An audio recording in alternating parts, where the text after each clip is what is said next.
Deep within the grand palace of the great Xia dynasty, the golden halls shimmered brightly under the morning sun. 3-year-old Lin Zi was held securely in her father the emperor's arms. Her delicate palace dress made her round, fair face look even more adorable. She blinked her big, curious eyes, looking around with wonder. Her tiny fingers played with the edge of her sleeve, unaware that today would be the day she parted from her parents. Ding! Villainous supporting character self-rescue system activated. Binding host. A mechanical voice suddenly echoed in Lin Zi's mind. She tilted her small head in confusion, her wide eyes full of puzzlement. She made a soft sound, which made Emperor Lin Qingyuan lower his head and smiled gently at her. "What is my little Zi saying?" he asked, rubbing his stubbly chin lightly against her soft cheek, making her giggle. Binding complete. Host. Lin Zi, princess of the great Xia dynasty. In the original story, she becomes the jealous supporting character who stands in the way of the main couple's love and meets a tragic end. This system will help the host change her fate. Please cooperate actively, Lin Zi pouted, her tiny brows furrowing. That I don't understand, The system seemed momentarily speechless, its mechanical tone carrying a hint of helplessness. Simply put, if Z doesn't work hard, her future will be very sad. No sad.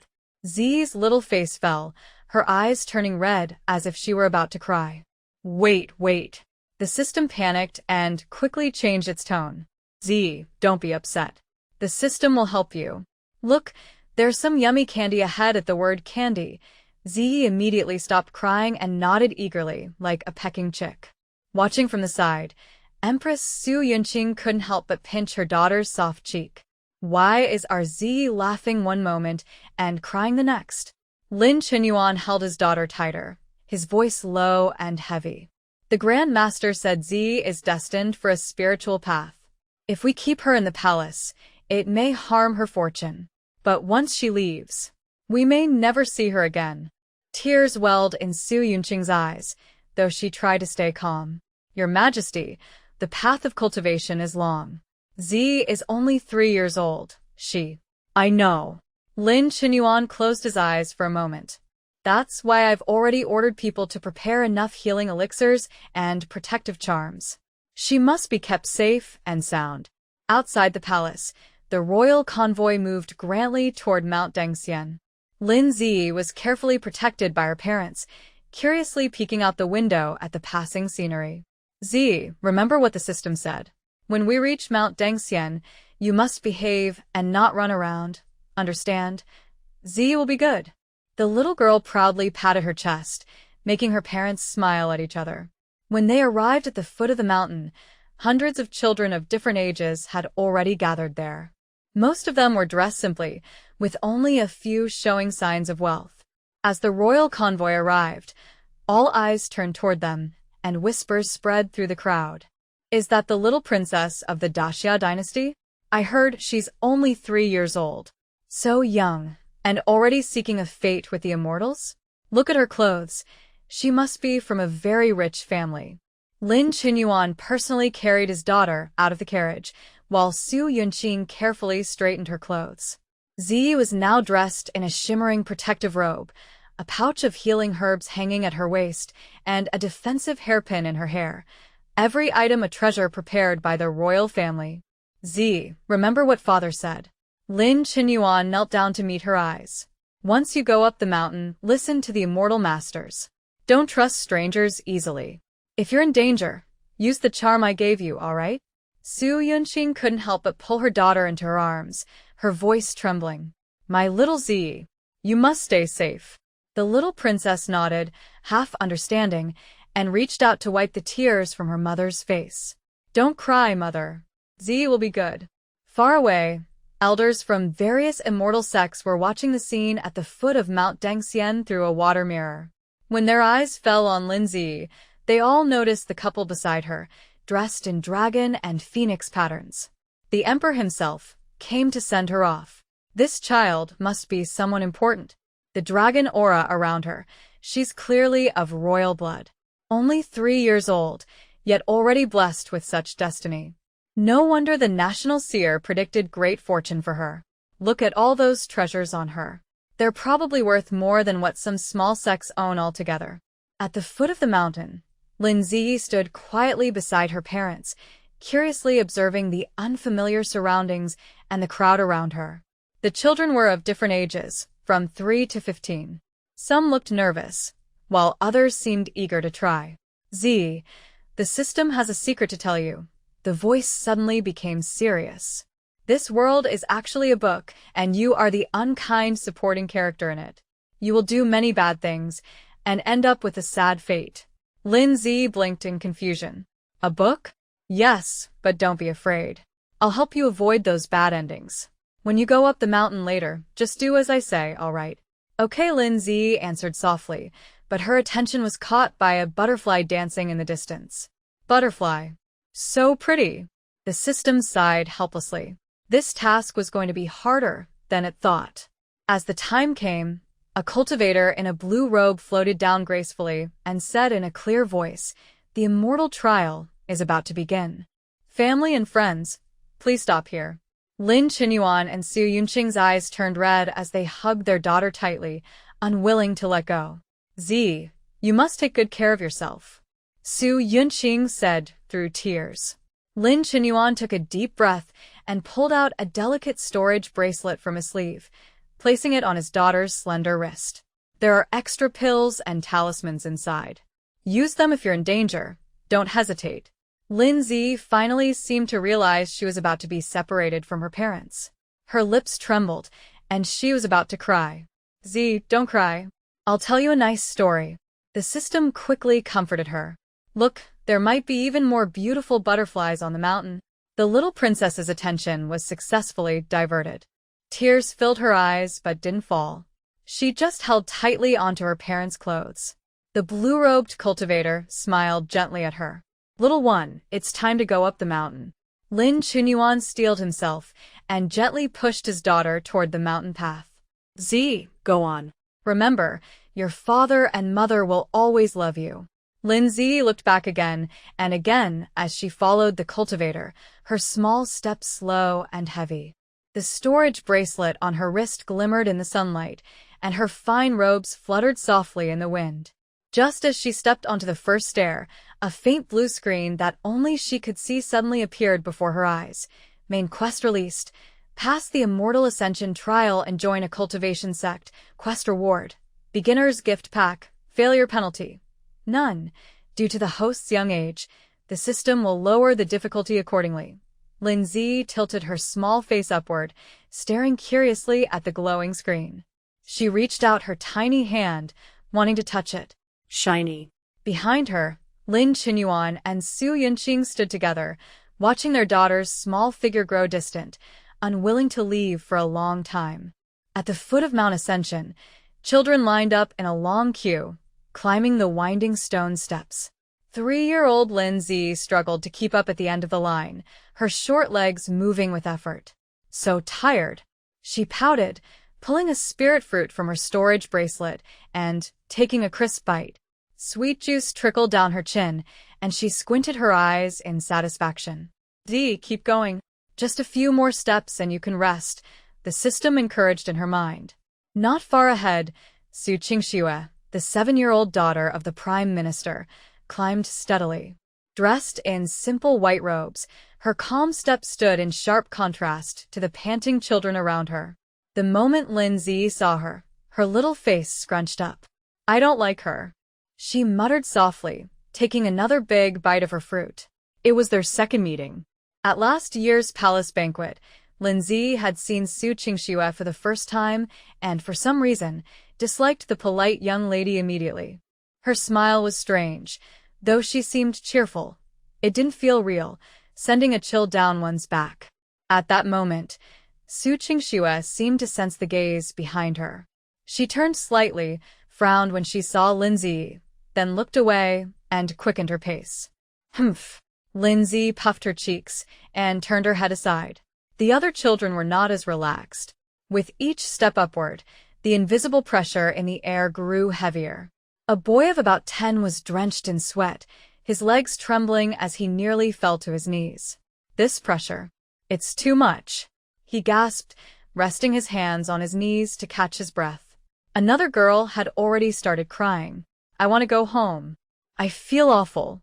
Surprisingly, though, 3-year-old Lindsay, though walking slowly, didn't seem affected by the pressure at all. She stopped and started again, mostly because she was too young and easily tired.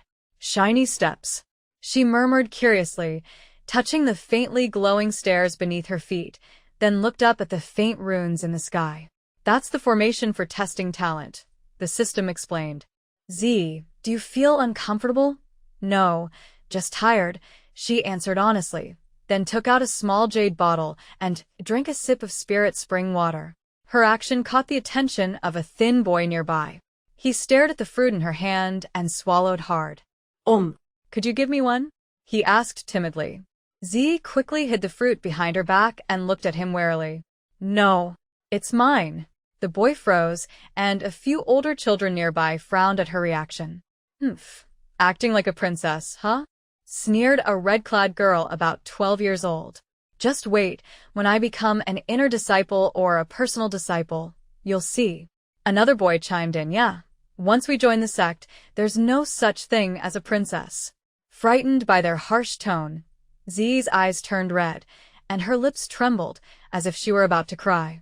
Don't be scared. The system quickly comforted her. Z, repeat after me. Relax, don't worry. Those who are rude won't make it into the inner sect or become personal disciples.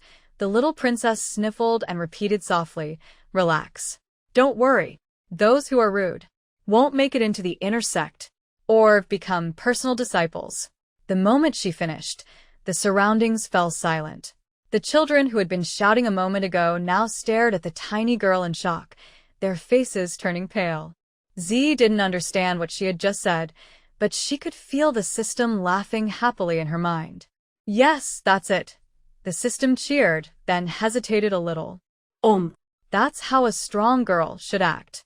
I didn't teach her anything bad, right? The red-clad girl's face turned dark with anger as she pointed at Z. You. Just wait. After speaking, he turned and quickened his pace, as if eager to get away from the boastful little girl. Lindsay blinked in confusion, then took another spirit fruit from her bracelet and continued climbing slowly. Far away, the elders of various sects were watching the events on Mount Ascension through a water screen. This year's candidates are quite good, said the white-bearded elder of the Tianyan sect with a smile, his gaze resting on Qingxue, who is climbing steadily. That girl in white moves calmly and shows a steady heart. She's a fine talent. The water screen shifted to show Lindsay, who was sitting on the steps to rest. The little princess took a delicate handkerchief from her storage bracelet, carefully spread it on the step, and then sat down. Next, she brought out a jade bottle and took small sips from it. Several elders shook their heads at the same time. This child is too pampered. She may not endure the hardships of cultivation. She's only 3, far too young to seek immortality. Look at all those treasures on her. Clearly raised in luxury, her will is not strong enough. The water screen turned again to Qingxue, who had already surpassed many of her peers and was walking steadily at the front. This girl is extraordinary, said the usually silent head of the Qingyan sect. Her temperament and talent are both excellent. The elders nodded in agreement, clearly pleased with Qingxue. On the mountain, Lindsay had no idea that her every move was being judged. After resting enough, she patted the dust off her little dress and continued climbing. The higher she went, the stronger the pressure became. Even she began to feel the strain. So heavy. She muttered softly, feeling as if something was pressing down on her. This is the trial of Mount Ascension, the system explained. The pressure tests both talent and determination. Suddenly, a commotion broke out ahead. An 8-year-old boy tried to use a magic tool from his storage bag to help him climb, but the moment it appeared, a flash of golden light struck him, sending him tumbling down the steps. No external tools are allowed on Mount Ascension. A stern voice echoed from above. Anyone who breaks the rule will be disqualified. The boy cried out as a beam of light carried him down the mountain. Lindsay widened her eyes in surprise and instinctively touched the bracelet on her wrist. Don't worry, as long as you don't use it, everything will be fine, the system comforted her. Come on, Z, you're almost at the first rest platform. Sure enough, after turning a corner, a flat area appeared ahead. Many children were already resting there, including Su Qingxue. Lindsay climbed up the platform on her short legs, panting heavily, and sat as far away from Su Qingxue as possible. She took out a piece of fragrant pastry from her bracelet and began to eat it in small bites. Su Qingxue glanced at her, a trace of hidden dislike flashing in her eyes, then closed her eyes to rest. Such a show-off. Lindsay muttered softly and took another big bite of her pastry. Z. The system's voice suddenly sounded hesitant. There's something I haven't told you. What is it? Lindsay asked while chewing. Actually, the main character of this story is Su Qingxue. The little princess blinked her big eyes, completely confused. Story? What story? Well. The system fell silent, unsure how to explain such a complex idea to a 3-year-old. Anyway, just remember to stay away from her, okay? Lindsay nodded firmly. Okay. I don't like her. More and more children arrived on the platform, all exhausted. Someone tried to take out water from their storage bag, only to find that all storage tools were sealed and couldn't be opened. What's going on? My storage bag won't open. Mine too. I'm so thirsty. Amid the confusion, only Lindsay was still calmly eating her pastry. Her storage bracelet was a top-grade treasure made by a master at the Emperor's request, unaffected by the mountain's restrictions. Soon, someone noticed. Why can her storage tools still work? A girl in red asked unhappily, pointing at Lindsay. A cultivator floated over, examined Lindsay's bracelet, and looked surprised. This storage tool isn't affected by the mountain seal. At those words, the platform erupted in noise. That's not fair. Why does she get special treatment? Just because she's from the royal family? Even Su Qingxue, who had been resting with her eyes closed, opened them and looked coldly at Lindsay. The little princess was frightened by everyone's accusing stares. She stopped eating her pastry, shrank into herself, and looked as if she was about to cry. Don't be afraid. The system quickly comforted her. Let them be jealous. Z. Remember, a villainess is supposed to make others jealous. What's a villainess? Lindsay asked, her voice trembling. It's. The system hesitated again. It means someone very strong. Yes, a very strong person. This answer made the little princess smile through her tears. Z is very strong. She puffed out her small chest and, under everyone's jealous gaze, deliberately took out another spirit fruit and took a big bite. Su Qingxue gave a cold snort and stood up. Relying on outside help doesn't count as real skill. With that, she left the platform first and continued climbing upward. The other children followed one after another, each giving Lindsay a glare before leaving. Lindsay didn't mind at all. She slowly finished her spirit fruit, patted her little hands, and stood up. Z will work hard too, she told herself, taking small determined steps upward. The higher she climbed, the stronger the pressure became. Now even she found it hard to breathe, and every step felt heavy. So heavy, she gasped, her little face turning red. Hold on. You're almost at the top. The system encouraged her. Look, even Su Qingxue is slowing down. Sure enough, not far ahead, Su Qingxue's steps had become slower, and fine beads of sweat appeared on her forehead. Gritting her teeth, Lindsay kept climbing, one step at a time. Though she was young, as a royal princess, she had a natural spirit that refused to give up. Finally, as the sun set, she stepped onto the last stair. On the mountaintop platform, dozens of children had already arrived, including Su Qingxue. Everyone was exhausted, sitting or lying down to rest. As soon as Lindsay reached the top, she collapsed onto the ground, breathing heavily. "SUC. Succeeded," she said happily. Just then, colorful light filled the sky, and several elders with graceful, immortal-like appearances descended from above, landing in front of the platform. All the children stood up nervously, holding their breath. The white-bearded elder in the lead looked around, his gaze pausing briefly on Su Qingxue before he nodded slightly. When his gaze fell on Lin Zi, he frowned slightly. "The Ascension trial is over," he announced clearly. "Next, we will test your spiritual roots to decide who may stay." Lin Zi nervously clenched her small fists. "Don't worry," the system comforted her. "I'm here with you." The little princess nodded firmly, though her eyes drifted towards Su Qingxue and not far away. For some reason, she had a feeling that her path and that of the Prime Minister's proud daughter would be long and intertwined. At the top of Ascension Mountain stood an ancient stone platform in the center of the terrace. A transparent crystal orb floated above it, glowing with shifting colors under the evening light. The children who had passed the trial lined up nervously, waiting for the test that would decide their fate. Several elders from the immortal sects stood solemnly behind the platform, their sharp eyes observing each child who stepped forward. Wang Lei, "Step up for testing," called a cultivator in a blue robe, holding a name list. A boy of about 10 walked forward nervously and placed his hand on the crystal orb. In an instant, yellow, green, and blue lights shimmered inside, blending but not pure. Wang Lei, earth, wood, and water roots. Purity, 50, 40, and 30%. The blue-robed cultivator announced the result, then turned to the elders. "Please decide, honored elders." The elders exchanged glances. The white-bearded elder of the Tianyan sect nodded slightly. 3 roots, moderate purity.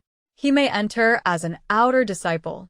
A trace of disappointment crossed Wang Lei's face, but he bowed respectfully and stepped back. The next few children mostly had 3 or 4 roots. Occasionally, a dual root appeared, causing a small stir. Zhao Linger stepped forward. A 12-year-old girl in red walked up proudly. She was the same girl who had argued with Lin Zi on the mountain path earlier. She placed her hand on the crystal orb, and red and gold lights flared brightly like flames. Zhao Linger, fire and metal dual roots. Purity, 70 and 60%. The elders all sat up straighter. The elder from the Xiantian sword sect's eyes gleamed. Fire and metal dual roots, fine purity. Excellent for forging. Young one, would you like to join my Xiantian sword sect as an inner disciple? Zhao Linga's face lit up with joy, and she quickly bowed. Disciple is willing. As she stepped back, she deliberately glanced in Lin Zi's direction, her eyes full of pride. Lin Zi was sitting on a nearby rock, swinging her short legs while happily eating candied fruit from her storage bracelet. She didn't notice Zhao Linger's look at all. Just a dual spiritual root. What's there to be proud of? The system said disdainfully in her mind. Soon, they'll see what a real genius looks like. Genius? Lin Zi mumbled, her cheeks puffed up with candy. Hee, you'll find out soon enough, the system replied mysteriously. The test continued. The next few children had average talent, mostly triple or quadruple spiritual roots. Occasionally, one had dual roots, but none as pure as Zhao Linger's. Next, Li Hanfeng. A boy about 6 or 7 years old stepped forward. He was simply dressed, with a calm and handsome face, but his eyes carried a maturity beyond his age. When his hand touched the crystal orb, a wave of cold air spread out. The orb glowed with a clear, icy blue light, pure and dazzling like frozen snow. This is... The elder in the green robe stammered in surprise. An ice spiritual root. A mutated ice spiritual root, with 90% purity. The crowd erupted in astonishment. Several elders stood up at once, their eyes filled with shock and excitement. A mutated spiritual root. Incredible. 90% purity. A once-in-a-thousand-years prodigy. This child is destined for our Xiantian sword sect. Nonsense. He's clearly more suited for our Tianyan sect's techniques. The elders began arguing on the spot, completely losing their usual calm and graceful demeanor. In the end, the head of the Qingxue sect stepped forward to mediate. Everyone, please be patient. Let's finish the testing before we discuss this further. Li Hanfeng's expression remained calm, as if the commotion had nothing to do with him. He quietly stepped aside, his gaze briefly pausing on Lin Zi, who was still eating her snack. Next, Lu Qingxue. A timid little girl was gently lifted up by an elder. She looked about the same age as Lin Zi, around 3 years old, and couldn't quite reach the crystal orb. When her tiny fingers touched it, a soft breeze swirled around her, and the orb shimmered with a light blue glow, graceful and lively. Another mutated spirit root. Wind element, purity 80%. The elders, who had just calmed down, became excited again. What's going on this year? 2 mutated spirit roots in a row. Wind element. That's the best for body movement techniques. I want this child for my sect. Lu Qingxue was frightened by the elder's enthusiasm and hid in the immortal's arms, not daring to look up. Lin Zi curiously looked at the little girl about her age and tilted her head. She's amazing too. Not bad, the system said calmly. But a bit weaker than the ice element one. The test continued, and the next few children had average talent. Qian Duo stepped forward for testing. A chubby boy of about 5, dressed in gold and silver, walked proudly to the front. His outfit screamed wealth, and every jade pendant and ring he wore was a priceless magical item. He placed his plump little hand on the crystal ball, and a dazzling golden light burst out, almost blinding everyone. Single spirit root.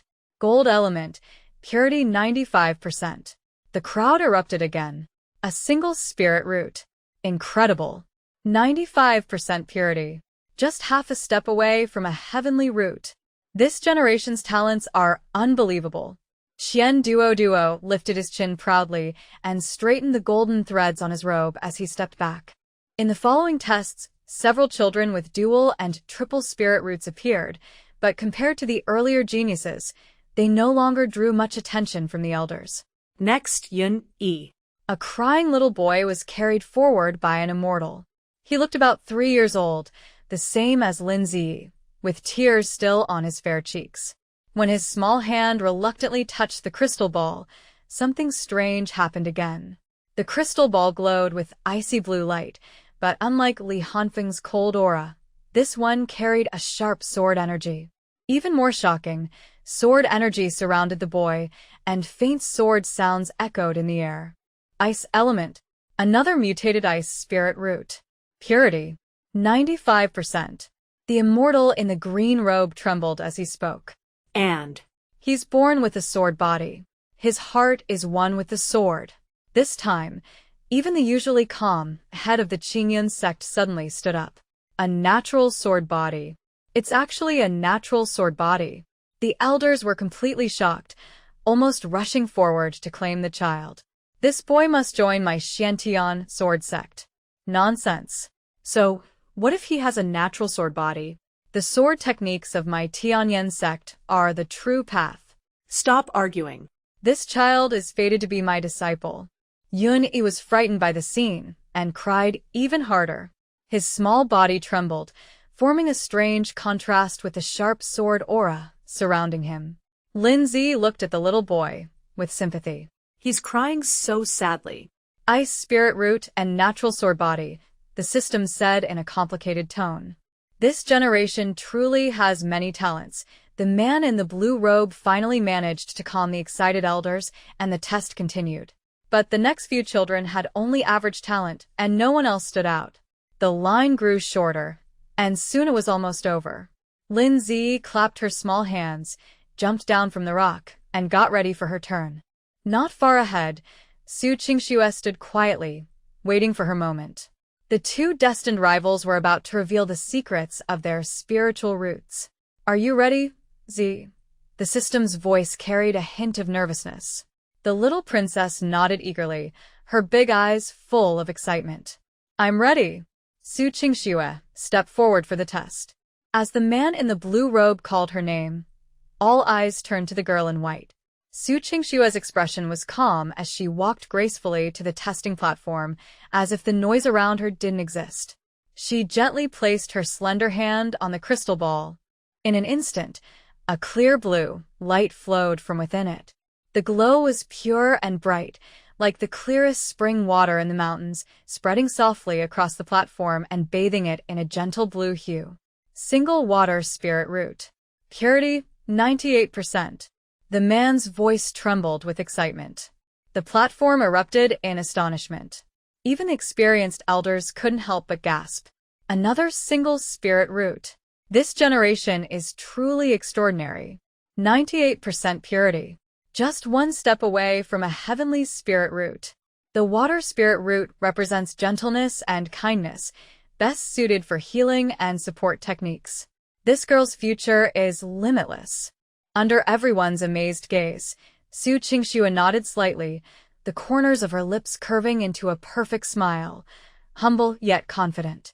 She walked slowly toward the area for single-root disciples, and as she passed, the other children instinctively stepped aside to make way for her. Humph, what a show-off, the system muttered in Lin Zi's mind. Don't worry, Zi. Soon, we'll show them how amazing we are. Lin Zi was focused on licking the sugar figure in her hand. Hearing that, she looked up with wide eyes. System, what's a heavenly spirit root? It's a super powerful root, even stronger than Qingxue's. The little princess nodded as if she understood, then lowered her head again to finish her candy. The test continued. The next few children had average talent, most with 3 or 4 spirit roots. After Qingxue's single water spirit root, their results seemed dull in comparison. Lin Zi stepped forward for the test. Hearing her name, Lin Zi quickly stuffed the rest of her candy into her mouth and ran toward the testing platform with her short little legs. But she was too short. No matter how she tiptoed, she couldn't reach the crystal ball floating in midair. A few muffled laughs came from the crowd. The little princess pouted sadly, her big eyes filling with tears. Just then, a clear, gentle voice sounded. "Let me help." A young cultivator in a pale moon-colored robe stepped forward. It was Yunlan, the chief disciple under the head of the Xiantian sword sect. He had a handsome face and an elegant air, standing out among the disciples. Yunlan bent down and gently lifted Lin Zi into his arms. "Little junior sister, just place your hand on the crystal ball." Held up high, Lin Zi could finally reach the testing crystal. She stretched out her small, sugar-sticky hand and pressed it lightly against the cool surface. In that instant, everything changed. A blinding flash of purple lightning burst from within the crystal ball, followed by a thunderous roar. Wild lightning surged inside the crystal, lighting up the entire platform like daytime. The air crackled with energy, and tiny sparks of electricity danced all around. This is... The cultivator in the green robe stared in shock, taking a long moment before finding his voice again. A mutated lightning spirit root. A top-grade lightning spirit root. Purity. Full purity. A heavenly spirit root. The hall fell into complete silence before erupting into cheers louder than ever before. A heavenly spirit root. It's actually a heavenly spirit root. A lightning spirit root. The strongest among all attack-type spirit roots. Full purity. A once-in-a-thousand-years cultivation genius. Several elders trembled with excitement, almost rushing forward to take a closer look. Even Yunlan, who had always remained calm, unconsciously tightened his hold on Lin Zi. But no one noticed that deep within the violent purple lightning, a faint trace of gray mist was quietly swirling. The gray mist intertwined with the lightning, so subtle that it was almost impossible to detect. A shadow spirit root? The system scanned the result in shock. It's actually fused with the lightning root? No wonder it shows as a mutated lightning spirit root. The system suddenly fell silent, as if recalling something important. Held in Yunlan's arms, Lin Zi was much higher than Qingxue, who stood on the ground. She looked down at the Prime Minister's daughter she had always disliked, and the system's lesson echoed in her mind. "Zi, remember, when facing someone you dislike, your eyes should show a bit of mockery, a bit of coolness, and a bit of indifference." The little princess tried hard to recall the bossy expression the system had taught her. Her small face scrunched up as she attempted the complicated look. She lifted her chin slightly and said in her soft, childish voice, "Humph. I can win without any help." Her words, paired with her delicate, doll-like face, didn't sound threatening at all, only irresistibly cute. Qingxue's expression darkened instantly. She pressed her lips together tightly, her nails digging into her palm. Yunlong couldn't help but laugh at the little one in his arms. He gently pinched her cheek. "You're quite the clever little one. Senior brother. Don't pinch my face, it's not cool." He chuckled. "You, a little kid talking about being cool? Oh no, oh no." The system groaned in Lin Zi's mind. Maybe I shouldn't have told her so many stories about bossy heroes. This child has really gone astray. Lin Zi had no idea about the system's worries. She happily swung her little legs as Yunlong carried her toward the area for single spiritual root disciples. When she was set down, she deliberately stood far away from Qingxue, lifted her chin proudly, and put on an expression that said, "I'm noble, and you're not worthy." The other single spiritual root disciples, Li Hanfeng of the ice root, Lu Qingxue of the wind root, Qian Duoduo of the gold root, and Yun Yi, who was born with a sword body, all turned to look at their new companion with the heavenly root. Qian Duoduo curiously leaned closer. "You're the little princess from the mortal world, right? Your storage bracelet looks so pretty. Where did you get it? I want one too." Lin Zi quickly covered her wrist. "My father gave it to me. It's not for sale." Li Hanfeng glanced at her coldly, but said nothing. Lu Qingxue timidly hid behind Li Hanfeng, peeking at Lin Zi with wide eyes. Yun Yi was still quietly sobbing, paying no attention to anyone around him. Qingxue stood not far away. Her face looked calm again, but there was a storm hidden deep in her eyes. The man in the green robe finally managed to calm the excited elders, and the testing continued. However, the next few children had only average talent. Compared to the geniuses before them, they no longer drew much attention. Standing among the single spiritual root disciples, Lin Zi took out a small packet of candied fruit from her storage bracelet and began nibbling on it. She had no idea that her test results had already caused a great stir among the higher ranks of the sect. "Z," the system said worriedly, "from now on, you must listen to me. Don't use all your spiritual power at once, understand?" Why? Lin Zi mumbled, her cheeks puffed up with candied fruit. "Because." The system hesitated. "Because it might scare others." Yes, it would scare them. The little princess nodded seriously. "Z won't scare anyone." The test finally neared its end. All the children who passed the trial had completed their spiritual root assessments. The man in the green robe closed the register and turned to the elders. "Honored elders, a total of 128 children passed the Ascension trial this time. Among them, 6 have single or higher grade spiritual roots, and they are all here." The 6 gifted children stood in a row, each with a unique presence, yet every one of them was a rare genius among thousands.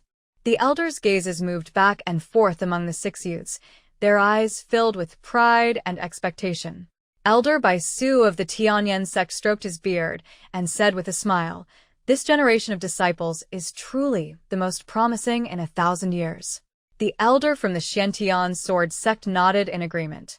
Indeed, especially that child with the heavenly spiritual root and the one born with the sword body. The head of the Qingxue sect gently raised his hand, stopping their discussion. "Since the tests are over, it's time for the disciples to choose their sections." The atmosphere on the platform instantly grew tense. 6 prodigies, 5 great sects, an unseen battle for disciples was about to begin. In the area for single spiritual root disciples, the 6 children had clearly split into 2 groups. Qingxue stood alone, her expression calm and distant, as if she didn't belong to the noisy crowd around her. The other 5 children had naturally gathered together, forming a small circle. Lin Zi quietly moved closer to Qian Duoduo, tugging at the shiny corner of his robe and whispering, "Which sect do you want to join?" Qian Duoduo's eyes lit up as he stared at the storage bracelet on her wrist. "If you sell me your bracelet, I'll tell you." Humph. The little princess immediately covered her bracelet. "Then don't tell me." She blinked her big eyes, then curiously poked the golden lock hanging around Qian Duoduo's neck. "Is this real gold?" Qian Duoduo had wanted to boast that it was a top-grade artifact made by a master craftsman, But when he looked down at Lin Zi's round, sweet face and bright eyes, he suddenly stammered, Do you like it? You can have it. He started to take off the golden lock, making the Qian family disciples watching from afar cover their faces in disbelief. Their young master, who usually loved money more than anything, must have been under some strange spell today. On the other side, Yun Yi was still quietly sobbing, his soft cries sounding like a lost kitten. Stop crying already. You're so noisy. Annoyed by the sound, Lin Zi marched over on her short legs, took out a spirit fruit from her bracelet, and stuffed it into Yun Yi's mouth. Startled by the sudden gesture, Yun Yi stopped crying, blinking his tear-filled eyes as he nibbled on the fruit in small bites, finally calming down. Nearby, Lu Qingwu couldn't help but giggle softly at the scene. Li Hanfeng still wore a cold expression, but his eyes moved between Yun Yi and Lin Zi, and his frozen face seemed to soften a little. The 5 little ones unknowingly formed a small circle and began to chatter excitedly. My dad said I can't become a sword cultivator. Qian Duo was the first to speak, his chubby hands on his hips, looking like a tiny adult. Why not? Lin Zi asked curiously. Sword cultivators are poor. Qian Duo said confidently. My dad says sword cultivators are the poorest in the whole cultivation world.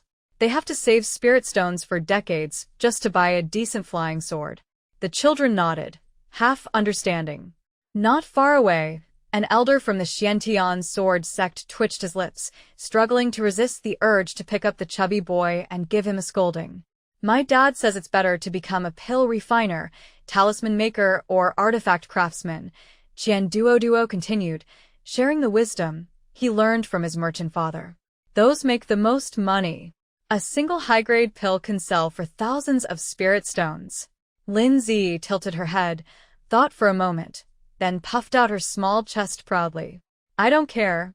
I'm going to be a sword cultivator. I'm not short of money anyway, and it looks so cool. As she spoke, she glanced at Su Qingxue, who stood alone nearby, and thought to herself, if I become a sword cultivator, I can finally deal with that annoying person, and protect my parents too. Yes. Sword cultivators are the best. The system cheered in her mind. They're the strongest in battle, perfect for protecting the people you care about. The elder from the Xiantian sword sect beamed with joy, his eyes filled with affection as he looked at Lin Zi. But Lu Qingwu said softly, I heard sword cultivators have to practice every day. It sounds really hard. Yun Yi, who had just finished eating a spirit fruit, added quietly, and they have to fight. Li Hanfeng said coldly, sword cultivators are strong. Then where do you all want to go? Lin Zi asked curiously. Qian Duoduo's eyes lit up. I want to join the Tianyan sect. My dad says they're the richest, and they're great at crafting and formations. Once I learn those, I can make treasures and sell them for a fortune. Lu Qingwu whispered, I want to join the Qingyan sect. I heard their movement techniques are the best. Yun Yi sniffed. I don't know. Li Hanfeng spoke briefly as always. Xuantan sword sect. The children looked at him in surprise. Qian Duo asked directly, didn't you hear that sword cultivators are poor? It suits me, Li Hanfeng replied with a calm face. At that moment, Su Qingxue, who had been watching coldly, suddenly gave a soft laugh. Her voice wasn't loud, but it clearly reached the 5 children's ears. A bunch of fools. Lin Zi immediately puffed up in anger, her little face red. Who are you calling that? Su Qingxue ignored her, turning toward the direction where the sect selection was about to begin, leaving the 5 children with a cold, distant back view. Calm down. The system quickly comforted her. She's just jealous of your friendship. That made Lin Zi feel much better. She stuck out her tongue at Su Qingxue's back, then turned to her friends. Forget her. Let's keep talking. The 5 little ones huddled together again, chatting happily, completely unaware of the complex yet pleased looks the elders gave them. These young ones have good potential and a strong bond, said the elder of the Tianyan sect with a smile, stroking his beard. The elder of the Xiantian sword sect snorted. They're just being spoiled by some people, already judging others by wealth at such a young age. Despite his words, his eyes never left Lin Ziyi. A talented child from a good family who wanted to become a sword cultivator. She was exactly the kind of disciple the Xiantian sword sect dreamed of. The head of the Qingxue sect nodded slightly. Pure-hearted and supportive of one another. Quite rare. As the children's discussion grew lively, a cultivator in a blue robe stepped forward and said loudly, "Everyone quiet. Next, those who pass the test will choose their sections. Those with single spiritual roots or higher will choose first." The platform fell silent at once, and all eyes turned to the 6 children. The moment of destiny had arrived. Lin Ziyi clenched her small fists, her big eyes shining with determination. She had already decided. She would join the Xiantian sword sect and become a sword cultivator. That way, she could protect the people she wanted to protect, and maybe, sometimes, teach a lesson to those annoying troublemakers. In the distance, Su Qingxue's lips curved into a confident, determined smile. The sect selection ceremony officially began. The elders' eyes moved between the 6 talented children. Unexpectedly, although Lin Ziyi's lightning spirit root was the most outstanding, the elders' attention naturally shifted towards Su Qingxue. "Little friend Qingxue," said the white-bearded elder of the Tianyan sect first, his tone unusually gentle. "Our sect specializes in water-based techniques, which perfectly match your pure water spirit root. If you join us, I will teach you everything I know." The head of the Qingxue sect also softened his voice. "Though our sect is not known for water techniques, we have an ancient water spirit art that suits your talent perfectly." Even the usually stern elder of the Xiantian sword sect spoke more kindly when facing Su Qingxue. "The sword path may not be the best for a water spirit root, but if you are willing to join us, I will personally teach you the gentle water sword technique." Surrounded by admiration, Su Qingxue stood in the center, her face showing just the right amount of modesty, though a faint trace of pride flickered in her eyes. She bowed slightly. "Thank you, elders, for your kindness. Qingxue wishes to join the Xiantian sword sect to study the way of the sword." At her words, the elders showed regret, but did not insist further. "Humph, copycat." The system grumbled in Lin Ziyi's mind. She knew you planned to choose the sword sect, and she took it first. Lin Ziyi pouted, watching Su Qingxue surrounded by everyone, silently agreeing, "Copycat." Feeling bored after being ignored, the little princess turned her attention to Yunyi, who was still quietly sobbing. She reached out a small finger and poked his soft cheek. Woo. Yunyi almost burst into tears again. Lin Ziyi quickly took out a piece of candy from her bracelet and popped it into his mouth. "Don't cry, here's something sweet." With the candy in his mouth, Yunyi looked at her with teary eyes, but stopped crying. The little princess, amused, poked him again. "Wah, another piece of cake." Silence. Another poke. More tears. More comforting. And so it went on until Lin Ziyi was having great fun. Finally, she put on a serious face and said, "Boys shouldn't cry all the time." Startled by her sudden change of tone, Yunyi froze, his eyes welling up again. Lin Ziyi hurriedly handed him another spirit fruit before he could start crying. After getting bored with the crying fun game, Lin Ziyi finally turned her attention back to the serious matter of choosing a sect. At that moment, an elder from the Xiantian sword sect walked toward her. Although his favorite candidate was Su Qingxue, the elder still showed great sincerity when facing Lin Ziyi, who possessed a heavenly spiritual root. "Little one, would you like to join our Xiantian sword sect? Our sword techniques are strong and powerful, perfect for your lightning attribute." Lin Ziyi blinked her big eyes but didn't answer right away. Instead, she turned and tugged on Qian Duoduo's sleeve. "Brother Duo, shall we learn swordsmanship together?" Then she looked at Lu Qingxue, Li Hanfeng, and Yunyi, whom she had just teased earlier. "Qingxue, Hanfeng, Yunyi, let's all go together. I don't want us to be apart." Her soft, pleading voice and bright, watery eyes made it hard for anyone to refuse. Qian Duo blushed, his round face turning red as he stammered, "Oh, okay. Actually, sword training sounds pretty good." Lu Qingwu nodded shyly. I want to go too. Li Hanfeng remained expressionless, but gave a quiet Yun Yi, still chewing on a spirit fruit, mumbled, "Wherever Z goes, I'll go too."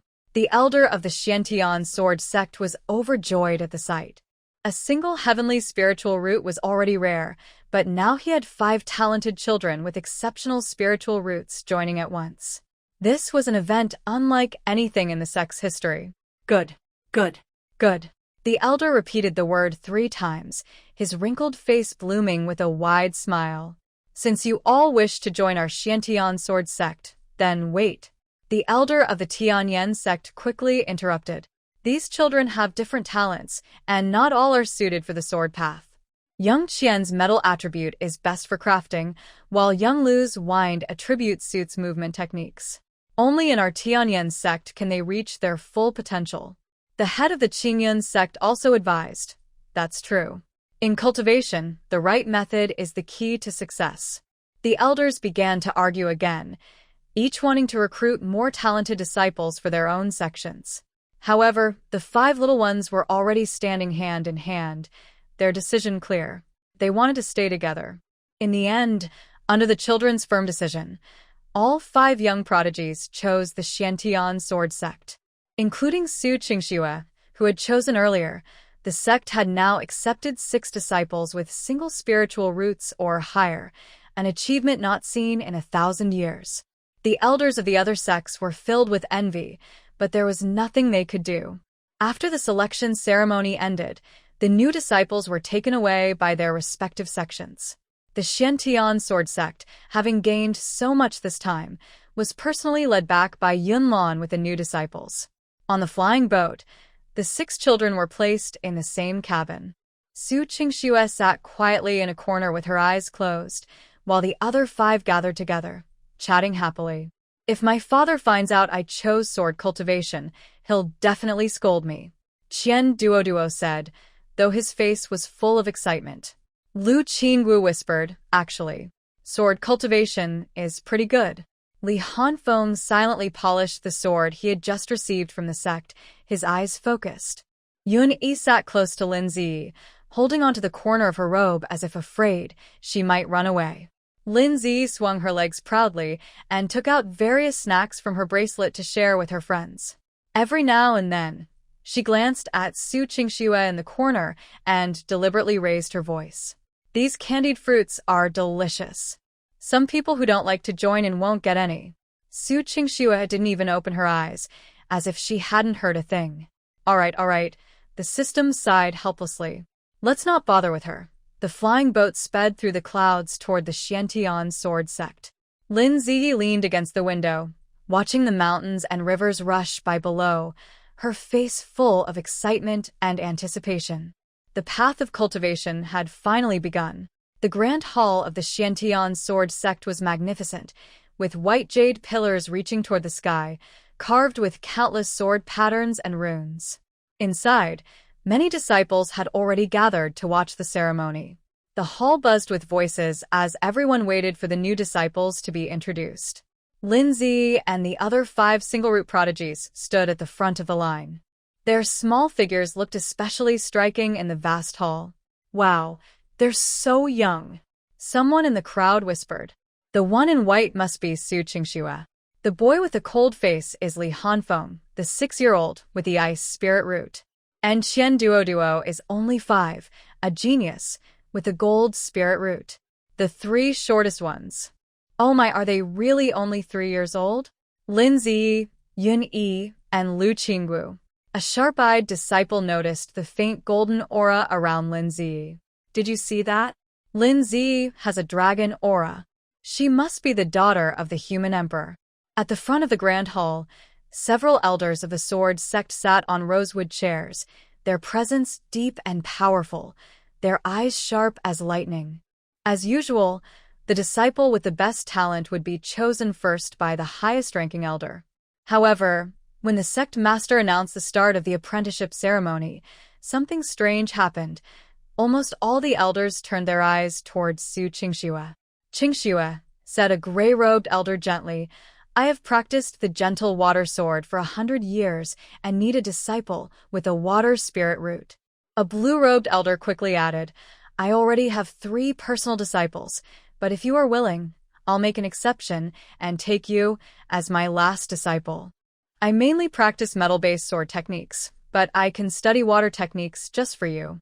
The elders spoke one after another, all eager to recruit Su Qingxue as if she were the one with the rarest heavenly spirit root. The 5 little ones rolled their eyes together.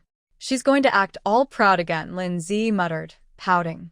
Sure enough, although Su Qingxue kept a modest expression, the pride in her eyes was hard to hide. In the end, she chose the elder with the highest cultivation, bowing respectfully. Disciple Su Qingxue wishes to study under Elder Qinglan. Elder Qinglan stroked his beard with a pleased smile, while the other elders looked disappointed. Ugh. It's all because of the story's plot. The system grumbled in Lin Zi's mind. You clearly have the best talent, yet they're all chasing after Su Qingxue. Zi wouldn't want the same master as her anyway. Fuming, Lin Zi began looking around the hall for another suitable teacher. Soon, the other children also found masters they liked. Li Hanfeng was chosen by an elder who practiced the ice sword technique. Their temperaments matched perfectly. Yun Yi's natural sword body drew the attention of several sword masters, but in the end, an elder who specialized in sword intent successfully took him as a disciple. Although Qian Duoduo often complained that sword cultivators were too poor, he was still accepted as a disciple by an elder skilled in forging swords. After all, those with a gold spiritual root had a natural advantage in crafting. Lu Qingxue, who had a wind spiritual root, was chosen by a gentle female sword cultivator known for her speed. The kind woman softly comforted the timid little girl. In the blink of an eye, 4 of the 5 children had already found their masters, leaving only Lin Zi standing alone in the center of the grand hall. Everyone's eyes turned toward the 3-year-old princess. How could a genius with a heavenly spiritual root be left without a teacher? At that moment, a black-robed elder who had earlier failed to recruit Su Qingxue spoke reluctantly. Lin Zi, would you be willing to become my registered disciple? Registered disciple? Lin Zi's little face fell. Though young, she already knew the difference between a registered disciple and a personal disciple. A registered disciple would not receive true teachings and held a much lower status. The little princess's cheeks turned red with anger, but her childish voice was full of spirit. I, Lin Zi, don't want to be just a registered disciple. Humph. If I walk out right now, plenty of people would want me as their personal disciple. The hall erupted in shock. A 3-year-old daring to talk back to an elder. The black-robed elder's face darkened. How dare you? Seeing this, the other 4 children rushed to stand in front of Lin Zi, trying to protect her. Though none of them had yet begun cultivating, not one of them backed down under the elder's pressure. Don't bully Zi, Qian Duoduo shouted, puffing out his little belly. You can't do that. Lu Qingwu's voice trembled, but she refused to retreat. Li Hanfeng and Yun Yi said nothing, but their determined eyes showed their stance clearly. Furious, the black-robed elder flicked his sleeve, sending a sharp wave of sword energy straight toward Lin Zi. The watching disciples gasped, and several elders' faces changed, but it was too late to stop it. At the last moment, the sword energy seemed to hit an invisible wall 3 feet from Lin Zi and vanished instantly. Even more shocking, the black-robed elder suddenly groaned, a trace of blood appearing at the corner of his mouth. He had clearly suffered a backlash. Dragon aura protection. The sect leader murmured, a look of understanding flashing in his eyes. The daughter of the human emperor was protected by the will of heaven, so anyone who tried to harm her would suffer the consequences. Lin Zi didn't understand what had just happened, but when she saw the elder in the black robe suffer a setback, her spirits lifted. She pointed at him with her small hand. You old man, how shameless can you be? You can't win with words, so you start fighting. That's not how a senior should act. You. The black-robed elder trembled with anger, but didn't dare to strike again. At that moment, Lin Zi's eyes caught sight of someone in the corner of the hall. A man in red leaned lazily against a pillar, eyes half closed, as if he didn't care about anything happening around him. He's the one who blocked that attack just now. The system exclaimed excitedly. Z, go to him. His name is Feng Linyuan, the last disciple of the Ascended Patriarch. He's powerful, respected, and handsome. If you become his student, even Su Qingxue will have to call you little senior aunt. Lin Zi's big eyes sparkled. She ran toward the corner with her short legs pattering on the floor. Climbing onto a chair with some effort, she reached out her chubby hand and gently patted the man's cheek. Big brother, wake up. Her soft, sweet voice echoed clearly through the hall. Do you want a student? The hall fell silent. All the disciples and elders stared in shock. That tiny 3-year-old girl was patting Master Feng's face? And she wanted to be his student? Feng Linyuan slowly opened his eyes, his phoenix-like gaze shimmering with light. Instead of getting angry, he looked at the little girl with interest. Oh. You want me to be your teacher? Lin Z nodded eagerly, blinking her big eyes. Z is very good. I can eat and dress by myself. That was debatable. A few quiet laughs rippled through the hall. Feng Linyuan's lips curved slightly. His gaze swept over the dragon aura surrounding her and the faint trace of lightning energy in her spirit root, a hint of surprise flashing in his eyes. A heavenly spirit root, he murmured, then looked up at the black-robed elder, whose face had turned pale. Elder Amo, don't you think it's beneath your dignity to argue with a 3-year-old child? The elder's face turned from green to white, but he didn't dare to reply. Although Feng Linyuan wasn't old, his rank was extremely high. Even the sect leader treated him with great respect. Feng Linyuan turned his gaze back to Lin Zi and gently pinched her soft little cheek. I never take disciples. Lin Zi's face immediately fell, and her big eyes began to fill with tears.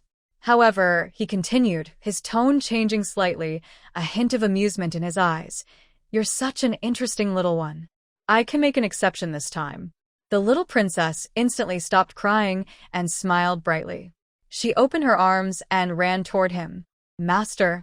Feng Linyuan easily lifted her up and said to the sect leader, I'll take this little one as my disciple. The sect leader quickly nodded. It's wonderful that you're willing to take a disciple, martial uncle. The crowd was in an uproar. Feng Linyuan was the last disciple of the Ascended Patriarch, holding a very high rank in the Xiantian Sword Sect. By becoming his disciple, Lin Zi instantly rose in status, now equal to many elders. Even Su Qingxue would have to call her little martial aunt. Su Qingxue's expression finally cracked. She bit her lip tightly, her eyes filled with complicated emotions as she looked at Lin Zi. Meanwhile, the other 4 young companions cheered and surrounded her. Z, you're amazing. From now on, we'll call you Little Martial Aunt. Greetings, Grandmaster Feng. Lin Zi proudly lifted her chin and made a playful face at Su Qingxue. Wonderful. The story has finally changed. The system cried with joy in her mind. Now you won't have to follow the path of a villain anymore. Feng Linyuan looked down at his new disciple, his gaze lingering on her delicate face. A faint, meaningful smile appeared on his lips. Little one, he said softly, his voice low enough for only her to hear. The secret you carry seems to be more than just your rare spiritual root. Lin Zi blinked in confusion, not understanding what her master meant.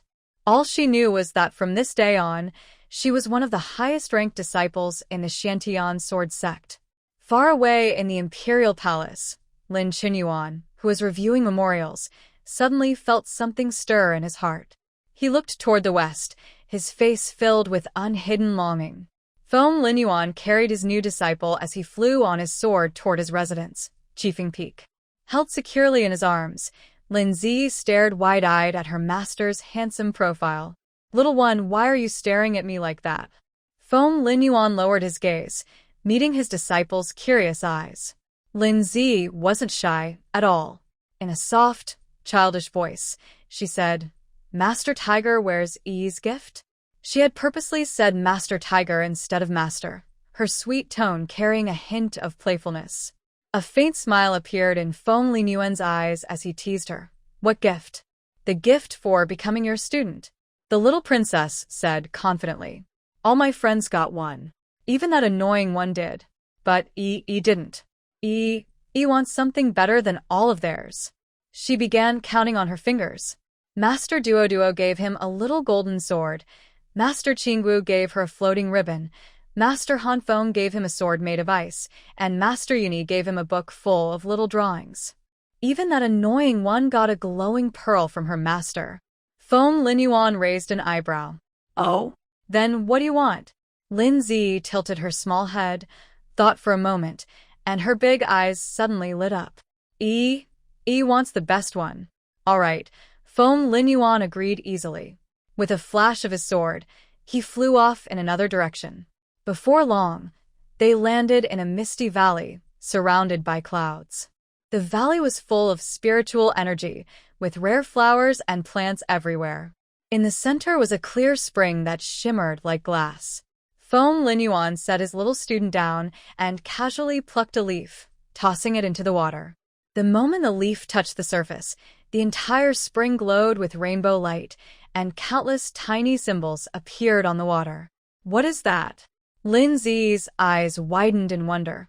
The spirit-testing spring, Feng Linyuan explained. It shows what kind of magical item suits you best. He gestured for Lin Zi to place her hand in the water. The little princess hesitated for a moment, then obediently crouched down and carefully dipped her right hand into the spring. In an instant, the water began to swirl like boiling liquid. Purple lightning flashed beneath the surface, mixed with faint traces of gray mist. The symbols at the bottom spun wildly, finally merging into a bright purple light that shot straight into the sky. A flicker of surprise crossed Feng Linyuan's eyes, but he quickly regained his calm.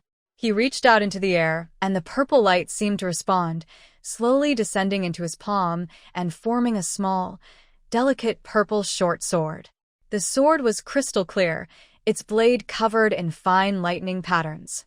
A deep purple gem was set in the hilt, and inside it, tiny sparks of lightning seemed to flow.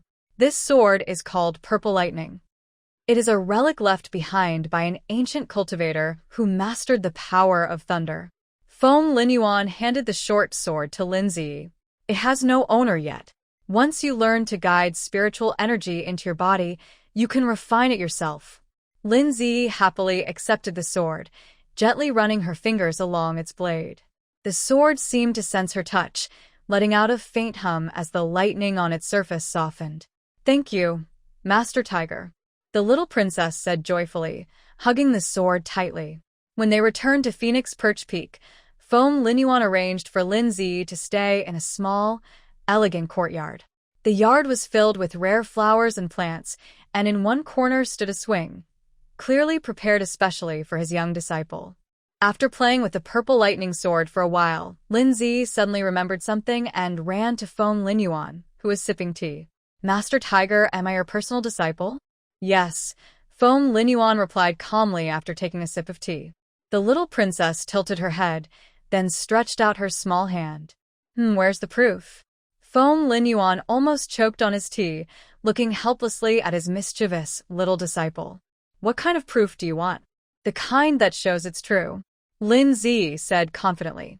Master Duo gave his disciple a jade token as proof. Feng Linyuan rubbed his temples, then took out a golden token from his sleeve. It was engraved with intricate phoenix patterns, and in the center was the character Feng. This is the personal disciple token of Phoenix Perch Peak. Keep it safe. Lin Zi took the token and examined it for a long time, her little brows furrowing tighter and tighter. What's wrong? Feng Linyuan asked.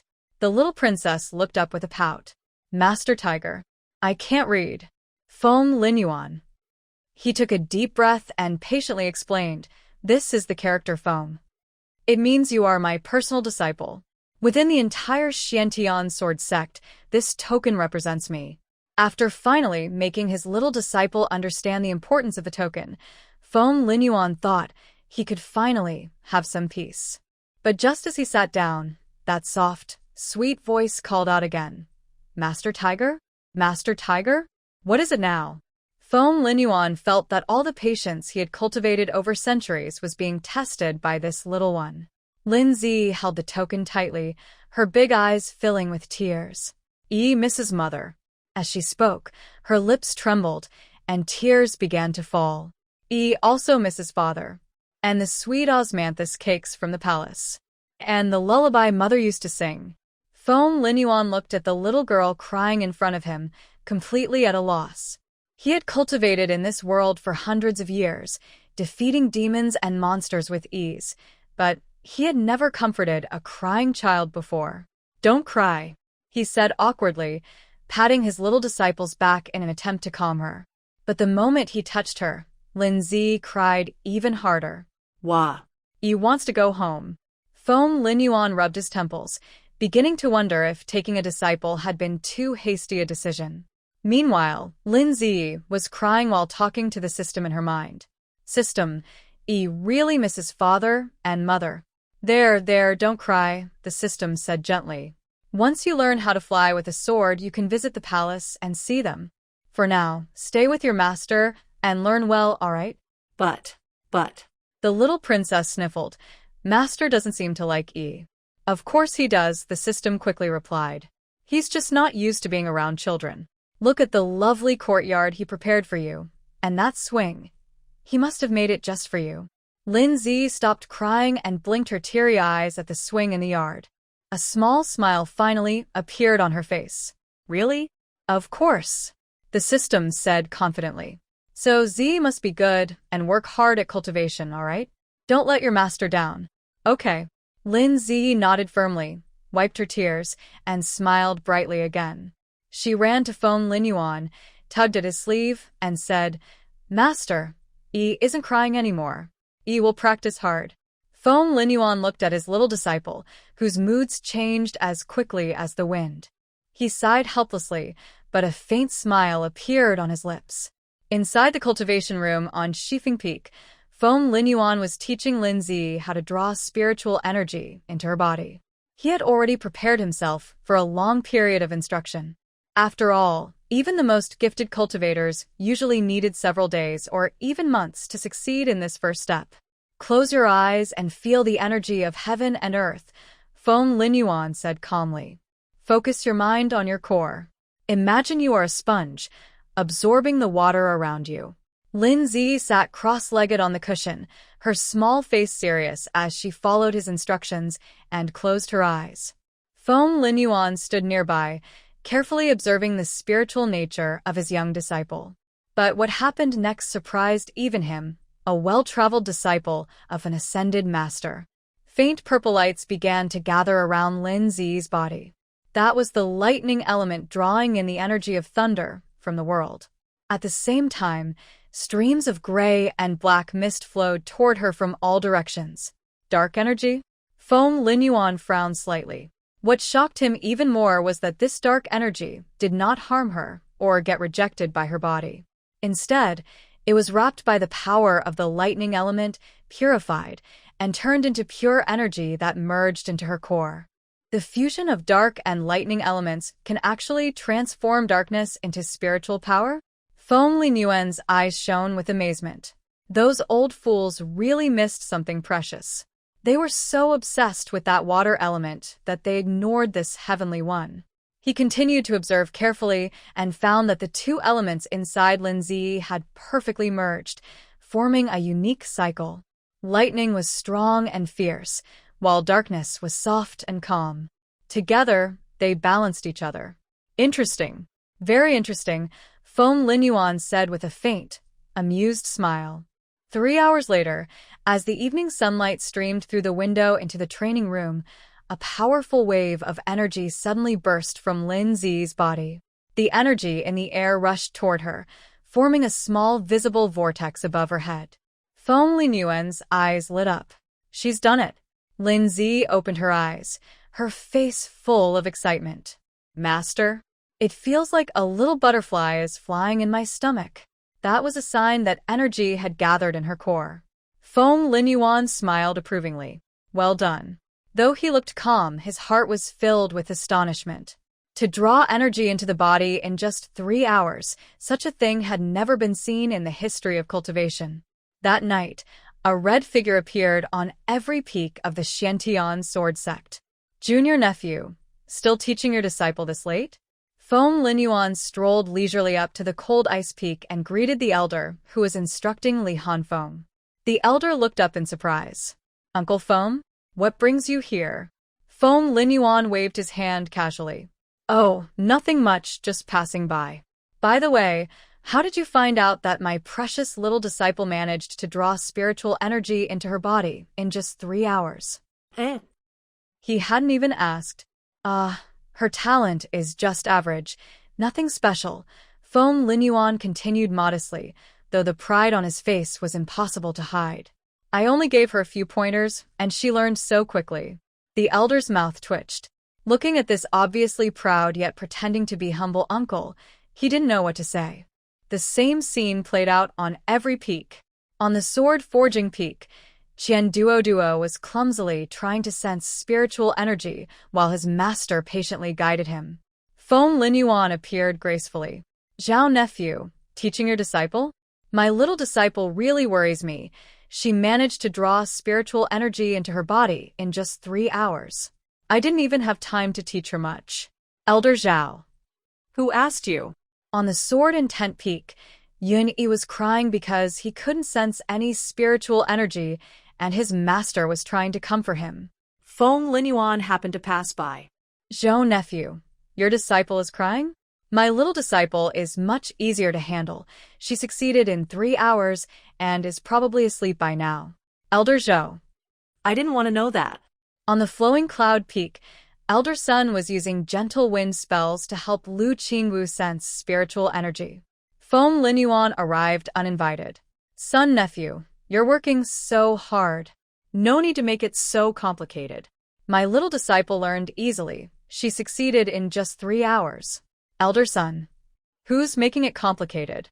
By the time Feng Linyuan finished his rounds, every elder in the Xiantian sword sect knew that his new disciple had successfully drawn spiritual energy into her body in only 3 hours. Who even asked him, didn't he just take a disciple today? And she succeeded the same night? I don't want to hear it. My disciple is still playing in the mud. Uncle Feng, you haven't been so showy in years. Did you take the wrong medicine today? On the main peak, Su Qingxue was still trying hard to sense spiritual energy under Elder Qinglan's guidance. She had been trying all day, but still couldn't feel any spiritual fluctuations. Don't worry, Elder Qinglan gently comforted her. Guiding energy into the body takes time. With your talent, you'll succeed in 3 or 5 days. Su Qingxue nodded, but she felt a bit annoyed inside. She glanced toward Qifeng Peak, thinking that the little 3-year-old must also be struggling like herself. After all, no matter how talented, could someone really absorb spiritual energy in just 1 day? She never expected that her little uncle, someone she looked down on, had already succeeded in guiding energy into his body, and her master was proudly showing off this achievement to the entire sect. On Qifeng Peak, Lin Zi was unaware of her master's boasting. After the little princess successfully absorbed spiritual energy, she was so exhausted she fell asleep directly on the mat, clutching her purple lightning short sword tightly. Feng Linyuan returned to the training room, looked at his sleeping disciple, gently picked her up, and carried her back to her room. 3 hours, he whispered to himself, watching Lin Zi's peaceful face, a complex look flashing in his eyes. Little one, how many secrets are you hiding? Meanwhile, Lin Zi was having a sweet dream. In her dream, she flew back to the palace on her sword, where her father and mother greeted her with smiles, praising her as an amazing young sword cultivator. Well done, Zi, the system whispered in her mind. This is just the beginning. You will become even stronger in the future. The little princess smiled sweetly in her sleep, as if responding to the system's encouragement. That night, many people in the Xiantian sword sect found it hard to sleep. The elders were upset that their disciples weren't as good as others. Su Qingxue was anxious about her own lack of success, and Feng Linyuan. He was thinking about how to nurture this unprecedented genius disciple and planning which peak to visit tomorrow to continue sharing this good news. The next morning, inside the sleeping hall of Qifeng Peak, Lin Ziyi woke up groggily. Sunlight streamed through the carved wooden window, dancing on her long eyelashes. She rubbed her eyes and habitually called out, "Grandma Yi is awake." The empty hall only echoed her voice. The little princess sat up and looked around at the unfamiliar surroundings. She suddenly remembered she was no longer in the palace. She thought of her gentle mother, her strict yet loving father, and the nanny who always smiled and helped her comb her hair. Tears quickly gathered in her big eyes. Sniff. "I want to go home." She hugged her knees, buried her face in her skirt, and cried, her shoulders shaking. What made her feel even more helpless was that she didn't know how to dress herself. In the palace, maids and nannies helped her change clothes and wash every day. Now, faced with a pile of complicated dresses and hair accessories, she was completely at a loss. Just as she was worried about a delicate little dress, the palace door was gently pushed open. 3 girls dressed in green entered gracefully.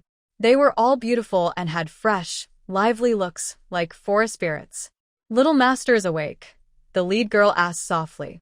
"We are spiritual plants blessed by the Peak Master, here to help the little master get ready." Lin Ziyi widened her eyes, curious. "Spiritual plants? Yes," another girl explained with a smile. "We used to be peonies, crabapple blossoms, and jasmine in the Peak Master's courtyard. Last night, the Peak Master blessed us, and we finally became human." The third girl picked up a comb. "Let us help you get ready." The 3 maidservants, skilled and quick, dressed Lin Ziyi, styled her hair into a beautiful bun, and decorated it with delicate pearl flowers. Looking at her refreshed reflection in the mirror, the little princess finally smiled through her tears. "Thank you, sisters. Just call me Peony," said the first girl. "I'm Crabapple," said the second. "I'm Jasmine," said the third. With the company of the 3 maidservants, Lin Ziyi happily skipped to the Sword Sect's dining hall for breakfast. As soon as they entered, everyone's attention was drawn. Why does she have maidservants to serve her? This is the immortal sect. Do they think they're princesses in the mortal world? Too arrogant. A young disciple in blue, about 10 years old, couldn't help but step forward to question. "Lin Ziyi, why are you bringing maidservants to the dining hall? This is the immortal sect, not your palace." Lin Ziyi lifted her chin confidently and said, "You should call me little uncle." The disciple's face stiffened. "I won't. I'm older than you, so why should I call you little uncle? I will report you to the discipline hall," the little princess threatened. "You." The blue-robed disciple's face turned pale with anger, but he dared not truly offend this highly respected junior uncle. He could only stomp his foot in frustration. "Humph." At that moment, Yun Yi ran over quickly, his eyes shining as he looked at Lin Ziyi. "Yi, have you absorbed spiritual energy? My master told me you're so powerful." Lin Ziyi proudly lifted her chin. "Hee. Yun Yi, why aren't you crying anymore?" Hearing this, Yun Yi's little mouth immediately pouted, and it looked like a gold bean was about to fall out. "Wah." Qian Duoduo also came over, holding a shiny, big bracelet in his chubby hand. "Yi, I'm giving you this. Will you teach me too?" "I just can't feel the spiritual energy." Lu Qingxue looked at the 3 maids behind Lin Ziyi with envy. "I want my master to turn me into a maid too." Li Hanfeng still kept a cold face but finally spoke, expressing his frustration. Absorbing spiritual energy is so hard. The 5 little kids quickly gathered in a circle, chattering and discussing. "You want butterflies flying inside your belly." Lin Ziyi earnestly shared her experience. Qian Duoduo scratched his head in worry. "But I can't figure it out. Whenever I think about it, I get hungry." Everyone else was silent. The children exchanged methods taught by their masters, creating a warm and lively scene. Nearby, the disciples watched these 5 talented little kids with mixed feelings. They admired their talent but also found it amusing to see children between 3 and 6 years old gathering to discuss cultivation. Not far away, Su Qingxue sat alone in a corner, eating. Seeing Lin Ziyi surrounded by everyone, her grip on her chopsticks unconsciously tightened.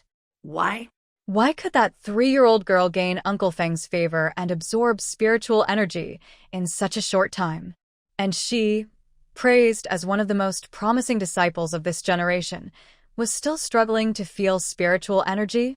Qingxue, sister. A gentle voice interrupted her thoughts. Practicing cultivation can't be rushed. Progress step by step is the right way. Qingxue looked up and saw senior brother Yunlan standing at the table, without her noticing. She quickly composed herself and offered a proper smile. Thank you for your guidance, senior brother. Qingxue understands now. Yunlan nodded, but her gaze unconsciously drifted toward the 5 lively little kids chattering nearby, a faint smile in her eyes. In another corner of the dining hall, several elders were also watching the children. Uncle Feng's young disciple is impressive, one elder sighed. 3 hours to absorb energy into his body. His talent is remarkable. Qian Duoduo's master sourly said, yes, yesterday Uncle Feng almost made the whole sect know about it. But these kids really get along well. Another master smiled. Supporting each other on the path to immortality is a good thing. At this moment, Linzi had no idea she and her friends had become the focus of everyone's attention. She was listening carefully as Qian Duoduo described his strange mental image of a roast chicken flying in his stomach, laughing so hard she nearly fell over. That's not right. Not right at all. She wiped tears of laughter from her eyes. It's a butterfly. A little butterfly. Qian Duoduo scratched his head in frustration. But I can only think of a roast chicken. Gold ingots are good too. The system in Linzi's mind chuckled softly. This bunch of little ones really brings some life to the serious sword sect. Linzi took a bite of a spiritual fruit, looking at her noisy friends, and suddenly felt that life in the immortal sect might not be so hard after all. Outside the dining hall, 4 little kids eagerly watched Linzi in Feng Linyuan's arms, then glanced at the 3 elegant spirit plant maids behind her, their eyes full of envy. Master, Qian Duoduo, was the first to break the silence. He turned and pounced on his master, hugging his leg and starting to act cute. Yi has made sisters. Duoduo also wants one. Lu Qingwu shyly tugged at her master's sleeve, her big eyes full of hope. Master. Qingwu also wants a pretty spirit plant sister. Yun Yi was even more direct. She pouted her little mouth, and her golden bean dropped from her hand. Sniff. Yi's master gets hugs. Yi's master doesn't. Li Hanfeng didn't speak, but his icy blue eyes stared intently at his master, silently making his request clear. The 4 elders were overwhelmed by their little disciples' persistent requests, but couldn't bring themselves to scold these talented children. Transforming spiritual plants requires a lot of spiritual energy, Master Qian Duoduo tried to explain. Not all spiritual plants are suitable for transformation, Master Lu Qinggu added. Practitioners shouldn't focus too much on external things, Master Li Hanfeng said seriously. Be good, don't cry, Master Yin Yi hurriedly comforted his little disciple who was dropping golden beans. The 4 little ones saw that their masters didn't agree, so they all turned their eyes toward Uncle Feng Linyuan. They waddled over on their short legs and gathered around this highly respected senior. Master Yi, Qian Duoduo was the first to speak, his chubby face full of pleading smiles. We also want pretty spiritual plant maids, Lu Qingwu whispered in agreement. Yes, yes. Sister spiritual plant is so beautiful. Yun Yi sniffled and said, Yi will be good. Give one to Yi. Even the usually cold Li Hanfeng softened his voice and said, Hanfeng also wants one. Feng Linyuan raised an eyebrow as he looked at the eager little kids, then glanced at Linzi, who was secretly smiling in his arms. A meaningful smile appeared on his lips. He paused for a moment, and then spoke slowly. All right, as long as you successfully absorb spiritual energy into your bodies before sunset tomorrow, I will give each of you a spiritual plant maid. The 4 little ones' eyes immediately lit up. If anyone succeeds before the Z hour tomorrow, I will give 2, Feng Linyuan added. The kids' faces turned red with excitement. They grabbed each other's arms, almost jumping with joy.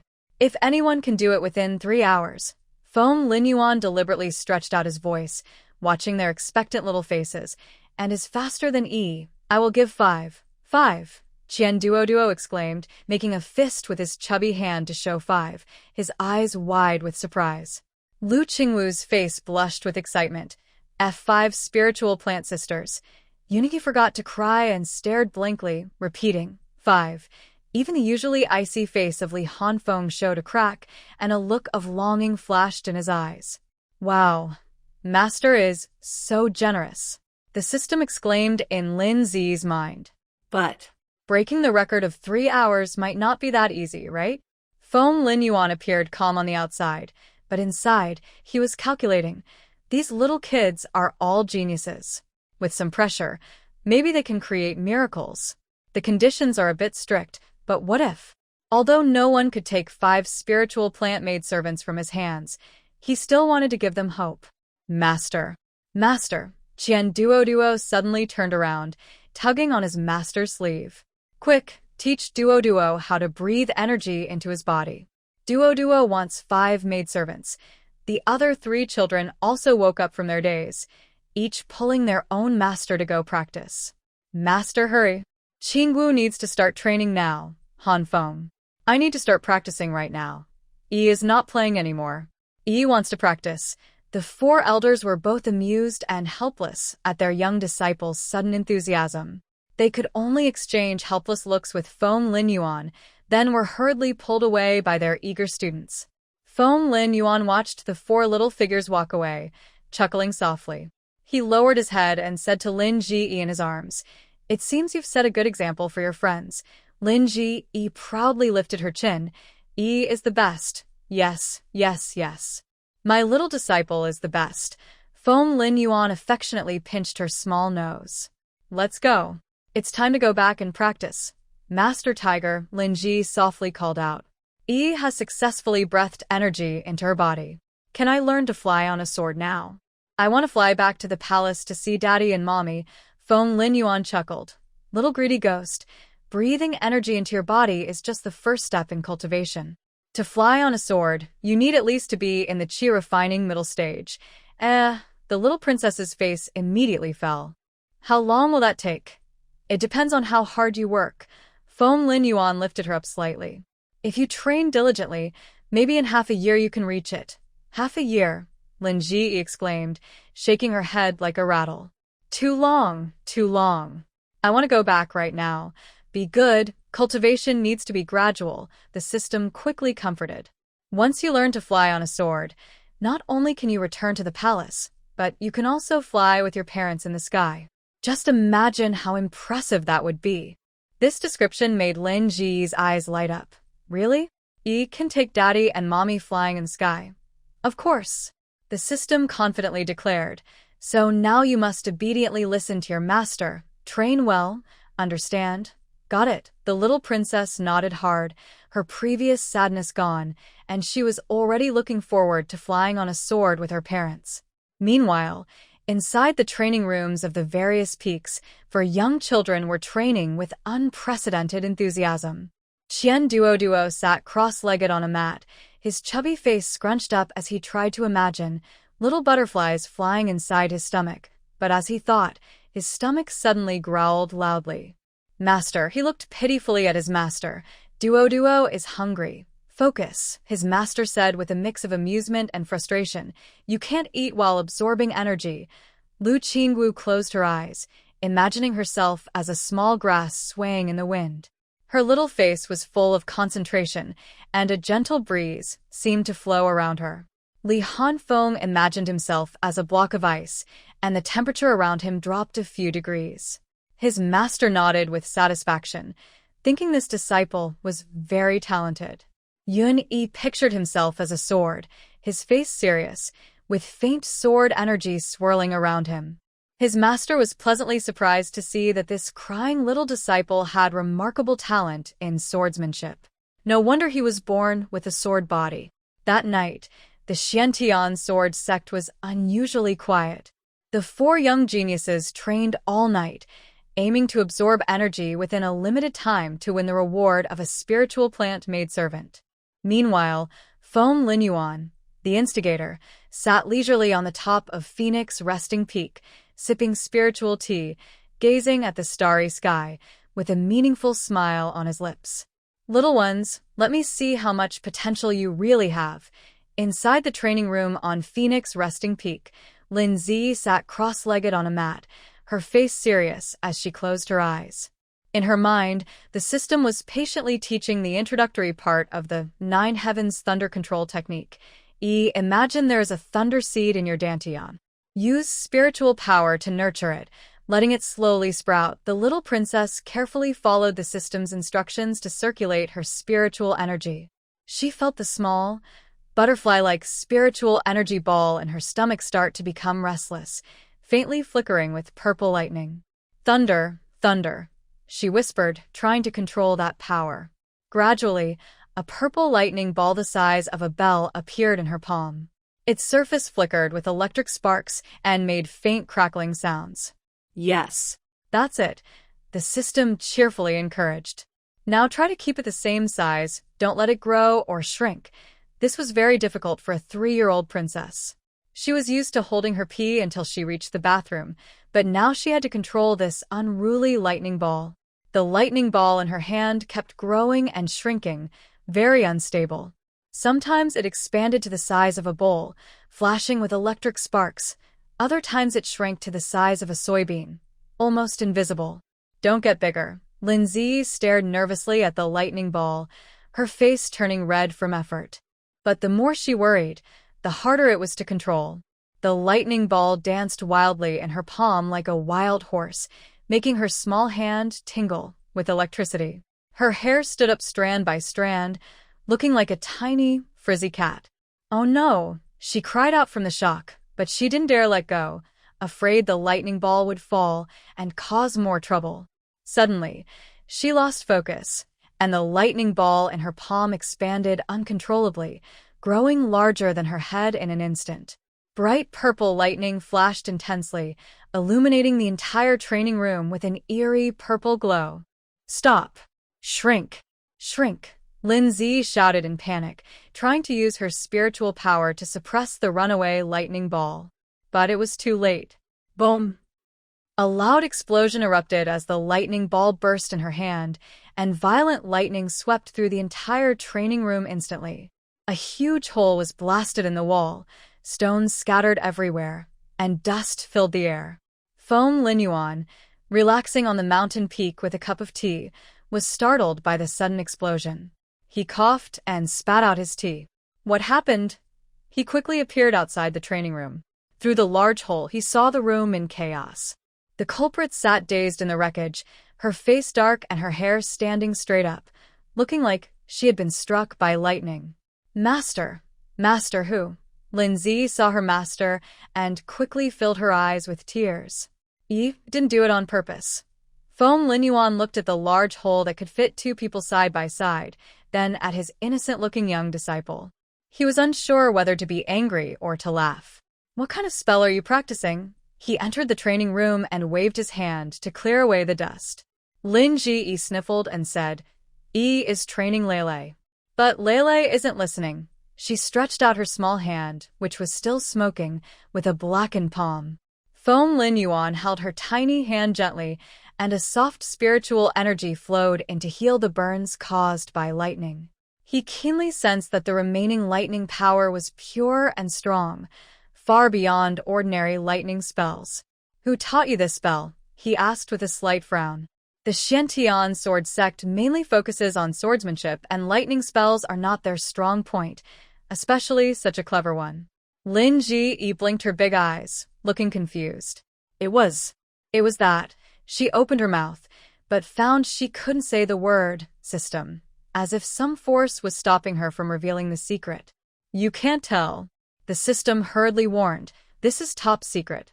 The little princess's face turned red with worry, and she could only mumble. Yi thought of it herself. Feng Linyuan raised an eyebrow at his clearly lying little disciple, but didn't expose her. Everyone has their own destiny. Since the little disciple didn't want to say, he wouldn't force her. Practicing lightning magic is dangerous, he said softly, patting Lin Ji's still smoking head. Next time, practice under my supervision, understand? Lin Ji nodded vigorously and threw herself into her master's arms. Yi knows she was wrong. Feng Linyuan picked up the little disciple, looked at the big hole, and shook his head helplessly. He waved his hand to set up a barrier, temporarily sealing the hole. Let's stop here for today. Go back and rest well. He handed Lin Ji over to Peony, who was waiting outside. Take the young master to bathe and change clothes. Yes, Peak Master. 3 spiritual plant maidservants looked at the messy appearance of the young master and couldn't help but smile, but they still respectfully obeyed the order. That night, Lin Ji soaked in a warm bath, letting Jasmine help wash her frizzy hair. The young master really scared us today, Haidang said with lingering fear. Such a big noise. We thought it was an enemy attack. Peony carefully applied fragrant ointment to Lin Ji. Practicing should be gradual, young master. Don't be too impatient. Lin Ji pouted her little lips and said, but I want to become stronger quickly. Haste makes waste, the system gently reminded her in her mind. Although you caused trouble today, being able to gather a thunderball in such a short time is already very impressive. Really? The little princess's eyes lit up. Of course it's true. The system confidently replied, but next time, you must practice under your master's supervision, understand? Got it. Lin Ji nodded firmly. After bathing and changing clothes, the little princess looked refreshed and turned back into that adorable little bundle of jade and pink. She climbed onto the soft bed and quickly fell asleep. Meanwhile, Feng Linyuan stood outside the training room, looking at the large hole, lost in thought. Creating my own thunder technique, he chuckled softly. This little disciple has more secrets than I thought. He waved his hand to start repairing the wall, but he was already looking forward to tomorrow's training session. Perhaps he should personally teach this little disciple how to control her wild thunder spirit power. Far away, the 4 little bundles of energy on different peaks were completely unaware that their little friend almost destroyed Phoenix Nest Peak tonight. They were still working hard to win the spiritual plant maidservant, dreaming of successfully absorbing spiritual energy into their bodies tomorrow. That night, the starry sky of the Xiantian Sword Sect shone especially brightly, as if foretelling an extraordinary event to come. The next morning, at dawn, Phoenix Nest Peak was still shrouded in a thin morning mist. 2 spiritual cranes landed lightly in front of the main hall, carrying 2 excited little bundles. Master Yi, Uncle Feng, Yun Yi, and Lu Qingwu jumped down from the cranes, waddling quickly into the hall. Lin Ji was carefully practicing controlling her thunder spirit power under her master's supervision. When she heard her friends' voices, she immediately distracted, and the thunderball in her palms suddenly vanished with a pop. Yunyi. Qingxue, the little princess, happily ran over. Why are you here? Yunyi's face was full of excitement, and he rarely failed to drop a gold bean. Yunyi succeeded last night. I successfully absorbed spiritual energy into my body. Lu Qingwu also nodded vigorously, her face flushed. Qingwu also succeeded. It was before midnight. The 2 little kids eagerly looked at Feng Linyuan and asked in unison, "Where's our reward?" Feng Linyuan raised an eyebrow and looked at the 2 small troublemakers who had come early in the morning to ask for their reward. Oh? Already? He reached out to check their meridians and indeed sensed faint streams of spiritual energy flowing. Yun Yi's spiritual energy carried a sharp sword intent, while Lu Qingwu's was light and graceful, matching their spiritual roots. Good. Feng Linyuan rarely showed a smile of approval. Since you've made a promise, I won't treat you unfairly. With a wave of his hand, 4 green lights shot out from the courtyard and transformed into 4 young girls made of spiritual plants inside the hall. 2 wore light blue dresses, with a cold and calm aura. 2 wore pale yellow dresses, gentle and charming. These 2 are formed from ice lotus, suitable for accompanying Yun Yi in his cultivation. Feng Linyuan pointed to the girl in the pale yellow dress. These 2 are formed from forsythia, which complements Lu Qingwu's wind spiritual root. Yun Yi and Lu Qingwu looked happily at their respective spiritual plant maids, their faces full of joy. Thank you, Master Yi. Yun Yirareli similet biraytli. Thank you, Uncle Feng. Lu Qingwu whispered her thanks, shyly hiding behind her new maid. Meanwhile, at the Xiantian Sword Sect, similar scenes were unfolding on different peaks. On the Sword Intent Peak, Yun Yi's master, Elder Zhou, accidentally met Elder Li from Cold Ice Peak. Brotherly, good morning. Oh, how did you know my little disciple Yun Yi successfully absorbed spiritual energy? He's only 3 years old, and it took him 8 hours to succeed. He's so Slow. Elder Li's mouth twitched. He hadn't asked. On Cloud Flow Peak, Lu Qingwu's master, elder son, just happened to pass by the Alchemy Peak. Junior brother Zhao, teaching disciples? My little Qingwu is average, only 3 years old, and it took her over 7 hours to absorb spiritual energy. It's really worrying, Elder Zhao. Who asked you? In the main hall of the sect's dining hall, the two elders' voices were especially loud. Kids nowadays are just not talented enough. My disciple Yin Yi took 8 hours to absorb spiritual energy. Exactly. Qingwu also took more than 7 hours. Compared to Uncle Feng's little disciple, who succeeded in 3 hours, they're really far behind. Other disciples and elders listened to the obvious bragging complaints with mixed feelings. Do we really want to know? Compare goods, and you'll throw them away. Compare people, and... I spent a month guiding energy into my body back then. Was I proud? These little geniuses masters, each more boastful than the last. At this moment, on Qifeng Peak, Lin Ji was sharing her experience with 2 little friends. Let me tell you, controlling spiritual power should be like this. She gestured with her small hands, trying to explain the system's teachings. Yun Yi listened carefully and nodded from time to time. Lu Qingwu shyly asked her own questions. The 3 little kids sat together, chattering about their training experiences, creating a warm and lively scene. Where are Duo and Hanfeng? Lin Ji suddenly remembered her other 2 friends. Yun Yi shook his head. Senior brother Duo is still trying. He says he gets hungry every time he thinks about the maidservants. Lu Qingwu softly added, Hanfeng seems close to a breakthrough, but his master said not to rush. At that moment, Feng Linyuan's voice sounded. Since you've all successfully guided energy into your bodies, today you'll start learning the basic heart method of the sword sect. The 3 little kids immediately sat up straight, their faces full of seriousness. The way of sword cultivation emphasizes the mind and character. Feng Linyuan stood with his hands behind his back and began explaining the foundational heart method of the Xiantian sword sect. Spiritual energy must flow like a sharp sword and be smooth like flowing water. Lin Ji listened carefully to her master's explanation, but her attention span was limited at 3 years old, and she soon started to zone out. Her little hands unconsciously began to gesture, and faint sparks of electricity flickered in her palms. Focus. The system hurriedly reminded, Master is teaching very important basic techniques. The young princess quickly regained her focus and continued to listen carefully.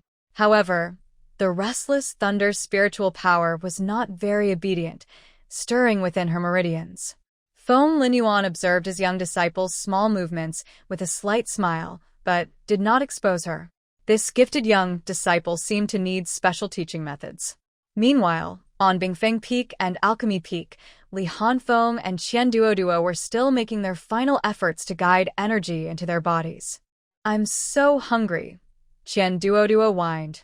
Duo wants to eat. Stay focused. His master shook his head helplessly. You can't eat during the energy infusion process. Li Hanfeng closed his eyes and focused. Cold air surrounded him. He was close to touching the threshold, but always just a little bit short. Time passed second by second. The sun rose higher, and the deadline with Feng Linyuan was getting closer. After Yun Yi and Lu Qingwu were taken away by their masters, only Feng Linyuan and Lin Zi remained in the training room. Feng Linyuan decided to personally supervise his young disciple as she practiced controlling her wild thunder spirit power.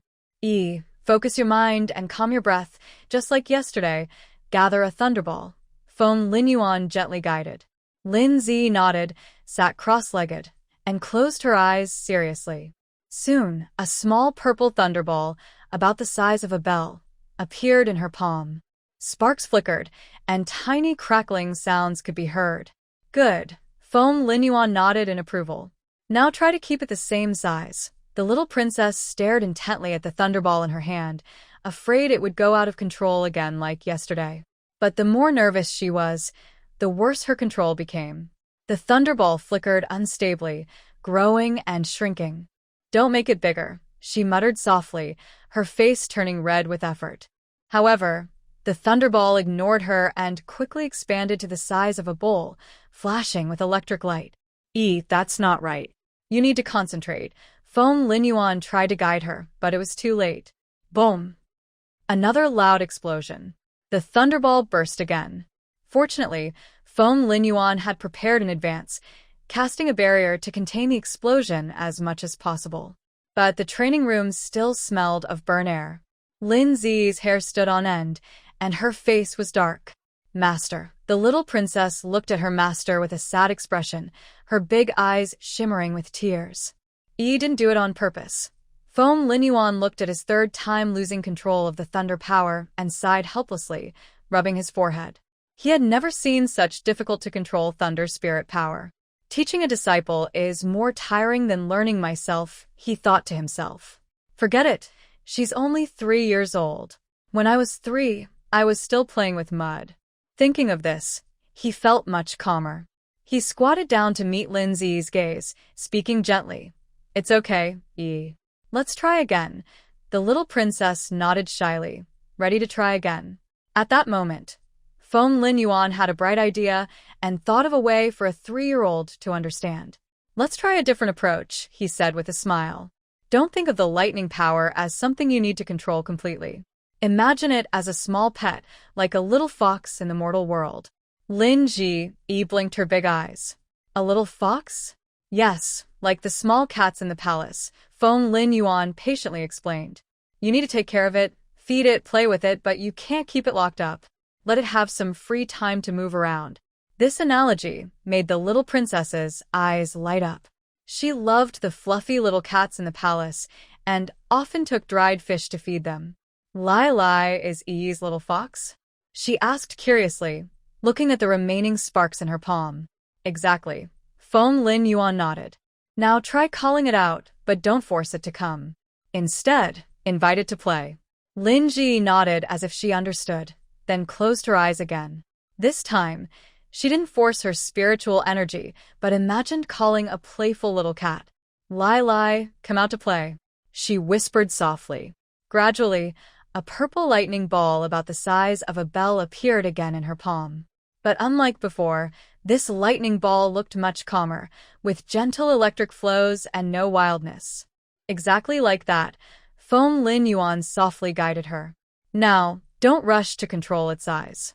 Get to know it first and feel its mood. Curiously, Lin Ji looked at the lightning ball in her hand. It really resembled a mischievous little cat, sometimes curled up quietly, sometimes jumping lively. She gently stroked it with her spiritual energy, and the lightning ball emitted a happy humming sound. Master Hu, Lilikasti. The little princess exclaimed happily. Feng Linyuan's eyes showed surprise. He had only used this analogy to help his young disciple relax, but he didn't expect her to actually establish such a harmonious connection with the lightning power. Very good, he nodded approvingly. Now try guiding it, just like using dried fish to lure a little cat. Don't force it. Lin Ji nodded, imagining holding a small fish and guiding the playful little cat forward. The thunderball in her palm moved slowly with her thoughts, remaining steady in size and showing no signs of losing control. Great job.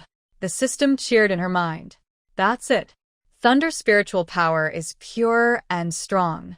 Forcing control might cause resistance. Using softness to overcome hardness is the right way.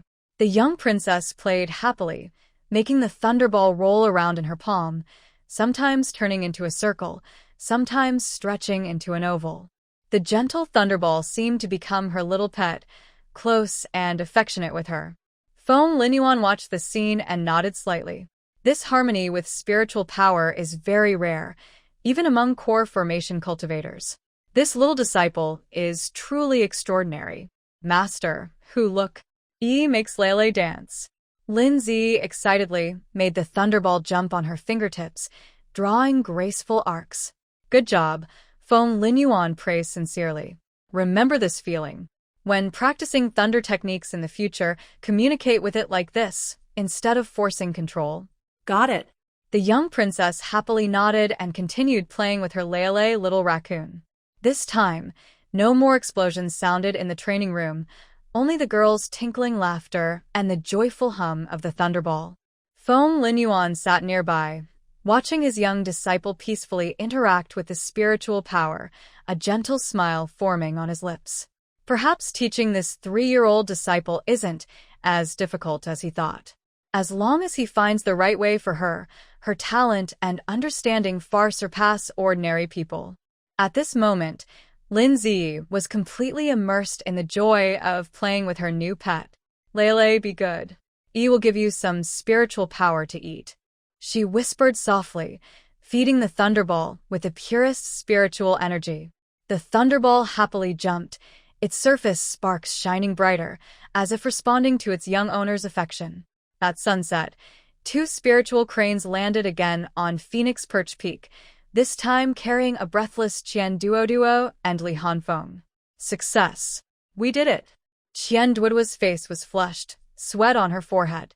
Duo succeeded before sunset. Although Li Hanfeng still kept a cold expression, his eyes couldn't hide his excitement.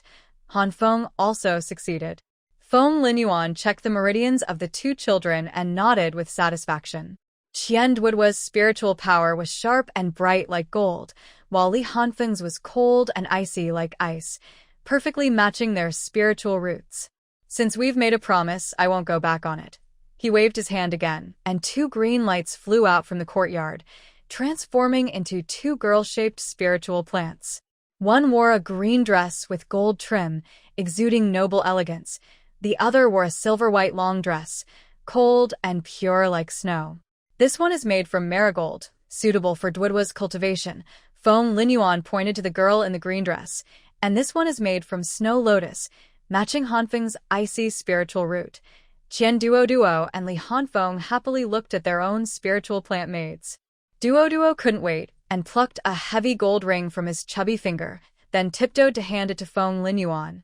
Master Yi, thank you so much. My dad says merchants should settle accounts clearly. I bought this made. Can you make another one for me? The room fell silent, then burst into laughter. Even Li Hanfeng, usually cold and distant, couldn't help but smile. Feng Linyuan shook his head helplessly. Spiritual plants are not goods. They are your good friends on your path of cultivation. Duoduo's face fell in disappointment, but he quickly cheered up. He thought for a moment, then solemnly put the gold ring on his spiritual plant mate's hand. Now we're good friends. I give this to you. The girl made from marigold paused, then smiled gently. Thank you, little master. Everyone present couldn't help but laugh at the adorable scene. Even Feng Linyuan shook his head and chuckled, finding the little money grubber simply innocent and cute. Master, Duo suddenly remembered something, turning to tug at his master's sleeve. Is there a spell to turn metal into gold? I want to learn. His master twitched his mouth. Cultivators shouldn't be obsessed with these external things, but gold looks so nice, Duo said confidently. Everyone burst into laughter again. Just then, Yun Yi and Lu Qingxue were also brought over by their respective masters. The 5 little ones finally gathered at Shifeng Peak, excitedly sharing their cultivation experiences. I tell you, Lele is just like a little fox servant. Lin Zi earnestly shared her experience. Cold wind imagines it as ice cubes. Li Hanfeng rarely spoke more than a few words. Qingxue imagines herself as a small grass. Lu Qingxue whispered softly. Yun Yi imagines himself as a sword. Yun Yi proudly puffed out his chest. Qian Duo scratched his head in frustration. Duo only knows how to imagine roast chicken. Everyone burst into laughter again. At this moment, the peaks of the Xiantian sword sect echoed with familiar bragging voices. Junior brother Zhao, how do you know my little disciple has successfully absorbed spiritual energy? Not very impressive, quite slow. Only succeeded after a day and a half. Not at all remarkable. Junior sister son, I heard your Qingxue succeeded in 7 hours? My wind here. It took almost until sunset to succeed. So anxious. Other disciples and elders listened to these familiar boasts, feeling overwhelmed. Will they ever stop? I've heard similar words 5 times in the past 2 days. Shu, keep your mouth shut. Are these elders taking turns to show off? In the main peak training room, Su Qingxue listened to the laughter and chatter outside the window. her nails digging deep into her palms. They all succeeded. Why can't I? She bit her lower lip, eyes full of unwillingness. They all came on the same day. Their ages are similar. She forced herself to calm down and looked for reasons to comfort herself. Yes, because they all have mutated spiritual roots. That's just how it is. But thinking of Qian Duo, her mood faltered again. Qian Duo, this rich kid, also has a 5-element spiritual root. Why should he be better than me? Qingxue took a deep breath, closed her eyes again, trying to feel the spiritual energy. However, the more anxious she was, the less she could sense any spiritual fluctuations. Her mind was already disturbed, which is a deadly mistake in cultivation. Qingxue, Elder Qinglan's voice came from outside the door. Cultivation requires calmness. Rest for today. Qingxue suddenly opened her eyes. Master, your talent isn't bad, just the timing isn't right, Elder Qinglan said gently. Go with the flow, and success will come naturally. Qingxue lowered her head, hiding her unwillingness. Disciple understands. But deep inside, she knew the gap between herself and those 5 little ones had quietly widened. And she, whom she looked down on the most, Lindsay, was far ahead. This realization was hard for the proud Qingxue to accept. At the same time, on Qifeng Peak, 5 little kids sat together, sharing spiritual fruit snacks prepared by Feng Linyuan. Master Tiger is the best, Qian Duo said with his mouth full, speaking unclearly. Call him Uncle Feng, Li Hanfeng corrected. Same thing, Qian Duo waved his chubby hand. Anyway, Master will give me good food. Lindsay proudly lifted her chin. Of course. Master is the best. Feng Linyuan watched these chattering little ones, his eyes soft without him noticing. These children also brought new energy to Qifeng Peak. As the sunset fell, the 5 little figures stretched long in the golden evening glow. Their path of cultivation had just begun, and the future was still long. But at least, at this moment, they were happy, innocent, and full of hope for the upcoming fairy journey.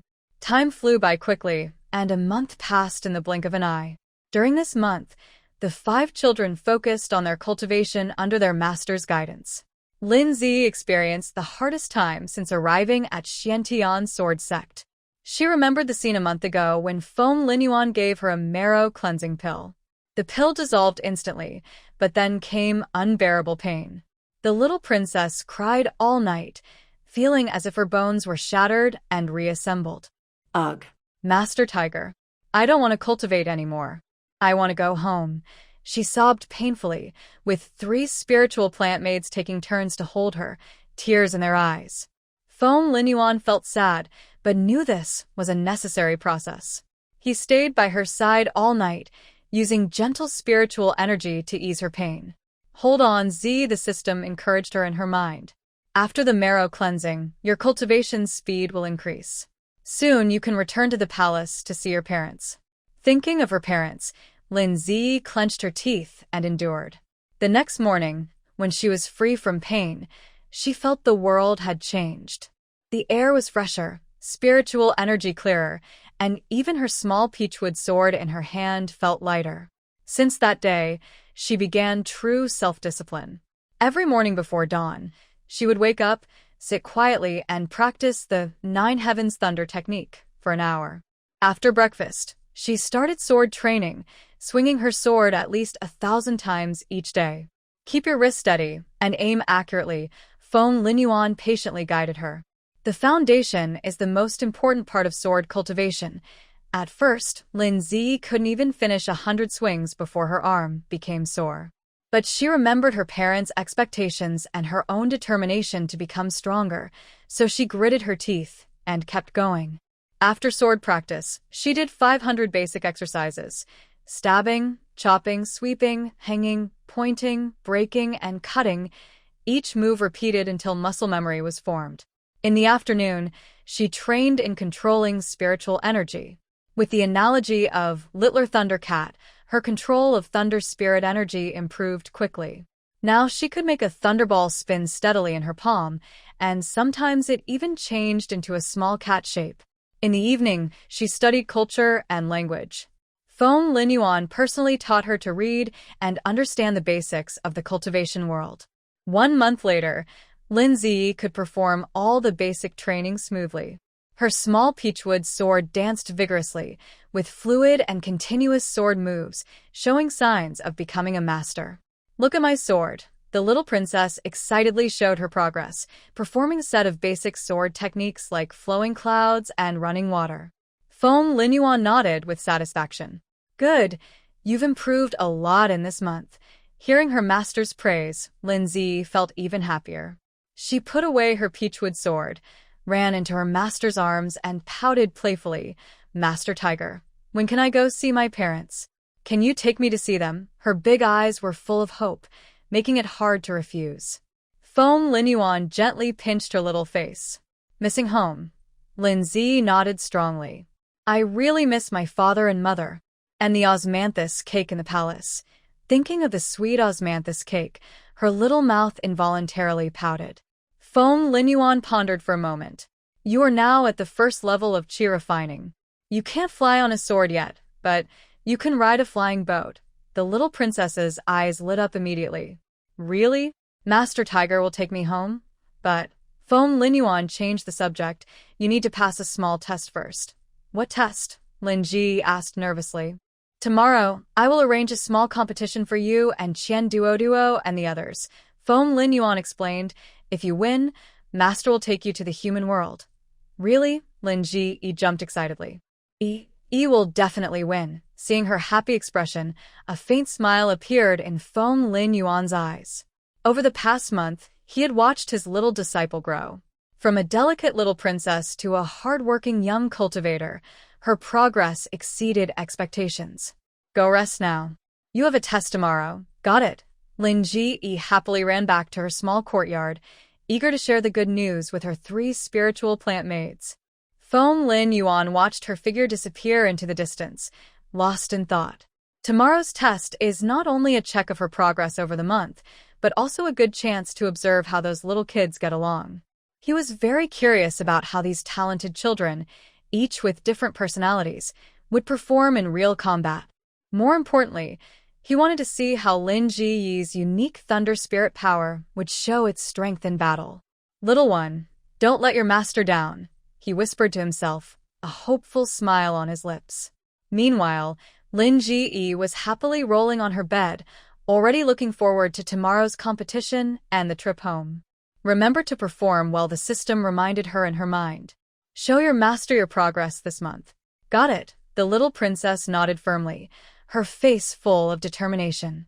"I must win and go home to see my father and mother." This belief would be her strongest motivation for tomorrow's test. At the Xiantian Sword Sect's training ground, it was already crowded with disciples from both inner and outer sects watching. The central fighting platform was covered by a transparent barrier.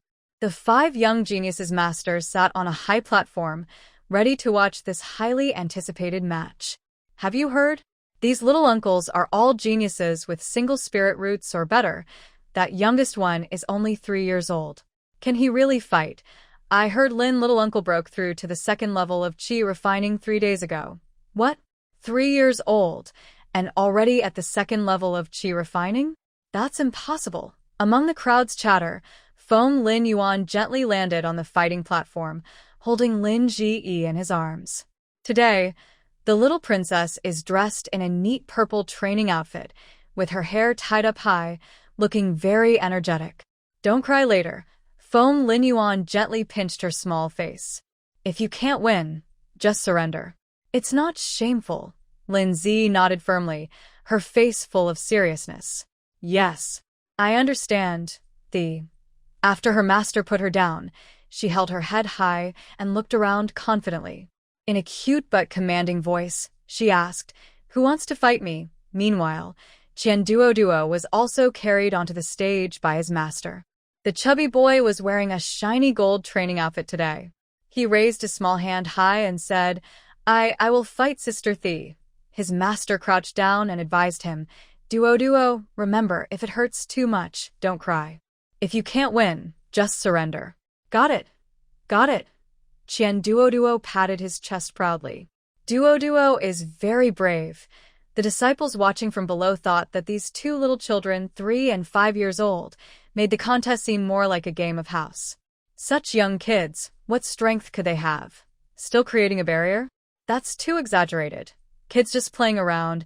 Why so serious? However, when the official start bell rang, everyone stopped underestimating them. Big brother Duo, let me see your strength. Lin Zi made hand seals, and purple lightning flickered around her. Duo also stopped joking. His chubby hands quickly formed seals. Golden sword technique. A small golden sword appeared out of nowhere, shining with sharp energy, shooting straight at Lin Zi. This standard gold element spell made the crowd go quiet. Thunder shield technique. Lin Zi was calm. She gathered a purple lightning shield in front of her. The golden sword collided with the lightning shield, producing a loud clash. Sparks of electricity and gold light splashed everywhere, causing ripples on the barrier. This is a spell a 3-year-old can use. The strength of that lightning shield is already comparable to mid-stage chi refining. A genius truly is a genius. The disciples below stared in shock, finally understanding why the barrier was necessary. Without the barrier's protection, the spectators might really get caught in the fight. When the first attack missed, Duo was not discouraged. He quickly formed another seal. Golden escape technique. His figure instantly turned into a streak of gold light, skillfully dodging the lightning attack that Lin Zi cast afterward. Because the weather was clear today, and there were no dark clouds to help, the power of the lightning spell was somewhat reduced. Golden radiance technique. Duo shouted softly. Golden light burst from his body, and several small golden swords formed in front of him, flying toward Lin Zi with sharp force. Lin Zi's small face turned serious. Instead of retreating, she stepped forward. Lightning strike. A thick purple bolt of lightning gathered in her palm and collided head-on with the flying golden swords. Boom. A huge explosion echoed inside the barrier. Golden and purple lights intertwined, so bright that no one could keep their eyes open. When the light faded, the two little figures were still standing firmly on the stage, though both were breathing heavily. It was surprising that, despite their young age, their spellcasting and combat awareness were both precise and disciplined, clearly the result of strict training. You're amazing, Duo said sincerely, his round face full of determination. But I won't give up. Lin Zi smiled. Duo, you're amazing too. On the high platform, Feng Linyuan nodded with satisfaction. A month of hard training had paid off. His young disciple's control over lightning energy was now quite refined. Duo's master stroked his beard and smiled. This child loves to eat and play, but when it comes to cultivation, he's very serious. The other 3 elders also watched the match closely, occasionally exchanging approving glances.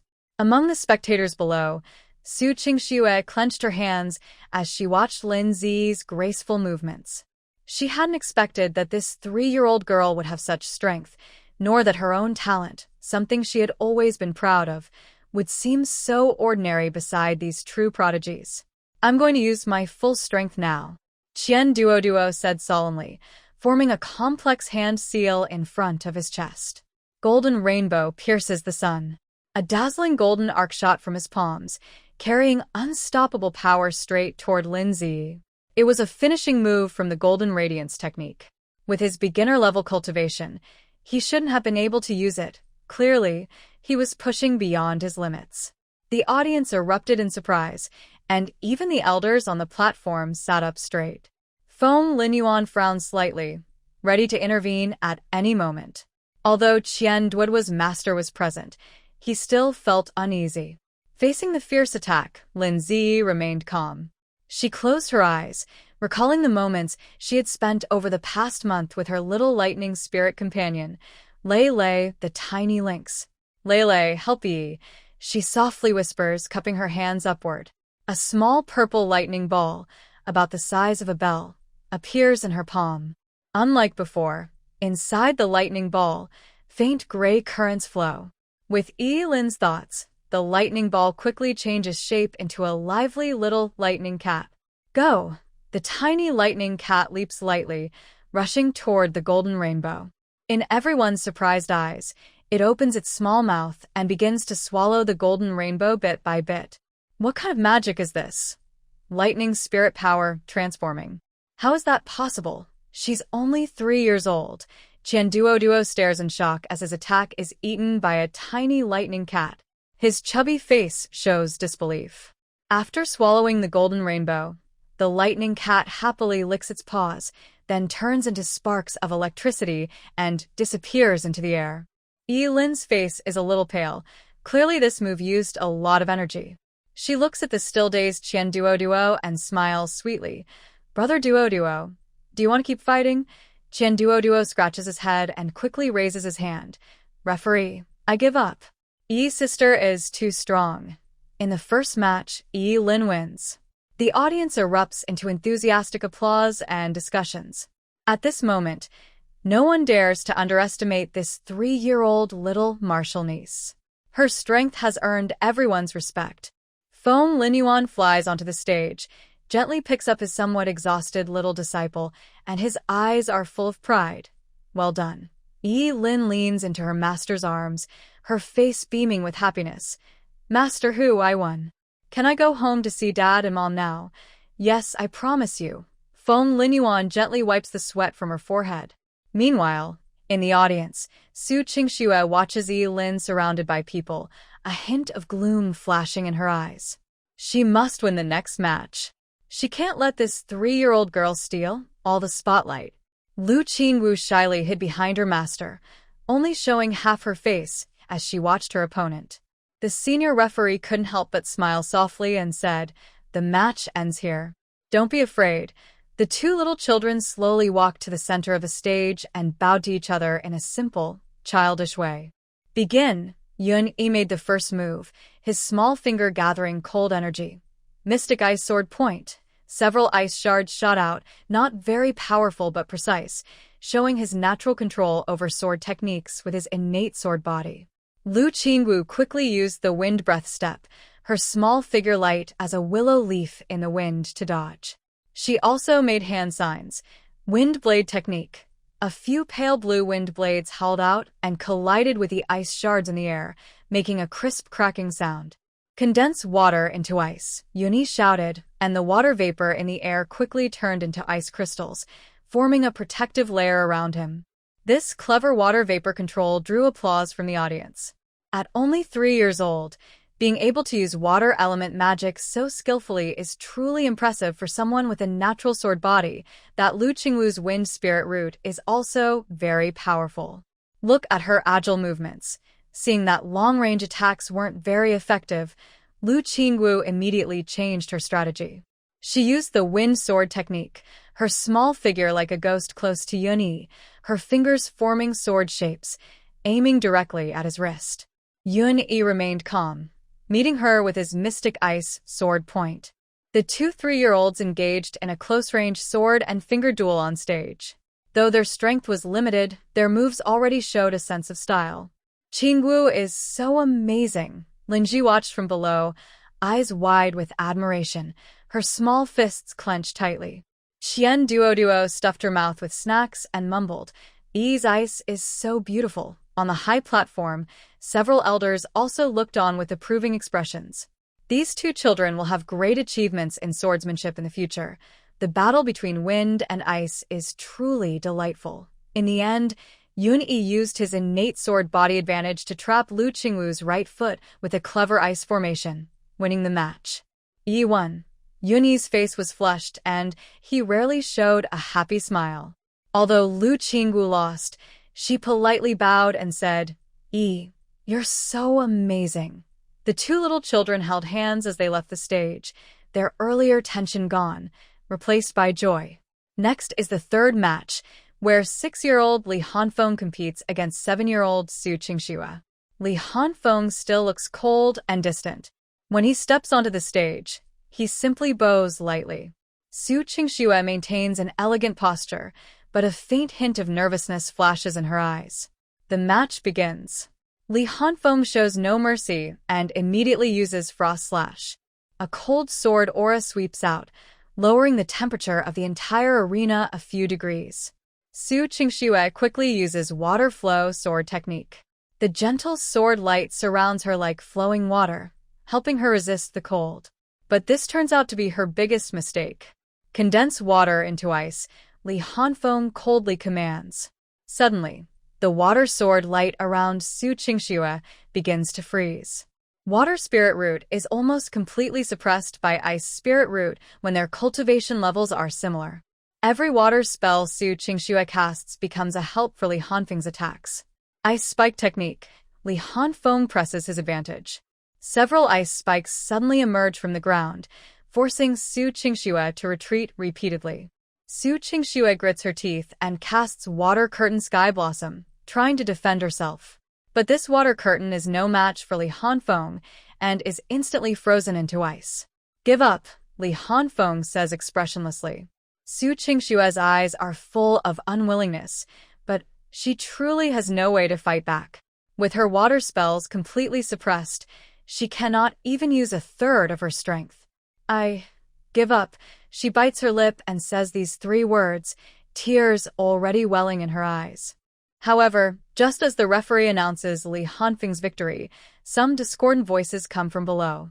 Li Hanfeng is too ruthless and heartless. He knows her water root is suppressed by ice root, yet he still uses such heavy attacks. Yeah, he's just bullying because of their attribute clash. Although these comments are quiet, they clearly reach the stage. Li Hanfeng's face grows colder, while Qingxue lowers her head in grievance, her shoulders trembling slightly. At this moment, a childish but clearly sarcastic voice rings out. Oh dear, if you can't win, you say others are bullying. So in future matches, should you ask what your spirit root is afraid of first? Everyone looks toward the voice and sees Lin Zi with her hands on her hips, her face full of disdain. If you're afraid of losing, don't come to compete.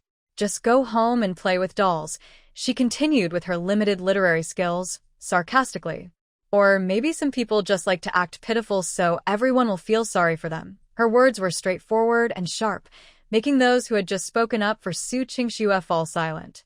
Qingxue's face turned pale with anger, but she couldn't lose her composure to protect her image. She could only bite her lip, tears welling up in her eyes.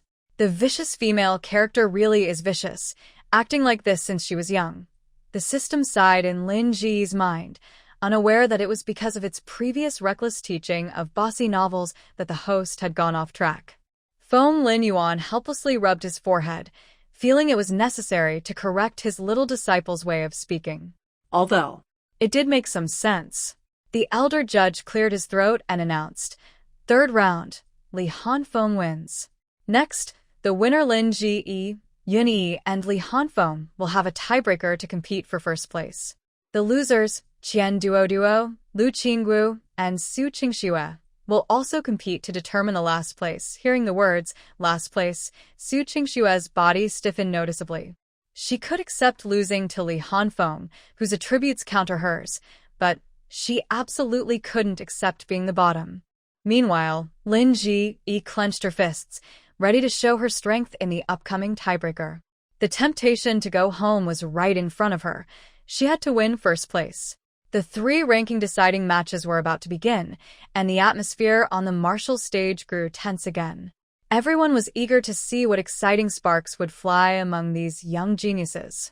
After a short break, the first tiebreaker began. Lin Ji faced Yun Yi in a duel between the Thunder Spirit Root and the Ice Spirit Root, and the innate sword body. Before stepping onto the stage, Lin Ji looked at Yun Yi, whose eyes were still red. She patted his shoulder like an adult. Yun Yi, boys shouldn't always cry. Do you still want to be the strongest sword cultivator? Yun Yi wiped his face hard, a rare look of determination appearing on his small face. Yes, then let's begin. Lin Ji adopted a fighting stance, purple electric sparks flickering around her. The elder judge gave the order, and the match started. Yun Yi struck first, his mysterious ice sword aimed directly at Lin Ji's chest. A cold, biting wind rushed toward her, with a tricky trajectory, showcasing the exquisite control of her innate sword body. Lin Zi was calm and steady. Her Thunder Shield technique instantly formed, accurately blocking all the ice shards. At the same time, she quickly used a lightning strike, sending purple lightning directly at Yun-yi. Yun-yi hurriedly condensed water into ice, raising an ice wall in front of her. The lightning struck the ice wall, making a sharp sizzling sound.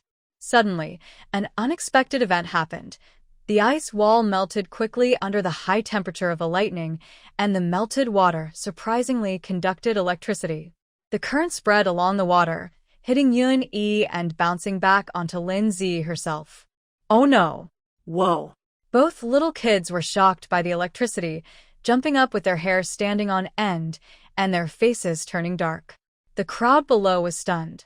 Ice melts, water conducts electricity. This hurts the enemy, but also harms yourself. These two little ones are too reckless. Lin-zi shook her numb hand, but her big eyes lit up. She realized that although the lightning bouncing back made her numb, part of it was absorbed by her body and turned into pure spiritual power. Is this lightning body refinement? The system was amazed, detecting the changes inside her. Her thunder spirit root can actually be cultivated like this? Yun-yi, again. Lin-zi cheered excitedly, removing her thunder shield on her own, allowing Yun-yi's ice magic to attack her. Yun-yi was puzzled but followed her lead and cast ice spike technique. Several ice spikes emerged from the ground.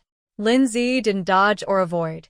Instead, she moved forward and released a lightning strike just as the ice spikes were about to hit her. Boom.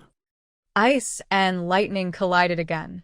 The melted ice water conducted electricity, and a strong current swept across the entire arena. The two little kids were shocked again, trembling all over. But this time, Lin-zi was prepared. She used the Nine Heavens Thunder Control technique, frantically absorbing the bouncing lightning. Wow, so numb. Yun-yi experienced this all-around electric shock for the first time. His face scrunched up, and he saw his golden bean-like eyes starting to droop. But Lin-zi became more excited.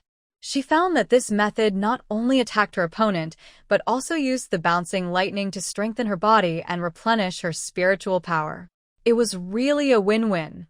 Again, she shouted loudly, rushing toward Yun-yi. The lightning ball in her palm ruthlessly smashed into his ice shield. They kept colliding and shocking each other repeatedly. Yun-yi was shocked and kept shouting, but Lin-zi became braver. The lightning around her grew stronger, and during the fight, she broke through the peak of the second level of qi refining and was close to the third level. Li Hanfeng, watching from below, quietly stepped back, his face full of fear. He thought about how he would have to fight this human lightning if Lin-zi won, and he felt numb all over. Yun-yi, don't give up. Keep going. Don't let Yi win. I don't want to get shocked. This usually cold little boy was now so excited that he was jumping up and down. Unlike when he was falsely accused by Su Qingxue and her supporters, he was not this frantic. He really didn't want to experience that full body shock. On the high platform, Feng Lin Yuan's eyes sparkled. He didn't expect his little disciple to understand the method of tempering lightning in battle. It was truly unheard of. Uncle, this little girl's lightning spirit root. Elder Qinglan hesitated. Unique, Feng Lin Yuan replied briefly, never taking his eyes off his little disciple on the stage. At this moment, Yun-yi was almost crying from being shocked. The more ice spells he cast, the more water melted, the wider the area of conduction, and the more he was shocked. It was a vicious cycle. Ugh. I give up. He finally couldn't hold on and raised his hand to surrender, tears in his voice. The referee quickly announced, first match extra round. Lin-zi wins. Lin-zi happily jumped up, ignoring her messy, blackened hair and face. She ran to Yun-yi, took out a piece of candy, and put it in his mouth. Don't cry. I'll give you candy. Yun-yi, holding the candy, sniffled and said, So scary. Below, Li Hanfeng watched the scene, his face turning even paler. He seemed to already see his own miserable future of being shocked until he was burnt inside and out. Next match, Qian Duo and Lu Qingxue. Prepare, the referee announced. Qian Duoduo and Lu Qingwu looked at each other nervously. Especially Qian Duoduo, who had just witnessed that lightning show, felt even less confident about the upcoming match. Meanwhile, Lin Ji was carried off the stage by Feng Linyuan to rest, preparing for the final competition. The little princess leaned on her master's shoulder, excitedly sharing her new discovery, Master Tiger. Yi discovered that Lele could take care of herself. Feng Linyuan helplessly wiped the soot off her small face. No more reckless behavior, understand? Got it, Lin Zi replied with a nod, but her big eyes were spinning around, clearly not taking her master's warning seriously. Qian Duoduo and Lu Qingwu's match began amid everyone's expectations. The battle between the Gold Spirit Root and the Wind Spirit Root was also very exciting. Although Qian Duoduo usually loves to eat and play, he showed sharpness with his Gold Spirit Root during the fight. His golden sword techniques were very fierce, and his agile movements made it hard for Lu Qingwu's wind blades to hit him. Lu Qingwu relied on her quickness, unique to the Wind Spirit Root, to dodge Qian Duoduo's attacks again and again. Her wind breath step was already taking shape, and her small figure flickered on the arena. Her counterattacks with wind blades were also quite threatening. In the end, Qian Duoduo narrowly won thanks to his greater spiritual power and clever changes in the Rue Jinju technique. Brother Duoduo is so amazing, Lu Qingwu said politely, even though she lost. Qian Duoduo shyly scratched his head. Qingwu's sister's agility is even better. I couldn't hit you. The two little kids happily held hands as they left the stage, creating a friendly atmosphere. The chief judge then announced the next matches. Next, the winners group, Li Hanfeng versus Lin Zi. The losers group, Qian Duoduo versus Su Qingxue. He explained the rules in detail. If Li Hanfeng wins, the winners group will be done, and Li Hanfeng automatically becomes first place. If Li Hanfeng loses, he will have to fight Yin Yi again to decide second and third place. Similarly, if Su Qingxue wins, the losers group will be done, and she automatically gets fourth place. If she loses, she will have to compete with Lu Qingwu for fifth and sixth places. As soon as the rules were announced, there was a lot of discussion among the audience. So, Su Qingxue only needs to win one match to avoid last place. If Li Hanfeng loses, he has to fight again. That's really unfair. Lin Zi's lightning body tempering technique just now was terrifying. Would Li Hanfeng dare to fight her? Sure enough, hearing the rules, Li Hanfeng's face grew colder. He really didn't want to fight Lin Zi. The thought of being electrocuted all over was just too scary. And Su Qingxue's eyes lit up. As long as she won money from Duoduo, she could avoid being last. This was a golden opportunity. Lin Zi didn't mind much. Her only goal now was to win first place and then have her master take her home to see her parents.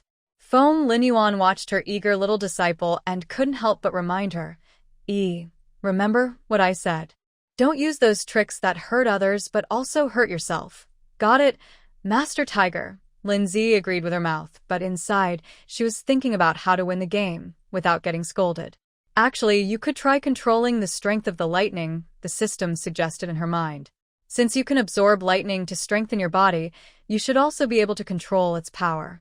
This advice made Lin Zi's eyes light up. Yes, she didn't need super strong lightning. As long as she could give Li Hanfeng a little shock to scare him, that would be enough. Meanwhile, Li Hanfeng was having a fierce mental struggle. He really wanted to win, but he definitely didn't want to get shocked. Hanfeng, his master, saw his hesitation and gently encouraged him. The path of cultivation is full of challenges. If you're afraid of this small difficulty, how will you face bigger storms in the future? Li Hanfeng bit his lip, a determined look appearing on his young face that didn't match his age. Disciples understand. He looked at Lin Zi on the stage. Though there was still a hint of fear in his eyes, more was replaced by fighting spirit. Su Qingxue was full of confidence. She had observed Duoduo's fighting style. Although her golden spirit root had strong attack power, it lacked variety. As long as she used the flexibility of her water spirit root well, she believed she could win. Next, the final match of the winners group, Li Hanfeng versus Lin Zi, the chief referee announced. The whole crowd suddenly fell silent. all holding their breath for this ultimate battle of ice and lightning. Li Hanfeng took a deep breath and stepped onto the fighting stage with firm steps. Although he was only 6 years old, his cold aura was already quite impressive. Lin Zi also stepped onto the stage, facing Li Hanfeng. The atmosphere between the two young geniuses instantly became tense. "Hanfeng, please give me your guidance." Lin Zi bowed, her big eyes shining with a clever glint.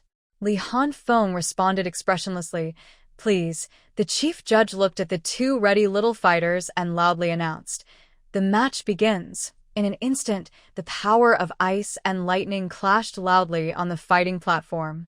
Li Hanfeng and Lin Zi's match ended in a funny and somewhat sad way. Although Li Hanfeng tried his best, Lin Zi's control of her lightning power had improved a lot. She no longer used strong electric shocks that hurt both sides, but instead used tiny currents, like countless small needles, to poke at Li Hanfeng. This kind of shock wouldn't cause serious harm, but it made his whole body tingle and his hair stand on end, making it hard for him to focus on casting spells. Finally, after being shocked more than 10 times, Li Hanfeng, with his hair standing up, angrily gave up. "Humph, Yi is mean. I don't like you anymore. You keep shocking me." "Humph, I don't like it." Li Hanfeng rarely lost his temper, and his usually cold little face was full of grievance. But Lin Zi didn't mind and happily spun around him. "It's okay. I like Big Brother Hanfeng. Why are you like that?" I was talking about myself. "I don't like bad Yi anymore." Li Hanfeng was anxious and stomped his foot. "I know. As long as Yi likes Big Brother Hanfeng, that's enough." "I don't care if you like me or not," the little princess said confidently. Li Hanfeng was confused by this logic and muttered softly after a long pause. This awkward reply made the audience burst into laughter. The two little kids, one angry and one giggling happily, made a strong contrast. Before the master took him to rest, Li Hanfeng turned back and glared at Lin Zi, but his hair-raising look didn't seem very intimidating. Next was the match for the losers group, Qian Duo versus Su Qingxue. Su Qingxue, confident because she was the oldest and had a single water spiritual root, thought she could easily beat the 5-year-old chubby girl. But she didn't know that Qian Duo had learned a lot from several matches and had quietly advanced to the second level of qi refining. When the match started, Su Qingxue used the water flow sword technique, with gentle sword light swirling like flowing water. She planned to use softness to overcome hardness and drain Qian Duo's spiritual energy. However, Qian Duo's golden spiritual root was sharp, and after reaching the second level of qi refining, her power increased significantly. His golden swordsmanship is no longer just small swords, but a large swarm of tiny swords that shoot towards Su Qingxue like a wave. Su Qingxue's water curtain shield quickly shattered under such dense attacks. She was forced to retreat repeatedly, looking very embarrassed. "Give up," Qian Duo said in a cool tone, imitating Li Hanfeng. Su Qingxue bit her lip, tears already forming in her eyes. She couldn't accept losing 2 rounds in a row, and she definitely couldn't accept competing with a 3-year-old girl for last place. Golden rainbow pierces the sun. Qian Duo seized the opportunity and launched a bright golden rainbow straight at Su Qingxue. Su Qingxue barely dodged, but her sleeve was still torn. Looking at her damaged sleeve, she finally couldn't hold back her tears. Usually, someone would stand up to speak for her at this moment. Sure enough, murmurs arose from the audience. "Junior brother Qian is too unkind. He knew Su junior sister just lost a round, yet he attacked so harshly. Exactly, he doesn't understand compassion at all." But Qian Duo's reaction surprised everyone. This chubby boy crossed his arms and started speaking in a childish voice. "He's older than us. He's our senior sister. It's okay for my junior brother to defeat her and make her cry. I fought 3 rounds. She only fought 2. I used more spiritual power than her." He got more and more excited, his face turning red with anger. "First, you said water spiritual roots and ice spiritual roots are incompatible, so I lost. Now you're saying water and gold spiritual roots are incompatible. In the future, when facing opponents or evil cultivators, will you ask them, 'Are your spiritual roots compatible with mine?' If not, you can't win fairly? This series of questions left everyone stunned.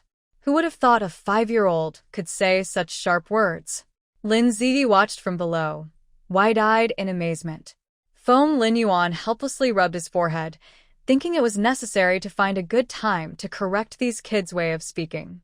What made it even more amusing was that Lin Ziyi suddenly, seriously, took her master's hand and said, "Master, I won't compete with anyone who has a soil spiritual root in the future." "Why?" Feng Linyuan raised an eyebrow. "Because it conflicts with my thunder spirit root," the little princess said confidently. Qian Duo, copying others, turned to his master and said, "Master, in future competitions, I can't see the thunder spirit root, fire spirit root, or ice spirit root. Please find me some wood spirit roots." "Why is that?" his master asked, holding back a smile. "Thunder, fire, and ice spirit roots can restrain me, but I can restrain the wood spirit root." As soon as he said this, even the serious elder judge couldn't help but laugh out loud. However, Su Qingxue's charming heroine aura was still very strong. Most of the audience and elders, influenced by the story, tended to sympathize with her. "Junior brother Qian, be merciful when you can. Qingxue is still a girl. Can't you be a little more lenient? The outcome of this match is already decided." "Why be so aggressive?" Amidst the crowd's chatter, the elder judge announced that Qian Duo had won. But the atmosphere made it seem like Qian Duo had done something wrong.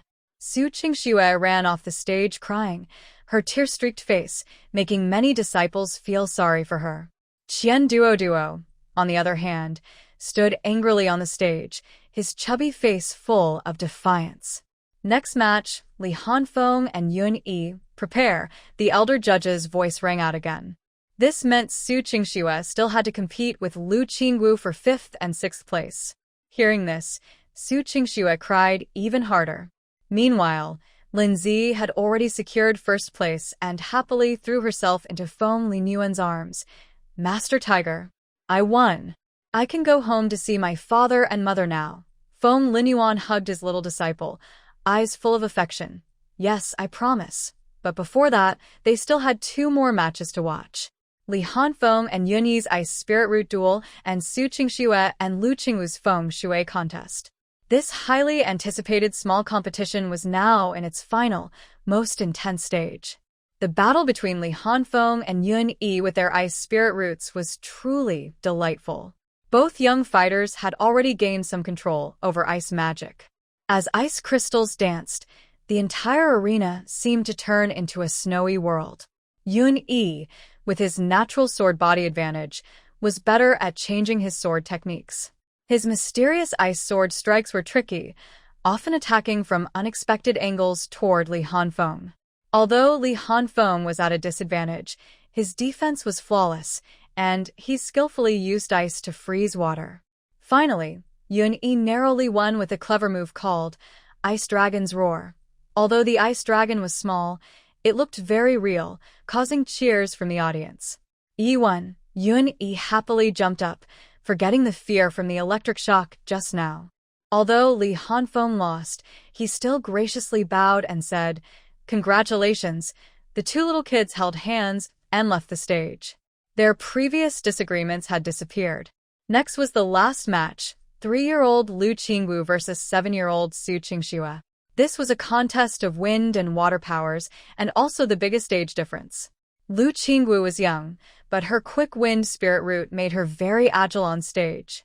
Her wind breath step was very skilled, and her small figure floated around, making it hard for Su Qingxue's water spells to hit her. Su Qingxue, being 4 years older, used her water sword technique, with sword light like flowing water, covering everything. They fought back and forth, hard to tell who was winning. In the end, Lu Qingwu won narrowly with her clever move called Wind Sweeps the Clouds. When the head judge announced the result, everyone was shocked. A 3-year-old defeating a 7-year-old was very rare in the entire cultivation world. Yun Yi tugged at Master Yunlan's sleeve and asked innocently, "Big brother, does wind spirit root outside the 5 elements defeat water spirit root?" Yunlan couldn't help but smile. There's no absolute control between spiritual roots. Winning or losing depends more on the cultivator's strength. At this moment, Qian Duoduo came back eating a chicken leg. Hearing the conversation, he said confidently, Yun Yi, Duoduo brother has 4 words to tell you today. What are they? Yun Yi asked curiously. Practice more with your dishes. Qian Duoduo stuffed a mouthful of chicken leg, speaking unclearly but confidently. However, the original story's heroine aura was very strong. Under the influence of the plot, most viewers and elders still favored Su Qingxue. Qingxue just had bad luck. Qingwu's wind spirit root is indeed special. Qingxue, don't be sad. You'll win next time. Qingxue is still young. Amidst the comforting words, Su Qingxue cried even harder. Lin Zi looked innocent, but Qingwu is only 3 years old, and Qingxue is 7. Why compare her to her little sister? Isn't that embarrassing? This statement was not loud, but it clearly spread throughout the training ground. Everyone was stunned. After thinking carefully, they realized it was true. A 7-year-old disciple lost to a 3-year-old junior sister, and there was no excuse for it. She couldn't accept that she ended up last. It was a huge shame. Feng Linyuan watched the scene and began to wonder if his usual personality had influenced his young apprentice too much. Why do your words sound so much like mine when I was young? He muttered to himself, then relaxed. Never mind, if my disciple doesn't look like me, then who does she look like? The main culprit, the system, didn't dare to speak, afraid it would be caught as the true cause of the deviation. The elder judge finally announced the final rankings. First place, Lin Zi, 2nd place, Yun Yi, 3rd place, Li Hanfeng, 4th place, Qian Duoduo, 5th place, Lu Qingwu, 6th place, Su Qingxue. Everyone was shocked by these results. The youngest little girl took 1st place, while the oldest, Su Qingxue, was at the bottom. After the competition, the 5 little kids gathered together. Lin Zi happily announced, Master Tiger promised to take me home to see Dad and Mom. She excitedly looked at her friends, her big eyes spinning. Do you want to come home with me in a few days and visit the palace? The 4 little ones immediately brightened their eyes. Palace? Are there lots of delicious foods? Qian Duoduo responded first. Yi wants to go, Yun Yi whispered. Hanfeng also wants to go. Take Hanfeng with you. Hanfeng doesn't blame you for teasing him, Li Hanfeng said coldly, but his eyes sparkled with anticipation. Qingwu. Qingwu also wants to go. Lu Qingwu shyly raised her hand. Lin Zi proudly lifted her chin. It's settled then. I'll take you to eat delicious food and have fun. The 5 little kids cheered happily, completely forgetting the tension and exhaustion from the competition. Feng Linyuan looked at this excited group of children and shook his head helplessly. It seemed that this trip to the human world wouldn't be peaceful. Meanwhile, in the distance, Su Qingxue watched Lin Zi surrounded by everyone, a trace of jealousy flashing in her eyes. Why does the 3-year-old girl always get everyone's attention? Even her most respected Uncle Feng is very fond of her. At this moment, Su Qingxue secretly vows to work harder in her training. One day, she wants everyone to see who the real genius is. Meanwhile, the 5 little kids are already planning the details of their trip to the palace. Is the palace really that big? Are there flying carriages? Are the snacks made by the royal chef delicious? Facing their excited questions, Lin Zi proudly puffs out her chest. Of course. My home is the best place in the world. The small contest ends with the 5 kids full of excitement for their palace adventure. After the contest, the 5 kids huddled together, whispering for a while, then each went back to their mountain peaks with mysterious smiles. On Qifeng Peak, Lin Zi eagerly looked at Feng Linyuan, blinking her big eyes. What are you looking at me for? Feng Linyuan asked with a serious face. Master Tiger, the little princess stretched out her voice. Yi wants to go home. Got it. Feng Linyuan sipped his tea calmly. But Yi needs. Lin Zi started counting on her fingers.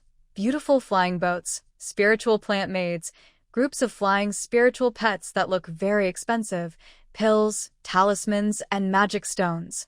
Feng Linyuan raised an eyebrow. Why do you need all that? The little princess confidently puffed out her chest. That way, father and mother will know Yi is talented. It will show off. Then no other country will dare to bully father and mother. Feng Linyuan fell into thought. Will the Emperor of Daxia also be bullied? Of course, Lin Zi's face serious. Last time, I heard father say the barbarians in the north are unruly, and the Yu kingdom in the west always causes trouble. If they knew I brought back such a powerful master and so many treasures, they definitely wouldn't dare to bully father and mother. Her childish words made Feng Linyuan smile bitterly, but seeing her serious face, he softened his heart. Meanwhile, the other 4 peaks are also having similar conversations. On the ice peak, Li Hanfeng tugged at his master's sleeve and said, "Master, Hanfeng wants some pills and magic tools. What do you need those for?" "To give to Yi." Li Hanfeng's face turned slightly red. "She's going home to see her father and mother and needs to look good." On Sword and Tent Peak, Yun Yi rarely cried, but this time he spoke seriously. "Master, Yi wants some spirit stones and talismans." "Why?" "Yi is going home, and Yi wants to help." On Cloud Flow Peak, Lu Qingxue shyly asked, "Master, can I have some pretty robes and jewelry?" "You want those?" "To help Yi get ready." The girl's small voice was firm. On Pill Refining Peak, Qian Duo directly said, "Master, take out your best treasures. I want to give them to Yi to make her look impressive." The 4 elders were both amused and helpless at their disciples' requests, but seeing the sincere eyes of the children, they happily contributed. Soon, all kinds of treasures were piled up in the main hall of Qifeng Peak. "This is 100 top-quality spirit stones. Take them to fill your father's treasury. These bottles of pills can cure all illnesses. Give them to your mother to help her recover. These talismans can save your life in emergencies. Keep them with your father. These robes and jewelry will make your mother look beautiful." Lin Zi looked at the mountain of gifts, her big eyes shining. "Thank you, senior brothers and sisters." "Thank you, Master." Feng Linyuan watched this scene with a smile in his eyes. As the disciple of the ascended ancestor, he was naturally wealthier than the 4 elders. He casually waved his hand, and a shining flying boat appeared outside the hall. The boat was made of purple sandalwood, decorated with various gemstones. The front was carved with a lifelike phoenix, and the sail was woven from 1,000-year-old ice silkworm silk, shining brightly in the sunlight. "Wow!" the 5 little ones exclaimed together. Even more surprising, dozens of rare spirit pets followed around the flying boat, colorful spirit sparrows, moonlight foxes, golden-winged roc. Each one extraordinary. "Is this enough for a grand display?" Feng Linyuan asked with a smile. Yes, enough," Lin Zi clapped happily. "Master Tiger is the best." 3 days later, everything was ready. Feng Linyuan, along with Lin Ji and 4 little friends, rode on a luxurious flying boat heading toward the Daxia dynasty. At Lin Ji's request, the boat took the most eye-catching route, passing through the busiest streets of Daxia. The young princess wore the most expensive robes, standing at the front of the boat, with Feng Linyuan and 4 equally well-dressed companions behind her. "Look, what is that in the sky?" "It's an immortal. An immortal has descended." "Is that the young princess?" "The young princess has become an immortal and returned, and there's the immortal venerable, more powerful than the national teacher." The common people along the way knelt and worshipped, and news spread quickly throughout Daxia. Lin Ji stood at the front of the boat, her face full of pride. She wanted everyone to know that the Daxia princess had joined a great cultivation sect and had become an immortal. She also brought back the immortal venerable, who is more powerful than the national teacher. Now, no one would dare to bully her parents anymore. The flying boat slowly headed toward the palace, and people bowed as it passed. This 3-year-old princess returning home was destined to leave a bright mark in Daxia's history. And all of this was just the beginning. The flying boat slowly landed in the imperial garden of the palace. Lin Qinyuan and Su Yunqing, who had already received the news, had been waiting for a long time. When they saw the small figure they had been longing for jump happily off the boat, they almost couldn't believe their eyes. "Father, Mother," Lin Ji ran over on her short legs and threw herself into Su Yunqing's arms. Your Majesty, Your Majesty." Lin Qinyuan's voice choked with emotion. The usually stern emperor's eyes also shimmered with tears. Su Yunqing hugged her daughter tightly, tears streaming down her face. "My dear child, I thought I would never see you again in this life. The scene of the family embracing moved Feng Linyuan and the four little ones deeply. After a while, Lin Ji lifted her head from her mother's embrace, holding her parents' hands proudly, and said, "This is my master, immortal, venerable Feng Linyuan. He's even more powerful than the national teacher." Feng Linyuan nodded slightly. "Greetings, Emperor and Empress." Lin Qinyuan quickly returned the greeting. "Immortal Venerable, you are too kind. My daughter is mischievous. Thank you for your careful guidance." Then Lin Ji introduced her four friends one by one. "This is Dodo Gij, Hanfeng Gij, and Qingxue.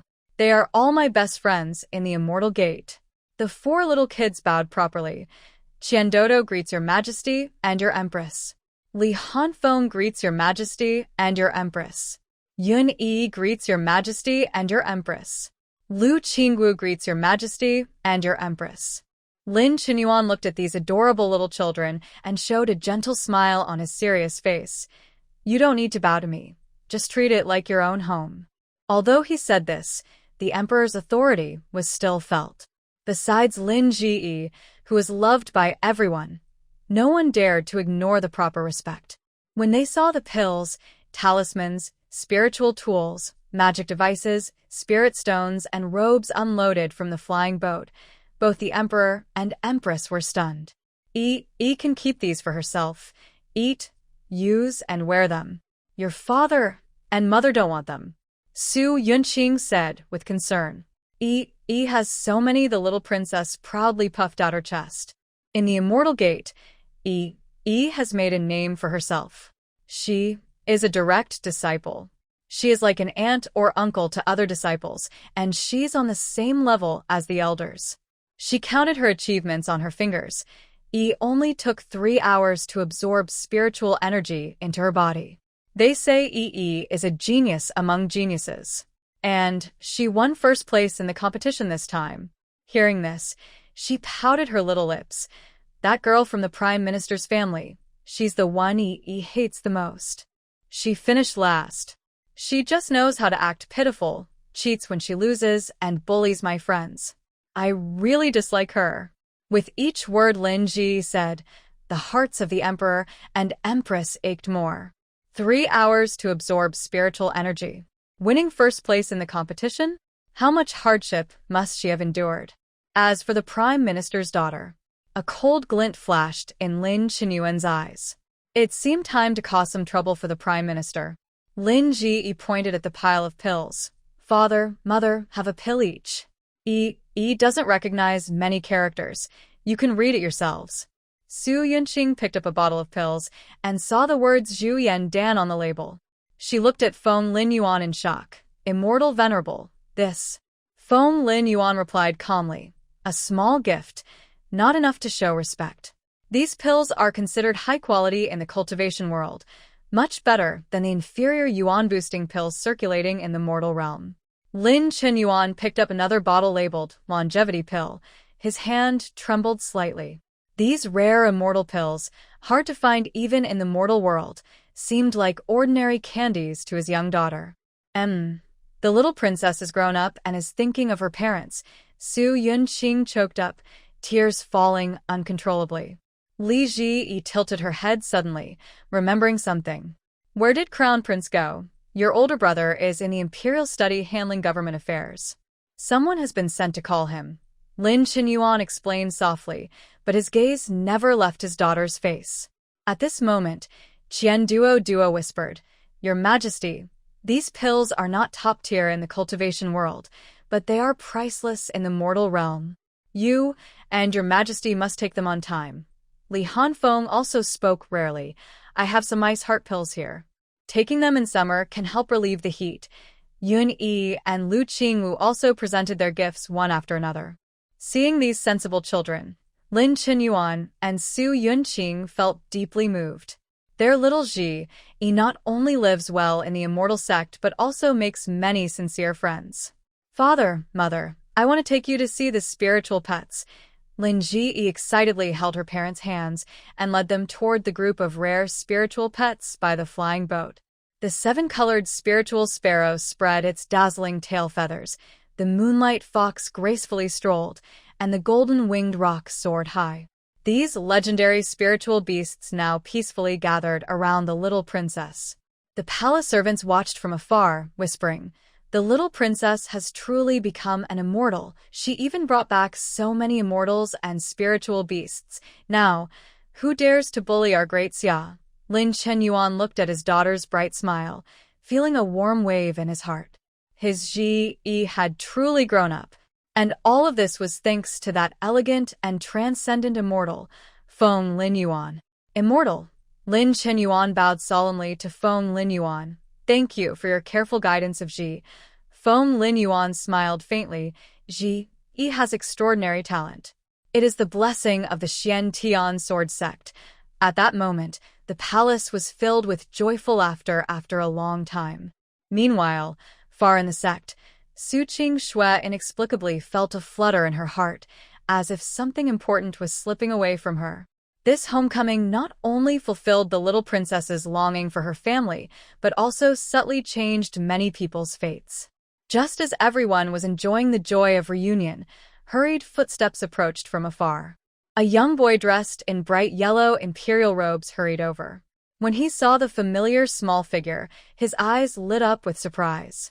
"Ji, big brother prince." Lin Ji, like a happy little bird, threw herself into the boy's arms. "I missed you so much." Lin Shuyuan held his sister tightly. The usually calm prince couldn't hide his excitement. It's only a month apart, but it feels like a very long time. Although they had only been separated for a month, in the world of cultivation, time doesn't matter. Plus, Lin Ji had undergone a transformation with the cleansing pill and worked hard on her cultivation, so her aura had subtly changed, making the separation feel much longer to her family.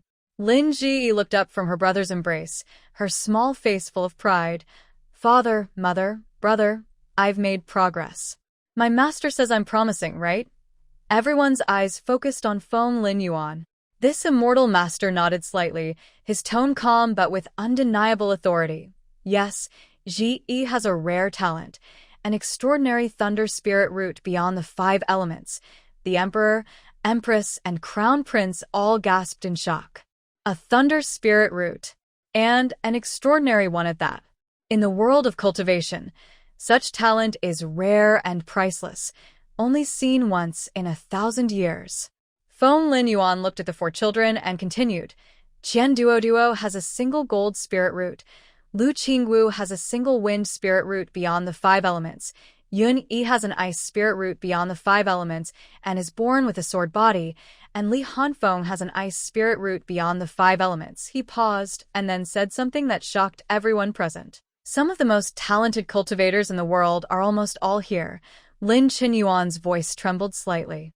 And Ji defeated them all? Yes. Feng Linyuan's answer was like a thunderclap, shocking everyone deeply. They had known only that their daughter had won first place in the competition, but they didn't realize she had outperformed so many geniuses. Lin Shuyuan knelt down carefully, examining his sister closely. "Ji, in this past month, how much hardship did you endure?" The little princess tilted her head and thought for a moment, counting on her fingers. "Yi has to swing her sword 1,000 times every day, practice 500 basic moves, learn to control thunder spirit power, and read books." With each item she mentioned, her family's hearts tightened a little more. Is this what a 3-year-old child should bear? But Yi is very brave. Lin Zi suddenly remembered something and smiled brightly. Master who said Yi only took 3 hours to absorb the energy into her body. That's the fastest in the history of the Xian sword sect. Seeing her daughter's innocent and cheerful face, Su Yunqing's tears started to flow again. "My little princess has truly grown up." Feng Linyuan reminded her at the right moment, "But you must not use spiritual power in the mortal world, as it can disturb the natural order." Lin Zi nodded obediently. "Yi knows." Master who said using spiritual power in the mortal world can cause karma, which is bad for cultivation, so I can't show it to you. But then, Feng Linyuan turned the conversation and pointed to the mountain of gifts. Common people can use pills, talismans, magic tools, and robes. These are fine and don't disturb the natural order. This made Lin Chenyuan's eyes sparkle with understanding. As a king, he immediately realized the value of these cultivation items, not just for longevity, but also related to the fate of the country. Your Majesty, I am grateful for your generous gift, Lin Qinyuan bowed solemnly. Feng Linyuan waved his hand lightly. No need for formalities. These are just the children's tokens of kindness. At this moment, Qian Duoduo quietly leaned over and whispered, Your Majesty, these pills aren't the top tier in the cultivation world, but they are priceless in the mortal realm. Especially that longevity pill, which can extend life by at least 30 years. Li Hanfeng also spoke up, rare for him. These robes can protect against water and fire, and the talismans can ward off disasters. Your Majesty and Empress should carry them with you at all times. Listening to the children's lively explanations, Lin Qinyuan and Su Yunqing were both moved and amazed. These items, common in the cultivation world, are priceless in the mortal realm. Father, Mother, Lin Zi held her parents' hands, her big eyes shining. From now on, no one will dare to bully you. If anyone causes trouble, I and my master will teach them a lesson. Her innocent words of protection moved everyone present. Feng Linyuan looked at this scene, a slight smile appearing at the corner of his lips. Perhaps, accepting this young disciple not only changed her fate, but also unintentionally influenced the future of this mortal kingdom. The days at the palace passed quickly. The 5 little children treated the palace like a playground. They played hide and seek in the imperial garden, fed the koi by the Tay pool, and secretly took snacks from the kitchen. The eunuchs and palace maids worked in 3 shifts, barely keeping up with the energy of these little masters. Finally, the day of departure arrived. At the palace gate, the farewell scene was especially touching. Father, mother, older brother. Yi is leaving, boo-hoo. Lin Zi clung to Su Yunqing's waist, tears streaming down her face. The other 4 children also imitated her, holding on to the eunuchs, palace maids, and even the crown prince's leg. We're leaving too, boo-hoo. I still want to play hide and seek in the imperial garden. The chef's lotus seed cake is so delicious. Dodo still wants to eat more. Yi likes that singing bird.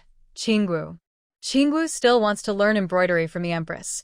The scene made the palace staff smile through their tears, feeling both amused and sad. Lin Zi sniffled and warned, Father, mother, older brother, don't eat too many pills. Your body can't handle it. After finally calming the crying children and helping them into the spiritual boat, Feng Linyuan, before leaving, specifically advised the emperor, empress, and crown prince, do not get involved in karma. Good deeds help cultivation. This short sentence made Lin Qinyuan's eyes sparkle. He immediately understood its deep meaning and ordered, Send my decree. From now on, all acts of charity and disaster relief in the royal family shall be carried out in the name of the little princess, Lin Zi. Su Yunqing also quickly instructed, Save half of my makeup funds and establish a charity orphanage in Zi's name. Lin Shuyuan also expressed his support.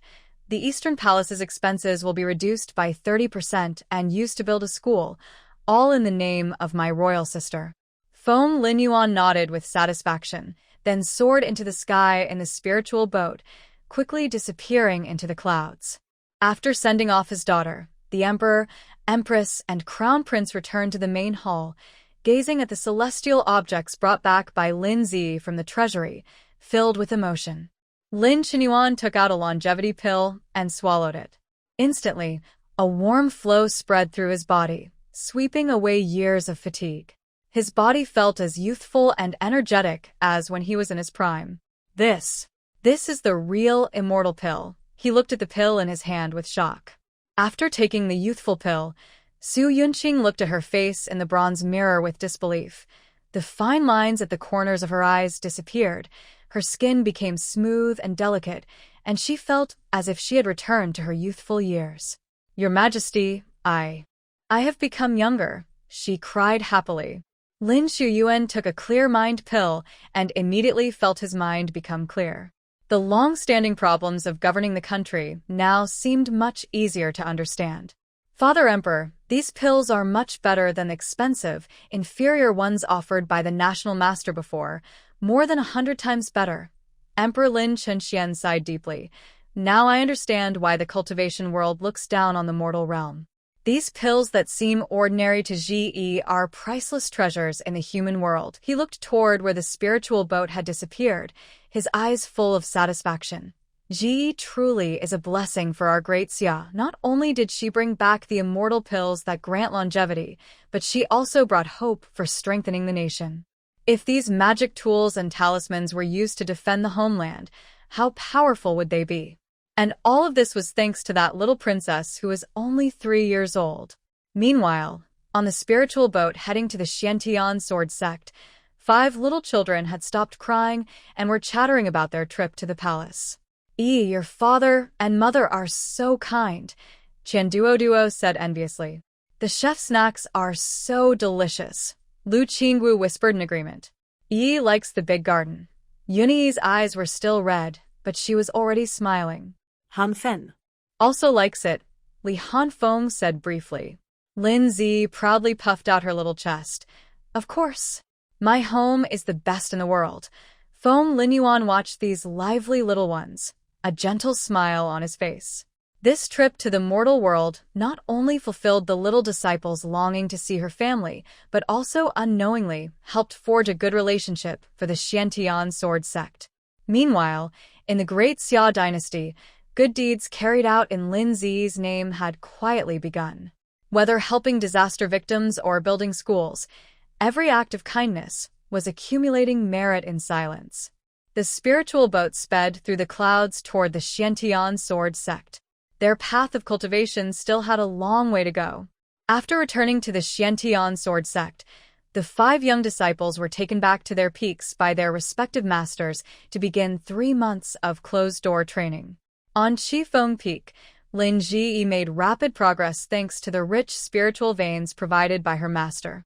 Feng Linyuan, as the direct disciple of the Ascension ancestor, had abundant spiritual resources, more than enough to be called the richest in the entire cultivation world.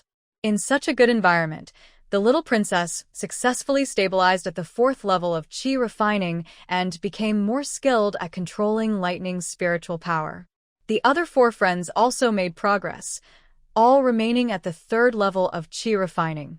Qian Duoduo's golden spiritual root became sharper, Lu Qingwu's wind spiritual root grew more lively, Yunyi's ice spiritual root complemented his innate sword body, and Li Hanfeng's ice spiritual root also became more refined. However, when the system scanned the sect's situation, it found an unexpected piece of news. Qingxue had actually broken through to the 5th level of qi refining. The plot is seriously going off track. The system muttered silently. Ever since gathered all the geniuses at the sword sect, the original story has been completely messed up. In the original story, Li Hanfeng and Yun Yi were also in the sword sect, but they had little interaction with Lin Ji and Qingxue. Qian Duo and Lu Qingwu even went to other sects, only meeting the main characters during the big competition, and even then, they were just minor characters defeated by Qingxue, briefly mentioned. The most important change was, in the original story, Lin Ji and Qingxue shared the same master, who favored Qingxue and ignored Lin Ji. No matter how talented Lin Ji was, she received no proper guidance, which led her to be dominated later by the shadow spiritual root, with the lightning spiritual root becoming secondary, ultimately turning dark. But now, the system looked at the data. In the original story, Qingxue should have just broken through to the 3rd level of qi refining at this point. How did she suddenly jump to the 5th? The system analyzed various possibilities. Did she get too stimulated after ranking last time and decide to work hard to redeem herself? Or secretly took a pill to boost her cultivation? Or did she encounter some of the opportunities from the original story? Thinking of this, the system suddenly became interested.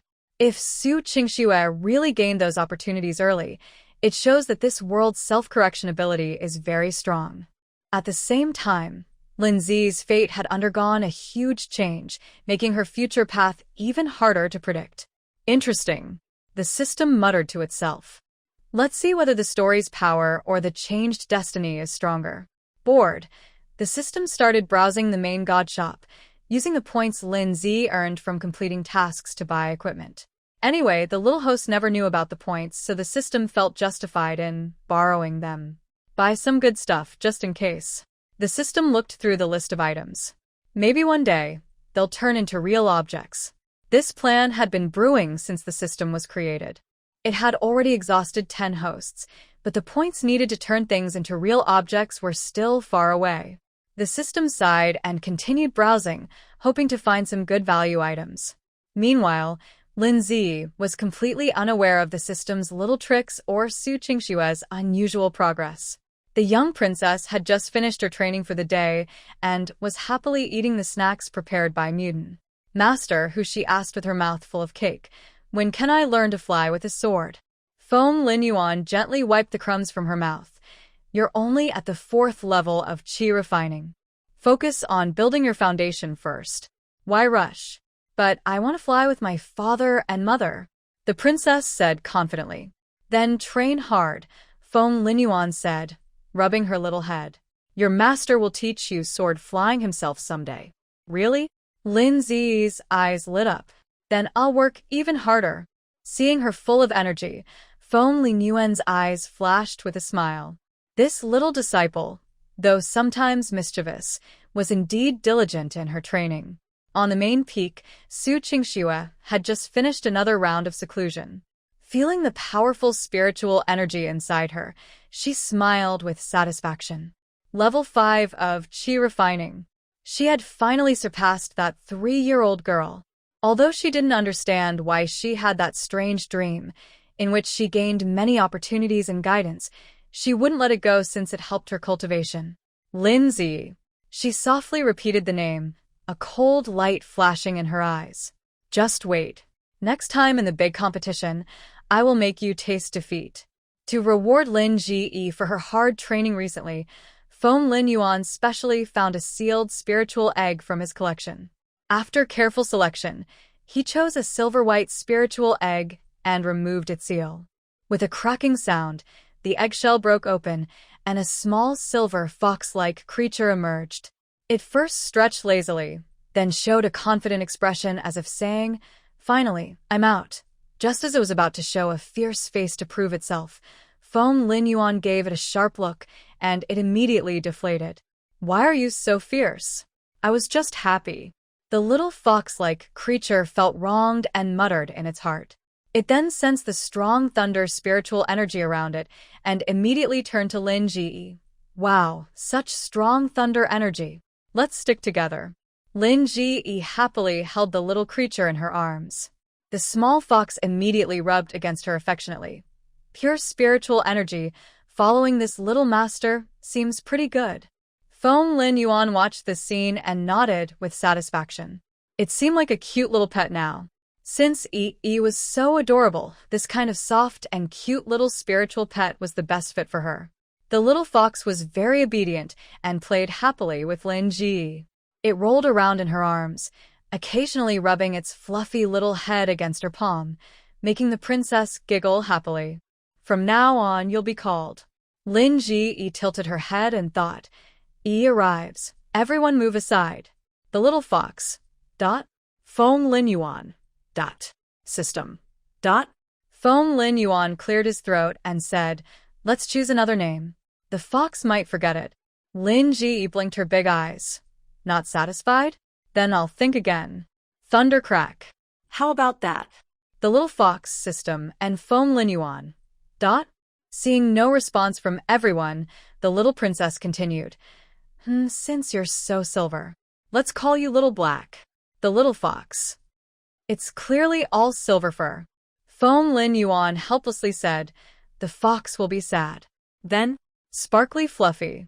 Next, Lin Ji kept coming up with strange and funny names, like Lightning Tail, Thunderball Roll, and Purple Electric Baby, until everyone, including the cat and the system, was numb from hearing them. Finally, after many unbelievable options, Lin Ji clapped her hands excitedly.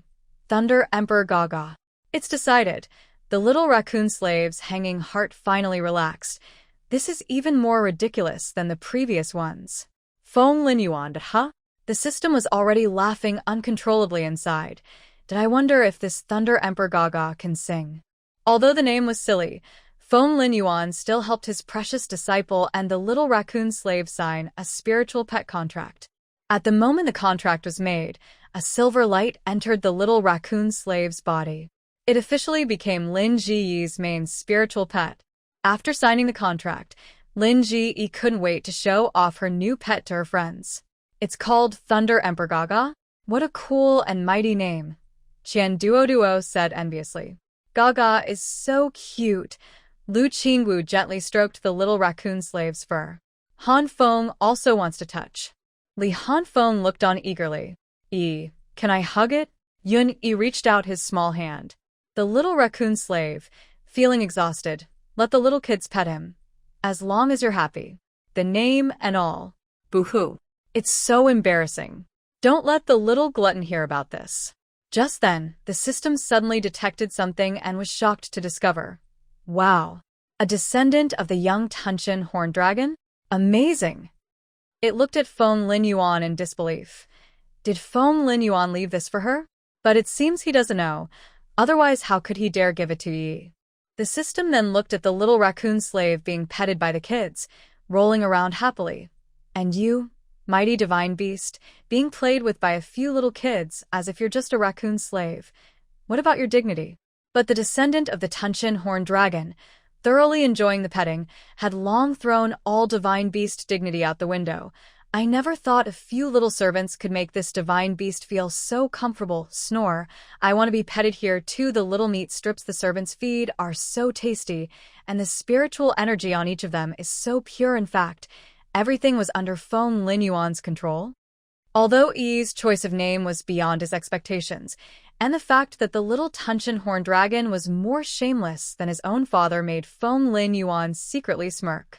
However, Feng Lin Yuan clearly knew the true identity of this little fox servant. He deliberately chose this descendant of the sky-devouring demon beast because he saw its compatibility with the thunder spirit root. But in this cultivation world, no one could see the true identity of this little fox servant for now. The sky-devouring demon beast family is very rare, and in its juvenile stage, it looks just like an ordinary spirit fox. Seeing Thunder Emperor Gaga in Lin Zi's arms, the other four little groups were so jealous that they ran to find their own masters, crying and begging for a spiritual pet. Their masters didn't mind. It's just a fox servant. One day, I will find you a better one. They didn't know that the little creature named Thunder Emperor Gaga by Lin Zi was actually a descendant of a divine beast capable of swallowing the sky and the earth. At this moment, the divine beast was rolling around in Lin Zi's arms, demanding more treats. More. The little sky-devouring demon beast nudged Lin Zi's hand with its head. This little servant's thunder spirit energy is the purest. I must absorb more. Lin Zi happily fed Thunder Emperor Gaga, completely unaware that she was holding a divine beast cub capable of shaking the entire cultivation world. Seeing this scene, the system was already looking forward to how this sky-devouring demon beast would grow up. By then, the name Thunder Emperor Gaga might truly live up to its reputation. Feng Lin Yuan stood nearby, watching his little disciple and her new companion with a meaningful smile. With the help of the sky-devouring demon beast, Lin Zi's future cultivation path would be much smoother. But he wondered, when this divine beast grew up, how would it feel when it remembered being called Thunder Emperor Gaga, a name from its dark past? That 3-year-old girl always seems to get the best things. But this feeling was quickly eased because the story's mysterious power once again took effect. By a lucky chance, Qingxue also found a spiritual pet on the back mountain, a pure white fox with a touch of gold on its forehead.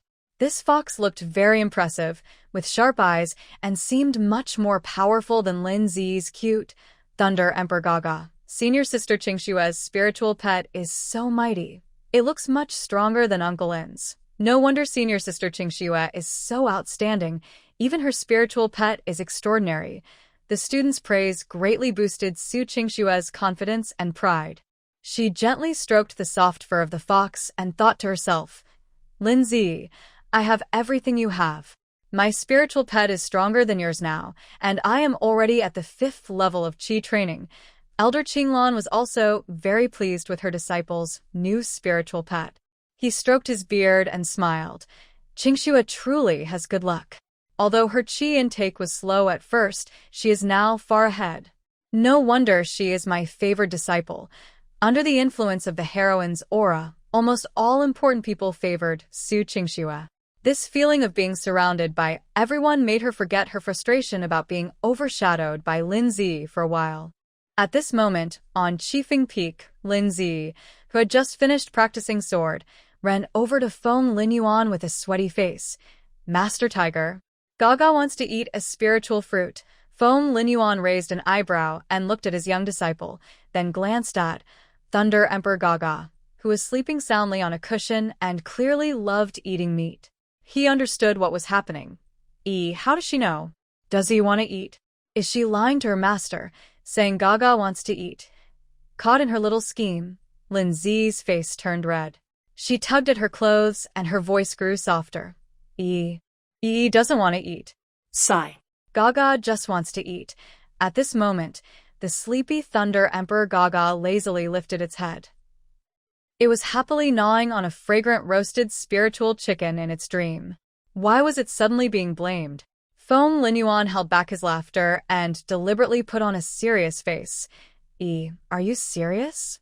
Are you telling the truth to your master? The little princess frowned in hesitation, then finally admitted honestly. Yi. Also wants to eat. Just a little bit. Seeing her adorable expression, wanting to eat but afraid of being scolded, Feng Linyuan couldn't help but laugh. He gently patted his little disciple's head. Honest children deserve a reward. Come, master will take you to pick some spirit fruits. Really? Lin Zi's eyes lit up. She quickly forgot her embarrassment and happily grabbed her master's hand. Master is the best. The forgotten Thunder Emperor, Gaga, let out a dissatisfied cry. Hey. I want to go too. It swiftly jumped onto Feng Linyuan's shoulder and found a comfortable spot to lie down.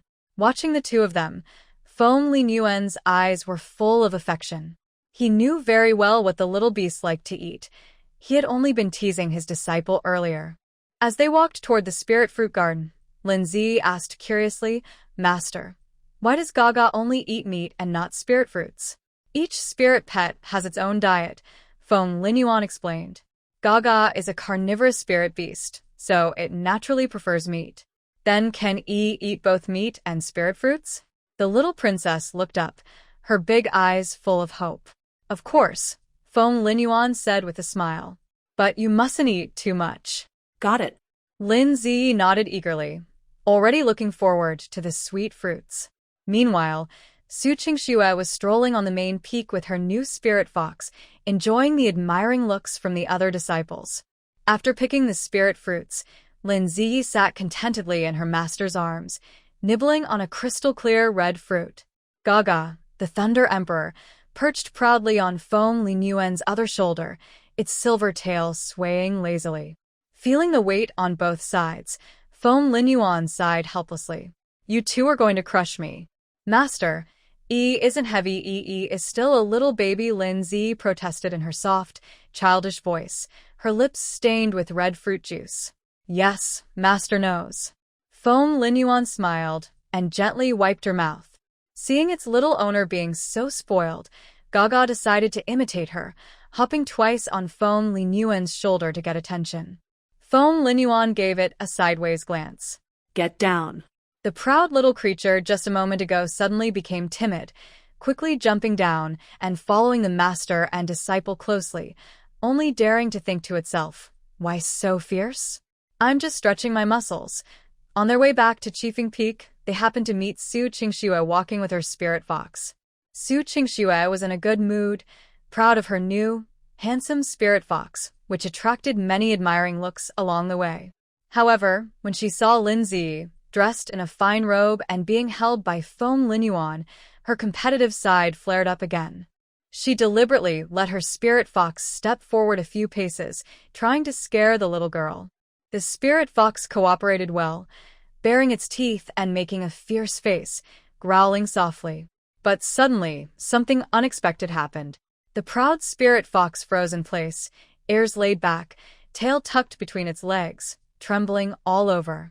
It stared intensely at the small silver fox cub at Lin Zi's feet, as if seeing something extremely terrifying. Lei, the Thunder Emperor, lazily glanced at the spirit fox, too indifferent to even show his teeth. To him, this low-level spirit beast was not even worth being a snack. Seeing her spirit pet act so useless, Qingxue cursed silently. Good for nothing. Afraid of a little fox, she forced a smile and bowed to Feng Linyuan. Qingxue greets Uncle Master Feng. Feng Linyuan nodded calmly, saying nothing. Qingxue then looked at Lin Zi, her tone carrying a barely noticeable sarcasm. Uncle Master Lin, you look so well today. I suppose your cultivation has improved. Lin Zi, who already disliked this pretentious daughter of the Chancellor, twisted her face and buried her head into her master's neck, showing her displeasure with her actions. Feng Linyuan sensed his young disciple's rejection and said to Qingxue, if there's nothing else, we'll be leaving first. Watching Feng Linyuan carry Lin Zi away into the distance, Qingxue stomped her foot in anger.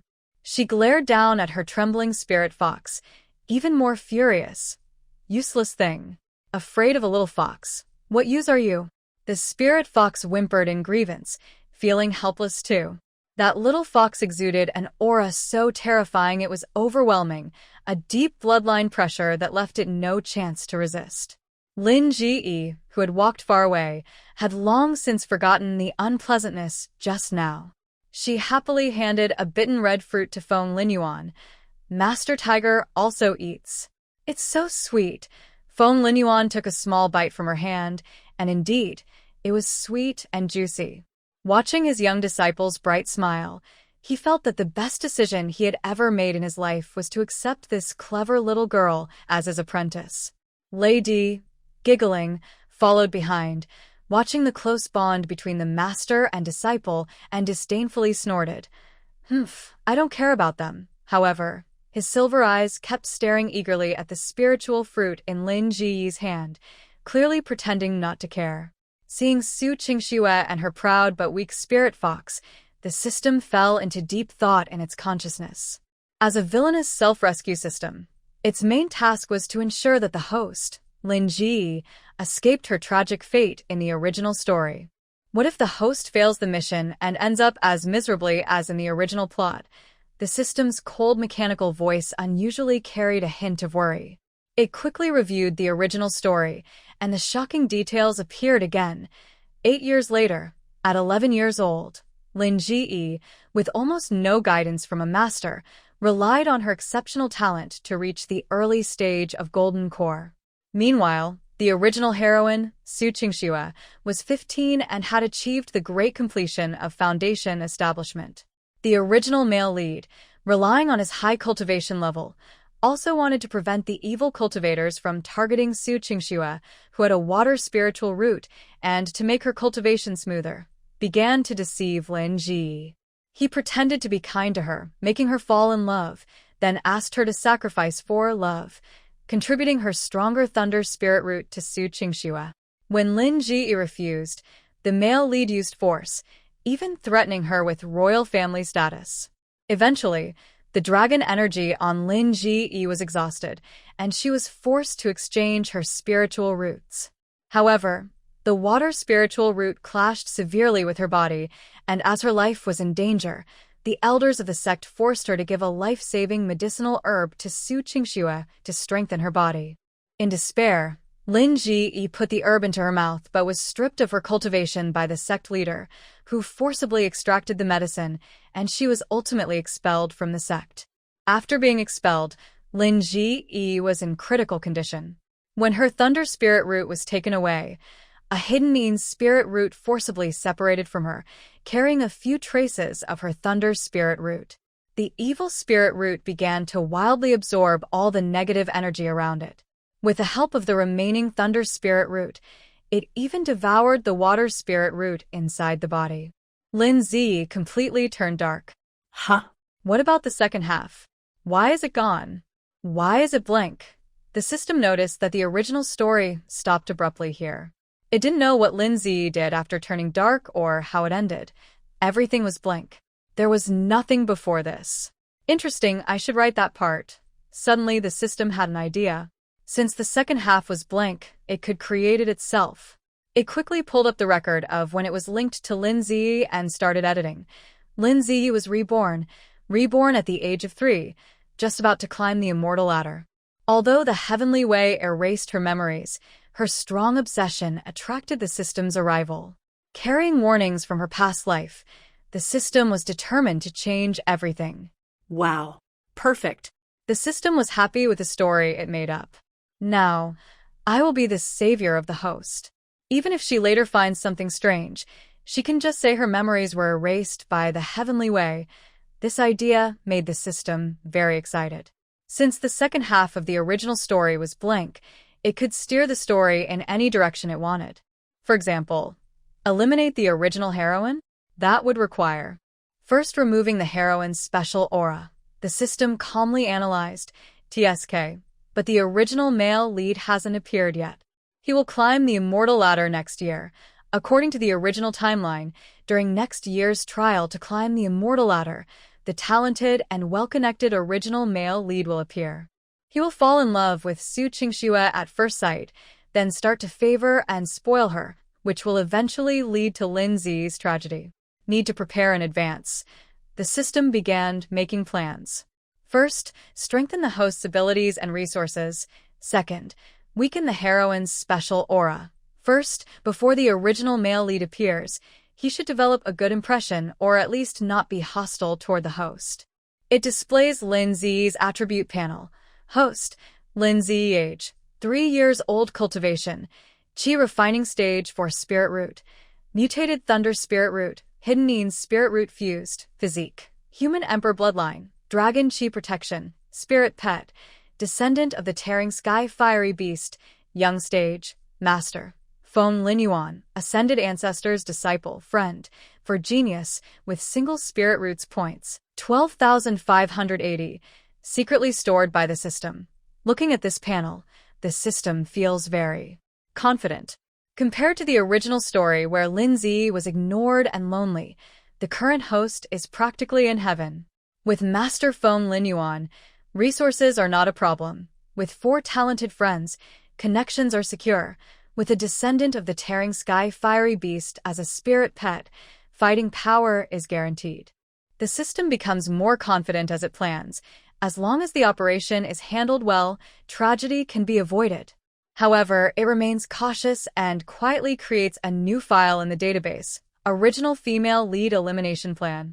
This plan is set as the highest priority but is temporarily hidden to be activated when the time is right. The host is still young. Let her grow happily first. The system watches Lin Zi playing happily with a Thunder Emperor, feeling a rare softness in its heart.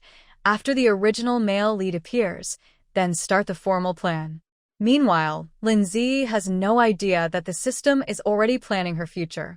She is chasing the Thunder Emperor around the yard, her silver bell-like laughter filling the entire phoenix nest peak. Gaga, don't run. I want to braid your hair. No. My dignity. Help. Master Tiger, save me. Gaga is bullying me. It's obviously you chasing it. Seeing the playful scene between the girl and her pet, Feng Linyuan's eyes are full of smiles. During a break from sword practice, Lin Zi hugs the Thunder Emperor and suddenly remembers a conversation from a few days ago with Qian Duo. The chubby boy proudly said that his master was mid-infant stage and very powerful. Master Tiger. Master Tiger. The little princess runs to Feng Linyuan, tilts her head seriously, and asks, Duo said his Master Tiger is very strong. It seems to be. What? Mid-infant stage. Master Tiger. You are very powerful, aren't you? Feng Linyuan was drinking spiritual tea and almost choked when he heard this. He put down his teacup and patiently corrected. That is called the mid-stage of the nascent soul. Oh, the nascent soul. Lin Zi nodded as if she understood, then asked, Master Tiger, what stage are you at? This question made Feng Linyuan hesitate for a rare moment. But looking into his young disciple's clear eyes, he finally chose to speak cautiously. Master. Master is now in the early stage of the nascent soul. After saying this, Feng Linyuan felt strangely guilty. I should have been more confident. He secretly regretted. Will my little disciple look down on me because of this? Lin Zi indeed fell into deep thought. She tilted her head, blinking her big eyes as if trying to understand this information. Time passed second by second. Just as Feng Linyuan was considering whether to, accidentally, show his true strength, the little princess finally spoke. Master Tiger. Who is stronger, you or Duo Master Tiger? Who is better, the early or mid-stage? Master Tiger, are you really capable? These three soul questions left Feng Linyuan speechless for a moment. System. Lei Emperor. Feng Linyuan took a deep breath. Following the principle that honest education starts from children, he answered with difficulty. Duo Master is stronger. After all, from a surface level, the mid-stage of the nascent soul is indeed stronger than the early stage. Although if he wanted to, he could easily defeat Qianduoduo's master with just one finger. Lin Zi's little face immediately fell, but she quickly cheered up, patting her master's knee with her small hand to comfort him. Master Tiger, don't worry. You will definitely become a mid-level adult in the future. Feng Linyuan. Adult? Mid-level? He was momentarily confused about what mid-level adult meant. Does such a term exist in the cultivation world? Is it about transforming gods? Refining emptiness? Still. At this moment, Lady Gaga finally couldn't hold back anymore. Although he still couldn't speak, he was already laughing inside. Mid-level adult. What kind of realm is this? The system also couldn't help but chuckle. Clearly, young host, you mix things up. After the infant stage is the adult stage, no problem.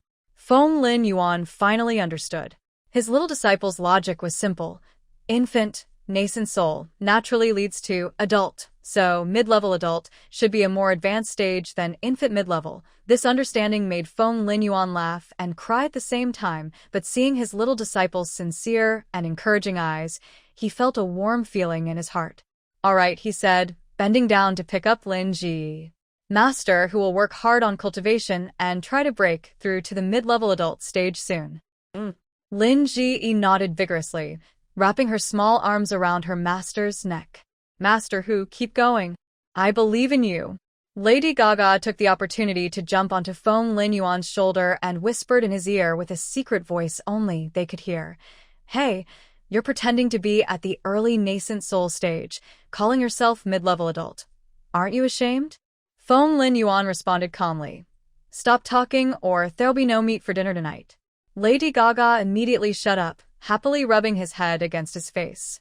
Unaware of their secret exchange, Lin Ji was still carefully planning. Master Hu, when you reach the mid-level adult, shall we go to the palace again? I want to take you to eat the delicacies made by the imperial chefs. Okay. Everything according to what you say, Feng Linyuan replied affectionately. But, he silently added in his mind, before that, I need to find a way to help my little disciple understand the correct division of cultivation stages. Otherwise, one day she might go out and tell others, my master is a mid-level adult, and that would be embarrassing. Thinking of this, Feng Linyuan decided to start giving Lin Ji a cultivation knowledge lesson from tomorrow. He would start with the most basic stage divisions, so she wouldn't make jokes like infant stage or adult stage again. Meanwhile, Lin Ji was already imagining how impressive her master would look after breaking through to the mid-level adult stage. In her small heart, although her master was not very strong now, she believed he would become very powerful in the future. Although this understanding differs somewhat from the facts, the wholehearted trust made the 1,000-year-old old monster, Feng Linyuan, feel an unprecedented warmth. Perhaps this is the joy of mentoring disciples. Watching them grow little by little, understanding the world with pure eyes, even if they cause many jokes, it still brings happiness. At sunset, on Phoenix Nest Peak, the master holds the little disciple with a silver-white raccoon servant sitting on his shoulder. The scene is warm and beautiful. Such days may be the most precious scenery on the path of cultivation.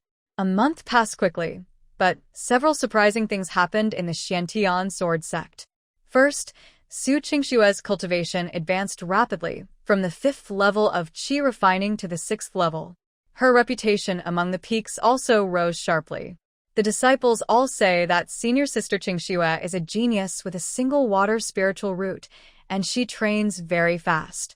What shocked the system even more was that during a routine scan of the sect, it found someone who shouldn't appear. The original male protagonist, Chu Yunlan, appeared in the Xiantian sword sect a year early. According to the original story, Chu Yunlan should have climbed the immortal ladder during the next year's trial at age 9, and with his talent and background, he would be personally accepted as a direct disciple by the sect leader. He would fall in love at first sight with 8-year-old Su Qingxue, and they would be childhood sweethearts, starting a passionate, immortal couple story.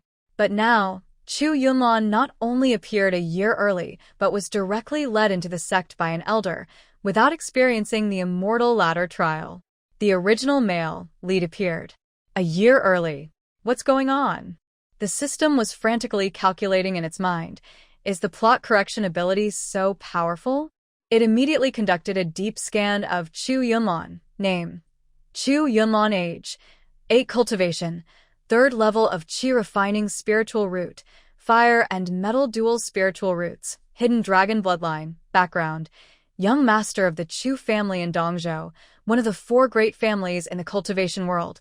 Status: sent into the Xiantian sword sect early, due to family upheaval. I see. The system analyzed the data. The family upheaval caused him to enter the sect early.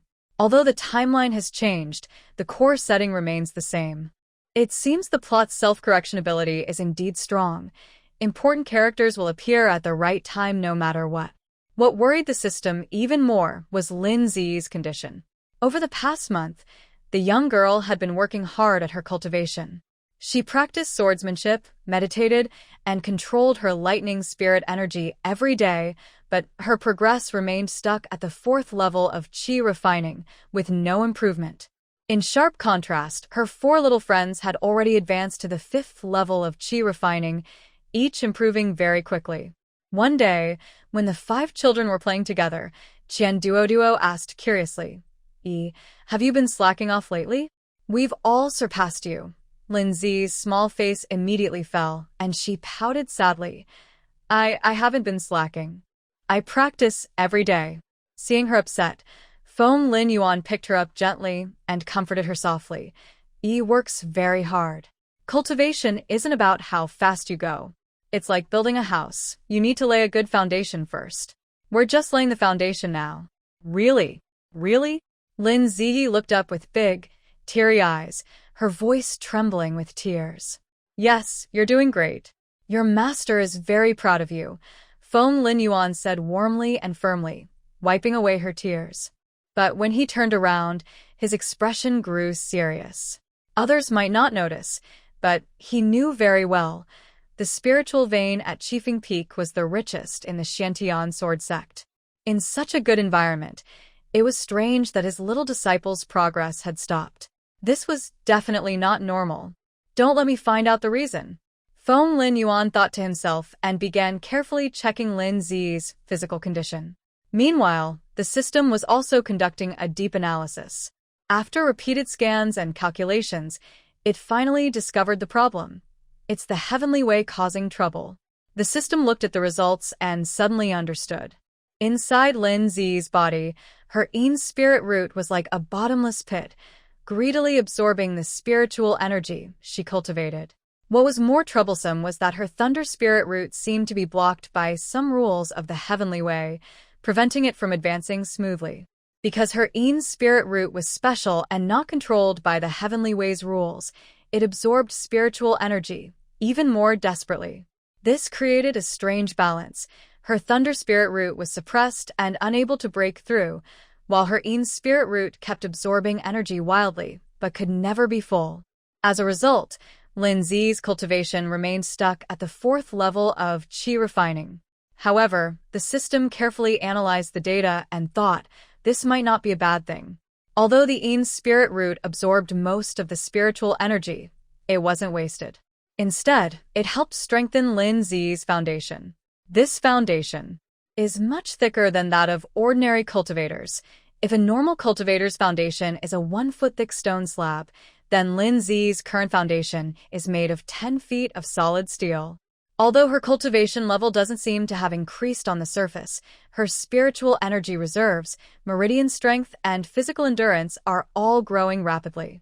However, these internal improvements look like stagnation to outsiders.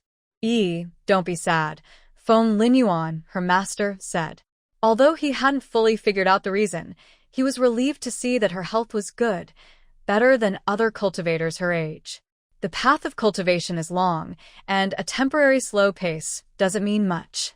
Look at Lady Gaga, he grows slowly too. Suddenly Lady Gaga, who was called out, raised his head. What does the god of the realm have to do with this? I am a divine beast, and my growth cycle is naturally very long.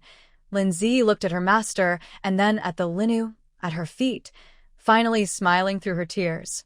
Yes, understands. Will keep working hard. That's right, her master said, rubbing her little head. But inside, he had already decided to study the reason behind her cultivation stagnation carefully. Meanwhile, the system began to adjust its plan. The male protagonist appeared early. Qingxue's cultivation advanced rapidly, but the host's cultivation was stuck. All these changes needed to be reassessed. The system looked at Lin Zi's seemingly bottomless foundation and suddenly had a bold idea. If this foundation continues to develop, when she truly breaks through, the scene would probably shock the entire cultivation world. But before that, Lin Zi might have to endure a period of feeling left behind. But that's okay. With the system, Feng Linyuan and her 4 friends by her side, she would never be alone. The road of cultivation is long, and a temporary slow pace doesn't matter much. Although Lin Zi's cultivation was stagnant, her swordsmanship became more refined. She performed a basic sword technique with great energy and grace. At that moment, Qingxue led a young boy over. The boy was about 7 or 8 years old, dressed in luxurious brocade robes, with an air of pride typical of noble families. This was Chu Yunlan, who had entered the sect early. Hey, isn't that Uncle Lin? Qingxue said playfully, with a hint of mockery in her tone. Why are you still practicing these basic sword moves? I've already started learning the 2nd level of the flowing water sword technique, she added. Lin Zi put away her wooden sword, her face stiff. None of your business. Qingxue chuckled softly, covering her mouth. Uncle Lin, don't be angry. I'm just worried about you. I heard your cultivation hasn't improved at all this month. Are you stuck? Would you like me to ask the master for some special pills to help break through? Her words sounded caring but were actually full of sarcasm. Qian Duo immediately stepped in front of Lin Zi, his chubby face puffed up with anger. Senior Sister Su, Uncle doesn't need your pills. Exactly, Yun also stepped forward. Uncle is very powerful. Chu Yunlan, standing behind Qingxue, frowned when he saw this. He was once the favored young master of the Chu family in Dongzhou. When had anyone dared to speak to his companions like that? Hey! Chu Yunlan pointed at Lin Zi, acting proud. Come help me hold my sword. Lin Zi blinked her big eyes, looking confused. Why should I? Don't you have hands? Chu Yunlan didn't expect this little girl to talk back. He immediately raised his status. I am the young master of the Chu family in Dongzhou. My father is the emperor, Lin Zi replied confidently. Just a mortal. How can you compare to my family? Chu Yunlan sneered. This made Lin Zi's little head turn. Suddenly, she remembered something and pointed at Qingxue. The Qingxue next to you is still my father's subordinate. She's a chancellor. But maybe not anymore now, Qingxue's face instantly darkened. This was her most sensitive topic, her humble background. Her father was just a court official. Although she was now a cultivator, this humble past was always a thorn in her heart. When Chu Yunlan saw Qingxue being wronged, he immediately stepped in front of her. You little girl, how can you bully Qingxue like that? Lin Zi crossed her arms and puffed out her small chest. You should call me little uncle. What? Chu Yunlan was surprised. Qingxue whispered in his ear. She is a disciple of Uncle Feng's younger brother. according to the seniority. She is indeed our senior. Chu Yunmon's face suddenly changed, showing a mix of surprise and confusion. He, the proud young master of the Chu family, actually had to call a 3-year-old girl his senior? And this girl was from the royal family of the mortal world? It has been detected that the original male lead's favorability towards the host has decreased, currently at -20. The system coldly reported the data. Expected. The system was not surprised. Under the influence of the original female lead's aura, the original male lead naturally favors her. But it's okay, we didn't expect him to help anyway. Lin Zi didn't know anything about favorability. She only knew that the new senior brother in front of her was very annoying, and he was teamed up with that annoying Su Qingxue. Move aside. Yi wants to practice sword, the little princess said angrily. Chu Yunlon wanted to say something, but Su Qingxue gently held him back. Yunlon, forget it. Uncle Lin is young. Let's be a bit more polite. Her words sounded a bit pitiful, making Lin Zi seem even more like she was bullying others. Chu Yunlon's gaze toward Lin Zi grew more unfriendly. Lin Zi didn't care what they thought. She picked up her wooden sword and continued practicing. Every swing of her sword was especially forceful, as if she was fighting against 2 imaginary enemies. Qian Duoduo and her 3 friends also gathered around, practicing sword with Lin Zi. The 5 little kids lined up neatly, swinging their swords in unison, creating a quite impressive scene. Chu Yunlon watched the scene, feeling even more unhappy. He was the young master of the Chu family. Since joining the sect, every disciple had shown him respect. But these little kids dared to disrespect him. Qingxue, let's go, he said, pulling Su Qingxue to leave, deciding to stay away from these unruly little ones in the future. After they walked far away, Qian Duoduo whispered, that person is so annoying. Exactly, Lu Qinggu timidly echoed. Li Hanfeng coldly spat out 2 words. Fake. Cloud Yi looked at Lin Zi worriedly and said, don't be sad. Isn't sad at all. Lin Zi waved her small fists. Once I improve my cultivation, I will definitely defeat them easily. Ambitious. The system praised in the mind. But before that, we need to solve your cultivation stagnation. Feng Linyuan appeared somewhere nearby without warning, observing everything that had just happened. He slowly walked over and gently patted his little disciple's head. Did the right thing. Cultivators should have a stubborn spirit, but remember, strength is the most important. Instead of arguing with others, focus on improving yourself.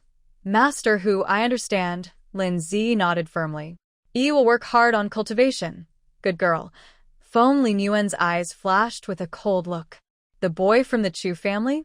The Chu family in Dongzhou was somewhat influential, but he didn't take them seriously. If they dared to bully his little disciple, he wouldn't mind showing the Chu family what real power is. Meanwhile, Su Qingxue was crying and complaining to Chu Yunlon. Yunlon, don't blame Uncle Lin. She's young and doesn't understand. It's all Qingxue's fault. I shouldn't have mentioned cultivation. Seeing the beauty tear up, Chu Yunlon's protective instinct grew stronger. Qingxue, don't worry. With me here, I will never let anyone bully you. What he didn't know was that a few passing disciples overheard this and quickly spread the news within the sect. The new senior brother Chu is really kind to Sister Qingxue, and the story of Lin Zi bullying Su Qingxue was also exaggerated and spread around. It seemed that the course of fate was once again shifting toward the original story. 6 months passed quickly. After analyzing a large amount of data, the system finally discovered a shocking pattern. Lin Zi's progress in cultivation was strangely linked to Su Qingxue's. As long as the heroine from the original story improves, can also improve, but she must be 2 levels behind her. The system looked at the data chart, furrowing its brows. Currently, Su Qingxue is at the 8th level of Qi training, and is at the 6th level, which just fits this pattern. Even more strangely, this connection seemed to be 2-way. When Lin Ji works hard to practice desperately, Su Qingxue's opportunities suddenly increase, and her cultivation advances rapidly. However, Lin Ji is then suppressed by an invisible force, preventing her from breaking through. Conversely, when Lin Ji slacks off, and doesn't try hard, Su Qingxue's training becomes very difficult. Her single water spiritual root flaw becomes obvious. Water spiritual roots are naturally gentle, and without special techniques, their cultivation speed isn't very fast. So, both of them get stuck at a standstill. This is just a never-ending cycle. The system is very troubled. If E works hard, resources for the original heroine will appear, and E will be unfairly suppressed. If E doesn't try, both of them will progress slowly, and the original heroine's flaw will be exposed, making it hard for E to improve either. What worries the system most is that Lin Ji has reached the brink of a breakthrough several times, but is always held back by an invisible force. If this continues, the spiritual energy stored in her body will have nowhere to go. Won't the host keep failing to break through and cause her meridians to explode? The system anxiously scans Lin Ji's condition. Feng Linyuan is also thinking about the same problem. The spiritual energy accumulated in the young disciple's body has reached a terrifying level, far beyond that of ordinary sixth-layer Qi practitioners. This energy is compressed in her meridians, like a dam ready to burst, but there's no outlet for release. This can't go on. Feng Linyuan pauses thoughtfully and makes a decision. From that day on, the training course on Qifeng Peak added a new item, body training. When the system sees Feng Linyuan bringing out a set of gravity tools and teaching Lin Ji how to temper her body with thunder spirit power, it's completely alarmed. Are you going to turn my soft and adorable little host into a tough, steel-bodied warrior? Sword cultivation for the body? Toughening up? No way. Give me back my soft and adorable little host. Lady Gaga also agrees. One day, it habitually pounces into Lin Ji's arms, only to hit not a soft little body, but a much firmer steel plate. Recently, why is my little servant getting harder and no longer soft? The little divine beast, feeling wronged, pokes Lin Ji's arm with its claws. Where's my exclusive flesh pad? But surprisingly, neither the system nor Lady Gaga expected that Lin Ji would not turn into the imagined steel Barbie. In the gravity barrier, the little princess went from stumbling at first to moving freely in just 1 month. Feng Linyuan created a special body training method for her, combined with lightning spiritual energy, which made her physical strength grow very quickly. But on the outside, Lin Ji still looked like a delicate little doll. However, when holding her, you could feel that her small body contained strength far beyond her age. Master Hu, bring my little purple lightning. Lin Ji stood inside a 3 times gravity barrier, reaching out her small hand. Feng Linyuan handed her the short purple lightning sword. Under the gravity, the sword, which was normally light, felt incredibly heavy, but Lin Ji's grip was steady as a rock. She began practicing basic sword moves, each cut making a sound like breaking the air. The purple lightning sword in her hand turned into streaks of purple light, tracing perfect paths inside the gravity barrier. Is this really a 3.5-year-old child? The system stared in shock at her training data. Her physical strength is already comparable to early-stage foundation-building body cultivators, isn't it? Feng Linyuan stood outside the barrier, a look of satisfaction in his eyes. He had her practice body training mainly to expand her meridians and find a container for her accumulated spiritual power. He didn't expect such great results. What surprised him even more was that Lin Ji's control over lightning spiritual energy had also made a big leap during her training. Now she could precisely control the strength of lightning, from gentle numbness to fierce destructive power, easily adjusting as needed. Master Hu, I think she's about to break through. One day after training, Lin Ji suddenly felt her spiritual energy start to stir. Feng Linyuan immediately took her to the training room and set up multiple barriers. But that urge to break through was suppressed again by an invisible force after reaching its peak. Lin Ji looked down sadly, her little head hanging low. Still not enough. It's okay. Feng Linyuan picked her up gently and comforted her softly. We've found the right path. Keep training your body. Keep gathering strength. One day, that barrier will break on its own. Yes. The little princess nodded strongly, reigniting her fighting spirit. Meanwhile, Qingxue was facing an unprecedented difficulty. She had been stuck at the 8th level of qi refining for a whole month, unable to break through no matter how hard she tried. The gentle nature of the water spirit root became her biggest obstacle when she lacked special techniques. Why? Why can't I break through? She bit her lip, full of frustration. Elder Qinglan was also at a loss. Qingxue, progress and cultivation can't be rushed. The water spirit root is gentle, and breakthroughs happen naturally. Forcing it won't help. Her words made Qingxue even more annoyed. She thought of Lin Ji's stagnant cultivation, feeling a little more balanced, but then she was overwhelmed by greater anxiety. What if that little girl suddenly breaks through? The fates of the two girls were entangled in this strange balance. One was suppressed and couldn't advance, the other struggled due to a flaw. Feng Lin Yuan looked at his sleeping young disciple in his arms, gently smoothing her furrowed brow. No matter what is blocking you, he whispered softly, a sharp glint in his eyes. Master will clear all obstacles for you. As night deepened, the phoenix nest peak was peaceful. The system continued monitoring and discovered another puzzling phenomenon. Chu Yunlan's progress in cultivation was astonishing, always just one level higher than Qingxue. The system looked at the data chart, full of question marks. Is it just targeting my host alone? Currently, the situation was Chu Yunlan was at the 9th level of qi refining, Qingxue at the 8th, Lin Ji at the 6th. Meanwhile, the four friends, Qian Duo, Li Hanfeng, Yun Yi, and Lu Qingwu, were all at the 7th level of qi refining, just above Lin Ji, but below Qingxue. Why is this kid's speed so fast? Is the heavenly Tao giving special benefits to these two lucky ones? The system was angry. The four friends can't surpass the original heroine, but they just barely surpass the host. Is the heavenly Tao sick or what? This obvious targeting made the system suspect that the heavenly Tao of this world might hold a deep grudge against Lin Ji. Clearly, she had the best talent, the strongest master, and the best resources, yet she was still suppressed at a strange cultivation level. What made it more frustrating was that the sect's public opinion was starting to change. Did you hear? That little uncle with the heavenly spirit root, his cultivation speed isn't even as fast as ordinary single spirit root disciples. Senior brother Chu is the real genius. Within half a year of joining the sect, I advanced from the 3rd to the 9th level of qi refining. Senior sister Qingxue is also very talented. She's already at the 8th level of qi refining.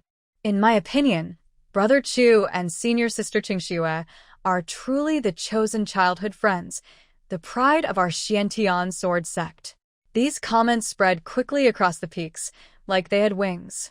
Sometimes, disciples on the road would see Lin Zi and whisper behind her back, "Look, that's little Uncle Lin. Such great talent, it's a pity. Uncle Feng's great-granduncle spoils her so much, gives her everything she wants." But then, although young, Lin Zi could feel those strange gazes. When she practiced swordsmanship, she no longer smiled as happily as before. Her face often looked confused and sad. That day, 5 little kids gathered again at Qifeng Peak to play. Qian Duo was the first to notice something was wrong. He stepped closer to Lin Zi. What's wrong? Are you trying to surprise us? Lin Zi looked up blankly. What surprise? The storyteller's notebook says so, Qian Duo whispered mysteriously, lowering his voice. What's that called? He asked. Revenge by turning the tables. He explained. What's that? Lin Zi blinked, not understanding. Liu Qingwu explained softly, I don't really know, but it's something really impressive. Yun Yi, rarely speaking, said, I know. It's when you pretend to be weak, then suddenly become super strong at a critical moment, making everyone who looked down on you get a big face slap. He made a face-slapping gesture with his hand, making the others giggle. However, Lin Zi frowned. But I don't want to slap anyone's face. That's rude, she said. Hearing this, the 4 friends froze. Qian Duo scratched his head. Yeah, you're right. Li Hanfeng thought seriously and said, then don't slap faces. Prove yourself with strength. How do I prove it? Lin Zi asked. The 5 kids sat in a circle, chatting excitedly. E can join the next sect competition and win first place. Yes. Let everyone see how amazing E is. But But E is only at the 6th level of Qi refinement, and he's already at the 9th level. Then let's work hard together. Everyone becomes stronger. The children's logic is simple and pure. If we can't win now, we try harder. One day, we will succeed. The system listens to this conversation in its consciousness, feeling both touched and sad. Touched by the innocence of these children's friendship, sad because the natural order seems to be suppressing the host. No, I must find a way. The system begins to search its database frantically for a solution. Meanwhile, Feng Linyuan is also thinking about the same problem. He has already vaguely sensed that the difficulties faced by his young disciple are not accidental, but are due to some kind of rule-based suppression. Rules. He stands atop Chi Feng Peak, gazing at the sky, a cold glint in his eyes. If these rules are unfair, what's stopping me from breaking them? But before that, he needs more solid evidence. Feng Linyuan secretly investigates Chu Yunlan and Su Qingxue's cultivation progress, especially the various opportunities they've gained. The results make him furrow his brow. These two children seem to be incredibly lucky. Falling off a cliff and finding ancient relics, getting lost and stumbling into a senior's cave, even casually buying a stone that turns out to be a rare spiritual material. Is this the blessing of the natural order? Feng Linyuan sneers. It's way too obvious. He returns to Qifeng Peak and sees 5 small children holding hands in a circle, their innocent voices drifting in the wind. We want to become stronger together. Protect the ones we care about. Defeat all the bad guys. Seeing this scene, Feng Linyuan's expression softens. He walks over and kneels beside the children. You're right. Cultivation isn't about competing to be the strongest, but about protecting the important people. Master Hu. Lin Zi throws herself into his arms, her little face brightening with a smile. Ai knows now. Ai will keep working hard. Good girl. Feng Linyuan gently pats her head, already making a decision in his heart.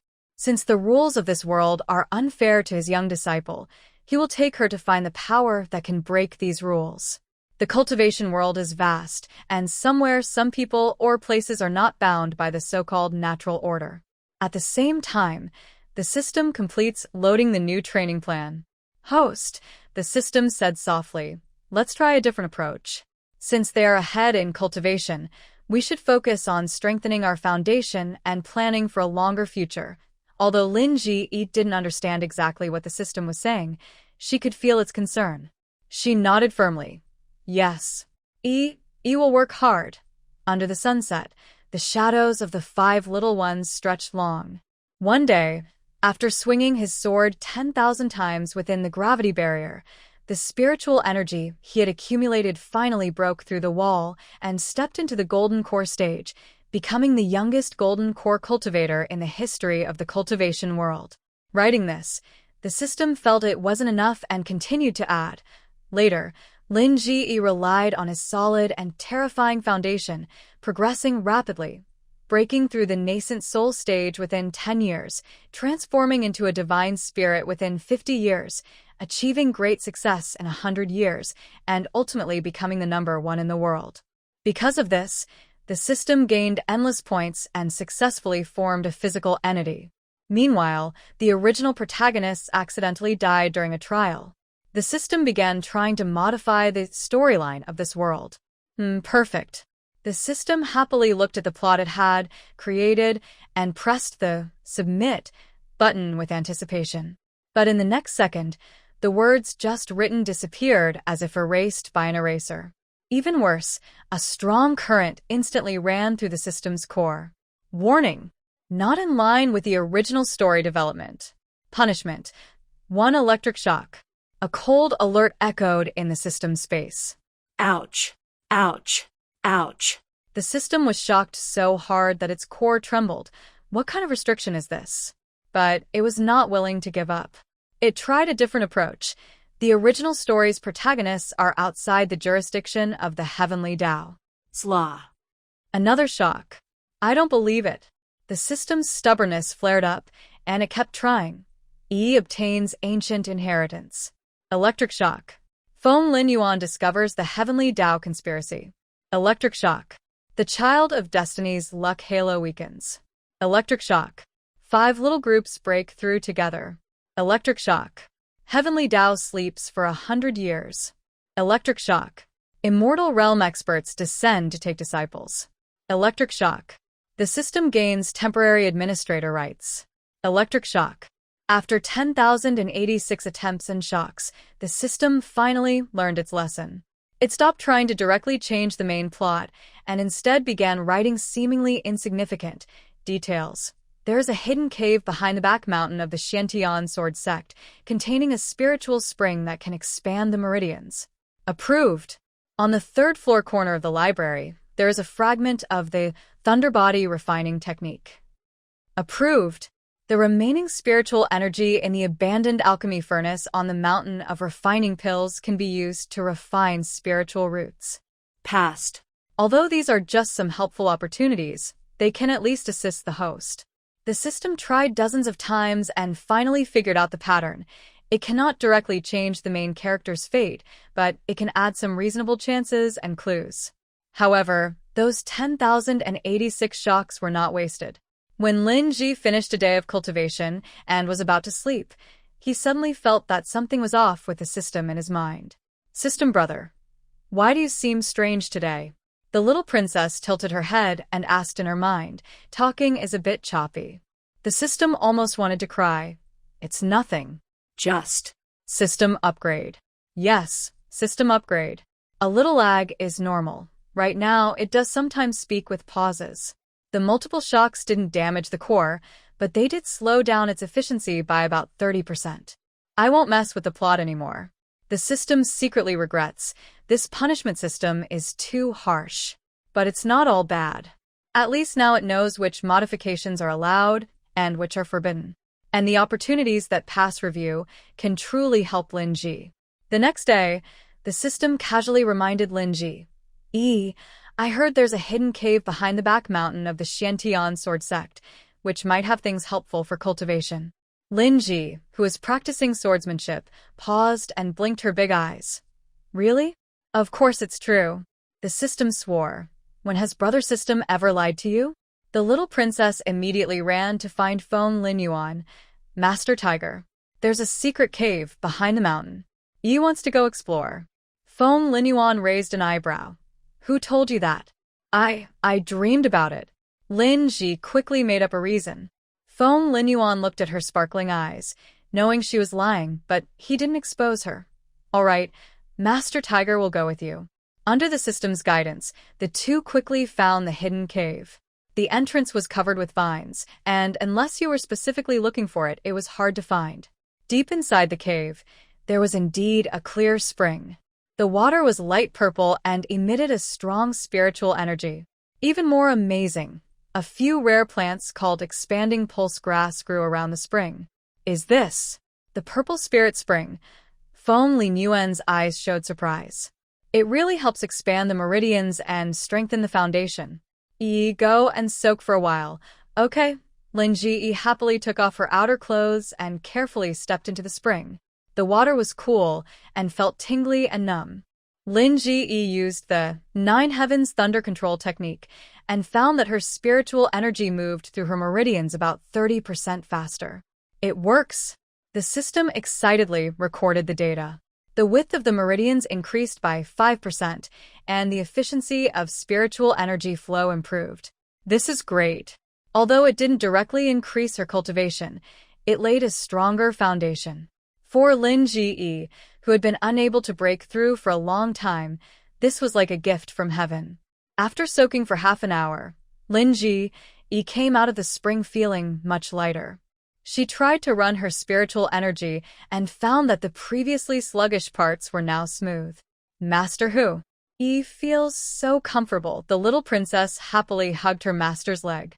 Yes, you can come here often in the future. Feng Linyuan patted her head, with a thoughtful look in his eyes. It was clear that this spiritual spring was not naturally formed, but more like someone had deliberately arranged it. And the person who told about this place. Feng Linyuan looked at his young disciple, already having some guesses in his mind. But he didn't plan to ask directly. Everyone has their own opportunities and secrets. As long as it benefits his young disciple, he didn't mind pretending not to know. On the way back to the Phoenix Nest Peak, the system began to casually remind, "By the way, I heard that there are some interesting ancient books on the third floor of the book repository." "Really?" Lin Ji's eyes lit up. Wants to go and read." Go ahead, go ahead." The system tried to sound normal, though it occasionally stuttered. Reading more books is always good. Watching her happy expression, it felt that those 10,086 shocks were worth it. What if it couldn't directly change the story? It could slowly pave the way for its host, using these reasonable opportunities to gradually turn the tide. The way of heaven has rules, and the system has strategies. During this time, with the smooth cooperation between the system and Feng Linyuan, Lin Ji's training resources were greatly increased. Those, secretly, obtained spiritual springs, techniques, and pills, although they couldn't directly improve her cultivation, made her foundation extremely solid. At this moment, the 3-yearly Chingling secret realm of the Xiantian sword sect was about to open.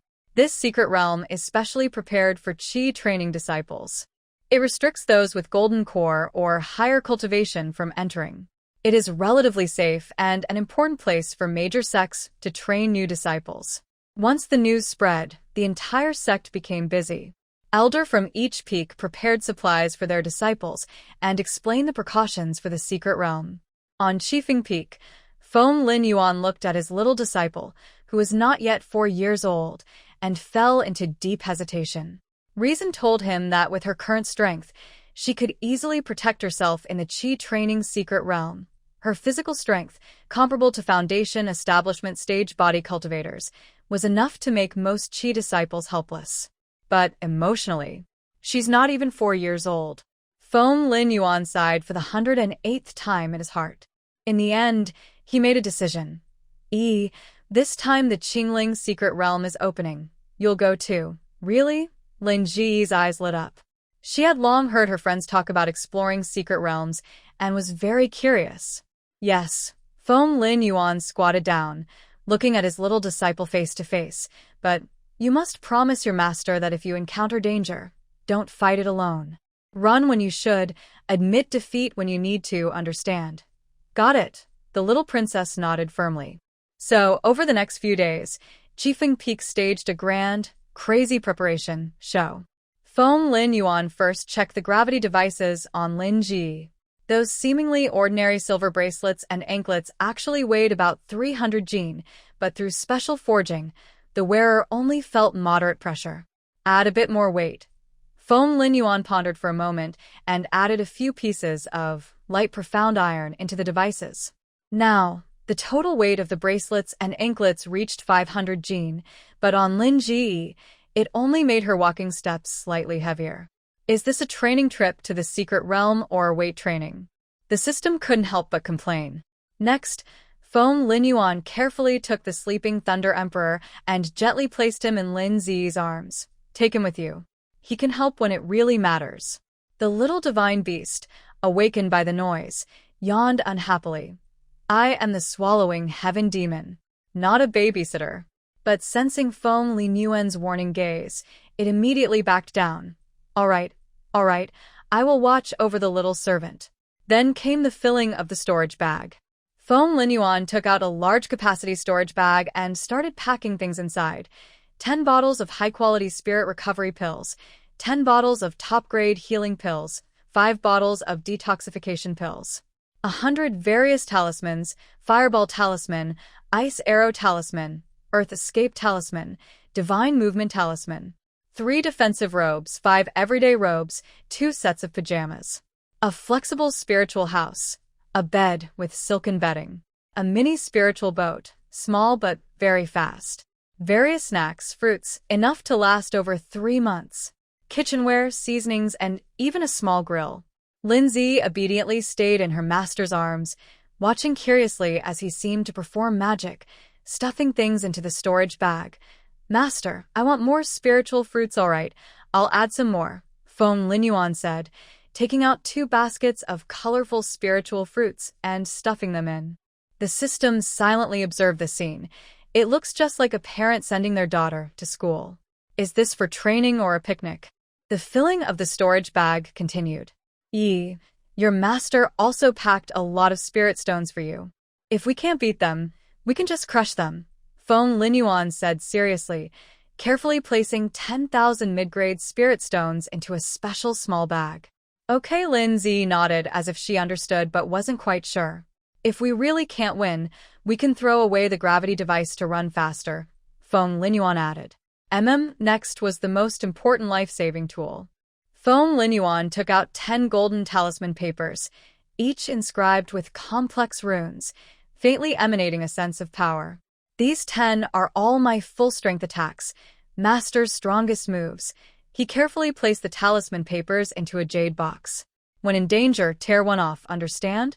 Although he claimed that maintaining the early stage of the primordial infant persona was his full effort in reality, the talismans sealed the power of his golden immortal realm, just a casual strike. Forget about the secret realm of qi refining. Even in the entire lower world, no one could withstand it. Plus these 10 jade pendants, Feng Linyuan took out 10 clear, shining jade tokens. Each one can block a full-strength attack from a golden core. Don't worry. Actually, even a strike from the ancestor of the immortal path could be endured. He silently added in his mind. When his storage bag was finally full, Feng Linyuan still felt uneasy. He also packed a lot of backup supplies into his young disciple's storage bracelet. Luckily, it's a storage bag, and like the bracelet, it feels light and weightless, the system observed, otherwise it might crush the little princess. The night before leaving, Feng Linyuan held Lin Zi in his arms and repeatedly warned, "Be careful around strangers. Don't trust others easily. If you're hungry, eat. If you're tired, rest. Don't push yourself too hard. Remember to send a voice message to your master every day to report safety." Lin Zi was so sleepy her eyes nearly closed, but she nodded hard. I will remember. I will." Seeing her obedient look, Feng Linyuan's heart softened again. He gently patted his little disciple's back and hummed an unknown lullaby until Lin Zi fell into deep sleep. Outside the window, the moonlight was gentle, and the phoenix nest peak was peaceful. But everyone knew that tomorrow's opening of the Chingling secret realm would be the first real test for these young disciples. And what kind of waves would the less than 4-year-old little junior, Lin Zi, stir up in the secret realm? Feng Linyuan felt both anticipation and worry. He hoped his little disciple would show her strength and silence the gossipers. He worried she was too young and might face danger she couldn't handle. Oh well, he finally smiled with acceptance. Since she chose this path, I believe she can walk it well. He looked down at her peacefully sleeping face and gently kissed her forehead. Go now, and let everyone see what kind of talent my Feng Linyuan's disciple has. That night, the lights on Phoenix Nest Peak stayed on until dawn.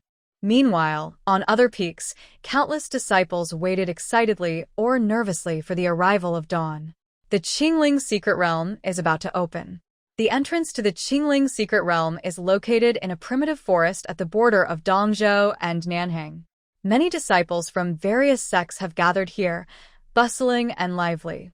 When Chu Yunlan's private flying boat slowly landed, it caused quite a stir.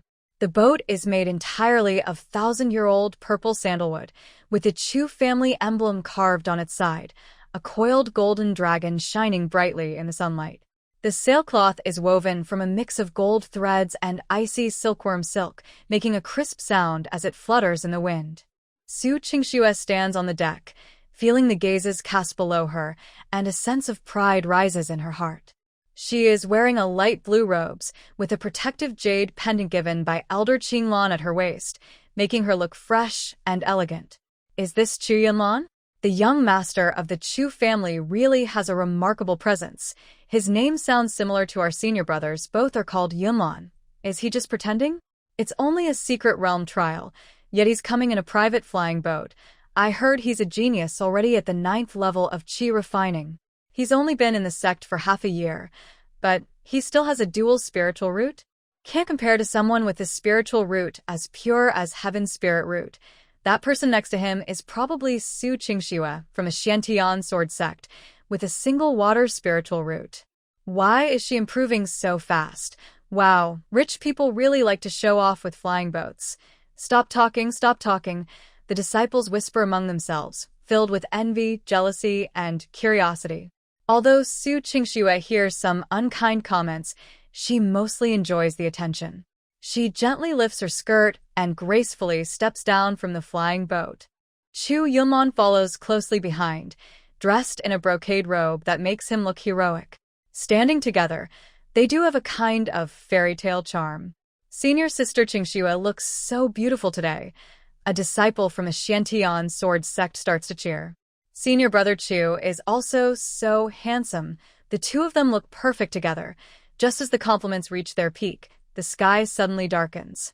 It's not because of clouds covering the sun, but because a huge flying boat slowly comes into view. The boat is entirely red, with a vivid phoenix carved on its side, each feather seeming to burn brightly. Surrounding the flying boat are colorful clouds, and its sail is woven from eternal ice crystal threads, reflecting dazzling light in the sunlight. Even more impressive, 8 golden-winged giant eagles lead the way in front, while 12 moonlight fox guards follow behind. The entire flying boat exudes a suffocating aura of power. Wherever it passes, all other flying boats instinctively make way. Whose flying boat is this? It's more than 10 times more luxurious than the Chu family's. Under everyone's watch, the crimson flying boat slowly lands at the front. The hatch opens, and a man in red, Feng Linyuan, walks out holding Lin Ji. Today, Feng Linyuan wears a red robe embroidered with golden phoenix patterns. He is already handsome, but now he looks like a divine being descending from the heavens, radiating a strong presence. In his arms, Lin Ji wears a small, matching-colored magic robe. Her hair is styled into 2 cute buns, decorated with a purple gemstone hairpin. She also holds a silver-white raccoon servant, which is wide-eyed and curiously looks around. Uncle Feng and little Uncle Lin, this display is too exaggerated. Compared to this, the Chu family's flying boat is like a small fishing boat. The disciples who had just been praising Chu Yunlin and Su Qingxue suddenly changed their tone. After all, when faced with absolute strength and wealth, the so-called noble families seem a bit unimpressive. Su Qingxue's smile froze on her face. She didn't expect Feng Linyuan to personally bring Lin Ji to the secret realm, nor did she expect him to appear so ostentatiously. That feeling of being completely overshadowed made her feel a strange bitterness and anger in her heart. But she quickly adjusted her expression, showing a proper smile, and even stepped forward to bow. Qingxue greets Uncle Feng and Uncle Lin. Chu Yunlan's face also looked unpleasant.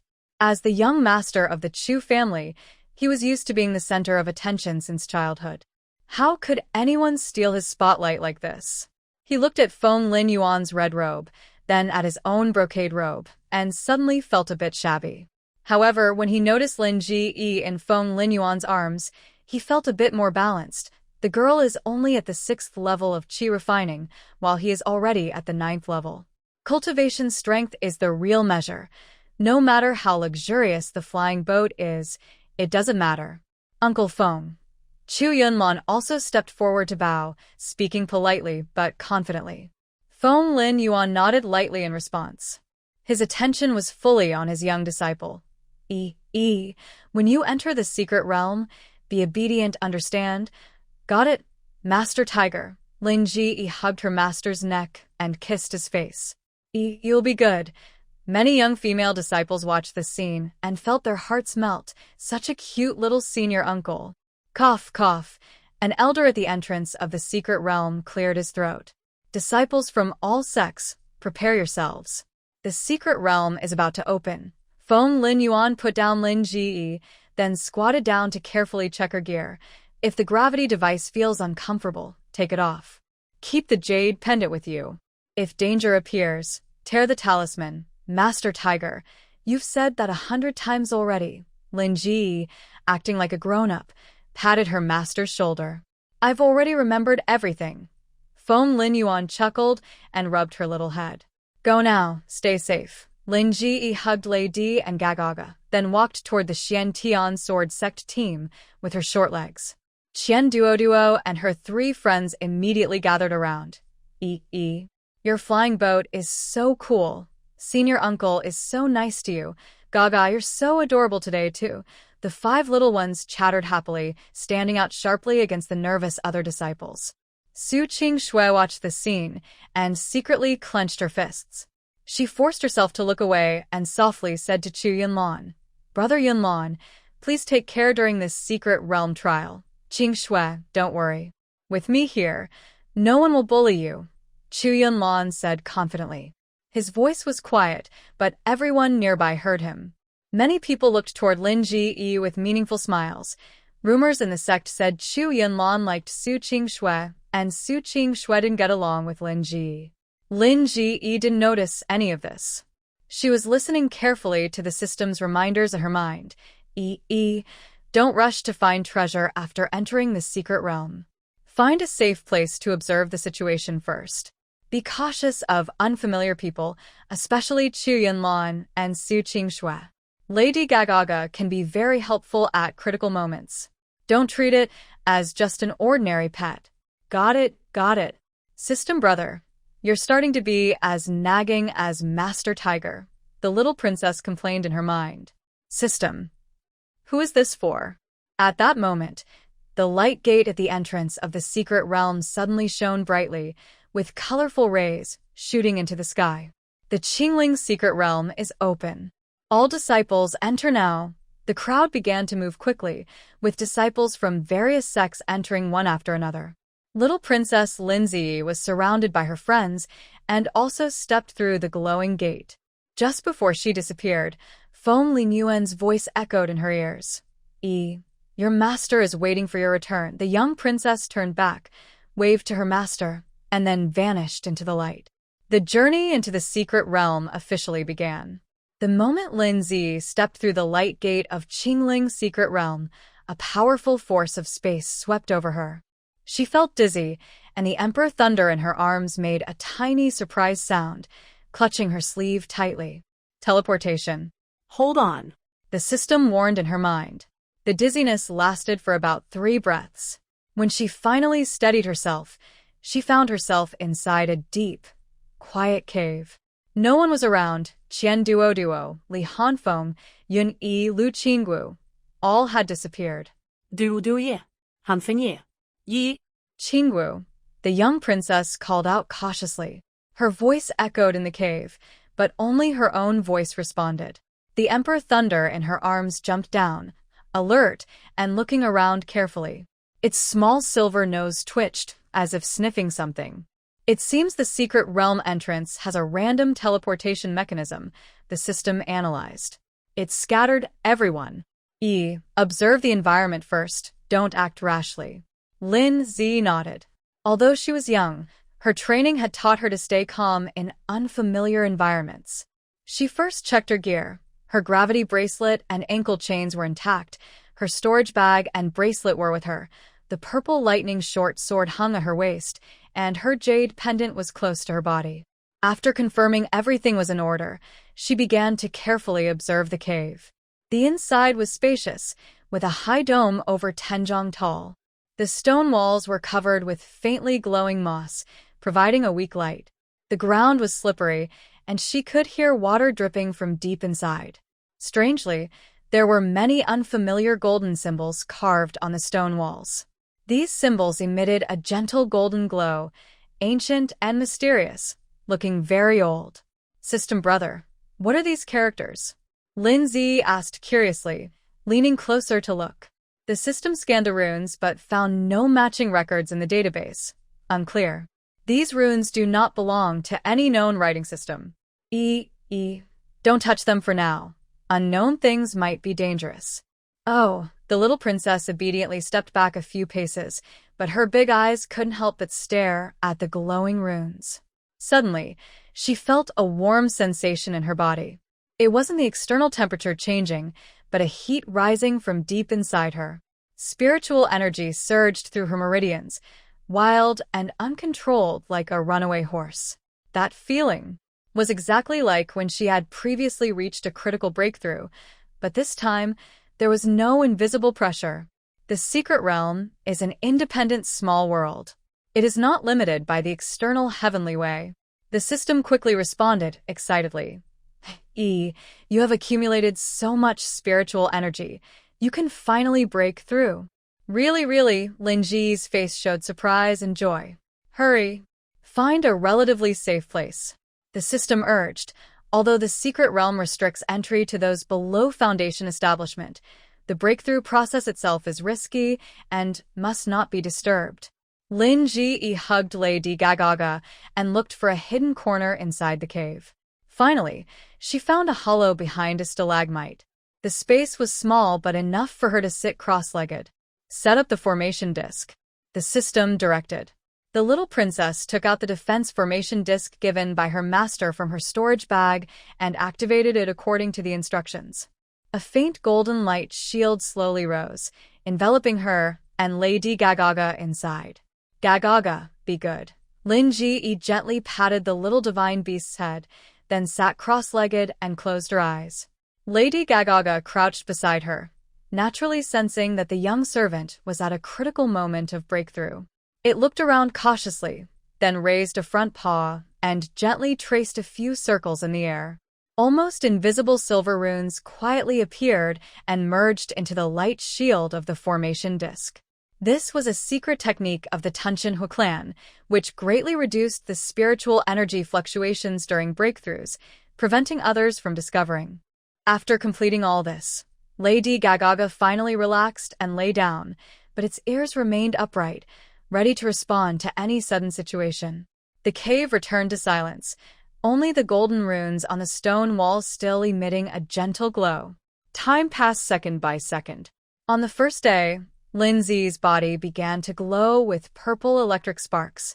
Tiny arcs of electricity jumped on her skin, making faint crackling sounds. On the second day, the electric light grew stronger, and the entire hollow area was lit up with purple. Lindsay's small face sometimes frowned, sometimes relaxed, clearly experiencing some kind of inner transformation. During this time, because she had not yet completed fasting, Lindsay needed to eat. Lady Gaga carefully took out spiritual fruits and snacks from the storage bag with his claws, feeding her little by little. Although this small divine beast was usually proud, it was very attentive when taking care of its little servant. Finally, on the third morning, a powerful wave of spiritual energy burst out from Lindsay. Boom! An invisible wave of energy spread outward, hitting the protective formation shield and causing ripples. The spiritual power inside Lindsay's body surged like a bursting flood, flowing through her widened meridians. Practicing Qi Level 7, Level 8, Level 9. Her spiritual power kept rising until it reached a new barrier. That was the barrier between the Qi refining stage and the foundation establishment stage. But at this moment, the rules of the secret realm took effect. An invisible force suppressed her, preventing her from breaking through to the foundation establishment stage. Her spiritual power stabilized at the peak of the Qi refining stage. The remaining unbreakable spiritual energy was compressed and stored in her meridians and dantian. Although she still couldn't break through to the foundation establishment stage, she was no longer completely suppressed and unable to advance. Lindsay slowly opened her eyes. For a moment, a flash of purple lightning crossed her pupils, then quickly faded. Ooh! She exhaled a long breath, and her breath carried tiny sparks of electricity. Amazing, baby! The system cheered in her mind. She directly broke through from level 6 of Qi refining to the great completion of Qi refining. A leap of 4 small stages. Yes, is amazing. Lindsay rarely boasted a look of satisfaction on her face after her breakthrough. She felt completely different. Her vision was clearer, her hearing sharper, and she could even faintly sense the flow of spiritual energy in the air. Her internal spiritual power was abundant, her meridians broad and tough, as if she had endless strength. Gaga, am I amazing? The little princess gently lifted the silver-white Tanlu at her feet and asked eagerly. Although Lady Gaga felt inside, Is that all? Back then, He still nodded proudly when he saw the bright, sparkling eyes of the little servant. Yay! Lindsay happily spun around holding the small divine beast, stroking its soft fur. Gaga is the best. After playing for a while, Lindsay began to think seriously about their situation. The breakthrough was already achieved.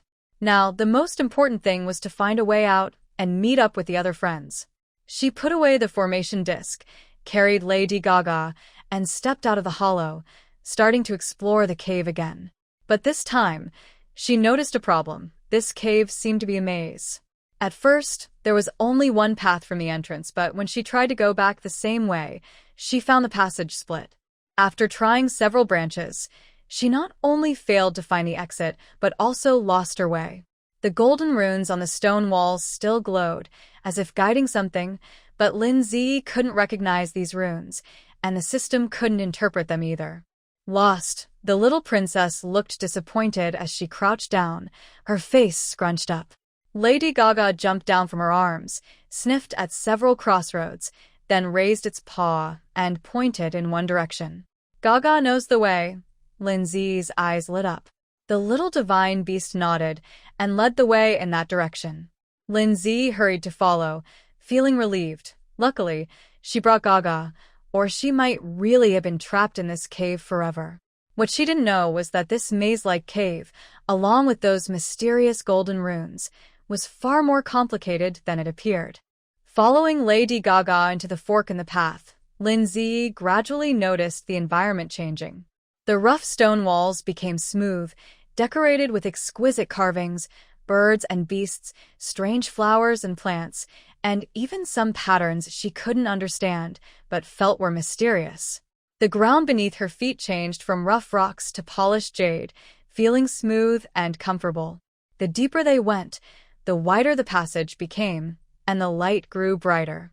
Finally, when they turned a corner, Lindsay was stunned by what she saw. It was an incredibly grand palace. The tall dome is decorated with countless glowing gems, like stars in the night sky. Huge stone pillars stand upright, each carved with lively images of dragons and phoenixes. The floor is covered with a dark red carpet, dusty, but still showing its former beauty. However, the entire palace is empty. Cobwebs sway in the corners, dust dances in the light, and the air feels old and silent. Wow, Lindsay whispers, instinctively holding the little dragon, Lady Gaga, tightly. The little mythical beast also alertly pricks up its ears, its silver eyes scanning around. The atmosphere here feels strange, ancient, powerful, but also very quiet and lifeless. Just as Lindsay is about to explore further, something strange suddenly happens. Her eyes blink, and the scene before her changes instantly. The cobwebs and dust disappear, and the palace becomes bright and splendid, with shining gems and a faint aura of fairy energy. Now, the once empty palace is filled with people. At the main seat sits a figure whose face is unclear, shrouded in a soft glow, only revealing a very luxurious robe. In front of the side tables below, various figures sit. Some look like immortals, some stern and dignified, others ethereal and graceful. A dancer performs in the center of the hall, her sleeves flying, creating streaks of light. Musicians play melodies Lindsay has never heard before, with a pure and distant sound. People toast and laugh, creating a lively, bustling scene. But Lindsay feels a shiver down her spine. This all feels too unreal. Like a carefully arranged illusion, beautiful but lifeless. System brother? System brother, she calls desperately in her mind, but gets no response. Even Lady Gaga in her arms is gone. The little princess panics, her small hands reaching out where she should be holding the little beast, but only touching air. Escape? Where could she go? Everyone around her is a guest, and the palace door is far away. How can a small girl like her pass through all these guests? Tears well up in her eyes. Lindsay bites her lip, trying hard not to cry. Master, who once said that when facing danger, stay calm. Crying won't solve the problem. At that moment, the figure at the main seat turned his head. Although his face was unclear, Lindsay could feel his gaze fixed on her. "Why haven't you taken your seat yet?" His voice was soft but clear, spreading throughout the palace with undeniable authority. Lindsay looked around in confusion. Take a seat? Where? All the tables were already occupied, so did she have to squeeze in with others? The singing and dancing in the hall suddenly stopped, and everyone looked at her. Their eyes were empty and dull, as if they were watching but without focus. "Do I need to invite you again?" The voice from the main seat sounded again, this time with a hint of displeasure. Frightened, Lindsay trembled slightly. Just then, a figure resembling a maid silently appeared beside her. The maid had a pretty face, dressed in beautiful palace clothes, but her eyes were just as vacant as the other guests. The maid made a "please" gesture and then turned to walk forward. Not daring to refuse, Lindsay followed with small steps. She could feel countless gazes on her back, like sharp blades. She was led to the first table at the front of the main seat. That table was originally empty, but now it was filled with delicious delicacies, luminous spiritual fruits, crystal-clear pastries, fragrant roasted meats. Each item was so exquisite it seemed beyond ordinary. Trembling, Lindsay sat on the soft cushion, her small body almost blocked by the tall table. She secretly looked at the guests and grew more frightened. These people had no breath. Although their chests rose and fell, and they moved their mouths to talk and laugh, Lindsay keenly sensed that their breathing was fake. It was like acting in a play, all movements in order but lacking the breath of life. "Raise your glasses and drink together." The voice from the main seat sounded again.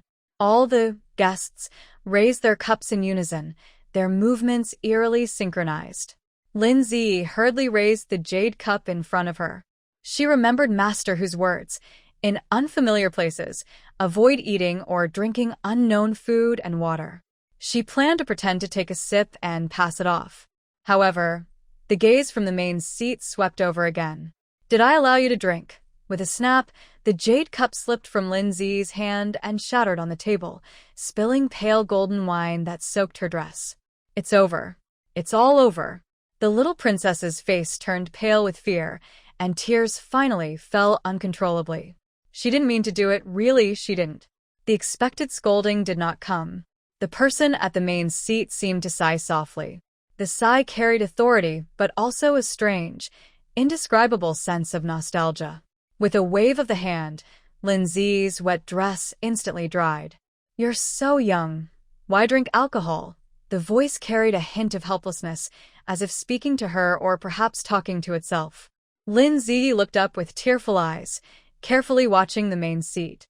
Although she still couldn't see the face clearly, she could feel that the gaze was on her, yet also looking through her at something else. Was it looking at her? Or at someone similar to her? At that moment, the music and dance in the hall resumed, the melody played again, and the guests continued to toast and drink as if nothing had happened. But Lindsay knew something was different now. Meanwhile, in the real mountain cave, Thunder Emperor Gaga was anxiously pacing around Lindsay. Just now, the little servant was walking along when suddenly her eyes went blank. It was as if she was controlled by something, and she walked straight toward a stone wall, then sat down in front of it. There was clearly nothing there. The little divine beast tried to stop her, grabbing her clothes with its claws, nudging her hand with its head, even casting a few spells to break the illusion, but nothing worked. Lindsay looked like a puppet without a soul, obediently sitting in an empty seat, her small hand making a gesture as if raising a cup. "Oh no!" Thunder Emperor Gaga was frantic. "The little servant has fallen under a powerful illusion, one even I can't break." It circled around Lindsay a few times, finally deciding to stay nearby, waiting for the illusion to lift naturally or for the caster to reveal a flaw. Meanwhile, Lindsay, trapped in the illusion, was unaware of all this. She sat in front of a beautiful dining table, looking at the delicious food, listening to the ethereal music, and feeling the faint gaze upon her. The banquet was still going on.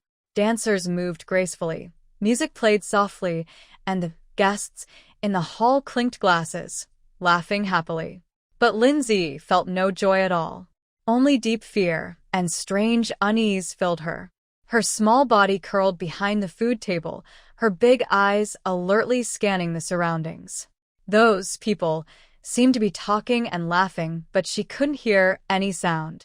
They moved, but looked like marionettes, stiff and mechanical in every gesture. The scariest part was, they had no breath. Time here seemed to have no meaning. Lindsay didn't know how long she had been sitting.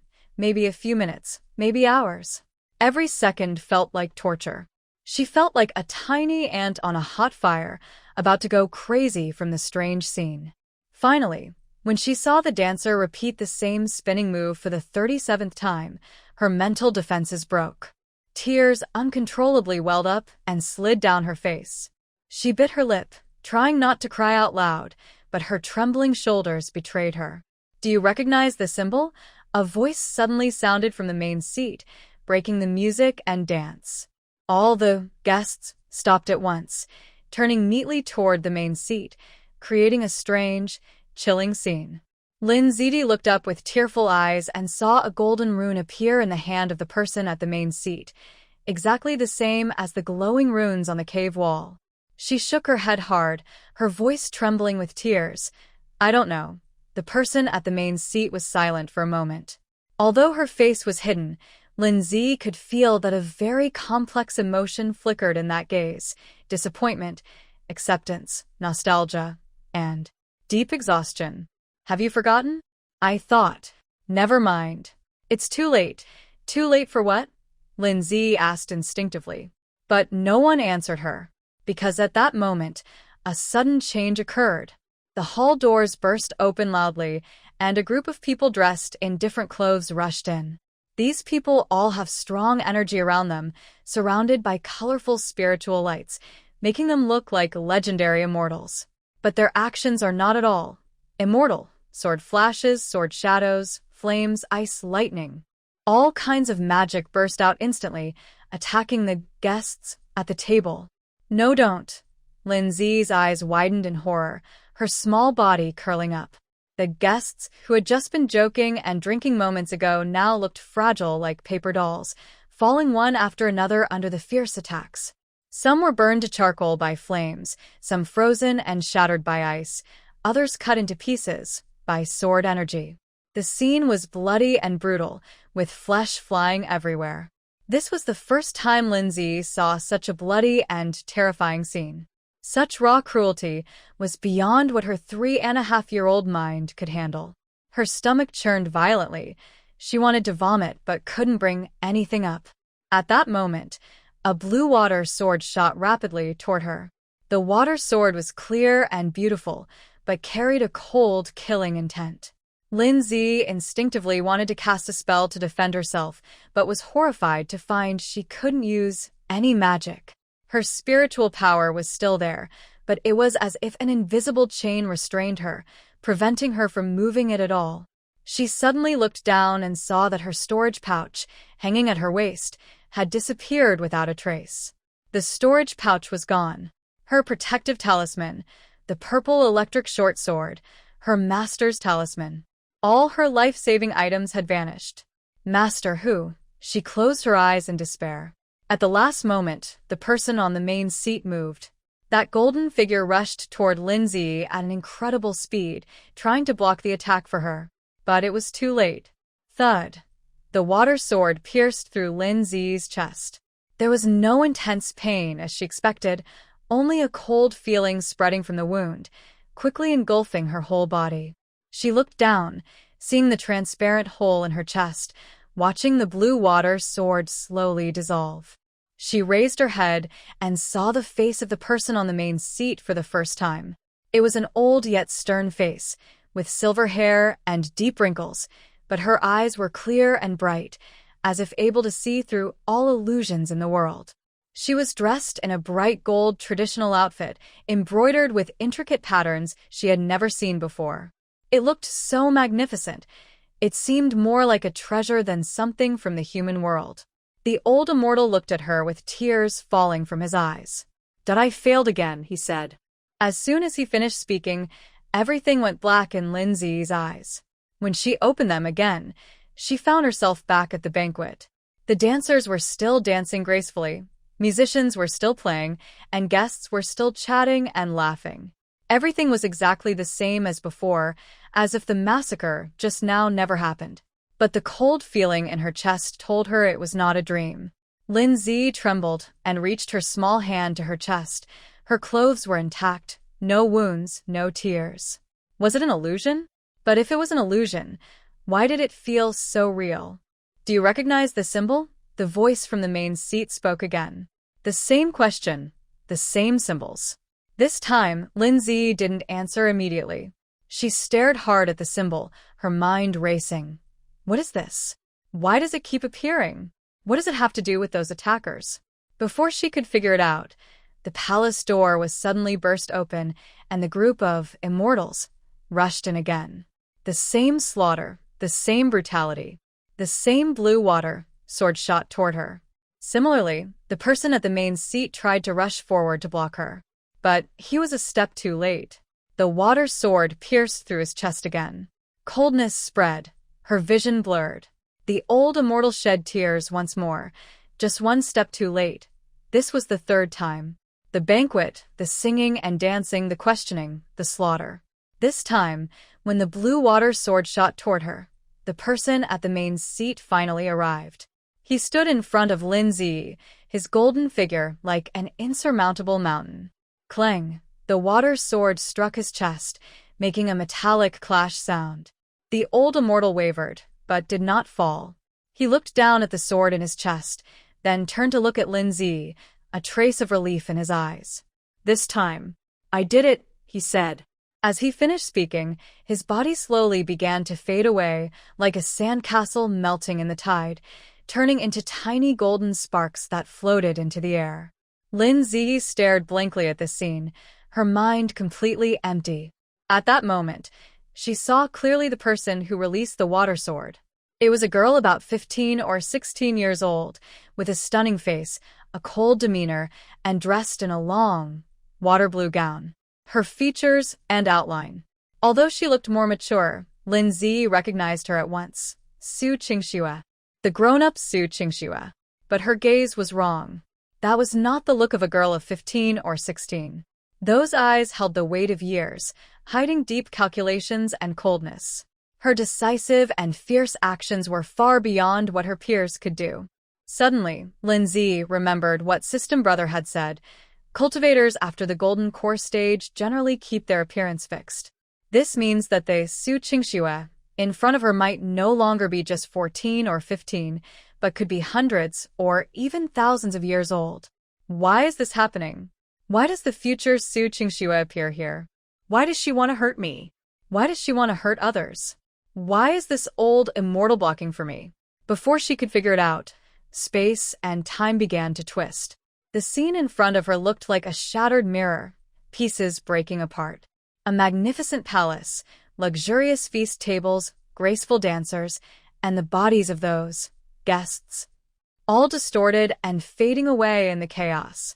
When everything stabilized again, Lin Zi found herself back in that ruined mountain cave palace. Cobwebs covered everything, dust lay thick, and bones were scattered around. The once grand feast seemed like a dream. The only real thing was the ground full of white bones. Lin Zi trembled as she stood up on shaky legs, looking around. She saw the skeleton at the main seat, the bones in front of the feast tables on both sides, the skeleton in the center of the dance floor. Finally, her gaze fell on the spot where she had just Saturday. There was also a skeleton there. But unlike the others, this skeleton was the size of an adult, slender bones, clearly a woman. Some torn fabric still clung to the bones, faintly recognizable as a beautiful dress. Lin Zi collapsed to the ground, her face pale. Is that her? The future version of herself? Dead here? A voice suddenly sounded, soft and weak, but clear in the ear. Lin Zi looked up quickly and looked toward the main seat. There was another person sitting there. It was the old immortal who had just disappeared. But now, he was semi-transparent, emitting a faint golden glow, like a candle in the wind that could go out at any moment. My long-cherished wish is fulfilled, The old immortal's voice was calm, as if talking about something unrelated to himself. This talisman. I will teach you how to use it. He raised his transparent hand and drew in the air. Golden lines gathered to form a complex symbol, the same symbol as on the stone wall and the one he showed earlier. Do you see clearly? The old immortal asked. Lin Zi nodded blankly. Good, follow me and draw it. For the next while, the old immortal patiently taught Lin Zi how to draw the symbol. He explained everything carefully, from how to move spiritual energy, to the order of the lines, to the strength of each stroke. Lin Zi listened very carefully, but some parts were hard to understand. She couldn't help asking some questions that adults might find strange. Why does the stroke need to go upward? Why can't I draw a straight line here? What if I run out of spiritual energy? The old immortal answered each question calmly. His explanations were simple and clear, covering the principles and techniques, with practical examples. It felt like he had prepared hundreds of answers, just waiting for someone to ask. Or maybe he had been asked these questions many times before. Finally, when Lin Zi could draw the symbol on her own, the old immortal's body had become almost completely transparent. You haven't told me your name yet, Lin Zi suddenly asked. The old immortal paused, a complex smile appearing on his transparent face. Did you forget? You can call me Xian Huang. As soon as he finished speaking, his last trace of form turned into tiny golden lights and merged into the symbol in the air. Where are you going? Lin Zi reached out, trying to grab something, but only caught emptiness. The golden symbol slowly spun in the air, radiating a warm glow. It floated in front of Lin Zi, gently landing in her palm, then sank into her skin and disappeared. At the same time, a large amount of information flooded into Lin Zi's mind. This symbol is called the Mystic Yellow Seal. It is not an attack or defense symbol, but a kind of a recording symbol. It can record specific scenes, moments, and people, then reproduce them when certain conditions are met. The banquet, the slaughter, the countless cycles, all are past recordings made by the Mystic Yellow Seal. And the Mystic Yellow is the person sitting in the main seat. No, more precisely, it is a lingering obsession of the Mystic Yellow, attached to this symbol, waiting for countless years, just to fulfill a long-held wish, to change that past. So it repeatedly recreates the banquet, tries again and again to block that deadly strike, fails again, and keeps trying. Until this time, it finally succeeded. The price was that the obsession vanished, completely dissolving into nothingness. Lin Zi collapsed to the ground, her small face full of tears.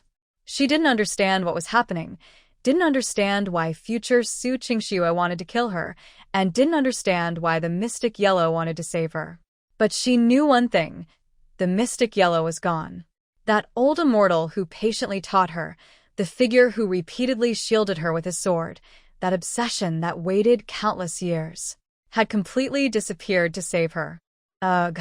Her suppressed crying finally burst out, the little princess hugging her knees, crying so hard she was gasping.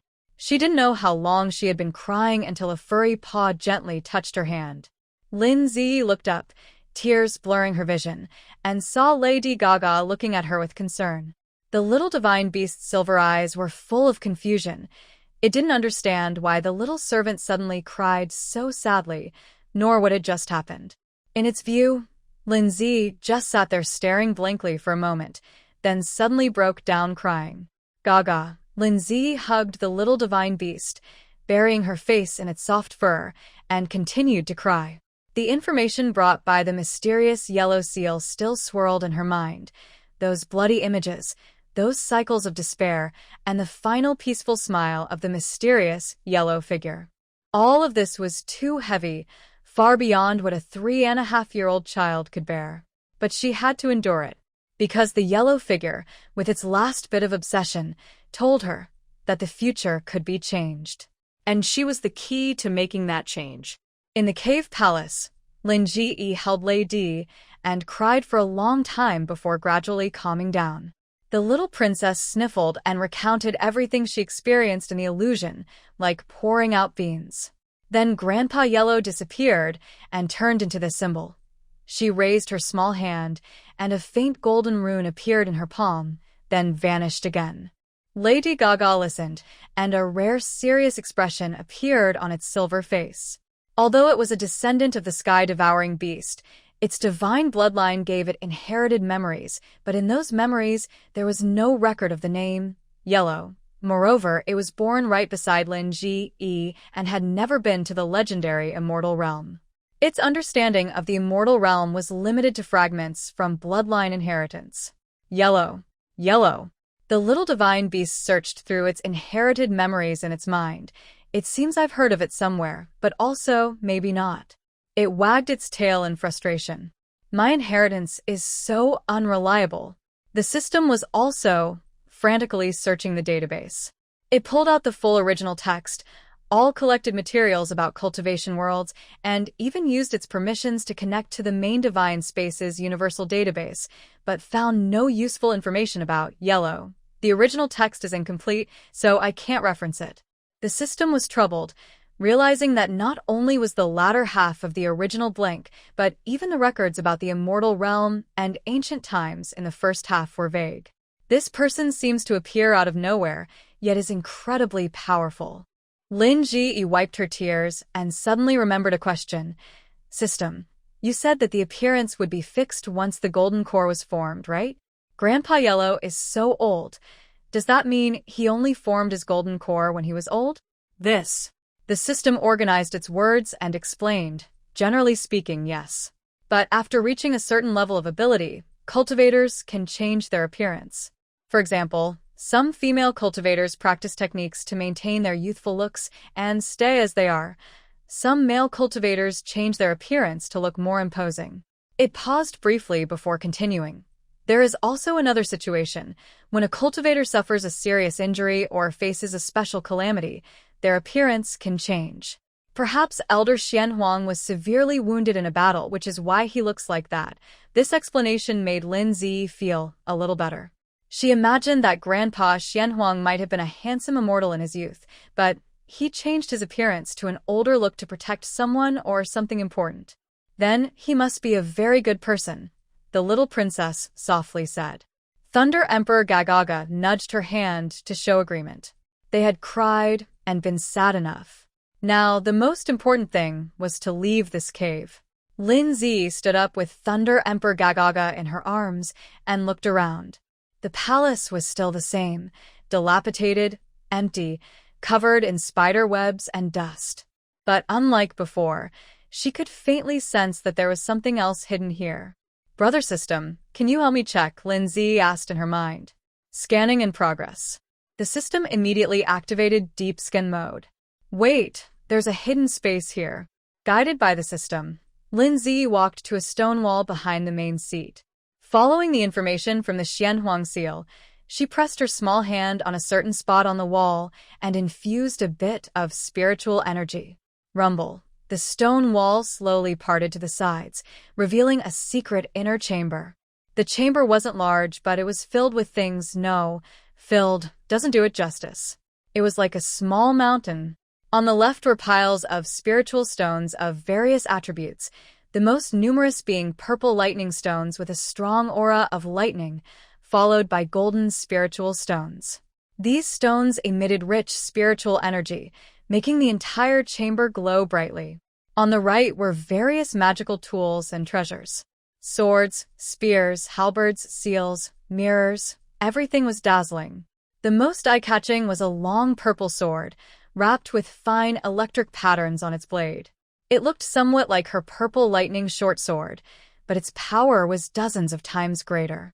In the middle, there were rows of bookshelves filled with jade slips, beast hide scrolls, ancient books. All of them were cultivation manuals. This. The system was so shocked it couldn't speak.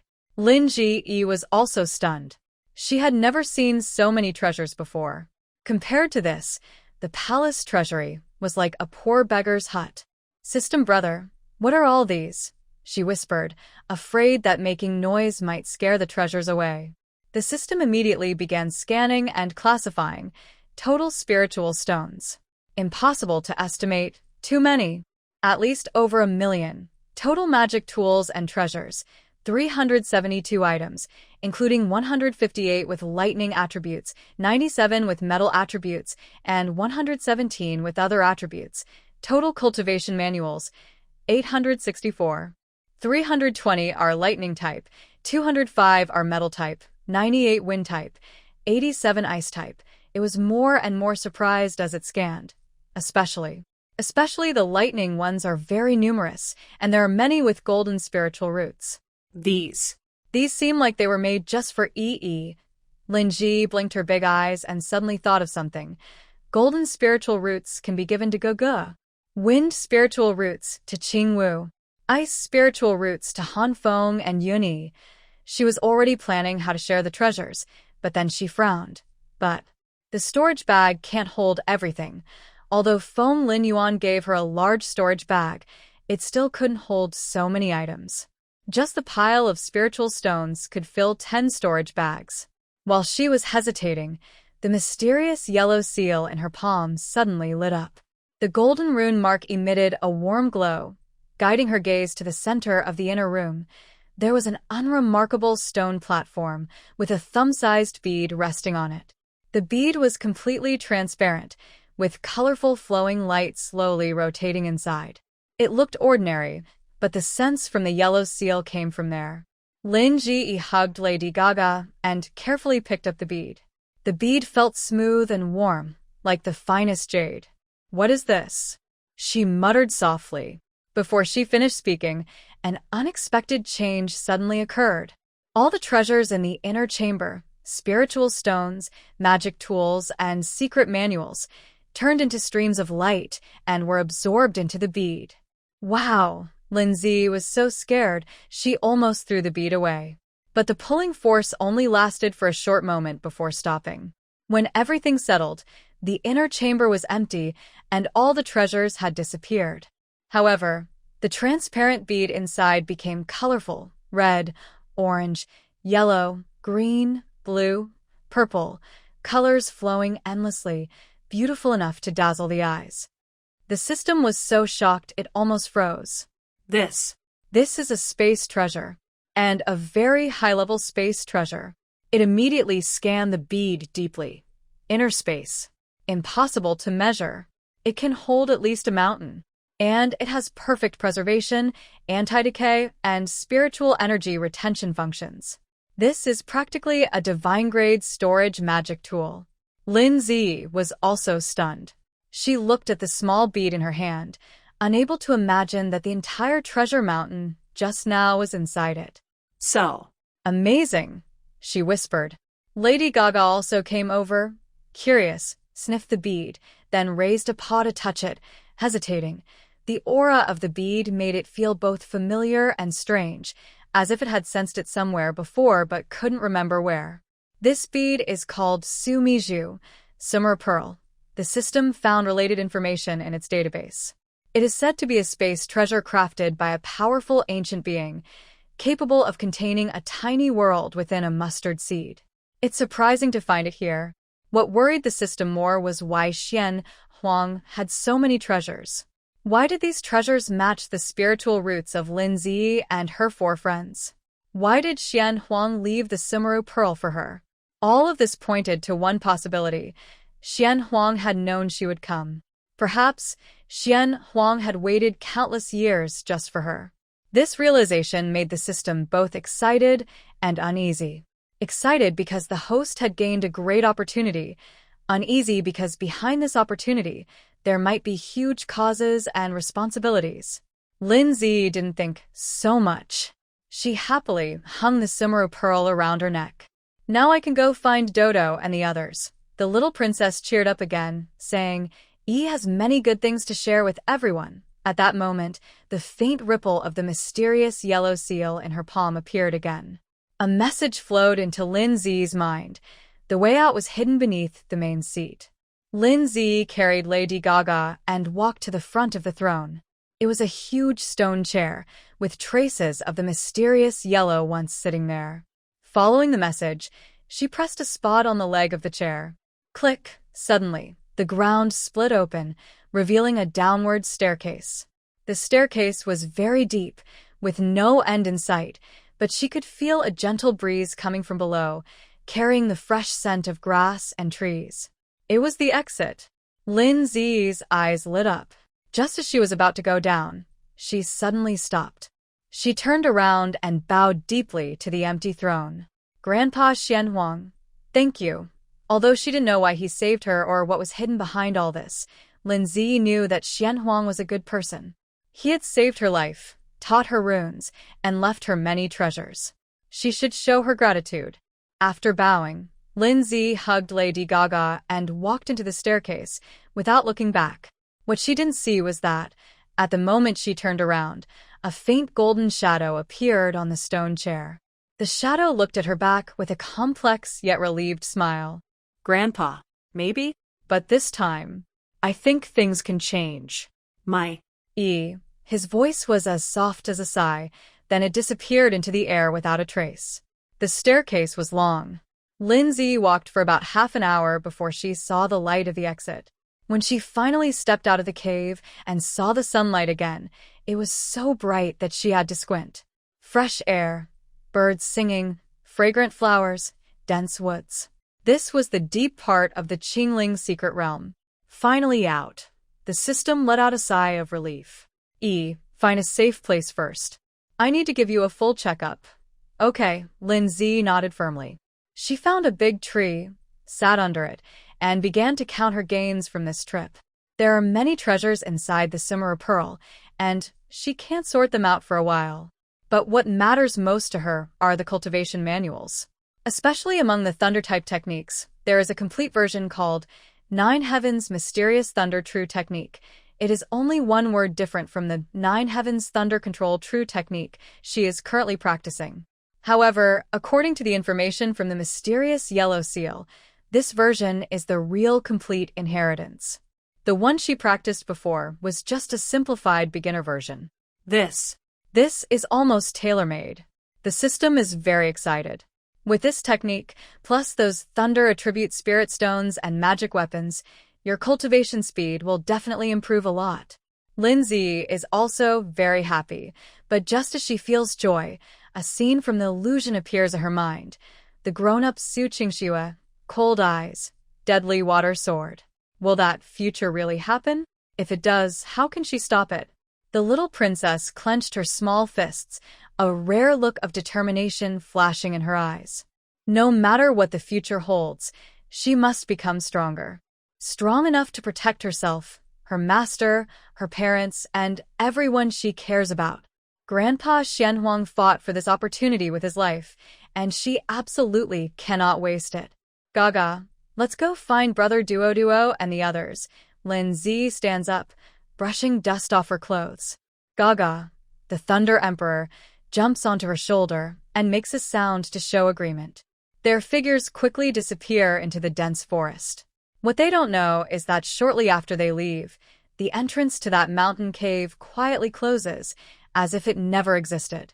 The inheritance from Xianhuang has been handed over, and from now on, the path depends on Lin Zi herself. After walking through the maze all day and experiencing the impact of the Xianhuang illusion, Lin Zi feels exhausted. Although reaching the peak of qi refining has made her body much stronger than before, her small 3.5-year-old body still needs rest. It's time to sleep. The system gently reminds her in her mind. Little kids need good sleep to grow up. Lin Zi yawns widely, her big eyes almost closing. She hugs Gaga, the Thunder Emperor, as they search for a suitable resting spot in the secret realm, finally stopping on a grassy field full of glowing small flowers. The land here is flat and open, with a clear stream nearby, making it truly a good place for good fortune. The little princess took out the spiritual house given by her master from her storage bag. It was a delicate model of a small pavilion. Following the method taught by Feng Linyuan, she infused a bit of spiritual energy, then gently threw the model into the air. The model quickly grew larger in the air, and when it landed, it had become a real 2-story small house. The house was made of white jade, with carved beams and painted rafters. Very beautiful. Wind chimes hung from the eaves, ringing softly in the breeze. Even more amazing, a faint golden light shield appeared around the house. Soon, the entire building became semi-transparent and eventually disappeared completely. Invisibility formation activated, the system reported. External vision, hearing, and touch are all blocked. Internal information can be selectively received. Lin Ji nodded happily, holding Lady Gaga as she entered the small house. The first floor was the living room and kitchen, and the second floor was the bedroom. She climbed onto the soft bed, covered herself with a silk quilt, and then tucked Lady Gaga into the blanket too. Gaga, time to sleep, the little princess imitated her master, kissing the furry forehead of the little divine beast. Lady Gaga. Did the divine beast get kissed? It stiffened for a moment, then relaxed, finding a comfortable position to nestle in Lin Ji's arms. Forget it, the little servant is still young. This divine beast won't bother with her. Soon, both the person and the pet fell into a peaceful sleep. Moonlight shone through the window, illuminating Lin Ji's peaceful face. Everything was calm and beautiful. But this peace didn't last long. About 2 hours later, the ground suddenly started to shake. Rumble. At first, it was just slight tremors, but soon it turned into violent shaking. Lin Ji groggily opened her eyes. Before she was fully awake, she was startled by the scene outside the window. A beast tide. A large number of monsters were rushing out from the distant forest. Wind wolves, armored rhinos, fiery lions, frost panthers. All kinds of monsters mixed together, forming a terrifying flood. Where they passed, trees broke, and the ground trembled. In front of the beast tide, several cultivators were desperately fleeing. From their clothing, it is clear they come from different sects. Some wear blue robes from Cultivation SECT, while others are dressed in colorful clothes, probably wandering cultivators or members of small sects. Run. Run now. Help. My spiritual energy is gone. Does anyone have a divine travel talisman? I'll pay double spirit stones. Don't block the way ahead. The sounds of crying, begging, and cursing mix together, creating a chaotic scene. Lin Zi leans against the window, curious as she watches the scene. Her spiritual house has a stealth function, making it seem like it floats in space. The beast tide can pass through the house, but cannot harm anyone inside. People outside cannot see the house, but she can see everything clearly from inside. A baby should not be completely trusting. The system reminds her timely. In the secret realm, people's hearts are hard to read. Don't reveal yourself easily. Got it. Lindsay nods obediently. She definitely won't help strangers easily. Her master said that outside, one must be careful. Many bad people pretend to be pitiful to trick others. She was about to go back to sleep when she saw the fleeing cultivators running toward her direction. More precisely, they were running toward her spiritual house. Over here, something strange is happening here. A Qingxue sect disciple suddenly shouts, pointing toward her house. Look, the monsters are avoiding this area. Indeed, as the beast tide approached her house, it split into two groups, going around from both sides, as if something frightening was there. Others noticed this strange behavior too. Their eyes lit up, as if they had found a life-saving hope. It must be a formation set by a senior expert, an immortal. Save us. I am willing to offer all my treasures if only a senior would help us. They knelt on the ground, bowing and begging on the empty grass. Lindsay hides behind the window, her small face full of caution. She remembers her master saying that some bad people pretend to be pitiful. When you help them kindly, they might turn around and harm you. Why should we help them? What if they are bad people? The system also says. The little princess nods firmly. Yi doesn't trust strangers, so she doesn't respond. Time passed second by second, and the beast tide grew closer. The few cultivators saw that the senior never responded, and their faces gradually turned from despair to anger. Damn it! You won't help, huh? One wandering cultivator shouted angrily. Since you're so unkind, don't blame me for being unfair.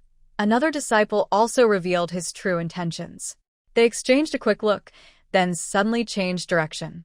Instead of trying to avoid the spiritual house area, they charged straight toward it. Their goal was clear. Since the senior refused to act, They would lead the beast tide to his territory, forcing him to intervene. Come on, beasts. Come this way, the wandering cultivator shouted as he ran, throwing a few fireballs at the beast herd behind him. Boom. Boom! The fireballs exploded among the beasts, angering even more monsters. The beast tide indeed changed direction, rushing toward the spiritual house along with the others. Lin Zi watched the scene, her mouth forming an "oh" in surprise. Although she was young, she understood, these people are bad. If she doesn't save them, they will try to harm others. But the little princess tilted her head, a clever smile appearing on her face. She remembered her master teaching her how to operate the spiritual house. So she jumped off the bed, ran to a control panel by the wall, tiptoed, and pressed a button. Click. All the sounds outside, the crying, the roars, the running, disappeared instantly. The world returned to silence. Lin Zi nodded contentedly, then climbed back into bed, snuggling under the covers and holding Lady Gagaga close again. Gagaga, go back to sleep, she yawned and closed her eyes. Lady Gagaga looked up, its silver eyes gazing outside the window. Through the transparent wall, it could clearly see the cultivators leading the beast tide rushing into the area of the spiritual house. And then, they passed through. Just like passing through air, both humans and beasts moved seamlessly through the space of the spiritual house. They didn't even notice anything unusual, still running, shouting, casting spells, even though the people inside the spiritual house could no longer hear them. A hint of mockery flashed in the little divine beast's eyes. Fools, mere mortals and low-level monsters, thinking they can disturb this divine being and its little servant sleep?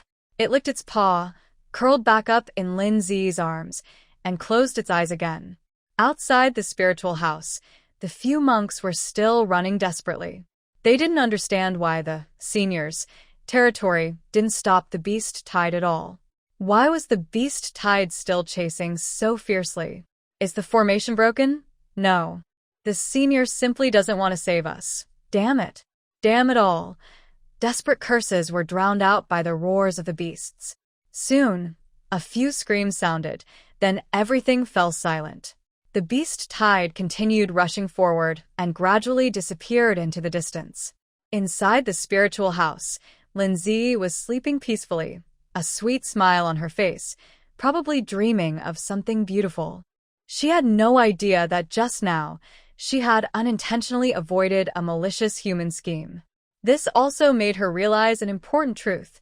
In the secret realm, sometimes the greatest danger isn't from monsters, but from people's hearts. The next morning, sunlight streamed through the window of the spiritual house, shining on Lin Zi's sleeping face. The little princess's eyelashes fluttered slightly before she slowly opened her eyes. She stretched lazily and sat up from the bed. Her hair was messy from a night of tossing, looking like a small bird's nest. Her robe was wrinkled, making her look like a tiny potato just pulled out of the bed. "Yi is awake?" the system gently greeted. Yes. "I slept so well." Lin Zi nodded happily. Just as she was about to get out of bed, she saw her reflection in the mirror, and her face immediately fell. Yi's hair. Although she could dress herself now, she still couldn't do delicate tasks like combing her hair. In the past, she had a nanny in the palace and spiritual plant maids on Qingxue Peak. Now. Oh right, she had spiritual plant maids. The little princess's eyes lit up. She took out a delicate small jade bottle from her storage bag and gently shook it. 3 green lights flew out from the bottle, landing and transforming into 3 girls dressed in green. They were Peony, Begonia, and Jasmine. "Little master is awake." Peony smiled gently. "Your hair is all messy from sleeping." Jasmine chuckled softly. "Let us help you get ready, little master," Begonia said, already taking out a comb and hair ornaments. 3 spirit plant maids moved quickly and helped Lin Zi put on a new purple magic robe. They also styled her hair into 2 cute buns, decorated with purple lightning gemstone hairpins and small pearl flowers. In the mirror, the girl looked delicate and beautiful, with big, bright eyes.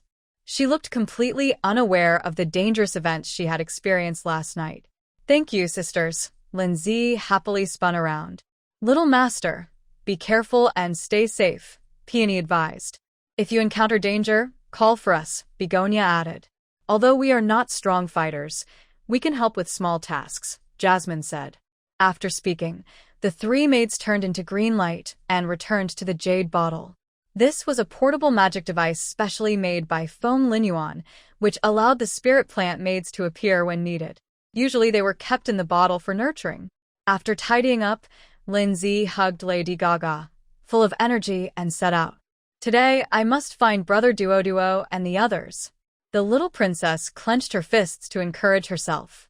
Go east, the system guided. I detected strong spiritual energy fluctuations there, possibly where other disciples are gathering. Okay. With herself, a cat, and the system, she began a new day of adventure. Lady Gaga sat on Lin Zi's shoulder, his silver tail swaying lazily as he enjoyed the morning sun and fresh air. After walking about half an hour, Lin Zi suddenly stopped. Ahead, under a tree, was a figure lying down. It was a boy about 7 or 8 years old, wearing a moon-white Taoist robe embroidered with star patterns. His face was pale, with blood at the corner of his mouth. He leaned against a large tree, looking badly hurt. What was more striking was his appearance, so delicate it seemed unreal, with slender eyebrows, a high nose bridge, and pale lips from blood loss, adding a fragile beauty. Long eyelashes cast shadows on his eyelids. Detected vital signs in a severely injured state, the system reported. Cultivation level. 7th level of Qi refining. Identity. Unknown. Lin Zi cautiously approached, but didn't get too close. She remembered those who tried to lure the beast tied to her yesterday, making her more cautious. She drew a purple lightning short sword from her waist. With a thought, the short sword suddenly transformed into a 3-foot-long sword.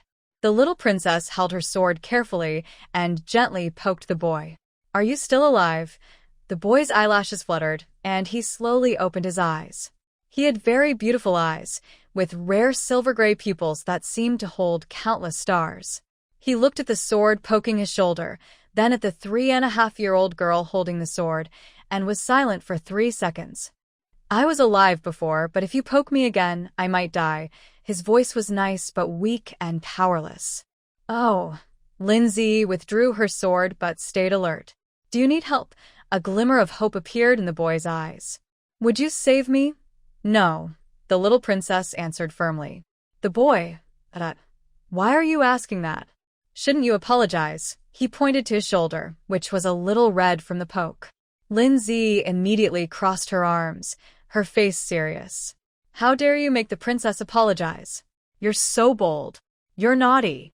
How rude. Her soft, babyish scolding, combined with her pink little face, was not intimidating at all. Instead, it was so cute that people wanted to pinch her.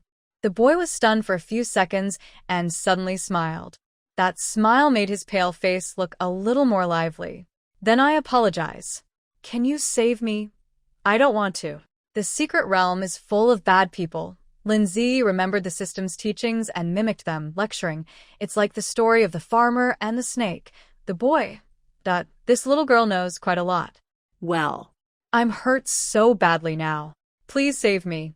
I am from the Heavenly Secret Pavilion. He tried to use his identity to gain trust. What is the Heavenly Secret Pavilion? Lin Zi tilted her head and asked. It's a sect that specializes in star astrology and fate prediction. Don't understand. Good at helping people read their destiny. Oh, so it's just fortune-telling scams. Inside Lanjuichi's mind. Can we have a normal chat? He took a deep breath, trying to keep a smile. You could say that. So, please save me. No, please. The boy started to act cute. Lin Zi didn't move and instead took a step back, looking cautious as if to say, stay away. Seeing this, Lanjuichi knew his trick was useless. He sighed, took a pill from his storage bag, and put it in his mouth. The pill melted quickly, and his face turned pinker visibly.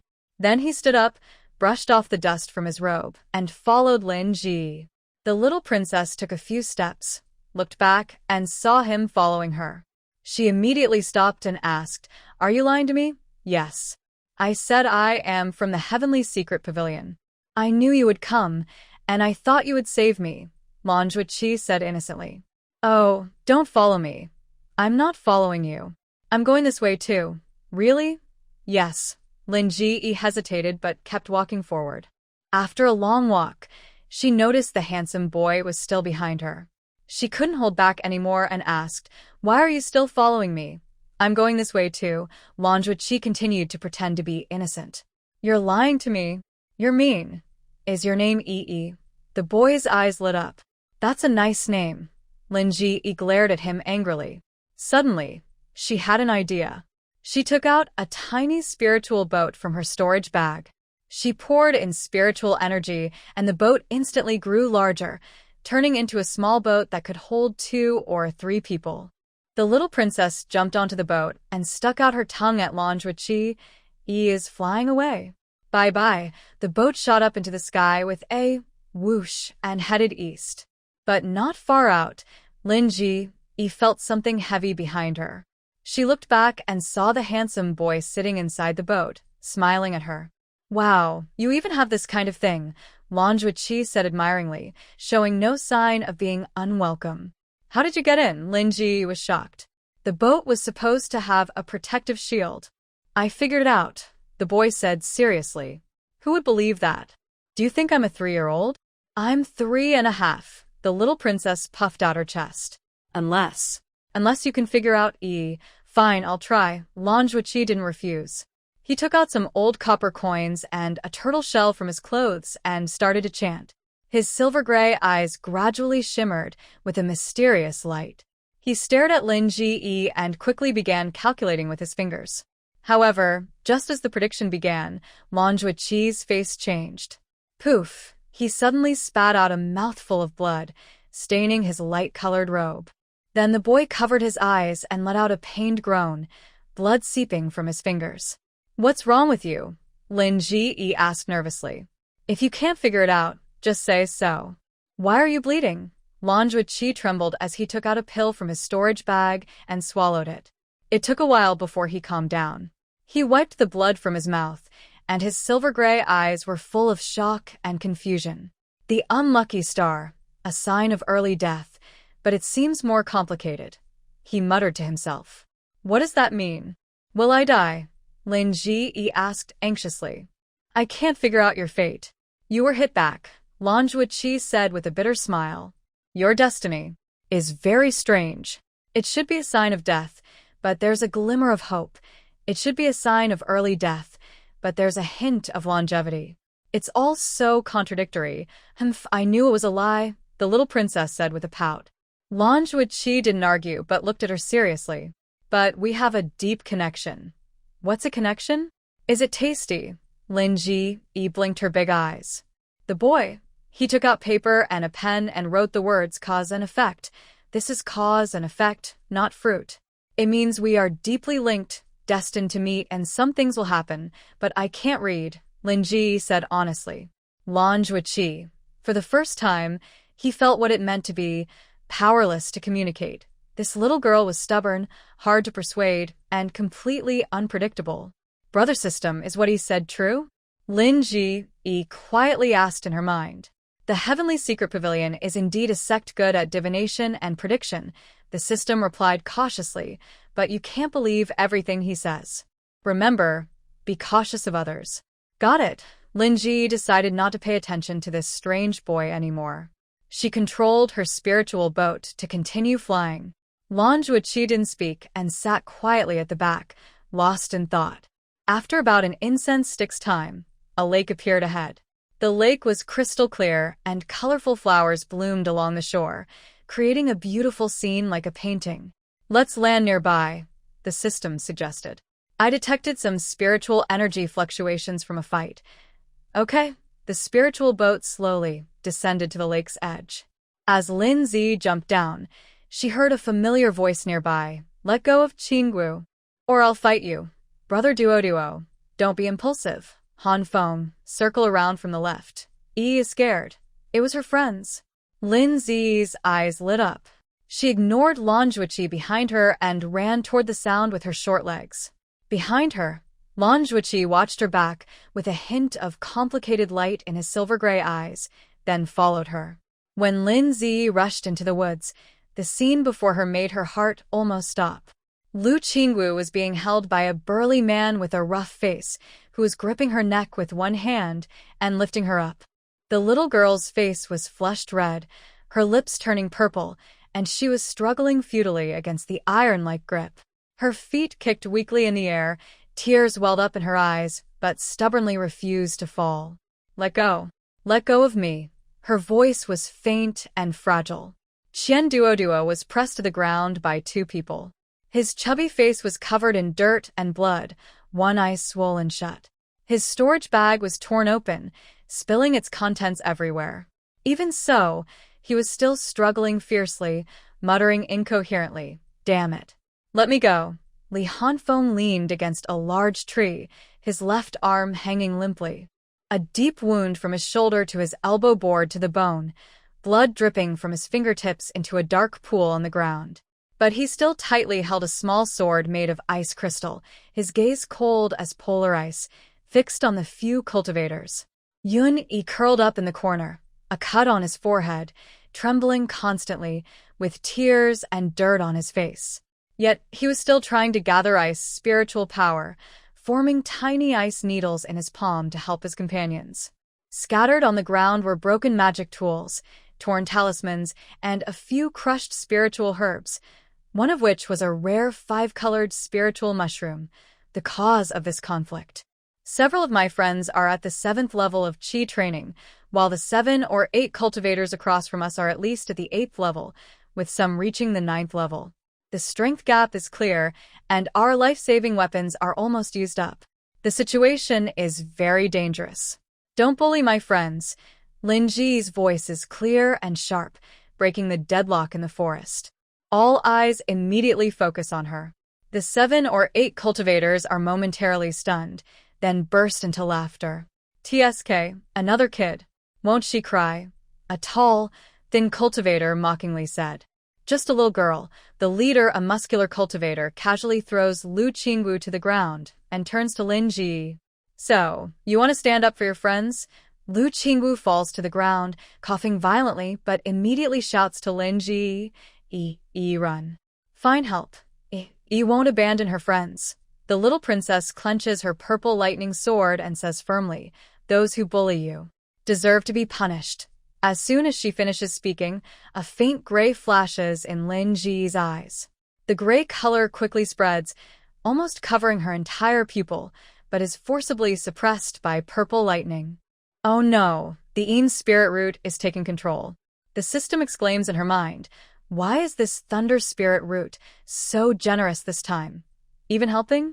Indeed, at this moment, the normally dominant and powerful thunder spirit root inside Lin Ji is retreating to the background, giving control to the hidden Yin spirit root.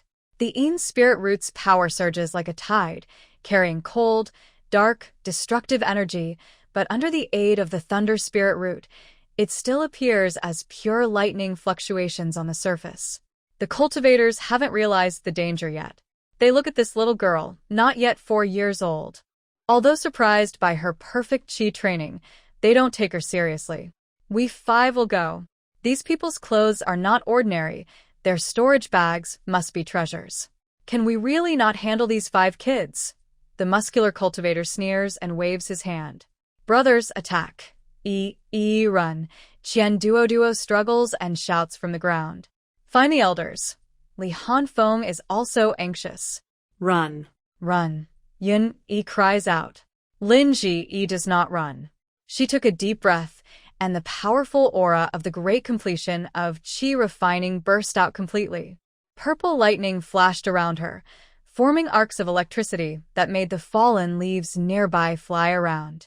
Not good, the great completion of Qi refining. The tall, thin cultivator's face changed. Just a great completion. "Brothers, attack now." The muscular cultivator shouted loudly and charged forward first. The battle broke out instantly. Lin Zi swung her purple electric sword, aiming the first strike at the muscular cultivator. The sword light was like lightning, with a sharp sound breaking the air. The muscular cultivator didn't expect her to attack so fiercely. He hurriedly raised his sword to block. Clang! A deafening clash of metal sounded. The muscular cultivator felt a huge force hit him. His tiger's mouth cracked instantly, and his long sword flew out of his hand. He was knocked backward and crashed into a thick tree before stopping. What? The other cultivators were stunned. Everyone attacked together. The remaining 7 cultivators all attacked at once. Fireballs, ice cones, wind blades, earth spikes. All kinds of spells rained down on Lin Zi. Be careful, Lu Qingxue shouted anxiously. Lin Zi didn't dodge or evade. Her purple electric sword drew a perfect arc in front of her. All the incoming spells hit the barrier formed by her electric arc, bouncing off or being destroyed. She stepped forward, cracking the ground beneath her, and her figure shot into the enemy ranks like lightning. Qian Duo got up from the ground and made hand signs. The power of the golden spirit root erupted, and several small golden swords shot toward the enemies. Just as the golden swords were about to hit, a strand of electricity suddenly split from the sword and attached to the golden swords. The speed and power of the swords instantly increased, piercing through a cultivator's protective spiritual light and leaving a blackened wound on his chest. Electrocute you all, Qian Duo roared loudly. Ah! The cultivator screamed and fell to the ground. Electrocute you all, Li Hanfeng and Yun Yi also reacted. Both used ice spells, condensing water into ice, and Lin Zi's lightning traveled along the melting ice water, paralyzing several cultivators. Surprisingly, it was found that not only water from the ice spirit root could conduct electricity, but the gold spirit root and thunder spirit root could also work perfectly together. Although the 4 friends were injured, they all burst out with incredible fighting power at this moment. Lin Zi leads the attack, Qian Duo assists, Li Hanfeng and Yun Yi control, while Lu Qingxue stays in the back using wind spirit power to disturb the enemy's sight and movements. Dead kid. Leave no one alive. The muscular cultivator crawled up from the ground, spitting out blood, his eyes full of madness. He bit his tongue, spat out a mouthful of vital energy, formed hand seals, and his aura suddenly surged to the peak of the 9th level of Qi refining. Seeing this, the other cultivators also used their strongest moves. The battle turned again. However, Lin Zi, lacking enough combat experience, was quickly injured under the dense attacks. A wind blade brushed her cheek, leaving a bloodstain.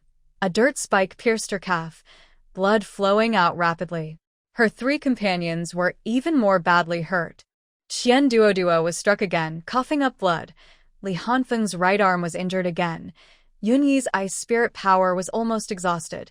Lu Qingxue was hit by a fireball, her robe scorched in many places. Yi can't hold on. Use your last resort, the system urgently urged. Grayness appeared again in Lin Zi's eyes, this time more intense. She looked down at her bleeding wounds, then at her battered friends, a violent rage boiling inside her. Anyone who hurt her friends deserves to die. This thought echoed like a curse in her mind. The power of her Yin spirit root began to uncontrollably expand, and the thunder spirit root did not suppress it this time. Instead, it helped, amplifying the destructive power of the Yin spirit root to the extreme. Damn it! Lin Zi made a sweeping motion with both hands at her wrists and ankles. Clang! Clang! For heavy objects hit the ground with muffled sounds. The heavy gravity artifact, weighing 500 jin, was thrown onto the ground, creating 4 small craters. In an instant, Lin Zi felt the whole world lighten. Her speed tripled. Her strength increased 5 times. The originally heavy purple electric long sword felt as light as a feather. You're all seeking death. The little princess's voice carried a cold, killing intent.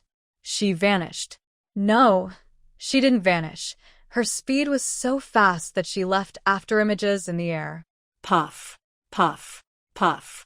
3 soft sounds, and 3 cultivators' throats were pierced at the same time.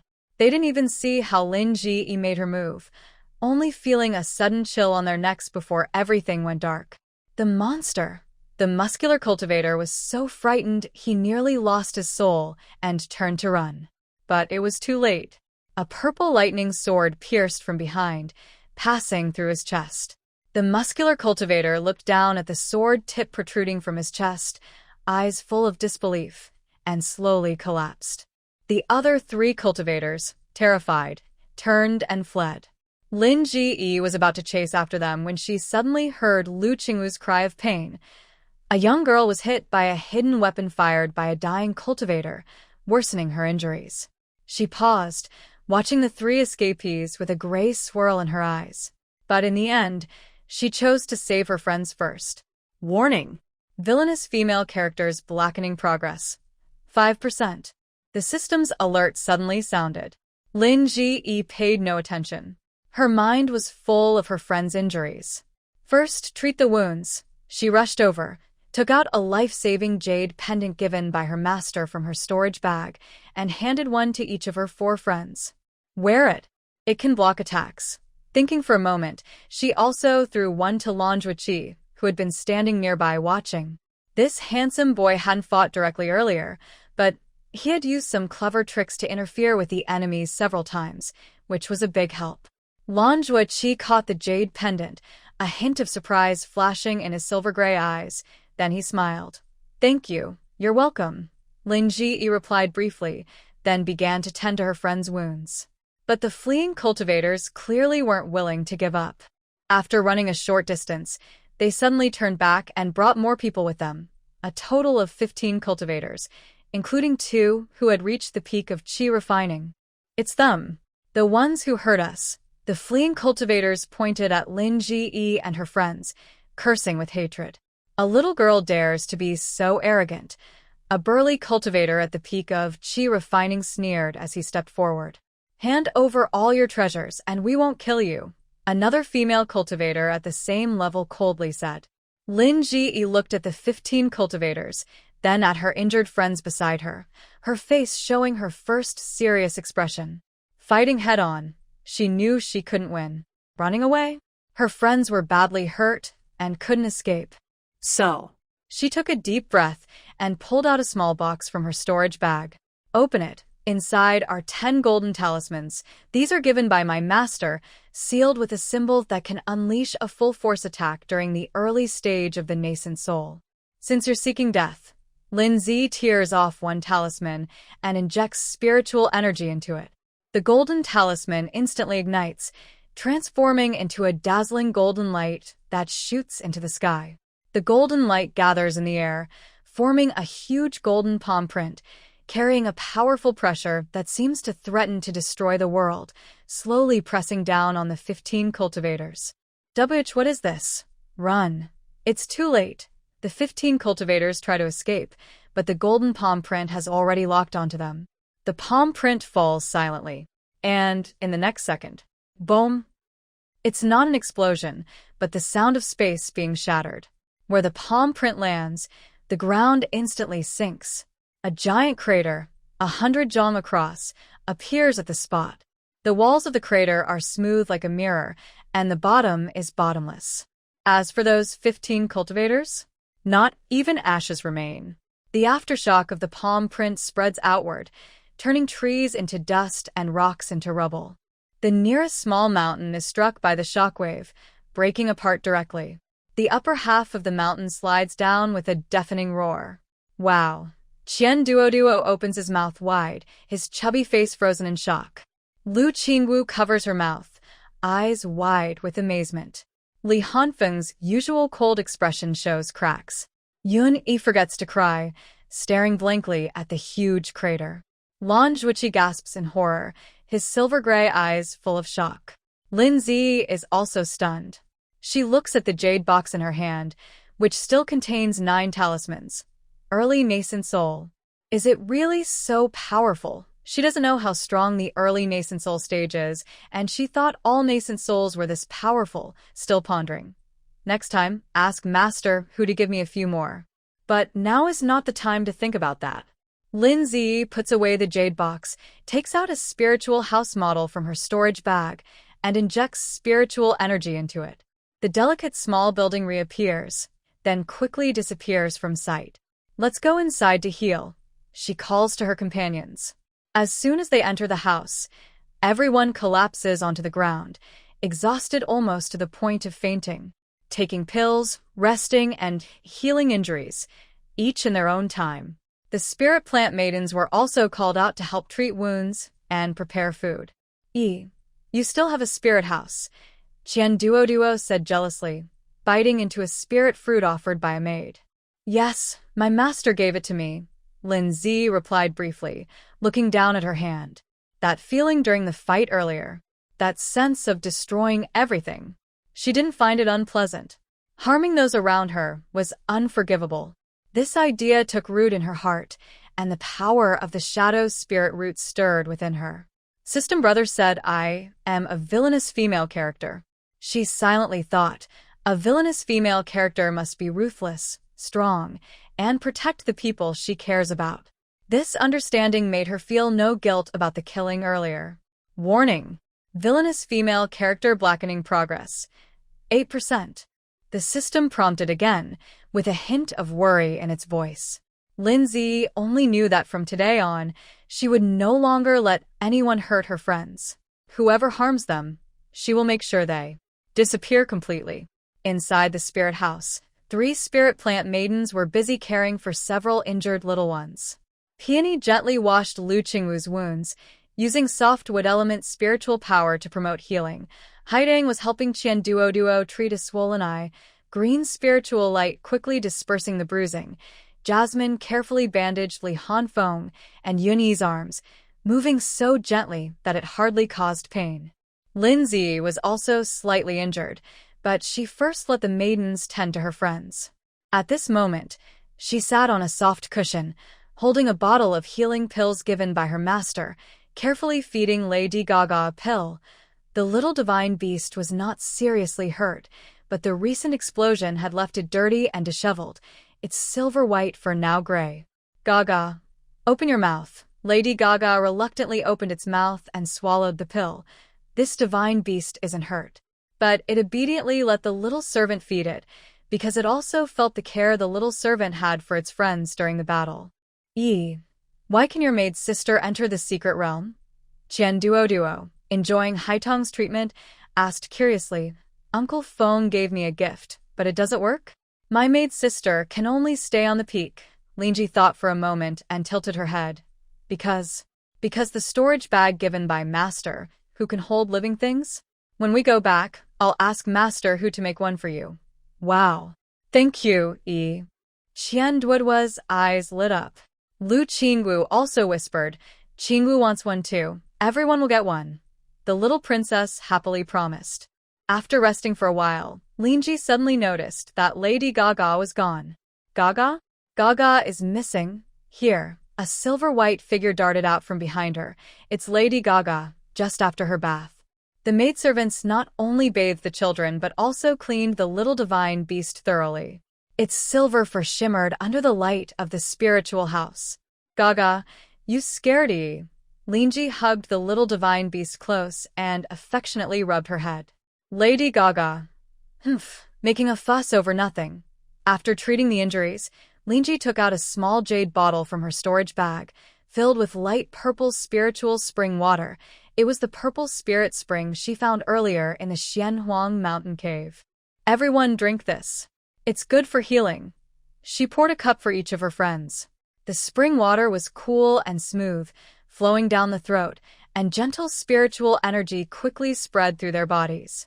The tiredness on the children's faces visibly faded, and their wounds healed at a visible speed. Refreshed, Qian Duo became lively again. When will you reach the great perfection in qi refining? I remember you were only at the 6th level before. When I entered, I suddenly felt something, Linji replied vaguely, not wanting to mention the Xianhuang mountain incident, and then I broke through. Oh, that's really a slap in the face.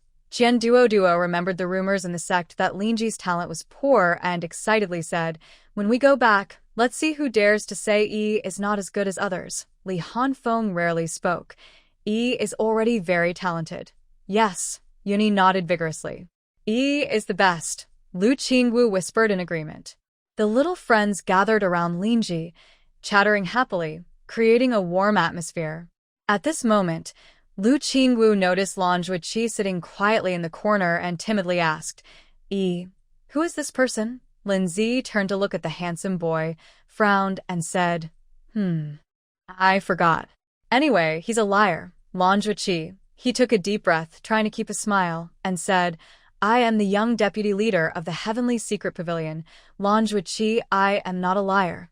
The Heavenly Secret Pavilion just predicts fortunes, not scams. Don't believe it, Lin Zi told her friends seriously.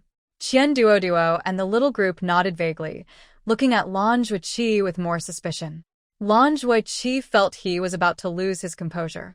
Suddenly, his silver-gray eyes flashed with a faint golden light, and his face turned serious instantly. Quick, let's go. He stood up quickly, speaking urgently. Too much movement, someone is coming. What? The children were all stunned. The power of that talisman just now has alarmed everyone in the secret realm. Qi moved to the window, sensing the outside situation through a special method of the Heavenly Secret Pavilion. At least 30 people are coming this way, and they are all skilled practitioners above the 8th or 9th level of Qi refining. Qian Duo was anxious. Can we leave like this? Our injuries aren't fully healed. Don't worry, Lin Zi was quite calm. Yi's house is invisible to outsiders. Really? That's so powerful. Qi raised an eyebrow. Yes, outsiders can't hear the sounds inside, so we can selectively listen outside, she said proudly. Master who said this is the highest level of invisibility formation. Qi thought for a moment and nodded. All right, we definitely can't go out like this. With such a big commotion, others will think a treasure is being discovered. There are often fights over treasures inside the secret realm. Even though everyone is at the Qi refining stage, some might show strength comparable to the foundation establishment stage, just like you. He looked at Lin Zi. Later, we'll try to pretend we're here to look at the treasure and blend in. Forget it, with so many people, we definitely can't get out, she interrupted him, pulling out a few small blankets from her storage bag. Master who said little friends need to sleep well to grow strong. She gave each of her friends a blanket, including Qi, saying, sleep well, sleep well. Qian Duo hugged his blanket, a bit confused, and asked, Huh? Are we sleeping now? Yes. Lin Zi had already made her small bed. Master who said, after fighting, you need to rest or you won't grow tall. Lu Qingxue was the first to respond, obediently lying down. Qingxue wants to sleep. Li Hanfeng and Yun Yi looked at each other and also hugged their blankets to find a corner to lie down. They were really tired. The fight just now was very exhausting. Seeing this, Qian Duo also lay down. All right, if you want to sleep, then sleep. Qi looked at these 5 little bundles who fell asleep so easily, and his mouth twitched. Are they this relaxed? Sleep well, Lin Zi snuggled into her blanket, only her little head showing. Are you not sleeping? If you don't sleep, you won't grow taller. Qi looked at the serious expression of the little princess, finally sighed, and found a spot in the corner to lie down. All right. The spirit house quickly became quiet. Only the even breathing could be heard. 3 spirit plant maidservants packed up their things, transforming into green light and returning to their storage bags. Lady, the Thunder Emperor, nestled in Lin Zi's arms and closed his eyes. Outside the spirit house, as Qi had said, dozens of cultivators had gathered. They came from various sects, including the Shantian Sword Sect, Qingyan Gate, Tianyan Sect, as well as some small clans and lone cultivators. Everyone was drawn by the huge explosion just now, and now they were gathered around a giant pit, about 100 zhong in diameter, discussing excitedly. What caused this? It must be at least the power of a golden core stage. Aren't secret realms supposed to restrict entry to those below the Qi refining stage? Could it be an ancient forbidden formation was triggered? A treasure? It must be a treasure appearing. Some tried to go down to explore the bottom of the pit, but it was bottomless, and the walls were smooth, with no footholds. Even more strange, the energy fluctuations inside the pit were very strong, making everyone nearby feel nervous. Be careful. This energy is strange. My spiritual power is draining. Retreat quickly. A few brave cultivators approached the edge of the pit, but their faces changed dramatically as they retreated. They found that once they got close to the giant pit, their spiritual power would uncontrollably flow into it, as if something inside was devouring their energy. This discovery made everyone alert. At the same time, their desire for the secret treasure grew stronger. Something powerful enough to cause destruction and swallow spiritual energy must be a very valuable item. Split up and look. The thing must be nearby. Be careful. There might be guardian beasts. Report immediately if you find anything unusual. Dozens of cultivators scattered and began a thorough search of the area. They carefully examined every inch of land, checked every bush, and knocked on every rock. But no one noticed that among them, there was a completely invisible spiritual house. Inside the spiritual house, 6 children were sleeping peacefully. Lin Ji dreamt of returning to Qifeng Peak, where her master held her and told her stories about the world of cultivation. Qian Duoduo dreamed of a table full of delicious food, drooling happily. Lu Qingwu dreamed of dancing among flowers, with a sweet smile on her face. Li Hanfeng and Yun Yi also had their own pleasant dreams. Even Lan Zhuiqi, the usually cautious young master of the secret realm, was relaxing in the cozy, safe environment of the spiritual house and was deeply asleep. Only the system remained awake. It was scanning the outside situation, recording information about each cultivator approaching the spiritual house, and assessing potential risks. 37 cultivators, including 5 at the peak of Qi refining, 12 at the 9th level of Qi refining, 20 at the 8th level of Qi refining. The system silently analyzed. Fortunately, the invisibility level of the spiritual house is high enough, or it would have been discovered long ago. It then checked Lin Ji's status. Host, Lin Ji, age, 3.5 years old, cultivation, peak of Qi refining, being suppressed, spiritual root, mutated thunder spiritual root, hidden in spirit root fused, status, recovering, poisonous female supporting characters blackening progress 8%, points, not updated yet. Seeing the poisonous female supporting characters blackening progress 8%, the system fell into thought. During the recent battle, Lin Ji showed decisiveness and ruthlessness, which indeed hinted at the beginning of a villainous character. But her motivation was to protect her friends, which was different from pure malice. Maybe, the system pondered, it can guide her onto a different path of villainous character?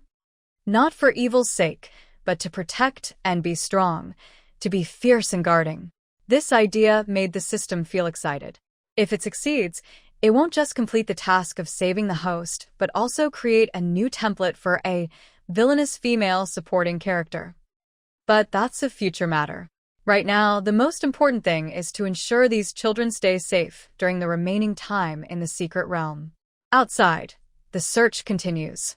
Some cultivators have even passed through the spiritual house without noticing. Inside the spiritual house, the children sleep soundly. In her sleep, Lin Ji feels warm all over, like soaking in a hot spring. Gentle energy flows from all directions, entering her body through her breath, pores, and even directly from the air. This energy isn't as forceful as spiritual power. Instead, it's like gentle rain nourishing the earth, quietly healing her meridians, bones, and flesh. Her injuries are healing very quickly. Even the hidden wounds from the previous fight are slowly mending. The little princess sleeps comfortably, turning over slightly, burying her face in Lady Gaga's soft fur, a sweet smile on her lips. What she doesn't know is that outside the spiritual house, something strange is happening. In the deep, huge pit, wisps of gray airflow are drifting out from the bottom. These air currents are very fine, almost invisible to the naked eye, but they have a clear target. All cultivators near the pit. A cultivator from the Tianyan sect, at the 8th level of Qi refinement, is carefully examining the edge of the pit. Suddenly, he feels his spiritual power uncontrollably leaking out. What's going on? He is terrified, trying to retreat, but finds he cannot move. Gray airflow coils around him like countless tiny tentacles, greedily absorbing his spiritual power. This process isn't painful. Instead, it feels strangely comfortable, like soaking in a warm spiritual spring. But when he finally breaks free and stumbles back, he finds his cultivation has dropped to the 7th level of qi refinement. My spiritual power. It's been drained, he shouts in horror. Similar situations happen to every cultivator near the pit. Most of them lose some spiritual power, some drop a small realm, others just feel empty. Strangely, no one is hurt.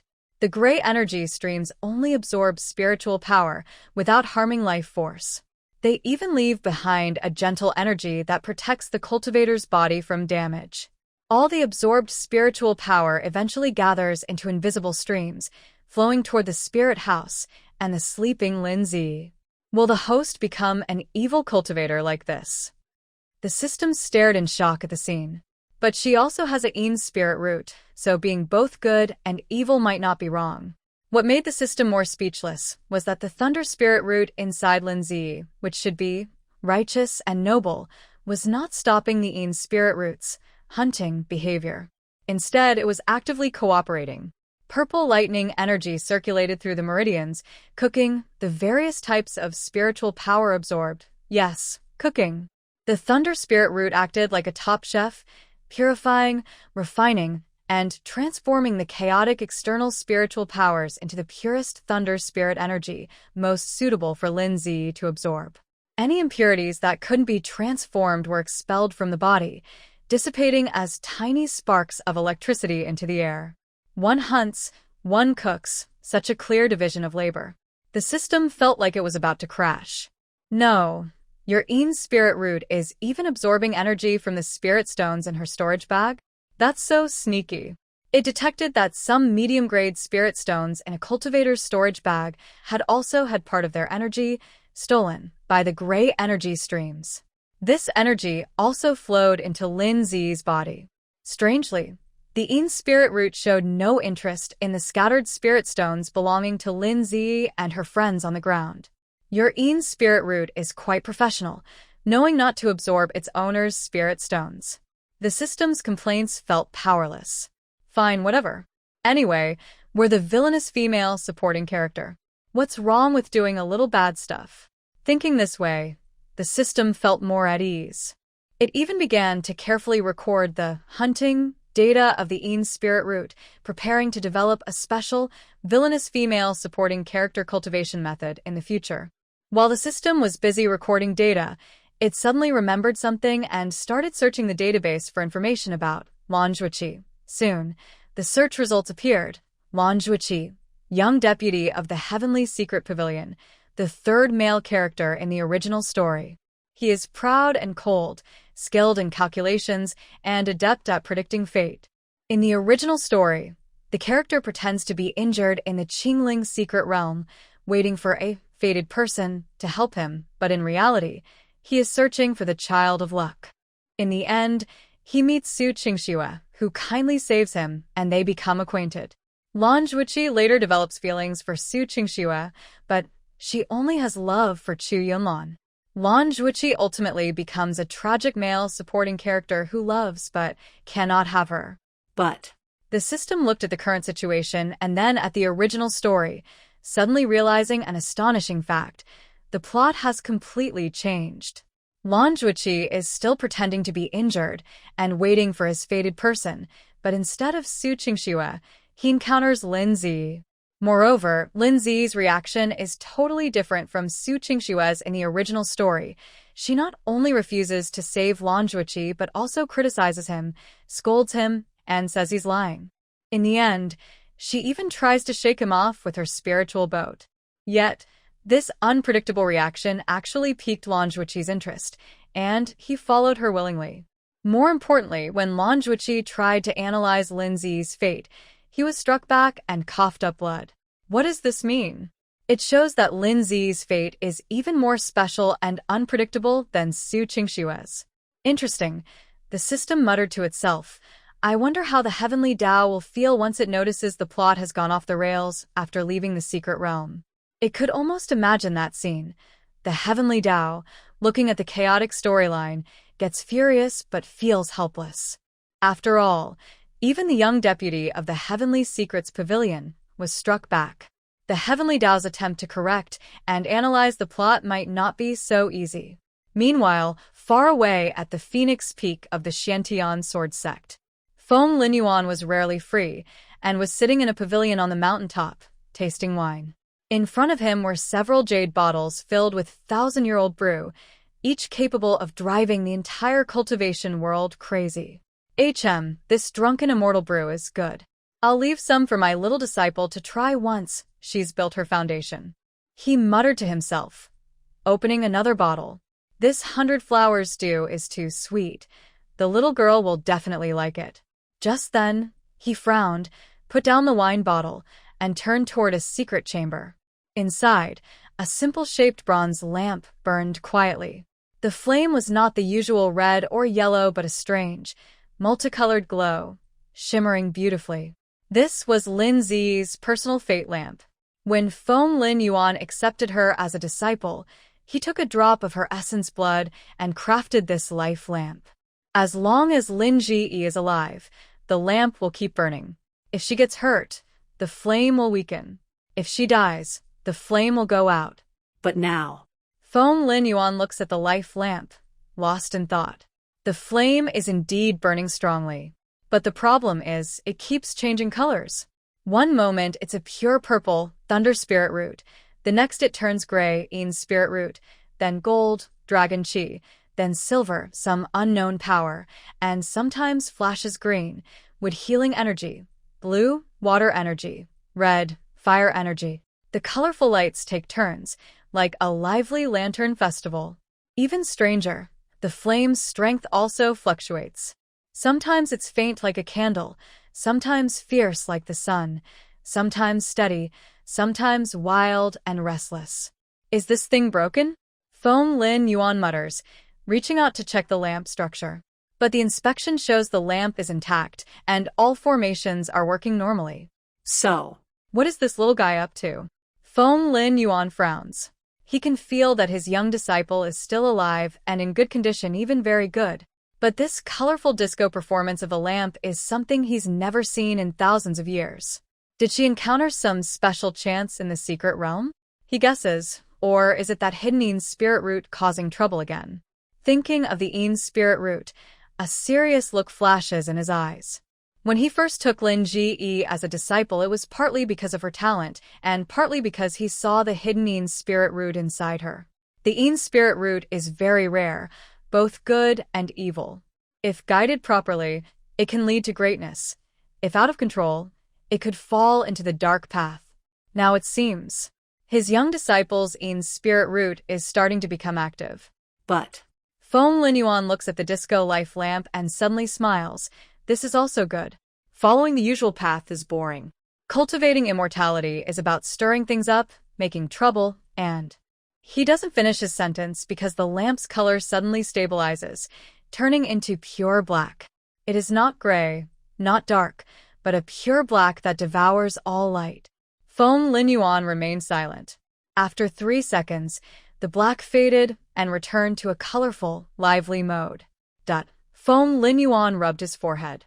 Forget it, let her do as she wishes. Anyway, with Master here, even if she causes trouble, I can cover for her. He turned and left the secret chamber, heading back to enjoy his wine. This time, he took a few bottles of sweet brew, planning to wait for his young disciple to return and ask her carefully, what exactly did she do in the secret realm that made her life lamp flicker like a rotating lantern? Lin Zi, inside the secret realm, knew nothing about this. She was still sleeping, her body continuing to absorb the energy she had hunted, and her cultivation was quietly approaching a critical point. What would happen if she broke through that critical point? Even the system was starting to look forward to it. The little ones were awakened by the noisy sounds outside. The noise was extremely loud. There were dozens or hundreds of voices discussing, arguing, the clash of magic tools, and the roars of various beasts, all mixed together, almost enough to lift the roof. So noisy. Qian Duo rubbed his eyes and sat up, his chubby face full of displeasure. Can't people let us sleep? Li Hanfeng was the first to walk to the window, opening a crack to look outside. His gaze swept over the crowd and suddenly stopped in one direction, his brow slightly furrowing. What's wrong? Lu Qingxue also leaned over. Hey, Isn't that Sister Sue? Qianduoduo's sharp eyes immediately recognized the familiar figure. Lin Zi also squeezed to the window. Seeing the scene outside, her little mouth immediately pouted. Annoying. On the open ground outside, at least 100 cultivators had gathered, almost all the trial participants from Qingling's secret realm. In the center of the crowd, Su Qingxue was standing with a few people. She had dressed up specially today, wearing a brand new water blue magic robe with a crystal-clear jade hairpin in her hair bun. She looked elegant and unique, standing out among the crowd. No one could understand how she still had time to dress up inside the secret realm. Standing beside her was Chu Yunlan. However, Chu Yunlan's face looked very bad, her lips pressed tightly, and her eyes darkly fixed on another person besides Su Qingxue. It was a boy about 10 years old, dressed in dark green armor, with intricate beast patterns embroidered on the collar and cuffs. He had a handsome face, with sharp eyebrows and bright eyes. Though young, he carried a calm presence, with a hint of leadership. What caught the most attention was a small, bright red bird perched on his shoulder. The bird's eyes were lively, and it occasionally turned its head to look around. The boy was smiling and talking politely to Su Qingxue, but his eyes showed a confident sense of control. Detected original story character. Second male lead, Nangong Ci, young master of the beast taming sect. The system reported in Lin Ji's mind, with a hint of helplessness. As expected, what is destined to come will come. Nangong Ci, the second male character in the original story, is a rare genius of the beast taming sect, skilled in beast taming techniques. He is gentle and polite, but deeply proud.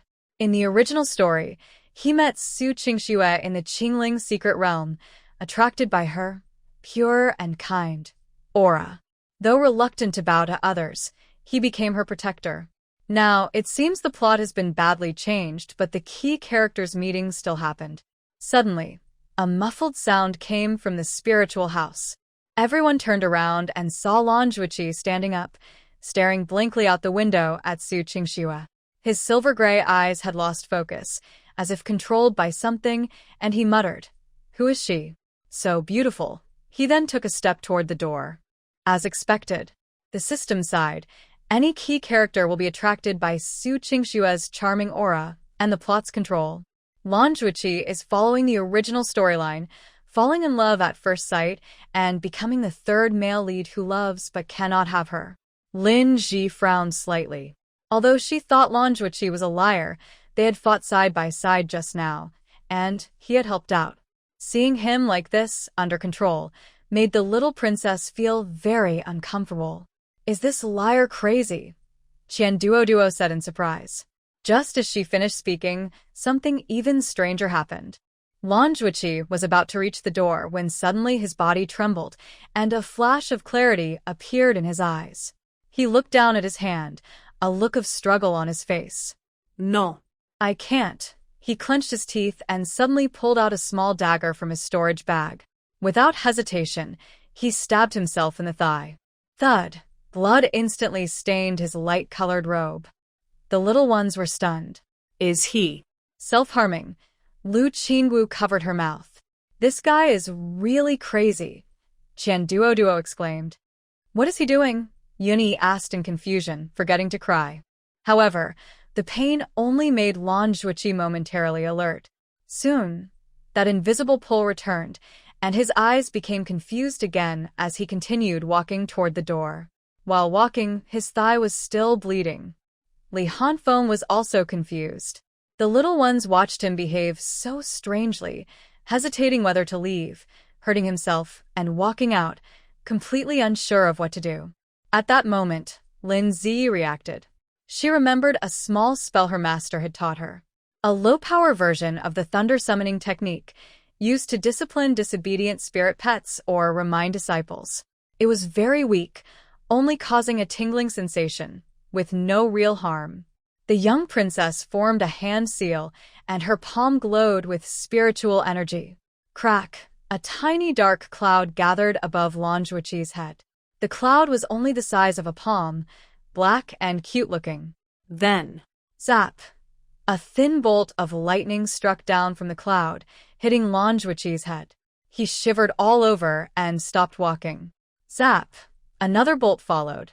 He trembled again. Zap. Zap. Zap! Lin Zi controlled the small cloud, zapping Lan Zhuqi whenever he tried to leave. Step by step, she zapped him, stopping him each time, then letting him go again and zapping him again. Duo, how do you smell the barbecue? I'm hungry. Qian Duo looked over. It seems this guy got shocked, Yunyi whispered. Soon, Lan Zhuqi's hair stood up all over his head like a spiky hedgehog. But it worked. His eyes gradually regained clarity. Lan Zhuqi turned to look at Lin Zi, his mouth twitching. Thank you. His speech was still a bit unsteady because he was shocked and his tongue was numb. But he struggled to add, you didn't Have. personal grudges, right? He meant, are you sure this was just to wake me up and not to take revenge for the way I tricked you before? Lin Zi immediately looked away, pretending to be clueless with an innocent expression, softly saying, I'm still a baby. I don't understand what you're saying, Lan Zhuqi. I don't trust you. Lin Zi secretly glanced, feeling guilty. Did I hide the truth well? But he didn't have time to think about that now. He looked down at the wound on his thigh and felt again that strange pull from earlier. His face turned very serious. That woman has a problem, he said in a deep voice. I was attracted to her just now and couldn't control myself. If you hadn't shocked me. He didn't finish, but his meaning was clear. That's Su Qingxue, our senior sister. Qian Duo explained. She's very popular, everyone likes her. It's not just popularity. Lan Zhuqi shook his head, a cold light flashing in his silver-gray eyes. She has some kind of mind control ability. I felt it just now. It's a kind of attraction based on rules, impossible to resist. System. Wow, you figured that out? As the young master of the Tianxi Pavilion, he had an extraordinary sensitivity to rules and secrets. Just a moment ago, he clearly sensed that some kind of rule was forcing him to fall in love with Su Qingxue. It was terrifying. If even feelings could be controlled, was a person still a person? They would just be puppets. Stay away from her in the future, Lan Zhuqi told the little group. That woman is very dangerous. The little group nodded, seeming to understand but not fully grasping what Lan Zhuqi meant. Although they didn't understand his words completely, his look of being controlled earlier was truly frightening. Yun-Yi quietly walked to the window and closed it, blocking out the outside scene. Seeing nothing was better for peace. Turn on the outside sounds, Li Hanfeng suggested. Then we can hear what's happening outside. Okay. Lin Zi went to the control panel and pressed a button. Suddenly, the sounds from outside came clearly. Fellow cultivators, you must have felt that earth-shaking noise just now. It was Nangong Si's voice, gentle yet strong. Our spiritual beast sensed a very powerful energy burst here, then mysteriously disappeared. I think it might be an ancient forbidden spell being triggered or a treasure appearing. Young Master Nangong is right. Someone immediately agreed. That energy was at least at the golden core stage. There must be a treasure in the secret realm. But the problem is, where did the treasure go? Someone questioned. We've searched for so long and found nothing. Maybe someone beat us to it, someone said darkly. The atmosphere instantly grew tense. Everyone looked around suspiciously, eyeing each other carefully. At this moment, Su Qingxue softly spoke. Senior brothers and sisters, I have an idea. Since that energy was so strong, maybe it's not something we can touch? Perhaps an ancient beast has awakened, or a demonic artifact has appeared. When she said this, many people's faces changed. How? How can that be? Isn't this secret realm supposed to be safe? Be careful. What if there's a treasure?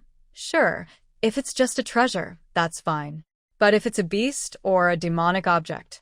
Junior sister Qingxue makes sense, Chu Yunlan quickly said. Let's work together to investigate. If there's danger, we can help each other. Brother Chu is right. Qingxue's supporters agreed immediately. Nangong CI also nodded. That's good. Our beast-controlling sect will provide 3 treasure-hunting rats to help check for unusual ground energy. I, from the Tianyan sect, have the illusion-breaking eye, which can see through illusions. I am a disciple of the Xiantian sword sect, and I will take the lead. Soon, the leaders of various sects expressed their support, quickly forming a temporary treasure hunt alliance inside the haunted house. Several children looked at each other nervously. Are they working together to find the treasure? Qian Duoduo whispered. But isn't there no treasure? Isn't this caused by that talisman Yi made? Lin Zi blinked innocently. Yi doesn't know. Yi is just trying to catch the bad guys. Manhwa looked at her and suddenly asked, do you still have that talisman you used just now? There are 9 left, the little princess honestly replied. Manhwa took a deep breath. 9 talismans with that much power. Could they blow up the entire secret realm? What is this little girl's background? And her master, who is she? Keep them safe and don't use them again, he said seriously. If you use them again, everyone in the secret realm will be after you. Lin Zi nodded. Yi understands. She also felt that the talisman was too powerful. Next time she needs to use it, she will find a place with no one around. Outside, the alliance had already started to act. Over 100 cultivators divided into teams and began a more careful search around. Core members like Su Qingxue, Chu Yunlan, and Nangong Ci gathered to discuss something. Inside the haunted house, everyone listened quietly to the sounds outside. No one spoke. A lively search for a treasure that didn't really exist was underway. Lin Zi and her friends were hidden among everyone, quietly watching this commotion. After a while, Manhwa suddenly whispered, they suspect. Someone found the treasure and hid it. His gaze swept over Lin Zi and a few little ones. We need to find a way to leave here. Otherwise, if they can't find the treasure, they'll start suspecting the people around them, or those who disappear. And that'll be trouble. I haven't seen them all day. I'm a bit worried. These words are spoken sincerely, and with her worried expression, they immediately resonate with others. Senior sister/junior sister Sue is really kind. Someone sighs. Even though she's about the same age as them, she cares for and looks after them so much. Those kids are also. How can they be so careless that she has to worry? Speaking of which, I haven't seen them all day. Could they have taken the treasure and run away? Impossible.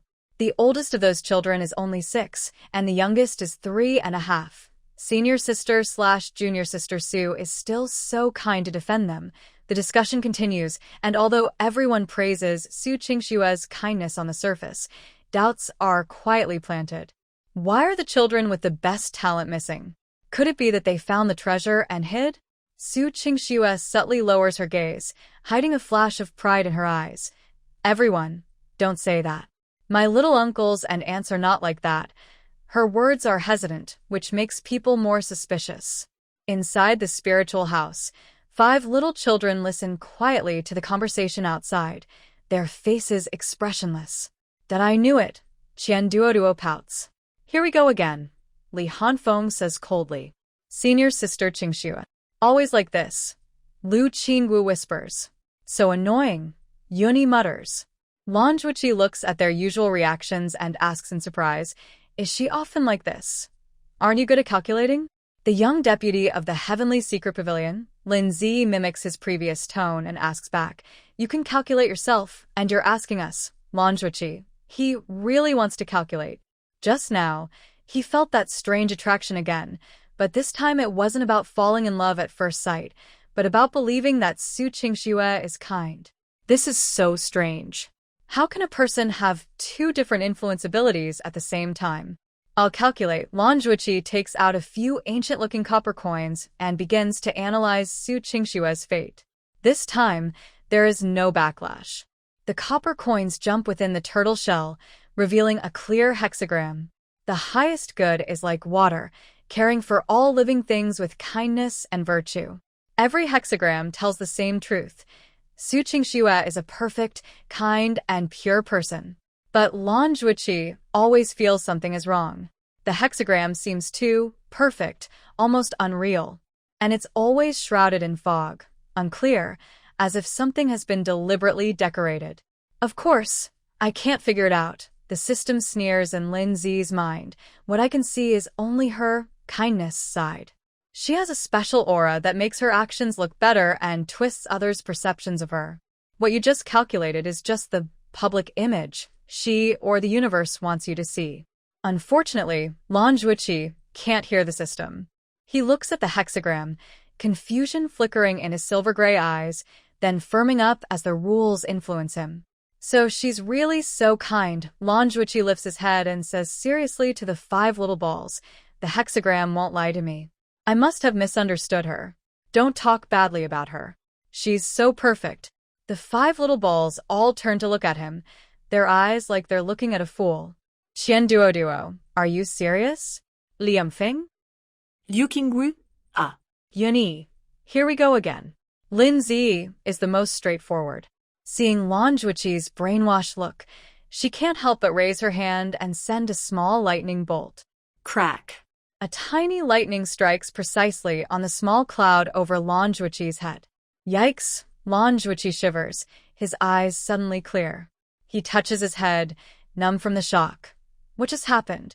Qian Duo rolls her eyes. Do you like her again? Lan Zhuoqi. He remembers now. In that moment, he felt controlled again, thinking Su Qingxue was flawless, and even wanting to speak well of her. Thank you for saving me, he sincerely says to Lin Zi. The little princess blinks innocently. You're welcome. I think the lightning is fun. Lan Zhuoqi. Fine, as long as you're happy. But the power of the rules is too strong. Just a few moments later, the thought that Su Qingxue is perfect came back again. Lan Zhuoqi took a deep breath, trying to stay clear-headed. Please don't always speak badly about her. Look at how good and perfect she is. She probably didn't mean to make others doubt you. Maybe she's just genuinely worried. He didn't finish his sentence. Crack. Another flash of lightning. Lan Zhuoqi shivered again and snapped back to awareness. He looked confused at Lin Zi. What did I just do? Yunyi kindly explained. You liked her again, Lan Zhuoqi. He finally understood that whenever he was influenced by Su Qingxue's aura, Lin Zi would zap him. Though it was a bit painful, the effect was clear. He wanted to say, thank you. Lin Zi cut him off directly. No need to thank me. It's your own fault for being zapped, Lan Zhuoqi. Fine, you're impressive. In the following time, inside the spiritual house, a strange cycle played out. Lan Zhuoqi was affected by Su Qingxue's aura, started praising her, got zapped by Lin Zi, became clear-headed, influenced again, zapped again. This cycle repeated, and within just 15 minutes, Lan Zhuoqi was zapped 7 times. By the 8th time, he had developed a conditioned reflex. As soon as he felt the thought, Su Qingxue is perfect, he would bite his tongue and look at Lin Zi, signaling her to zap him. Crack! After the 8th zap, Lan Zhuoqi collapsed on the ground, his hair standing up even more stiffly, looking like a prickly hedgehog. But his eyes were clearer than ever. I understand what's going on, he panted and said. She has some kind of rule that twists others' perception of her. But I found that as long as I keep feeling pain, I can temporarily resist that influence. You said something similar before. Did I? He looked at Lin Zi. It's okay. Anyway. Thank you for zapping me all the time. Lin Zi tilted her head. You're welcome. I think zapping you is pretty fun too. Lan Zhuoqi forced a smile. Forget it, at least the result is good. Outside, Su Qingxue had already made everyone start to suspect Lin Zi and the others. The leaders of the major sects discussed and decided to split up to find the 5 missing talented disciples. Finding them might lead us to the treasure. Yes. Those kids are very gifted. Maybe they really had some lucky encounter. Everyone be careful. Don't hurt the children. But the treasure must be handed over. Over 100 cultivators divided into several small teams, beginning a thorough search of the secret realm. They used various detection devices, and some even released special spirit insects and birds to find people. Inside the spiritual house, the atmosphere grew tense. They're really coming to find us. Lu Qingxue nervously grabbed Lin Zi's sleeve. Don't worry, they can't see us, Qian Duo said confidently, though his face showed signs of nervousness. But hiding forever isn't a solution, Li Hanfeng calmly analyzed. How many days are left in the secret realm? 19 days, Yunyi remembered clearly. 19 days. Although the spiritual house had enough spiritual energy, They couldn't keep the invisibility formation active all the time. Plus, they needed to go out to find opportunities and complete trial tasks. We need to think of a plan. Lan Zhuoqi rubbed his head, which was still numb from the electric shock, then suddenly brightened his eyes. I have an idea. The children all looked at him. Since they suspect we have the treasure, let's give them a treasure, Lan Zhuoqi said with a sly smile. Of course, it's fake. What do you mean? Lin Zi asked. The Sky Secret Pavilion has a secret technique that can fake divine sensing, Lan Zhuoqi explained. I can create a fake clue about the treasure to lead them somewhere. When they find nothing there, they'll think the treasure has been taken by someone else or doesn't exist at all. But won't they still suspect us? Qian Duoduo frowned. So we need to create an alibi, Lan Zhuoqi continued. Once they're led away by the fake clue, we'll appear immediately and accidentally meet another team. That way, we'll have witnesses to prove we've been somewhere else the whole time and never came here. The plan sounded feasible, but are you sure you can make a fake clue? Lan Ji looked at him suspiciously. You won't be influenced by that annoying guy and end up hurting us, right? Lan Zhuoqi smiled bitterly. I'm very clear-headed now. And if you notice anything strange about me, you can zap me anytime. He then pointed to the small dark cloud above his head. 린세헤이인 어때 하필이? All right, then Yi will reluctantly trust you this time. When do we start? Li Hanfeng asked. Now, Lan Zhuoqi stood up. Although his leg was still bleeding from the wound, his eyes were very firm. While they haven't fully organized their search team, we take the lead. A few children looked at each other and nodded. Although Lan Zhuoqi had acted foolishly earlier because of Su Qingxue's influence, his cleverness and insight were exactly what they needed. That's settled then, Lin Ji agreed.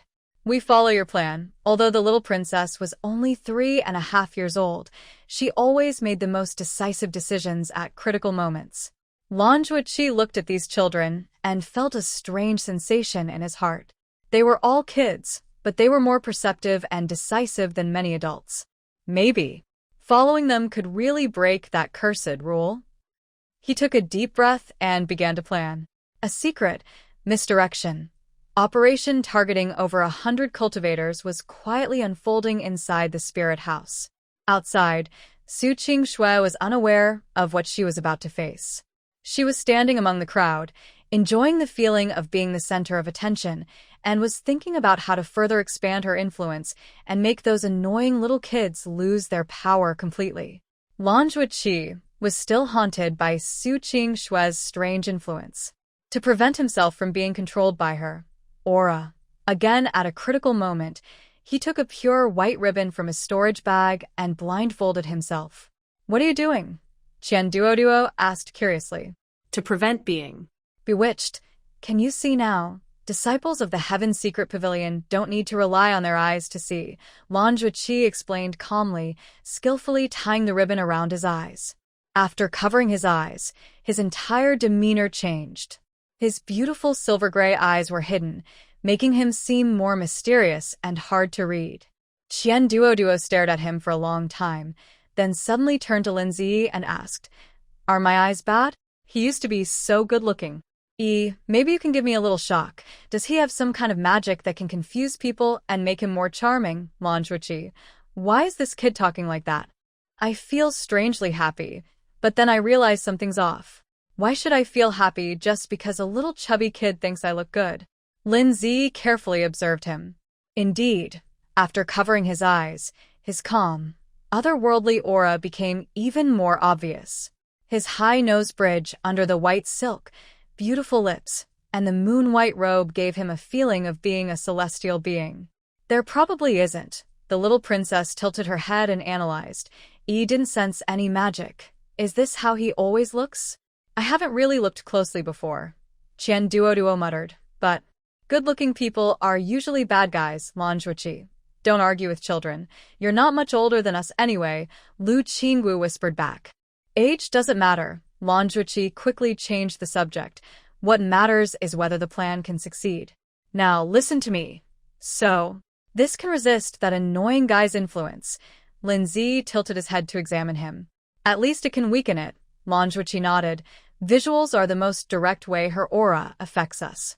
Not looking, not thinking about it, not remembering, then we can stay clear-headed. The system in Lin Zi's mind praised. Smart. Su Qingxue's aura mainly spreads through sight and words. Cutting off visual contact and staying alert can greatly reduce the risk of influence. All right, Lin Zi accepted the explanation. So, what should we do now? Follow the plan. Although Lan Zhuqi had his eyes covered, his movements were smooth and unimpeded. He took out some jade slips, blank talisman papers, and a small bottle of silver powder from his storage bag. Over the next half hour, the children witnessed the wonders of the secret techniques of the Tianji Pavilion. Lan Zhuqi's hands moved swiftly, his fingertips drawing mysterious patterns in the air. The silver powder floated with his movements, gathering in the air to form complex symbols. The symbols shimmered with a faint glow, giving off an ancient, mysterious, and powerful feeling. He sealed these symbols onto jade slips and talismans, then infused them with a fake, heavenly insight response. This created an energy wave that gave cultivators a gut feeling that there is treasure here. All right, Lan Zhuqi wiped the sweat from his forehead, smiling contentedly despite his blindfold. These baits are enough to attract most people. He explained carefully where and how to place the baits, then taught a few young disciples how to hide their aura and choose the best moment. Everything was ready. Liam Fen frowned. Why are you wearing this white veil so early? We haven't gone out, so you can't see Sister Sue or hear her voice. Yes, the little princess agreed. I knew it was some kind of magic, Qian Duoduo said seriously. He's just trying to trick me. Unable to argue, everyone fell silent. The next morning, as the first sunlight entered the Qingling secret realm, several baits were quietly placed in different spots. A treasure-hunting mouse found a shining jade slip in the grass. A disciple from Cultivation SECT accidentally stepped on a partially buried talisman paper. Some wandering cultivators saw strange lights at the bottom of the river while fetching water. News spread quickly like wildfire. Treasure light in the east. Spiritual energy is unusually strong in the west. Ancient symbols found in the south. Monsters are guarding something in the north. The cultivators, who had been searching for the forest branches, were suddenly scattered in all directions. With treasures in sight, no one paid attention to the missing children. Taking advantage of the chaos, Lan Zhuqi quietly left the spiritual house with 5 young disciples. They didn't appear openly, but kept the house hidden while they used stealth magic to move quickly through the woods. Lady Gaga sat on Lin Zi's shoulder, his silver eyes alert as he scanned the surroundings, ready for any sudden danger. After about an hour, confirming they had moved far away from the area, Lan Zhuqi stopped. That's enough, he said. Now go find our Tianji Pavilion team. Are you sure your people won't suspect anything? Li Hanfeng asked. No, Lan Zhuqi replied confidently. I have a valid reason. After walking for another half hour, they saw a group of cultivators dressed in moon-white robes ahead. There were about 7 or 8 people, all disciples of Tianji Pavilion, resting in an open space. Young master, one sharp-eyed disciple immediately recognized Lan Zhuqi and happily approached him. Finally found you. Where have you been these days? Lan Zhuqi showed a just-right tired smile. Had a small accident. These are my friends, disciples of the Xiantian sword sect. A few days ago, we accidentally fell into a hidden cave and just climbed out today. He pointed to Lin Zi and the others. Qian Duoduo, Li Hanfeng, Yun Yi Lu Qingxue, and this is Lin Zi, the young master uncle of the Xiantian sword sect. The Tianji Pavilion disciples all bowed politely. Greetings, Uncle Lin. Greetings, fellow cultivators. Lin Zi returned the bow properly. Hello, everyone. Qian Duoduo and the others also bowed, a bit clumsy but decent enough. So that's how it is, young master, said an older-looking disciple, relieved. No wonder I couldn't find you through Tianji calculations these past few days. I thought something had happened to you. Another disciple noticed Lan Zhuqi's eyes and asked with concern, Young master, what's wrong with your eyes? Lan Zhuqi answered calmly. I was blinded by a fog in the cave, but it's no problem. I've taken antidote pills, and I'll be fine in a few days. His words were partly true and partly false. His eyes did feel a little uncomfortable, but it wasn't poisoning, just numbness from an electric shock. But that explanation was enough. for why he was blindfolded. The Tianji Pavilion disciples believed him and became more interested in his cave accident, asking questions eagerly. Lan Zhuqi had already prepared his story and responded calmly. He described how deep and mysterious the cave was, how there was a strange formation, and how difficult it was to find the way out.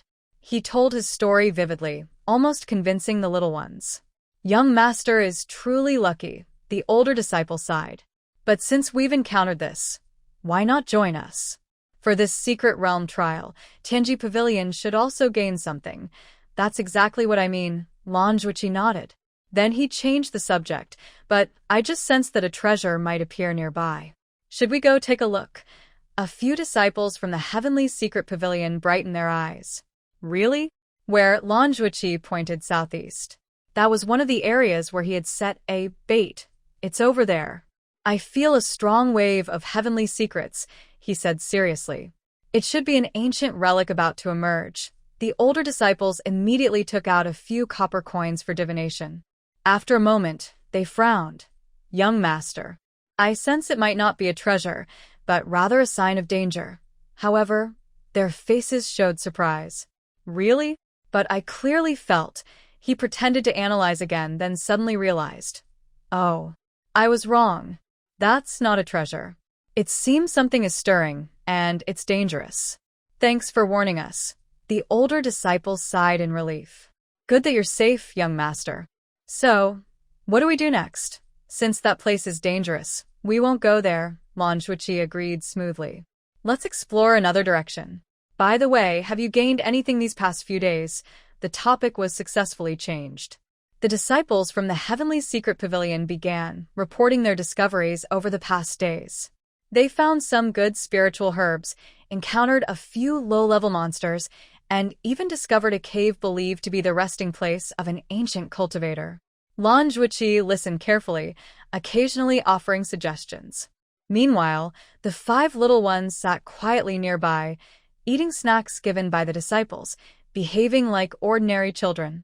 Finally safe, Lu Qingxue slumped onto a soft cushion. That con artist is pretty reliable, Qian Duo rarely praised Lan Zhuqi.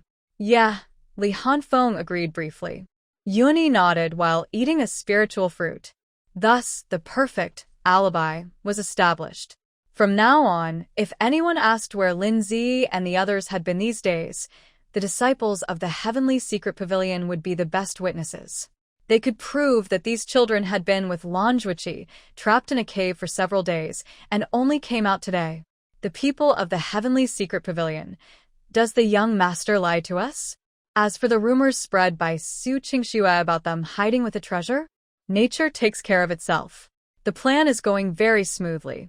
Lin Zidi watched Lan Zhuqi calmly handle the situation and, for the first time, thought that this liar might actually be quite capable. He is indeed very smart, the system admits. The young master of the Heavenly Secret Pavilion truly lives up to his reputation. If it weren't for the influence of Su Qingxue's aura, he would probably be a very outstanding person. Lin Zi responded in her mind. In the future, I should tell you to bother him less. System. Are you sure it's because of that? Anyway, the crisis is temporarily over. The 5 little ones successfully blended into the Heavenly Secret Pavilion's team with proper identities. Outside, the cultivators were still rushing around for those fake bait items, even causing several conflicts. Su Qingxue stood among the crowd, watching the chaotic scene with a slight frown. Where are those people? A strange unease quietly grew in her heart. Meanwhile, the mastermind behind all this, Lan Zhuqi, was blind to everything, calmly directing the disciples of the Heavenly Secret Pavilion to move in the opposite direction of all the baits. This way, I feel there's a chance, he pointed northwest. The older disciple cast another divination, this time smiling. Young master is wise. There are indeed good omens here. The team moved toward the northwest. Lin Zi quietly tugged on Lan Zhuqi's sleeve and whispered, "Is there really a treasure over there?" Lan Zhuqi slightly turned his head. Though his eyes were covered, a smile appeared at the corner of his mouth. Whether there's a treasure or not, at least, it's safe. Safety is the most important right now. As for treasures? Lindsay touched the Sumeru pearl around her neck. What's inside is the entire mountain of treasures left by Xianhuang. She currently lacked nothing, especially not treasures. Thinking of the Sumeru pearl, the little princess suddenly remembered something. She tiptoed and leaned close to Lan Zhuqi's ear, whispering so only the two of them could hear. Hey, liar, can you tell me? What exactly is Xianhuang? Xianhuang. I'll Try, he whispered back. Lan Zhuqi sat cross-legged, took out a few ancient-looking copper coins and turtle shells. Although blindfolded, his movements were confident and precise, as his hands traced mysterious patterns in the air. Copper coins jumped and spun inside a turtle shell, making clear, crisp sounds upon impact. Each jump seemed to follow a rhythm, as if resonating with some natural law of the universe. A few small children held their breath, watching curiously. Even the other disciples of the Heavenly Secret Pavilion naturally stepped back a little, giving space for the young master to perform his divination. After a moment, the copper coins stopped moving, and the pattern appeared. Lan Zhuqi looked at the faint pattern. Though his eyes were covered, the mind's eye of the Heavenly Secret Pavilion allowed him to clearly sense the message conveyed by the pattern. Prosperity and wealth, embracing all corners of the world. Pearls covered in dust, beautiful treasures hidden away, repeating over and over, with unending attachment. Lan Zhuqi analyzed each line and explained it simply to the small children. In short, this person is very rich, but he gave up all his wealth for someone. He has done the same thing many times for this person. His wish isn't fulfilled yet, so he's trying one last time. He looked at Lindsay and asked, "What is your relationship with him?" The little princess paused, her eyes flickering slightly and her voice lowered. It's nothing special. Just A grandpa. She wasn't lying. Xianhuang truly taught her rune magic like a grandfather and saved her life. But she kept secret that Xianhuang had vanished after saving her, and she also hid the existence of his seal and the Sumeru pearl. Although Lan Zhuqi's eyes were covered, he keenly sensed something unusual in Lin Ziyi's tone. He tried to deduce their relationship and cause and effect, but everything before him seemed shrouded in thick fog, making it impossible to see clearly. This was abnormal. With his cultivation level, it should be easy to analyze the relationship between two qi refining stage cultivators. Unless their connection involved some higher power, or the secret was deliberately hidden. It's also possible that Xianhuang wasn't a qi refining cultivator. All right, he said, not pressing further, but instead grinning slyly. Divination services cost money. Lindsay immediately widened her eyes. You're bullying a little kid. I won't give you my spirit stones. Although she was young, as a princess, she had understood one thing since childhood. She must never let others take advantage of her. No, I didn't, Lan Zhuqi said, pretending to be innocent. Aren't you a little grown-up, You looked so brave when you were fighting the bad guys just now, not like a little baby at all. His words touched Lin Ziyi's mixed feelings. She did want to be seen as a little grown-up, but she also hated being teased. You're so annoying. You big liar. The little princess stomped her foot angrily. Hey, slow down. Lan Zhuqi called out as she turned to run. But it was too late. Ouch. Lin Ziyi ran too fast and tripped over a raised tree root, falling forward. She instinctively closed her eyes, ready to hit the ground. Meow. The small creature, Lady Gaga, sitting on her shoulder, reacted quickly. It had no intention of falling with its little servant. At the very last moment, the tiny divine beast leapt gracefully, drawing a silver arc through the air before landing safely. And then, it landed right on Lin Ziyi's back, even adjusting its posture to sit comfortably. Lin Ziyi lay face down on the ground, with a silver-white cat perched on her back. The scene was quite awkward. Gaga, you're mean, the little princess said, pouting sadly. Lady Gaga, I was just protecting myself. Do you understand, self-protection? But since it couldn't speak to her yet, it rubbed its head gently against her cheek to show it was sorry. Are you okay? Xian Duo was the first to rush over. Let me see. He carefully helped Lin Ziyi up and checked to make sure she wasn't hurt. Seeing that she was only a bit dirty, he finally sighed in relief. Don't be sad, E.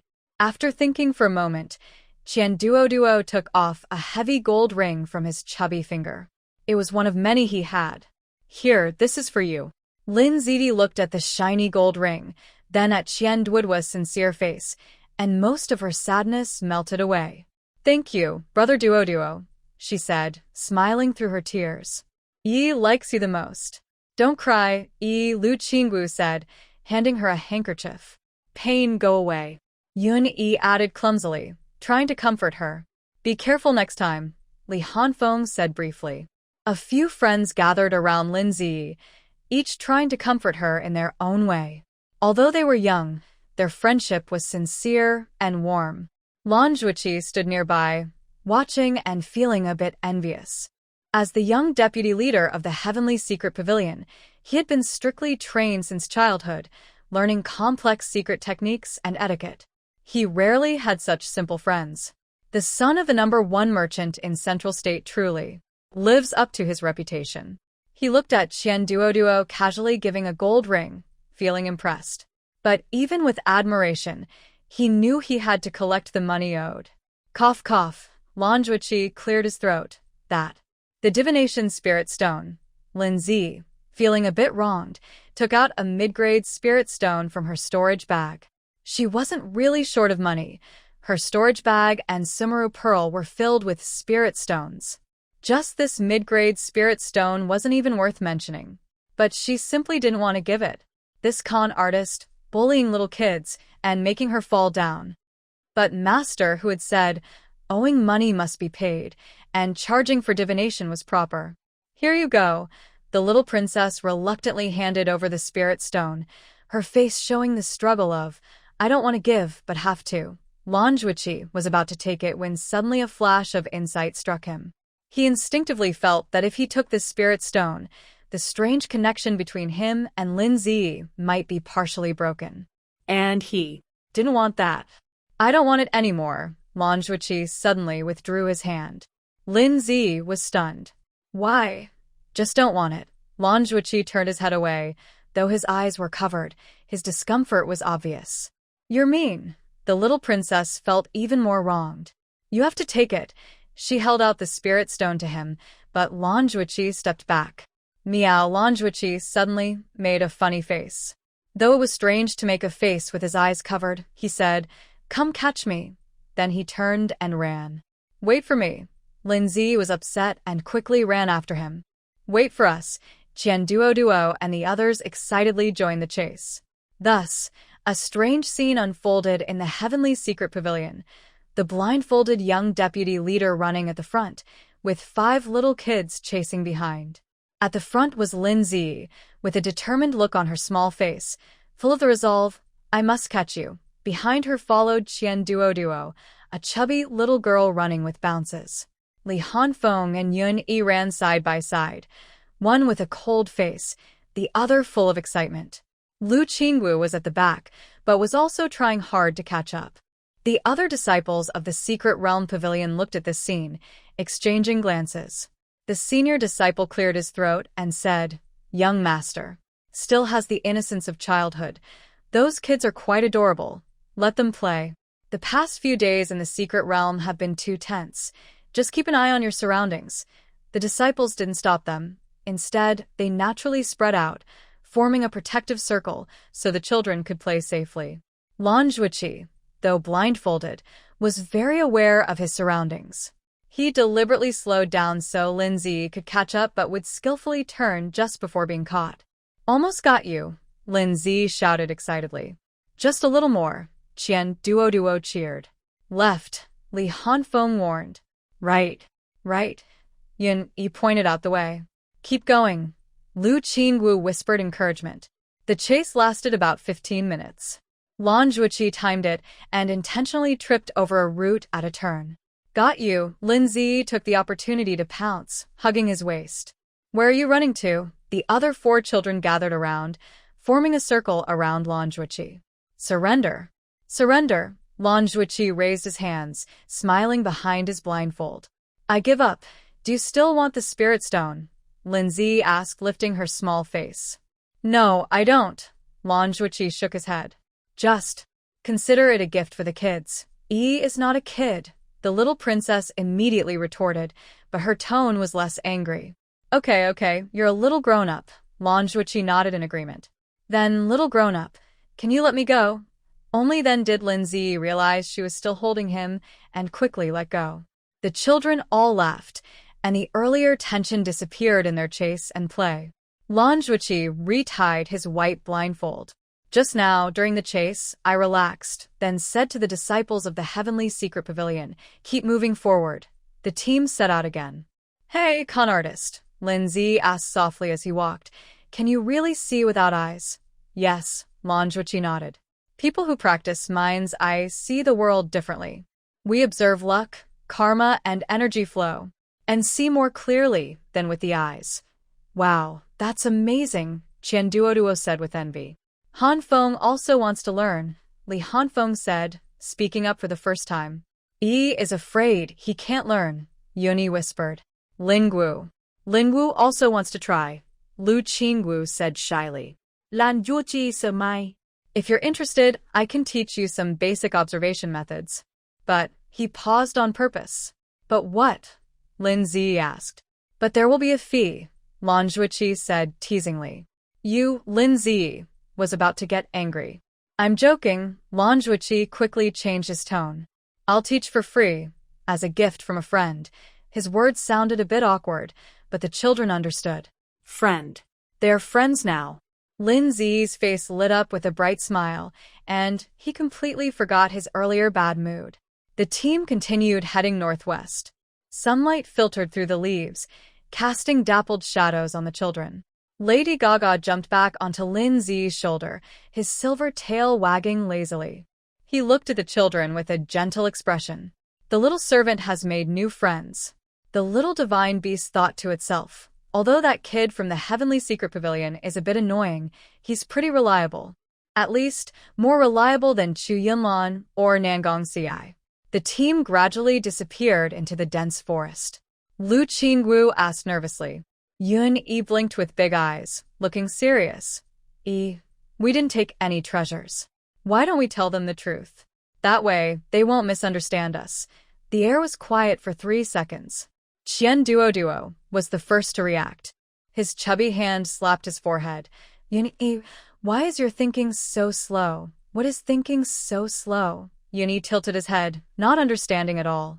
Qian Duoduo opened his mouth to explain, but realized he didn't really understand the exact meaning of the phrase either. He scratched his head. Never mind, it's okay. All right, Yun Yi nodded obediently.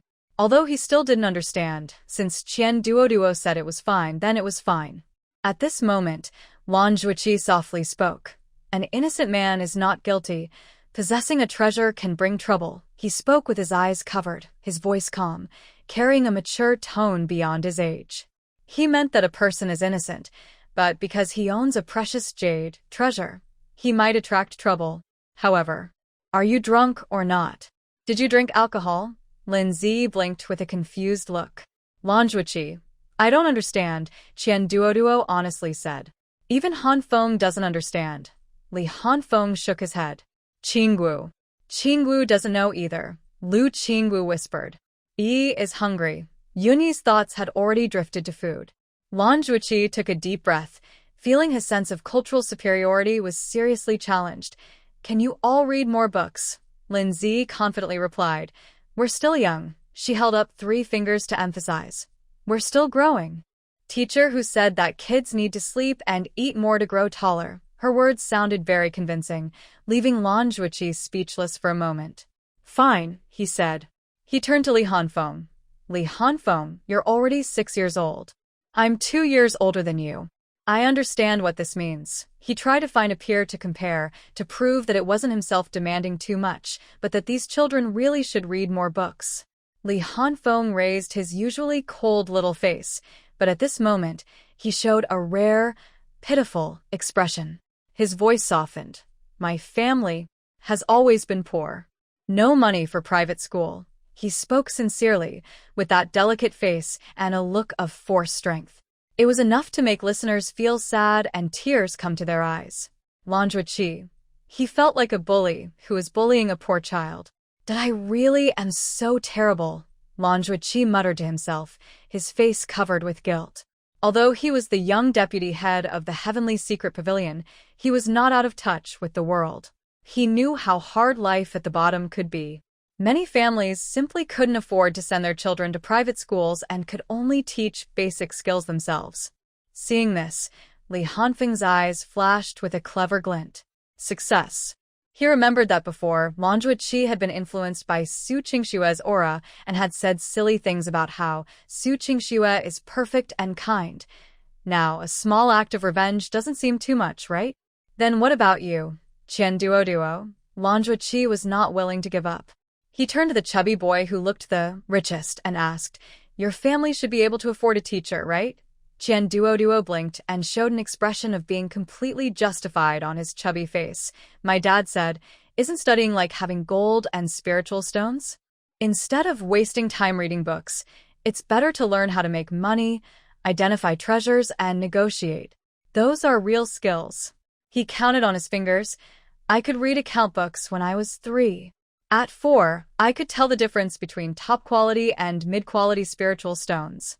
When I was 5, my dad said I could start learning the basics. His tone was full of pride. Lanjuichi, he actually thought. That made some sense? No, studying to understand principles is also very important. He tried to argue. But if you don't read books, how can you understand the big truths? How can you? He stopped mid-sentence, because he suddenly realized that he himself seemed not very good at explaining why studying is important. In the Heavenly Secret Pavilion, reading is taken for granted.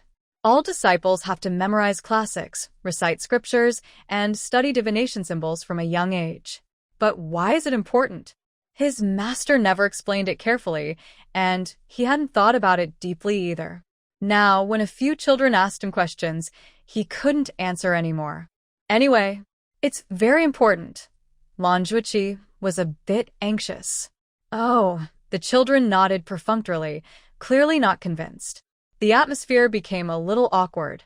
Lanjuichi tried to explain, basically, if you have a very pretty toy that other kids don't have, they might try to take it.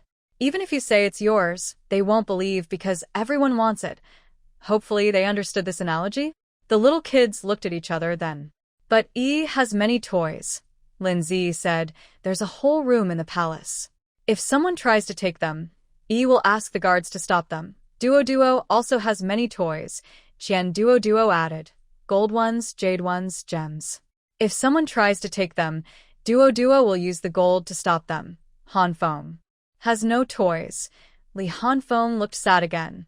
But if he had some, Hanfeng would hide them. But this is up for debate. Yi's toy is a sword given by the master. Yi whispered. Qingxue likes flowers. Are they toys? Lu Qingxue asked shyly. Lanjuichi. He gave up. Trying to reason with these little kids was just asking for trouble. Forget it. Lanjuichi raised his hand in surrender.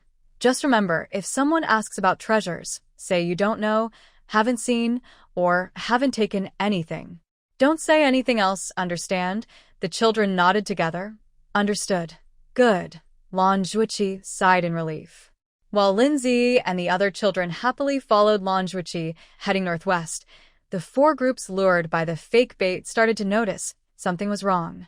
To the east, a team led by disciples from Cultivation SECT found a shimmering cave dwelling in a valley. At the entrance hung a jade plaque with some ancient characters. No one recognized them, but they looked very old. We found it. An ancient cave dwelling. Quick, let's go in and see. Be careful of any restrictions. Everyone was excited and carefully broke through the restriction at the cave entrance. Actually, these are just a few symbols casually drawn by Lanjuichi. They look scary, but they break easily when touched. However, when they rush into the cave, they find it completely empty. No, it's not completely empty. In the center of the cave, there is a stone table with a jade box on it. The jade box is finely made and emits a tempting aura of spiritual energy. Treasure. Quick, open it and see. An impatient cultivator rushes forward and quickly lifts the lid of the jade box. Suddenly, a puff of blue smoke escapes from the box, forming large characters in the air. You've been fooled. Then the blue smoke disperses, and the jade box, stone table, and even the entire cave gradually fade away into tiny specks of light. Fake! It's an illusion. We've been tricked. To the west, a team from Cultivation SECT finds a 7-colored spirit mushroom in a swamp. The mushroom is as big as a basin, glowing with 7 colors and emitting a strong medicinal scent. 7-colored spirit mushroom. At least 1,000 years old. Quick, pick it. Be careful of guarding monsters. Everyone acts as if facing a great enemy, setting up formations and sending out scouting puppets. After a while, they realize there are no guarding monsters around. A brave cultivator cautiously approaches and reaches out to pick the mushroom. His hand passes through it. The 7-colored mushroom looks like a reflection in water. When touched, ripples appear, then gradually fade away and disappear. Illusion? Damn it! Who is so bored? They set a trap to lure the enemy away. We've fallen for it. In the south, a group of scattered cultivators finds an ancient sword beneath a cliff. The sword is rusty, but its aura is sharp. It is stuck in a large stone, with traces of a sword formation nearby. Treasure for sword cultivators. Such a strong sword aura. It must be a flying sword from a nascent soul cultivator. We're rich. They struggle to break the sword formation. It looks complicated, but it's just a facade. Finally, a scattered cultivator grabs the hilt and pulls hard. The sword doesn't move. The sword was broken. It was not pulled out, but snapped in half directly. The break was fresh, clearly just happened. Everyone was stunned. After a moment, someone muttered, "Is this made of paper?" Everyone realized one thing. They had been tricked. People from 3 directions discovered they had been deceived. They were angry and stomped their feet, but there was nothing they could do. The illusion had disappeared, and no one knew who had created it. To the north, the team led by Su Qingxue, Chu Yunlan, and Nangong Ci was in a slightly special situation. They used their heavenly sense to find a strange area. It was a very comfortable-looking grassland. The ground was not ordinary dirt or rocks, but soft, fluffy, and white, like a thick blanket, and it even felt warm. What is this place? Someone curiously crouched down and touched the ground. So soft. I've never seen such terrain. Look, there's a spiritual plant. Everyone looked and saw a lonely green plant growing in the middle of the grassland.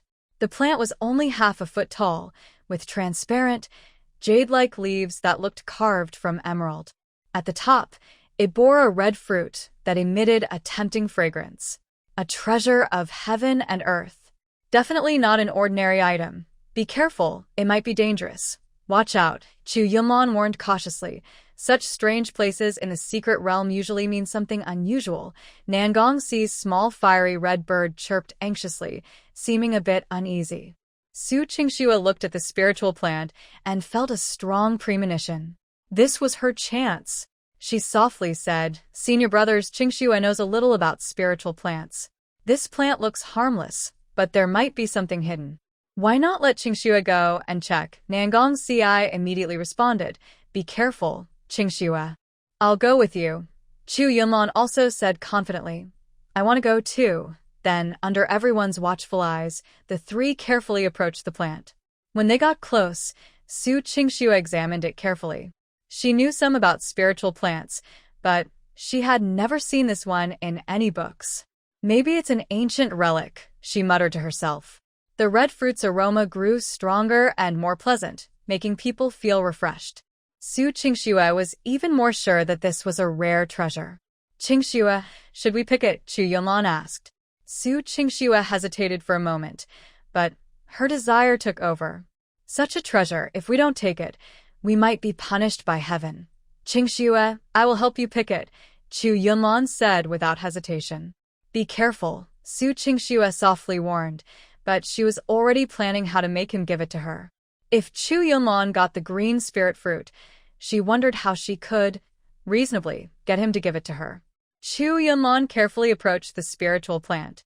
The ground was soft and squishy, sinking a little with each step, but there was no real danger. He quickly reached the plant and extended his hand. Carefully gripping the stem, He tried to pull it out, but it wouldn't budge. Nangong's CI saw this and stepped forward to help. Let me try.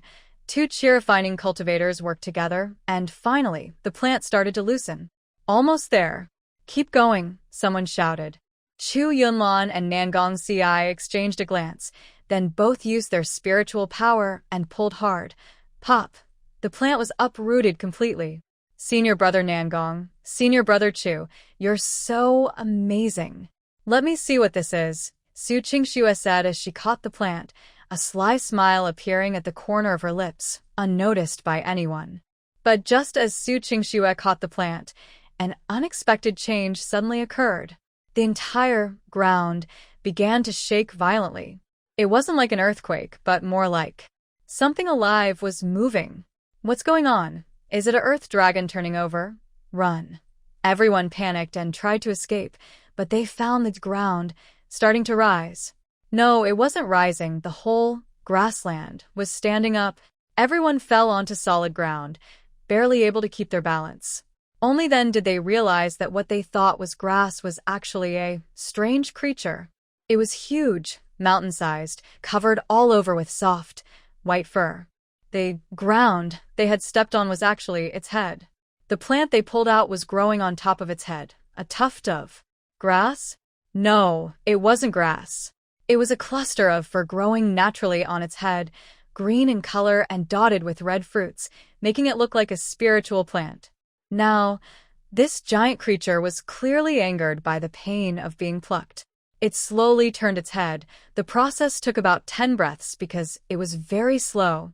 It revealed a face that was, how to say, very kind, round, gentle eyes, a calm expression, looking harmless, like a sheep, but 1,000 times bigger, completely white, with soft fur. The spot where a spiritual plant once grew on its head was now bald. Its eyes were gentle, but right now, it looked quite upset. But its size was just too huge. When it turned around, it caused a strong wind that made everyone sway. What? What kind of beast is this? I've never seen anything like it. It looks like it's yawning? Indeed, the creature opened its mouth and yawned widely, moving so slowly it was almost frustrating. Then it lowered its head and looked at Su Qingxue, who was still holding the spiritual plant. Su Qingxue was so frightened she turned pale and instinctively stepped back, but she tripped and fell to the ground. Qingxue, are you okay? Chu Yunlan was the first to rush over. Nangong's CI also didn't hold back. Junior sister Qingxue, be careful. Both of them hurried to help Su Qingxue, but in their rush, they bumped into each other. Move aside. Chu Yunlan gurlat. You should move aside. Nangong replied coldly.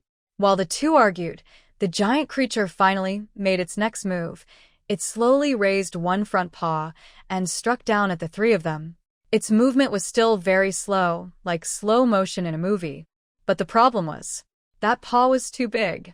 It covered a wide area, and the whole group had nowhere to run. Run. Don't worry about me, run now. Su Qingxue cried out dramatically. No. I will never leave you behind. Chu Yunlan répondait passionné.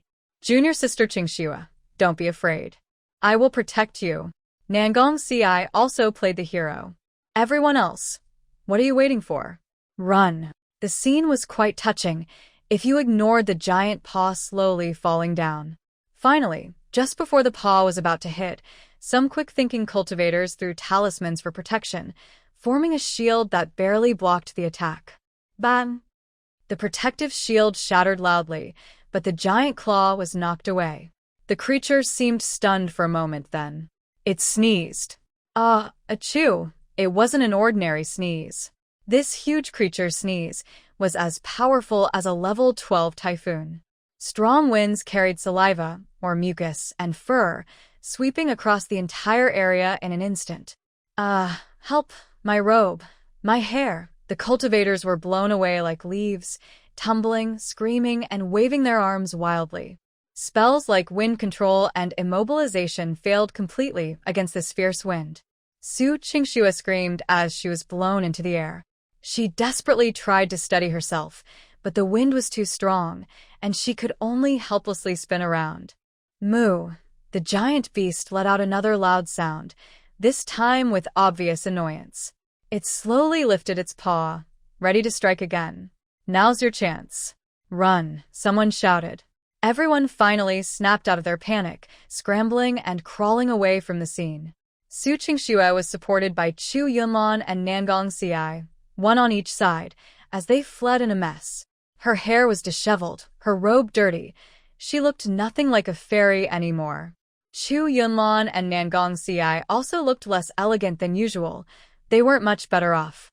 The giant creature, watching the fleeing crowd, yawned again, then lazily lay back down on the ground, returning to its grass form and continuing to sleep.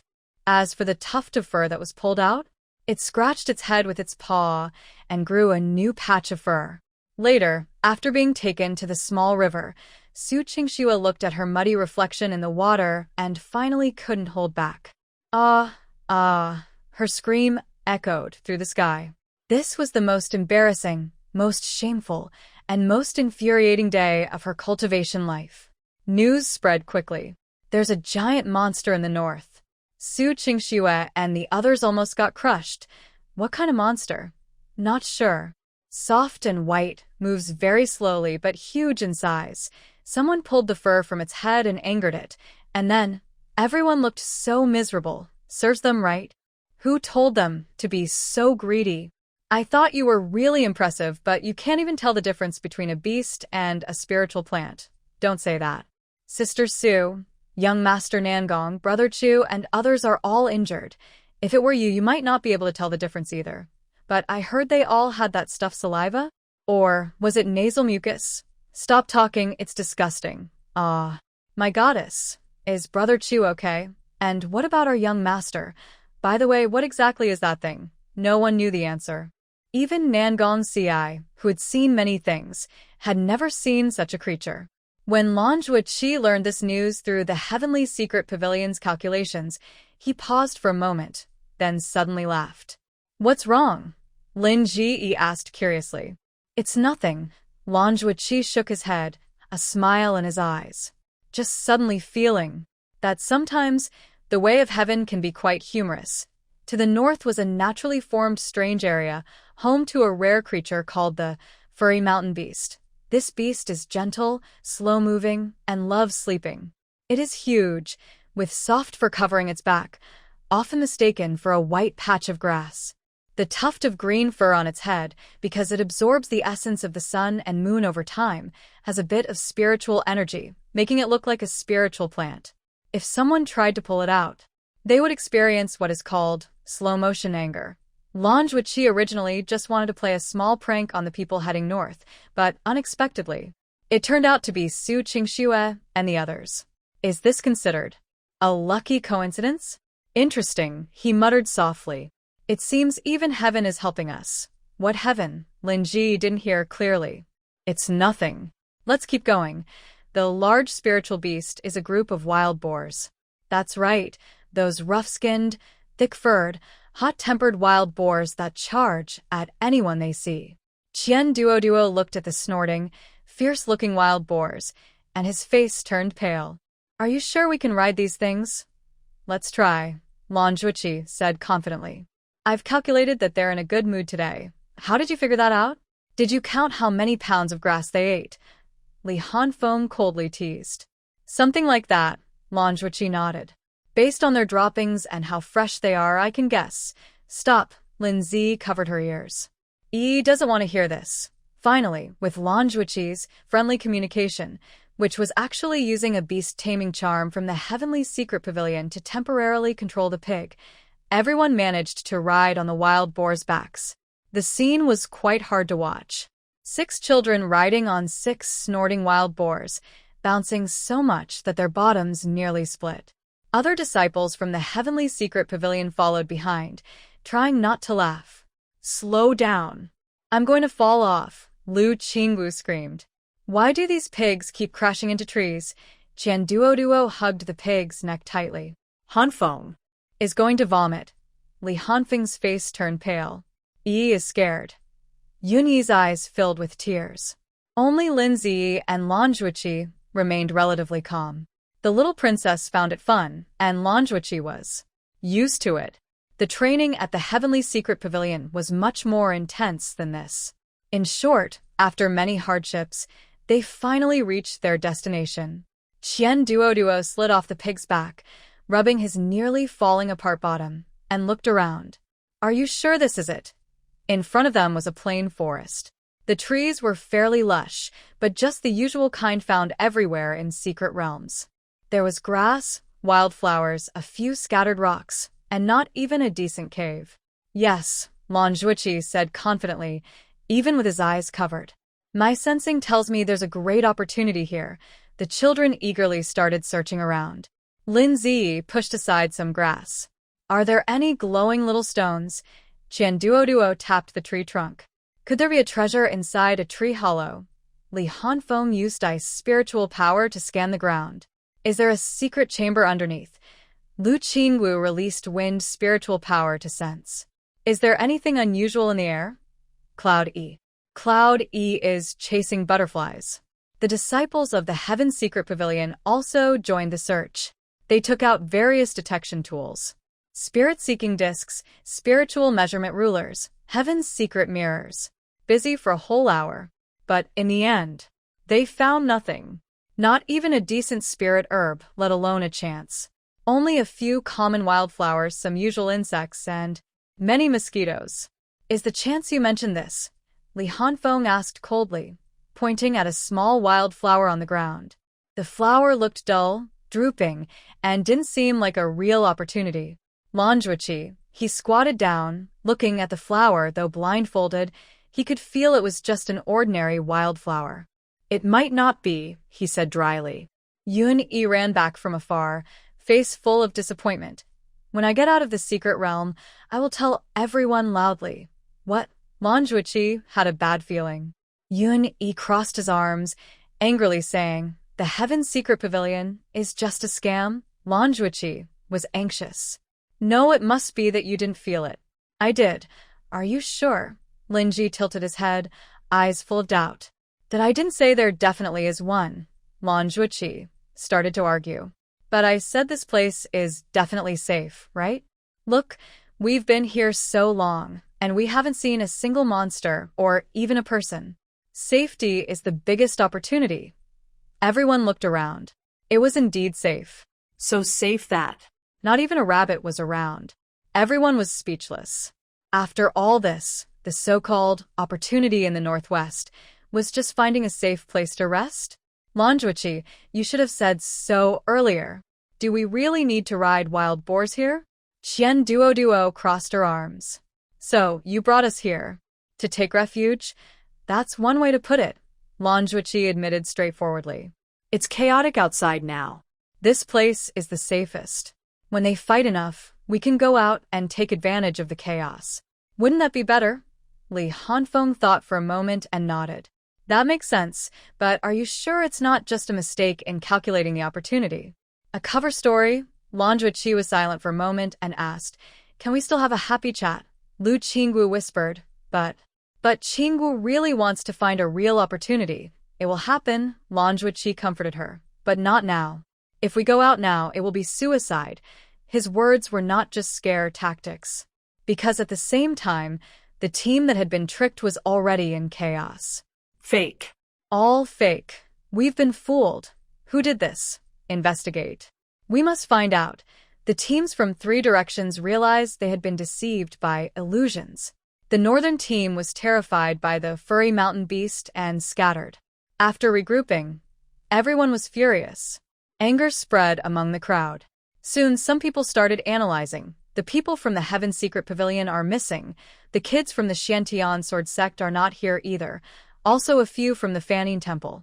Monks, cough, masters, and the people from the Hahuan Sect. And a few from smaller sections. The absent teams were listed one by one. The secret treasure must be with one of those teams, someone asserted. Just relying on these kids can't set up such a big trap. Someone must be helping them. Or maybe we were wrong from the start. The secret treasure might not be with the kids but with other sect teams. This analysis made sense. How could children under 6 years old plan such a clever scheme? Someone must be helping them. Or maybe we were targeting the wrong groups from the beginning. Which other teams are missing? Someone asked. The Fanyin Temple monks. The speaker's tone was strange. And the people from the Hahuan sect. And the list was quickly confirmed. Besides the kids from the Heaven Secret Pavilion and the Xiantian Sword sect, the teams from Fanyin Temple, Hahuan sect, and 2 smaller sects were absent. The secret treasure. Whoever gets it owns it. Someone shouted everyone's wish. But immediately, someone poured cold water. Can you beat them? The monks from Fanyin Temple don't look like ordinary monks, they are fierce. The Hahuan sect is even worse, full of sneaky tricks. There is also the Heaven Secret Pavilion. Although they are not good at fighting, they have many strange methods. This made many people calm down. Yes, anyone who can set up such a trap is probably not a kind person. At this moment, Su Qingxue changed into a soft robe and spoke gently. She shifted everyone's attention back to a few young children. Senior brothers and sisters, please listen to Qingxue. My little uncle and the others are still young, and they definitely wouldn't do such things. Please don't arrest her. She's just a child. Only 3.5 years old. How could she design such a complicated trap? Please don't make things difficult for her. Her words were sincere, and with her worried expression, many people immediately felt a desire to protect her. Junior sister Qingxue is so kind. Even now, she's still thinking of protecting her fellow disciples. Those children really don't seem like the type to do such things, but some people were not convinced. Junior sister Su, we know you're kind, but inside the secret realm, people's hearts are hard to read. Maybe your little uncle and the others are being used by someone? Chu Yunlan also coldly said, Qingxue, you don't need to speak for her. If she really did it, I won't show mercy just because she's my little uncle. Nangong Ci, though not explicitly saying anything, also looked suspicious. It can't be. Su Qingxue shook her head. Although my little uncle is young, he's very smart. He wouldn't be easily manipulated. This sounded like she was defending Linji, but the effect was quite the opposite. Her words made everyone more suspicious. Sure enough, someone caught the hidden meaning. Junior sister Su means she might be involved. I'm not saying that, Su Qingxue quickly denied, but her expression was hesitant. What's wrong with being 3.5? With such a spiritual root at that age, and a master like Uncle Feng who knows what she might be involved? I'm not saying that, Su Qingxue quickly denied, but her expression was hesitant. What's wrong with being 3.5? With such a spiritual root at that age, and a master like Uncle Feng who knows what card she has? Exactly. Maybe she's the mastermind, and the others are just helpers. First, find the Heaven's Secret Pavilion. They are best at deduction and calculation. No, find the Hahuan. Finally, someone shouted. Stop arguing. Split up and look. Whoever finds them gets the credit. All right, let's do it this way. Go, split up and search. Whoever finds it keeps it. The crowd was once again stirred up. Su Qingxue's eyes flashed with pride, but she still looked worried. Everyone, please don't hurt my little uncle. She's still young. Qingxue, don't worry. We will handle it carefully. As long as she hands over the treasure, we won't trouble her. Soon, the originally orderly secret realm trial turned into chaos. The Treasure Hunt Alliance instantly became the Hunting Alliance. The first to suffer were a few monks from Fanyin Temple. They hadn't done anything wrong, just meditated quietly in a remote spot, hoping to peacefully complete the trial. Suddenly, a group of cultivators burst in, without a word, trying to search them. Amida Buddha, said a young monk with his hands pressed together at his chest. Dear benefactors, what is the meaning of this? Stop wasting time. Hand over the treasure. What treasure? The monk looked confused. Stop pretending. Did you take the treasure from the secret realm? We monks have been meditating here the whole time we haven't left, and we haven't seen any treasure. I don't believe it. Search. A few cultivators stepped forward to search. The young monk frowned slightly. Benefactors, please show respect. Respect? I'll show you respect with my fist. One hot-tempered cultivator snapped and attacked. Then, bang, bang, bang. 3 cultivators were knocked back and fell hard to the ground. The young monk slowly lowered his fists, still with his hands pressed together. Amida Buddha, fighting and killing are not good. The remaining cultivators were stunned.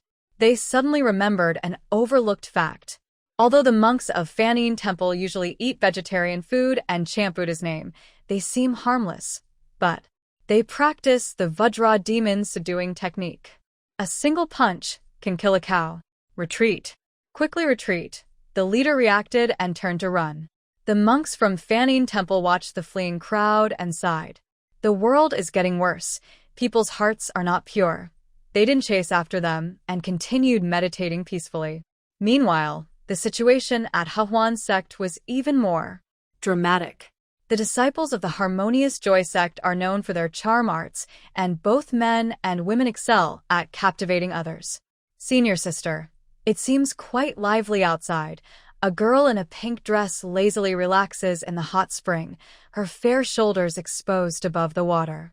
The woman in red, called senior sister, chuckles softly upon hearing this. Just a bunch of rabble.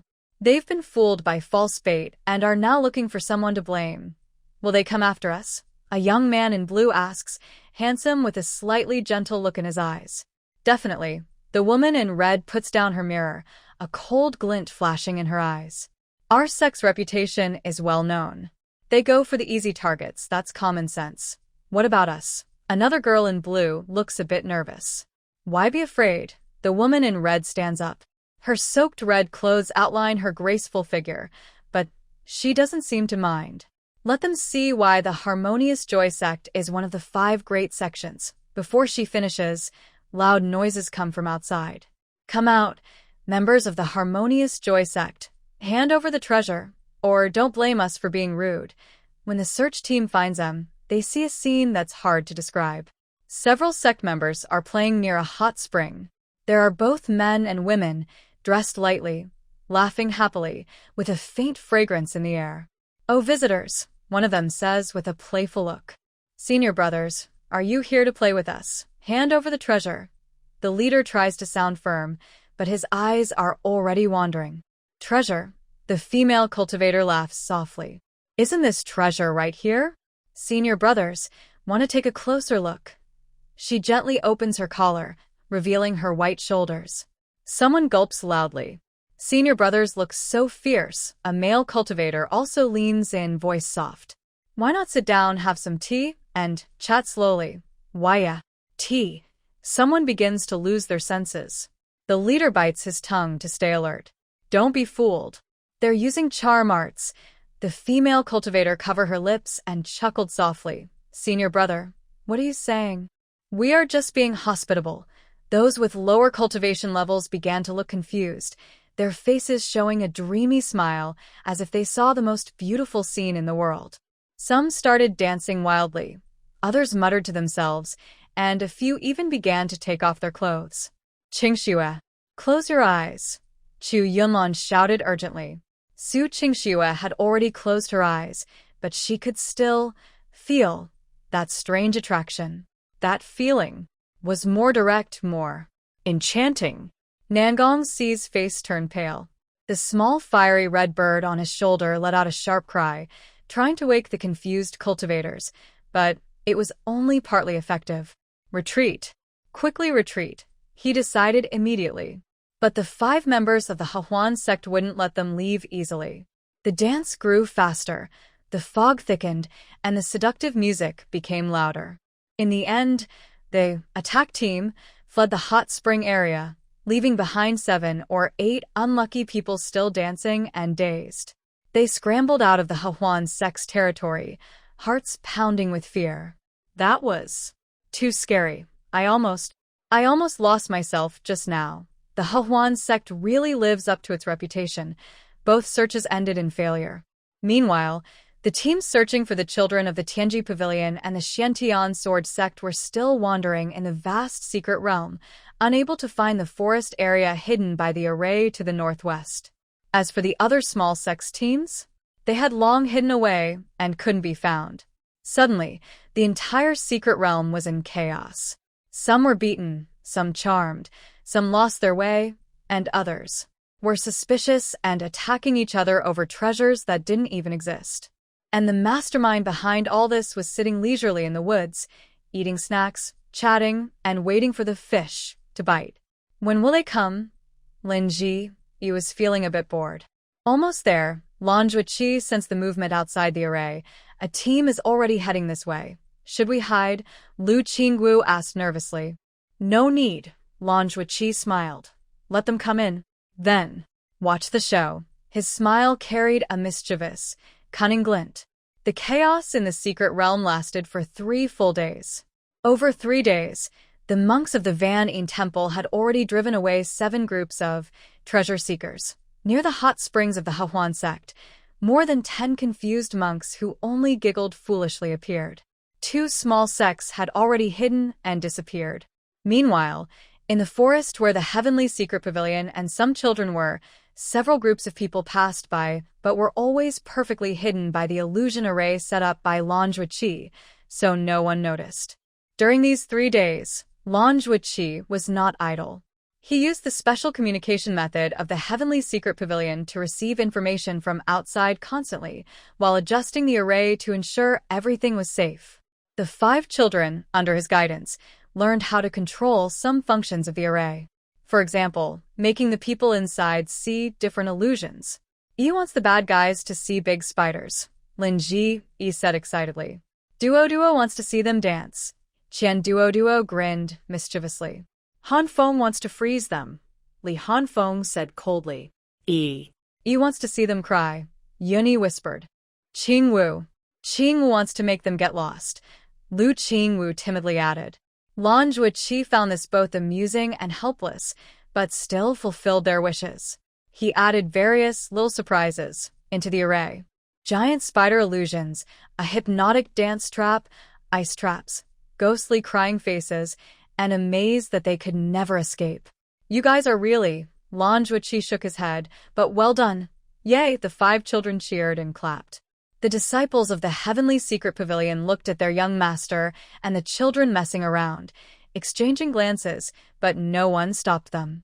After all, it looked quite fun. On the evening of the 3rd day, Lan Zhuqi suddenly looked serious. They're coming. After 3 days of setbacks, internal conflicts, and mutual suspicion, the remaining cultivators finally realized that fighting alone wouldn't work. They had to unite. They're here, Lan Zhuqi whispered. Everyone, take your positions according to the plan. The 5 children immediately moved into action. Lin Ji hugged Lady and Gaga, hiding behind a big tree. This was her command post, from which she could see the entire array. Qian Duo hid behind a large rock, holding a formation disc in his hand. He was responsible for controlling the dance array. Li Hanfeng hid in the bushes, with a small ice crystal sword already formed in his hand. He is responsible for the frost trap. Yun Yi and Lu Qingxue are hiding behind a small dirt hill, holding hands. They feel nervous but are determined. The disciples of the Heaven Secret Pavilion are also in position, controlling the core formation eye. Lan Zhuqi stands in the center of the formation, blindfolded, but with a smile on his face. The fish has taken the bait. Is this the place? Chu Yunlan frowns while looking at the plain forest in front of him. The spiritual beast senses here. Nangong sees small fiery bird chirps, but they must have used some hiding tricks. Su Qingxue softly suggests, maybe we should call out first? What if the young uncle and others are willing to come out voluntarily? Qingxue is right. Someone immediately agrees. Be polite first, then act. So, Chu Yunlan steps forward and loudly says, Friends of the Heaven Secret Pavilion, junior brothers and sisters of the Xiantian Sword Sect, please show yourselves. We mean no harm. We just want to understand the treasures in this secret realm. His voice echoes through the forest, but no one responds. It seems they refuse to come out. Nangong Ci sneers.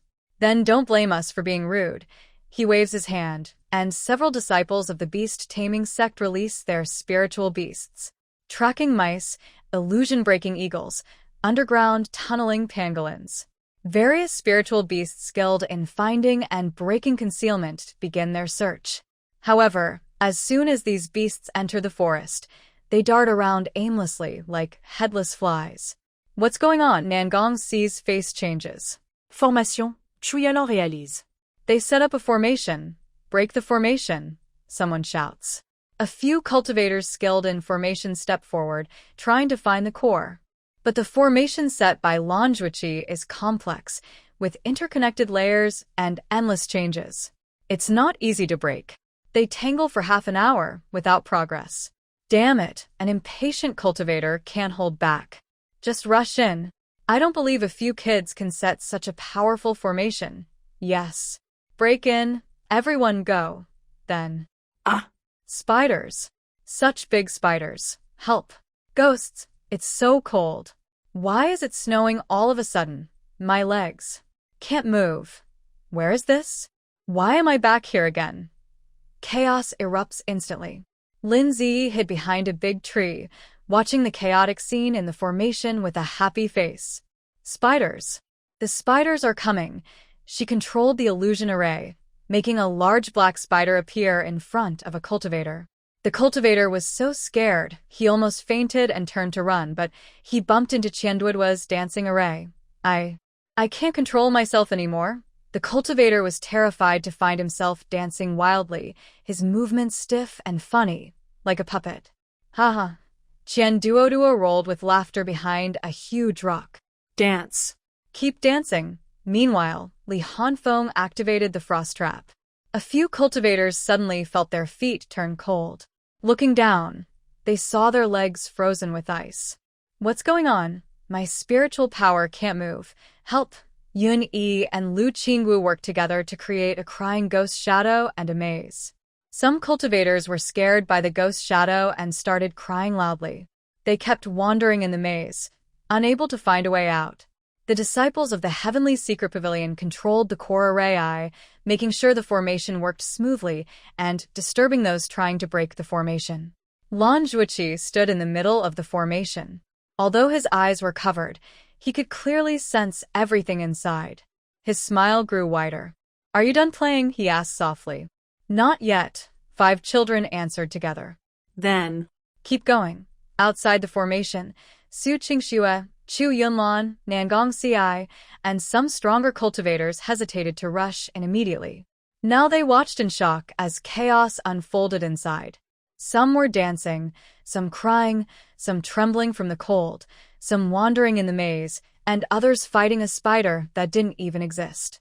What kind of formation is this? Chu Yunlan asked with a dry voice. I've never seen anything like it. Nangong Ci looked worried. Little uncle. How can she be so powerful? Su Qingxue's eyes flashed with jealousy, but she quickly hid it. Let's find a way to save people first. Just then, Lin Zi's voice suddenly came from inside the formation, spreading throughout the forest through the amplification array. Listen up, bad guys outside. Yi counted to 3. If you don't leave, I will use my big move. Her soft voice carried an undeniable warning. 1. She's just pretending to be brave, someone shouted. 2. With so many of us, are we afraid of a little girl? 3. As she finished, the magic array suddenly changed. All illusions, traps, and mazes disappeared at once. Over 30 clumsy cultivators stood there, confused and stunned, not knowing what just happened. Then, they saw several children walking out from different directions. Lin Zi carried Lady Gaga and led the way. Her small face showed a "I'm so powerful" expression. Qianduoduo, Li Hanfeng, Yun Yi, and Lu Qingxue followed behind her. Though young, their eyes were firm, and they showed no fear. Finally, Lanjuichi, blindfolded, slowly stepped forward. Though not very old, his calm presence made others hesitate to underestimate him. You all, Chu Yunlan looked at these children, speechless for a moment. He never expected that the troublemakers who caused his team so much trouble were actually these little kids. Yi didn't take any treasure, Lin Ziyi said confidently, with her hands on her hips. If you insist on bothering Yi, I will have to teach you a lesson. Teach us a lesson? A cultivator sneered. Little girl, do you know who we are? Yi doesn't know, and she doesn't want to know, Lin Zi tilted her head. But Yi knows you're bad people. Bullies are always bad. Her innocent and straightforward words made many cultivators blush. Indeed, a group of grown-ups chasing after children, shouting and fighting, it's embarrassing to say out loud. But when it comes to treasures, reputation doesn't matter. Stop talking nonsense. A hot-tempered cultivator couldn't hold back. Hand over the treasure or else.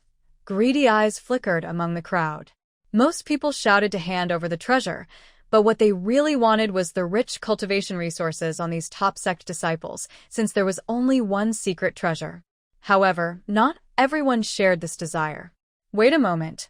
Everyone looked toward the voice and saw a small team rushing over, pushing through the crowd to step forward. A girl dressed in the clothing of the Sky Evolution sect stood at the front. She wore a light blue Taoist robe and had a calm, cool presence like the moon. She looked about 12 or 13 years old, with delicate features and bright eyes. She was Su Yue, a talented disciple of the Sky Evolution sect. Next to her stood Su Yihan, also from the Sky Evolution sect, along with Xie Ruishi from the Qingxue sect, Huasi, Zhao Xiang'an, Zhou Zhou from the Firebolt sect, and Luo Qingxue from the Wind Riding Valley. They had all met by chance in a secret realm. Seeing how others were attacking a group of children, they formed a small team to help. Su Yue stepped forward. Though only at the 8th level of Qi refining, her eyes were firm. Everyone, this is not right, a disciple from the Sky Evolution sect awkwardly said. The resources in the secret realm depend on skill. Skill? Luo Qingxue sneered. Over a dozen sects and hundreds of cultivators attacking a few children. That's called skill? That's bullying the weak. Zhao Xiang'an from the Firebolt sect, known for his fiery temper, shouted. You guys are crazy. Stealing from little kids. Su Yihan, Su Yue's twin brother, spoke loudly. Our sect teaches us to hunt monsters and uphold justice. When did it become okay to bully the weak? Xie Ruishi from the Qingxue sect played the zither, her music clear and pure. I may not be talented, but I know right from wrong. Your actions are no different from evil cultivators. Huasi, standing beside her with crossed arms, sneered. If you want to take, just take. Why make excuses? Pack up and go be evil cultivators. Why pretend to be righteous? Zhao Xiang'an's flames roared around him. I, Zhao Xiang'an, fight only those I should fight. Bullying children is not a skill, Zhou Zhou sneered. I may be weak, but I know what shame is. The disciple who was scolded blushed with embarrassment. Luo Qingxue from Wind Riding Valley floated in the air, her robes fluttering. Resources in the secret realm are for those who are capable. But bullying the weak is not what cultivators do. Senior sister, that's not what I meant, someone argued. Yes, senior brother. How can we be wrong to follow the righteous path? I'm just a wandering cultivator. Why do you control me? Resources in the secret realm depend on skill. At this moment, an ordinary outer disciple from the Xiantian sword sect hesitantly spoke softly. There's no need to fight over it. Bullying fellow sect members is wrong. Before he finished, Chu Yunlon shot him a fierce glare. But the disciple trembled slightly, then gathered his courage and pulled a few hesitant friends to stand beside Su Yue and the others.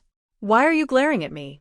Little uncle and the elders are the same, highly respected. You are disrespecting your seniors, which is a serious mistake in our sect. Are you not afraid of being questioned if you enter the secret realm? We just want to find out the truth, Su Qingxue said softly, trying to calm the situation. Little uncle, if the treasure isn't with you, why not let us search to prove our innocence? Her words sounded noble, but everyone could hear the hidden threat behind them. Search? The kids' storage bags probably contain many good items. If they are searched, can they still keep their belongings? No way. Qian Duo was the first to oppose. My dad said, valuables must not be shown openly. And no one is allowed to search us. Senior sister Qingxue, Li Hanfeng said coldly, you're a disciple of the Xiantian sword sect, yet you're bringing outsiders to search fellow sect members. Does that seem right? His words hit Su Qingxue's weakness. She bit her lip and said, I only want what's best for everyone. For everyone's good? Or to let everyone fight among themselves while you sit back and profit? You're talking nonsense. Su Qingxue's eyes filled with tears. I'm just worried about you. Who would believe that? Maybe you're plotting against us, someone said. Su Qingxue trembled with anger, but tried to maintain her image. She looked tearfully at Chu Yunlon and Nangong Ci. Senior brother Chu, senior brother Nangong, please believe me. I really just... Qingxue, don't cry. Chu Yunlon quickly comforted her. We believe in you. Yes, Sister Qingxue is so kind. She wouldn't plot against us, Nangong Ci added. Why bother with so much talk? Little brat. Hand over the treasure. A wandering cultivator finally couldn't hold back and made the first move, sending a fireball straight at Lin Zi's face. Qian Duo reacted quickly. With a flick of his chubby hand, a golden shield instantly formed. Clang. The fireball hit the shield, sparks flying. Why should we give it to you? Qian Duo panted heavily, glaring fiercely. Enough, an older cultivator stepped forward. No matter who has the treasure, this matter ends here today. But someone was unwilling. No buts, the older monk spoke coldly. The secret realm trial has 10 days left. Do we really want to stay here all this time? Don't forget, after the trial, there will be a ranking. Collecting spiritual herbs, defeating monsters, discovering opportunities. These are the real tasks. This reminder made everyone think. Yes, they came to the secret realm for the trial, not for some vague treasures, and whether those treasures even exist is uncertain. Let's go. The older monk waved his hand. Do whatever you need to do. Sorry, little friends. Most of the monks started to leave one after another. Su Qingxue wanted to say something, but Chu Yunlan and Nangong Ci held her back. Qingxue, forget it, Chu Yunlan whispered. There will be many more chances later. But Su Qingxue looked at Lin Zi unwillingly. Lin Zi made a funny face at her. Naughty, naughty. Such a troublemaker. Su Qingxue was so annoyed she almost exploded. In the end, they left feeling embarrassed. Lan Zhuqi dispelled the formation, and the 5 children cheered happily. We won. We won. The bad guys ran away. E is so awesome. Lin Zi proudly puffed out her little chest. Of course. I am the little uncle. After Su Qingxue and her group left completely, Lan Zhuqi finally let out a long breath and took off the blindfolded white veil. His silver-gray eyes appeared again, shining brightly in the firelight. Finally gone, he said, rubbing his slightly sore eyes. That night, everyone sat around the campfire, roasting the meat of low-level spiritual beasts hunted during the day. The aroma was tempting.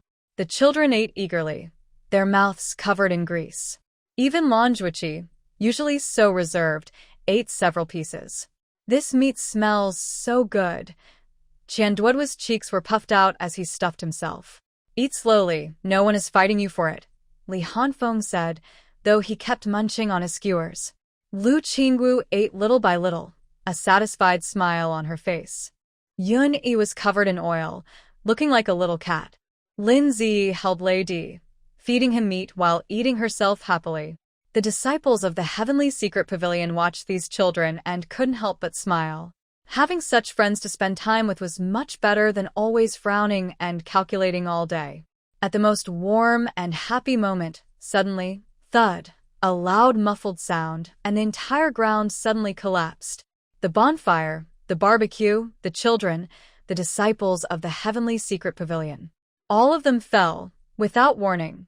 Wow. Help. Hold on to me. The fall didn't last long. After about 3 breaths, everyone landed heavily on the soft ground. Ouch. Qian Duo was the first to get up. My butt. Is everyone okay? Lan Zhuqi asked. Even though he also fell hard, he immediately checked on others.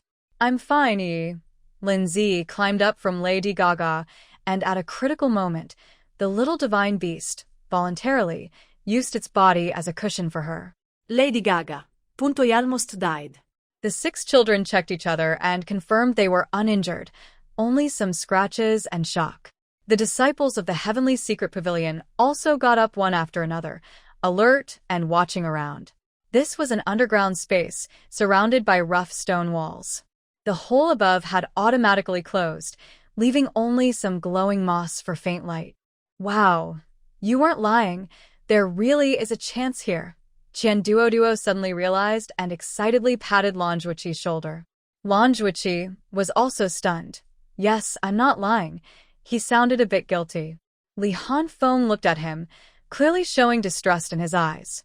This place has already been looted by those who entered the secret realm before, a Heavenly Secret Pavilion disciple reported after checking. It seems there's nothing left. There were some traces on the stone walls, like remnants of murals that had been scraped off. The ground was scattered with broken stones, and in the corner, a few empty stone chests. Lin Zi, imitating an adult, knocked on the stone wall with her small fist. System. Can you see anything? Cannot detect anything, the system replied. It seems this place is shielded by some kind of force. All right, the little princess was not disappointed and continued exploring. Lady Gaga paced at her feet, its silver nose gently sniffing, as if searching for something. Lan Zhuoqi took out a few copper coins, trying to analyze the situation here, but the divination was chaotic. Hey, con artist, are you sure everything is okay? Lin Ji quietly asked as she walked over. Probably. I think so, Lan Zhuoqi replied uncertainly. Are you sure? Not really. You're quite honest. As they spoke, Yuni suddenly called out, Hey? What does this wall painting mean? Everyone gathered around and saw a relatively intact stone wall with a simple mural carved on it. The lines were old-fashioned, the composition simple, like a child's doodle. Wow. It looks really familiar. Yun-yi touched the mural with a confused expression. Familia, Lan Zhuoqi asked. Yes, Yun-yi nodded. Like in a picture book with lots of interesting stories. Everyone fell silent. This child's imagination. But upon closer look, the mural did seem to tell a story. The mural is simple. It shows a little boy jumping down from the clouds, bringing blessings to the human world, punishing evil and promoting goodness, Lan Zhuoqi explained. I know now. Qian Duo's eyes lit up. It's a story about a lucky star falling from the sky. That little boy is a lucky star. This explanation was easy to understand, and the children all accepted it. Yun-yi suddenly had an idea. He tugged on his friend's sleeves. Let's make a wish. Dear all-powerful gods, can you give us some blessings? He was about to kneel down. Lin Ji was pulled off balance and a bit stunned, but seeing Yun-yi so serious, she followed and knelt down. Qian Duo thought it was fun and happily knelt as well. Li Hanfeng's mouth twitched, but under Yun-yi's expectant gaze and everyone's watchful eyes, he awkwardly knelt on one knee. Lu Qingwu blushed but obediently knelt down. Lan Zhuoqi looked at the 5 children, then at Yun-yi's tearful-looking, hopeful face. He sighed, and also knelt. The 6 children lined up, sincerely making wishes to the mural. Silence. Nothing happened. Are we being tricked? Qian Duo whispered. This makes us look so silly, Lin Ji pouted. The members of the Secret Skill Pavilion stifled their laughter from behind, trying not to laugh out loud, their expressions very amusing. As the children prepared to stand up, a gentle golden holy light suddenly flowed out from the mural, like a warm spring, softly touching the tops of the 6 children's heads. From the light, a kind and ancient voice sounded, honest and kind.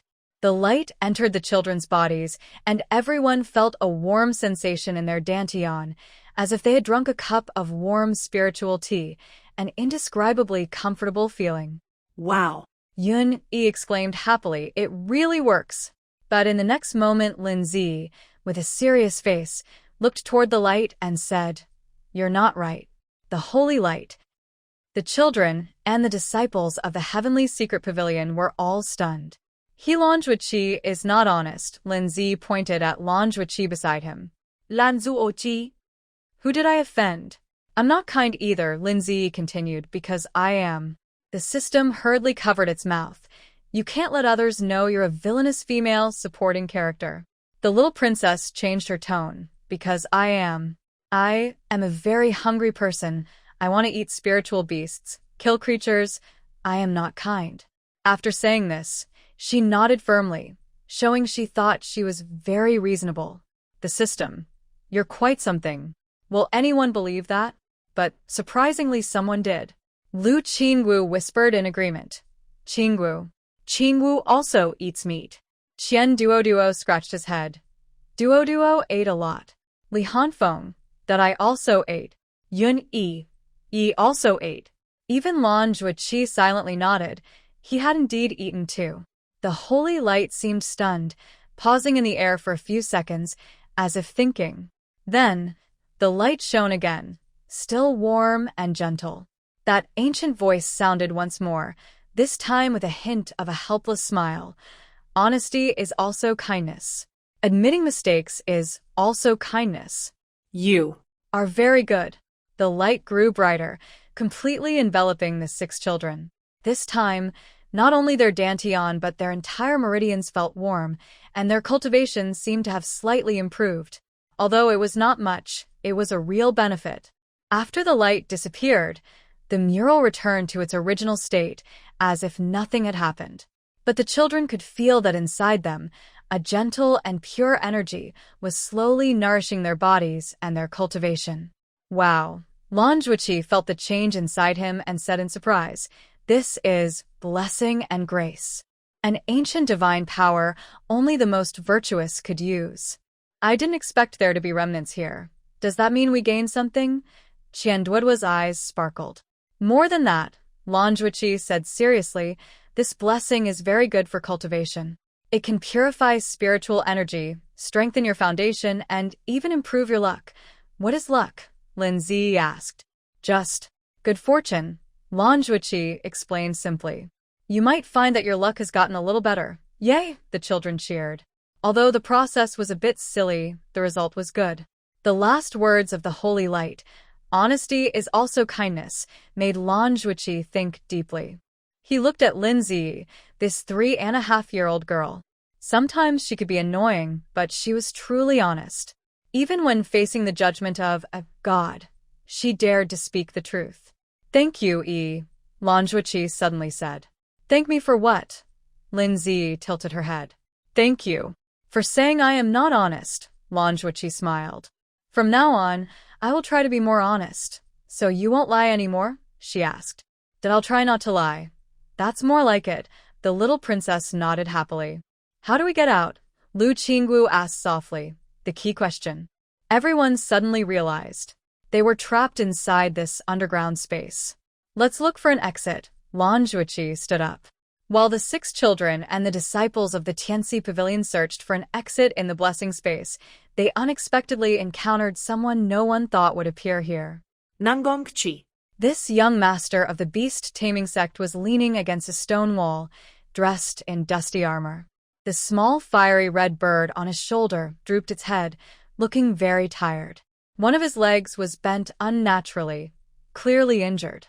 "Didn't he just leave with Su Qingxue and the others?" Qianduoduo whispered, his chubby face full of confusion. Lan Zhuqi, wearing a veil over her eyes, frowned and said, "Su Qingxue and the others are not here.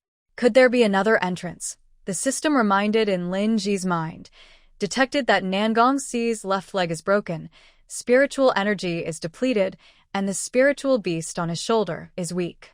"No other people's aura nearby. Be careful," Lan Zhuqi said, but she did not step forward immediately. 6 children hid around the corner, secretly watching Nangong Si. The young master was clearly not in good shape right now. His usually neat black hair was messy, with a few strands sticking to his sweaty forehead. Although he still maintained a proud expression, his tightly pressed lips and slightly furrowed brows showed his pain. Most striking was his gaze. It was cold and proud, as if others owed him a lot of spiritual stones, with a hint of, "How dare you mortals look at me? I don't want to help him," Lin Ji said with a sneer. He used to be with that annoying person. She remembered clearly that outside, Nangong Si and Su Qingxue had been very close, talking and laughing together. Lan Zhuqi didn't speak, but it was clear she didn't plan to help either. Suddenly, Li Hanfeng moved. This usually cold boy quietly walked to the center of the space, took out a fire starter from his storage bag, and skillfully lit a fire. Then, he took out some leftover spiritual beast meat. Crack! The fire rekindled. Li Hanfeng skillfully skewered the meat on a stick and started roasting. "Brother Hanfeng, what are you doing?" Lu Qingxue whispered. Li Hanfeng didn't look up. "I'm hungry." The meat sizzled as it turned over the fire, oil dripping and making a sizzle sound. Soon, a tempting aroma began to fill the narrow space. Qianduoduo immediately moved closer.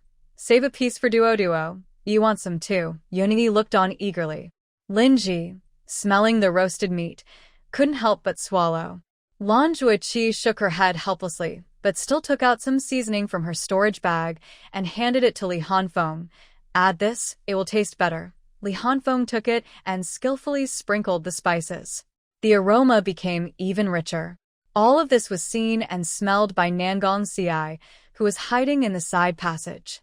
He had been trapped in this terrible place for a long time after being injured.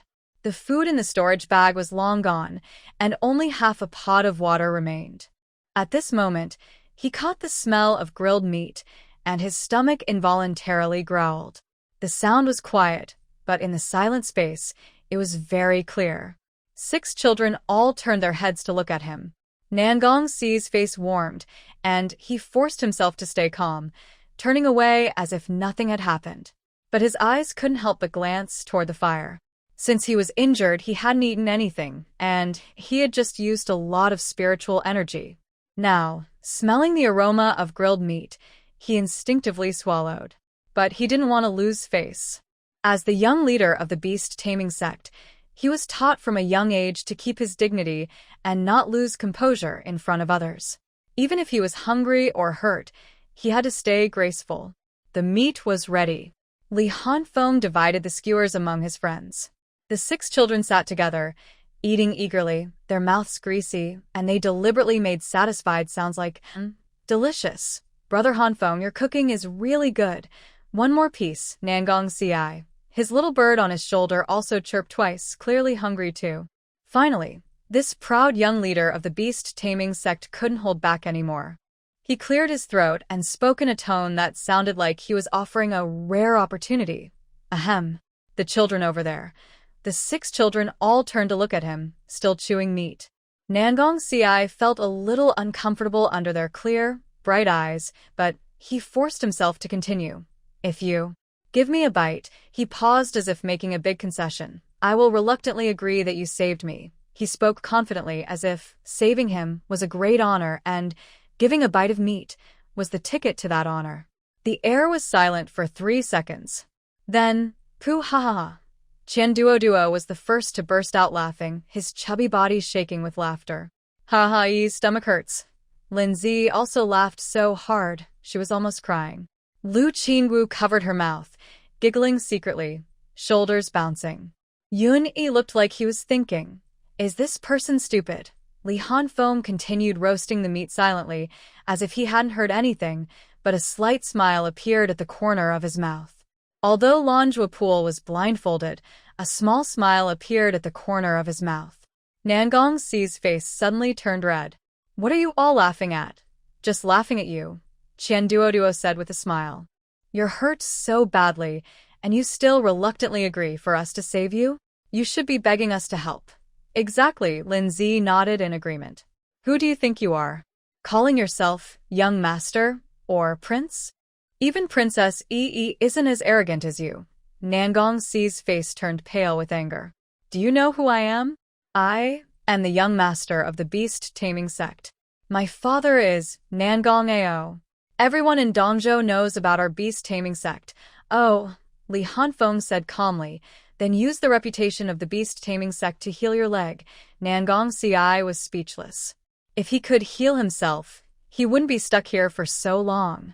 Lan Juepool finally spoke, his tone calm but with a hint of teasing. Young Master Nangong, normally we should save you. But your attitude, just now, makes us not want to help. Exactly, the children nodded eagerly.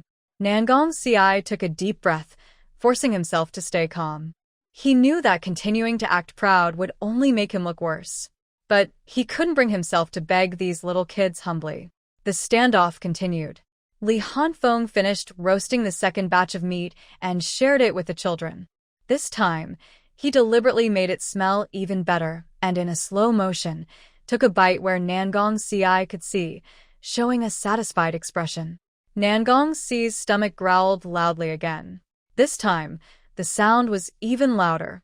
Puff! Lu Qingxue couldn't hold back and burst out laughing. Nangong Ci's face turned as red as cooked shrimp. He finally realized that his pride was worth nothing in front of these children. Fine, he gritted his teeth and almost forced out the words. Please. Please save me. Please who? Qian Duo asked on purpose. Please. Please help me. Nangong Ci felt more humiliated than ever in his life. Help who?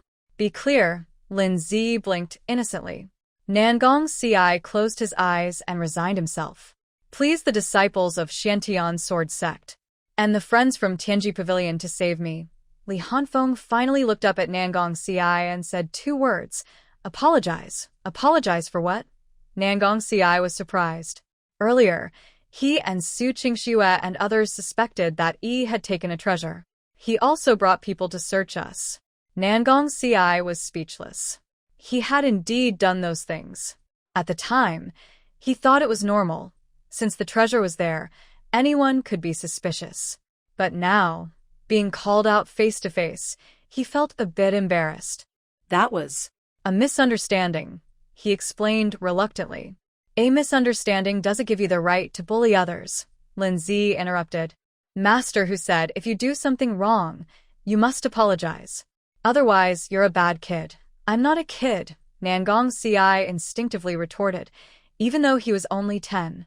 Then you should apologize even more, Lin Zi said confidently. Adults who do wrong should apologize too, Nangong Ci.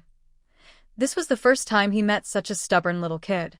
Seeing the atmosphere getting tense again, Lan Zhuoqi stepped in to smooth things over.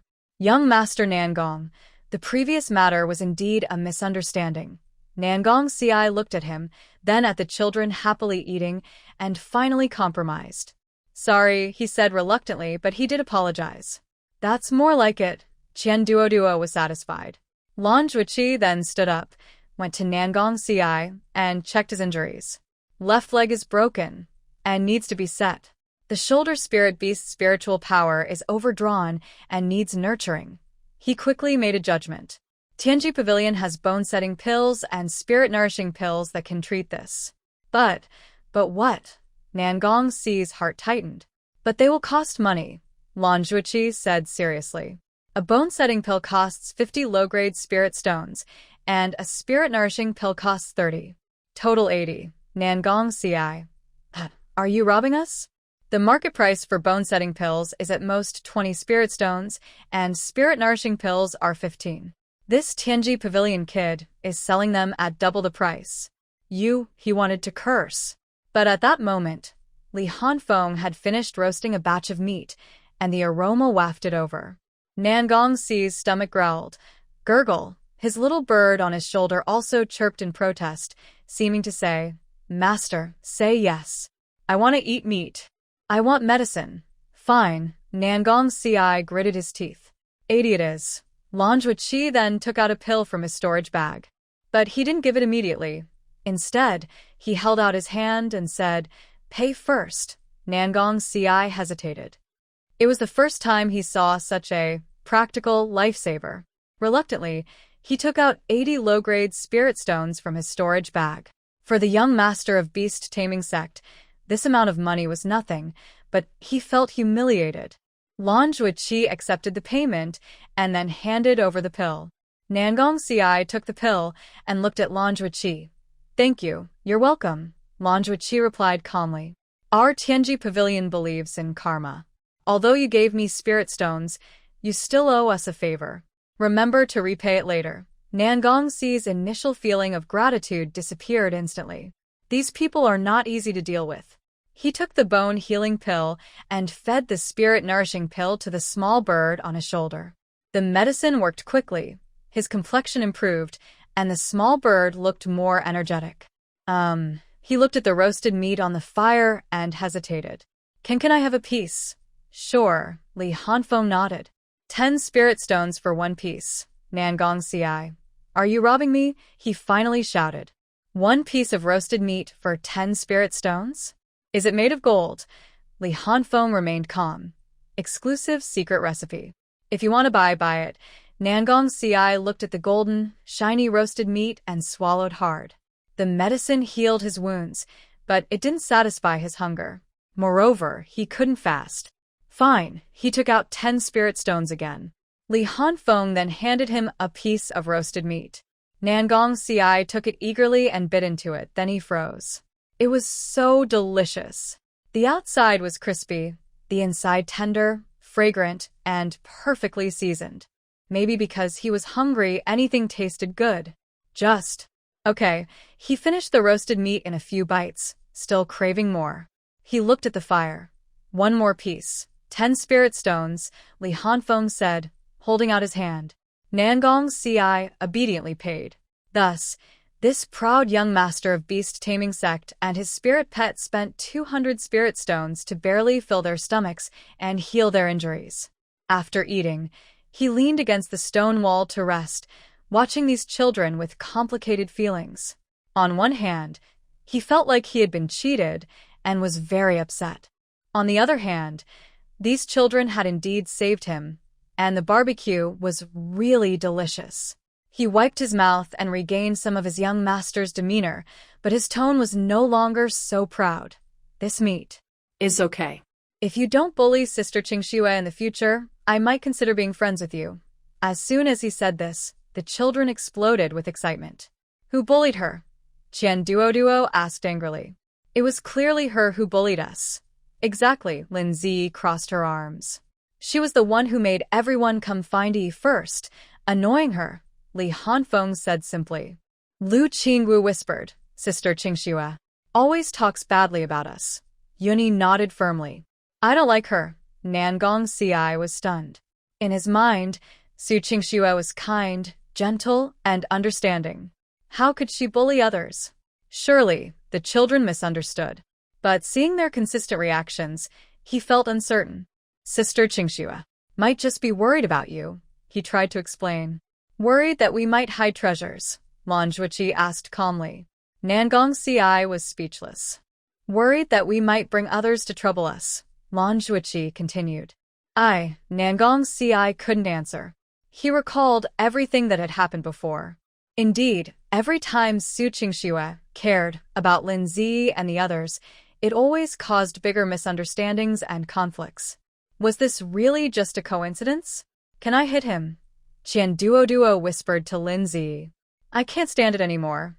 Me too, Li Hanfeng said, rarely agreeing. Lin Zi looked at Nangong Ci with a, though you have a point, I still think Sister Qingxue is not at fault, expression, and her small fists clenched tighter. But Master who had said, you can't hit people randomly. She thought for a moment and came up with an idea. Hey, Nangong Ci. The little princess walked up to him, lifting her face. Do you dare to make a bet with us? Bet on what? Nangong Ci raised an eyebrow. Bet. Whether Su Qingxue is a good person or not. Lin Zi said, if she is a good person, we won't talk badly about her anymore and we'll even bake lots of meat for you. If she is a bad person. No way. Nangong Ci immediately objected. My junior sister Qingxue can't be a bad person. Then do you dare to bet? Yes, I dare. Nangong Ci was motivated by competitiveness. How shall we bet? Linji thought for a moment. It's simple. After we leave this place, secretly observe her. Don't let her know you're watching, and don't be fooled by her. Face. Just watch what she does, not what she says. This suggestion was very fair. Nangong nodded. All right, I agree. Then a pinky promise. Linji extended her little finger. Nangong Ci looked at her tiny finger, hesitated for a moment, then extended his own little finger and linked it with hers. Pinky promise, no breaking for 100 years. The promise was made. For some reason, Nangong Ci suddenly felt a strange sensation in his heart. It was as if he had boarded a thief's ship, but since he had agreed, he wouldn't go back on his word. You guys, he hesitated. How did you find this place? We fell here, Linji honestly replied. Fell here? Nangong Ci frowned. I also fell here. I was chasing a rare spirit beast and got separated from my team. I accidentally fell into a hole and ended up here. It seemed this underground space had multiple entrances. Are you alone? Lan Zhuqi asked. Yes, Nangong Ci nodded. Junior sister Qingxue and Chu Yunlan went in another direction, saying they were looking for something. I don't remember what. In the end, they didn't catch the spirit beast, and he fell into this strange place instead. So, what do you plan to do? Qian Duo asked. Of course, I want to get out, Nangong Ci said naturally. Once my leg heals, I'll find the way out. Do you know where the exit is? No.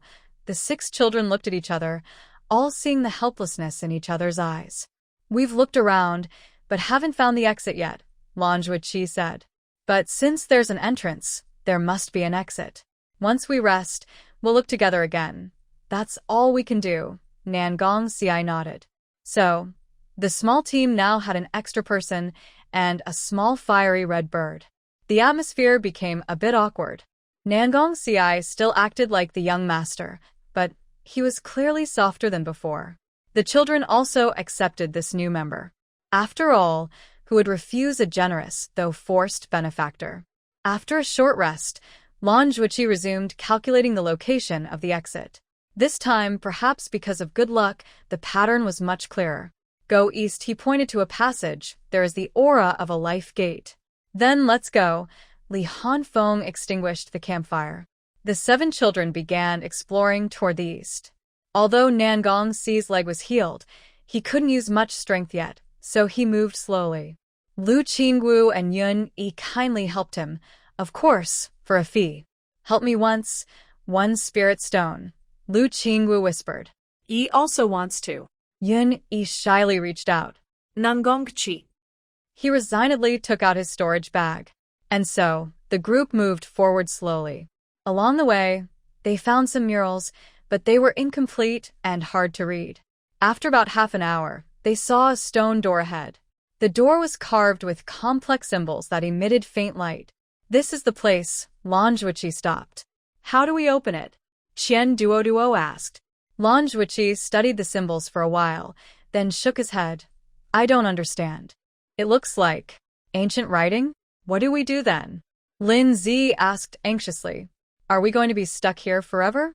Just then, the small bird on Qingxue's shoulder suddenly flew up, circled in the air a few times, then landed in a groove on the stone door. Chirp, chirp, it called twice. The symbols on the door suddenly lit up. Boom, the door slowly opened. Outside was the familiar scene of the secret realm. They had escaped. Great. The children cheered. Qingxue also sighed in relief. Stepping out of the door, they found the exit was hidden at the bottom of a secluded cliff surrounded by dense trees, making it hard to spot. Where to next? Qian Duoduo asked. Qingxue thought for a moment. The secret realm will end in about 10 days. We can keep exploring or find a place to hide and wait for it to end. I want to keep playing. Lin Zi was the first to raise her hand. Me too. Want to find more magical beasts, listening to everyone. I'm scared, but I still want to play. Qingxue. He actually wanted to find Su Qingxue, but he swallowed the words back at the last moment. Then let's keep exploring, Qingxue smiled. But be careful, okay? Qingxue and the others walked together for a while, but in the end, they decided to say goodbye first. This young master needs to return to the beast taming sect with his team. He tidied up his damaged outfit, trying to maintain his Tiandao leader second attitude. Thanks to everyone this time. Although he tried to sound sincere in his thanks, his natural pride made it sound more like he was giving charity. A few children looked at each other. His way of talking makes me want to hit him, Qian Duoduo whispered, thinking he was speaking quietly. Agreed. Li Hanfeng quickly nodded. Lin Zi was much more direct. She raised her small face and said, just leave if you want, as if we owe you spirit stones. Qingxue twitched his mouth and tried to ignore this rude girl. Then, see you later. Wait, Qian Duoduo suddenly called him, his chubby face full of a sincere smile. When will you come to give us spirit stones again? I mean, when will we meet again, Qingxue? He took a deep breath. You just want my spirit stones. Otherwise, Qian Duoduo said confidently. Is there anything else of mine that you care about? This question left Qingxue speechless for a moment. Treasures in his storage bag? These kids didn't seem to lack anything. Taming technique? They didn't seem interested. Status and rank? Not worth mentioning. Fine. Qingxue reluctantly took out a delicate spirit stone bag from his storage. There are 500 mid-grade spirit stones inside. Consider it a thank you gift and a bribe for silence. He emphasized the words, bribe for silence, meaning he didn't want his embarrassing rescue by the little kids to be spread around. Qian Duoduo's eyes lit up quickly as he took the spirit stone bag, weighed it, and nodded with satisfaction. No problem, no problem. Young Master Nangong, take care on your way. His greedy look made him seem like a small merchant. Nangong ci. He felt as if a knife had been stabbed into his chest, and then pulled out and stabbed again. I'm leaving now, he said almost through gritted teeth, turning around and walking away quickly, as if a monster was chasing him. Lan Zhuqi shook his head helplessly, but still politely said to Nangong ci, Young Master Nangong, take care. The secret realm is full of dangers. Please be careful. I know what I'm doing. In his heart, he mainly wanted to go back and find Su Qingxue because she was the kind and gentle junior sister he trusted. But he would never say that out loud. Watching Nangong ci disappear into the woods, a few children couldn't help but laugh. Ha, look at his expression. Qian Duoduo laughed so hard he almost fell over. Serves him right. Li Hanfeng's lips curled slightly. I think he's pretty funny. Lin Zi blinked her big eyes. I think he's a bit pitiful. Lu Qingwu whispered. Want some candy? Yunyi's thoughts always drifted off in a funny direction. Everyone understood that Nangong ci mainly wanted to go back and find Su Qingxue, but he just wouldn't say it. Everyone has someone or something they care about, which is normal. But his proud and stubborn attitude made people want to tease him. On the way back to the beast-taming sect team, Nangong ci indeed met Su Qingxue and Chu Yunlan. When they saw him, both showed surprised expressions. Senior brother Nangong, Su Qingxue hurried over, worry in her eyes. Where did you go? We looked for you for a long time. Chu Yunlan then looked him up and down at his torn clothes and facial injuries, frowning slightly. Young Master Nangong, did you encounter trouble? Nangong ci instinctively wanted to tell the truth. He was chasing a monster, fell into a crack, and was saved by a few children. But when the words reached his mouth, he changed it to, I encountered a stubborn monster and took some effort to get away. He also didn't know why he was hiding the truth, but instinct told him that revealing how he was saved by a few children might cause unnecessary trouble. Especially, Su Qingxue might misunderstand those children even more because of it. Sister Qingxue looked worried about me, but why doesn't she come to find me?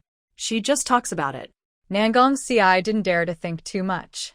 I'm glad brother Nangong is fine, Su Qingxue said softly. Did you see those children? What children? Nangong ci pretended to be naive. Uncle Lin Xiao and the others, Su Qingxue sighed. I've been worried about them. I don't know how they are now. Last time we left like that. They have secret treasures and might be in danger. If it had been before, Nangong ci would have been moved by her kindness. But now he remembered Lin Zi crossing her arms and saying, she first wants everyone to find Yi. No, I didn't see them, Nangong ci replied briefly, sounding a bit cold. Su Qingxue noticed his change and looked at him with some doubt, but quickly returned to her gentle tone. That's good. I was just worried they might be in danger. Chu Yunlan said, since young Master Nangong is back, let's keep exploring. There isn't much time left in the secret realm, so we need to gather resources quickly. Okay? Nangong ci nodded. The three continued walking, but the atmosphere was noticeably less friendly than before. Nangong ci kept watching Su Qingxue's words and actions, trying to verify what Lin Zi had said about the bet. He started noticing details he had ignored before, like whenever a cultivator passed by, Su Qingxue would, casually, mention those children, sounding worried, but making others doubt them. For example, when someone suggested splitting up, Su Qingxue would oppose it, claiming she was worried about everyone's safety, but it actually slowed the team down. Or, she seemed to enjoy being surrounded and cared for, even deliberately creating small accidents to gain sympathy. These discoveries made Nangong ci feel uncomfortable inside. Could it be that what Lin Zi and the others said is true? But every time he had this thought, a voice in his mind told him, Sister Qingxue is so kind. How could she do such things? It must be a misunderstanding. Two thoughts conflicted in his mind, making him feel uneasy. Su Qingxue also didn't pay attention to Nangong ci.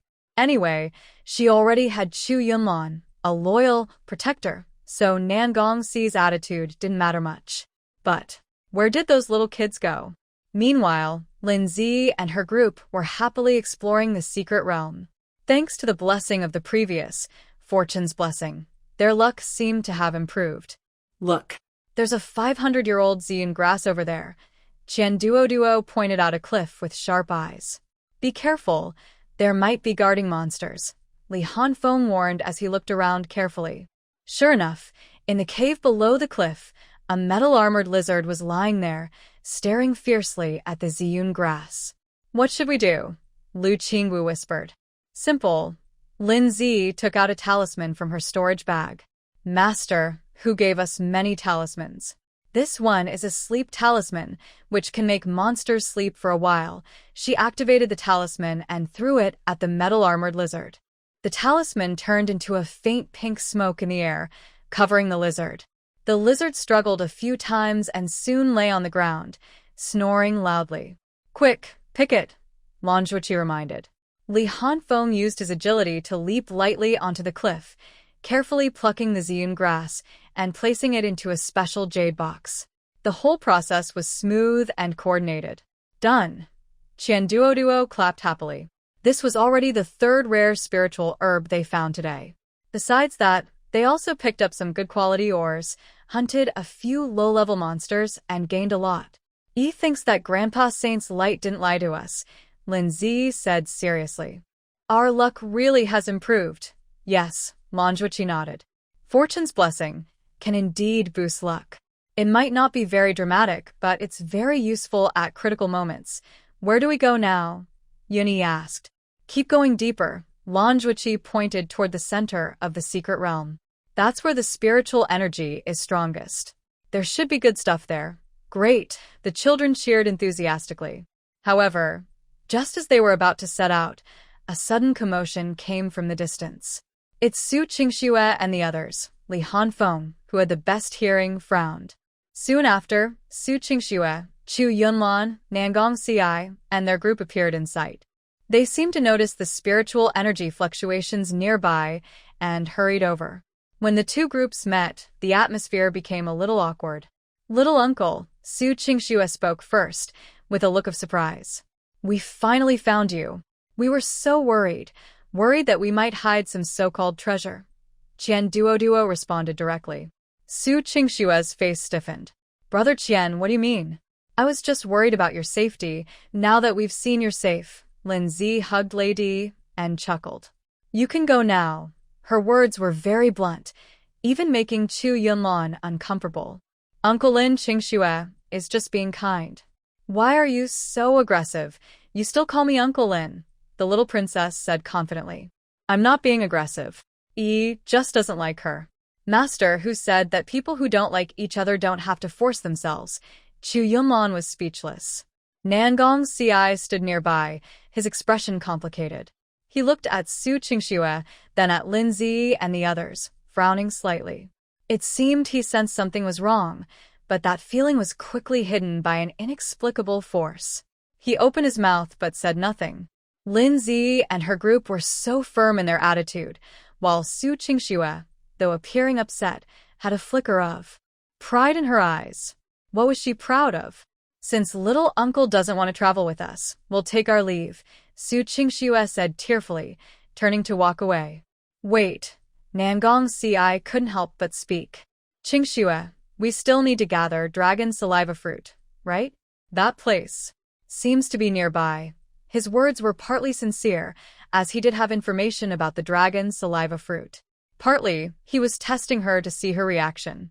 Sure enough, a hint of panic flashed in Su Qingxue's eyes, but she quickly masked it. Nangong, you're right. Let's go quickly and not waste time. She hurriedly left, and Chu Yunlan glared at Lin Zi before following. Nangong Ci stayed behind last. He looked at the children, his lips moving as if he wanted to say something, but in the end, he just nodded and turned away. He seems. Lan Zhuqi looks thoughtful.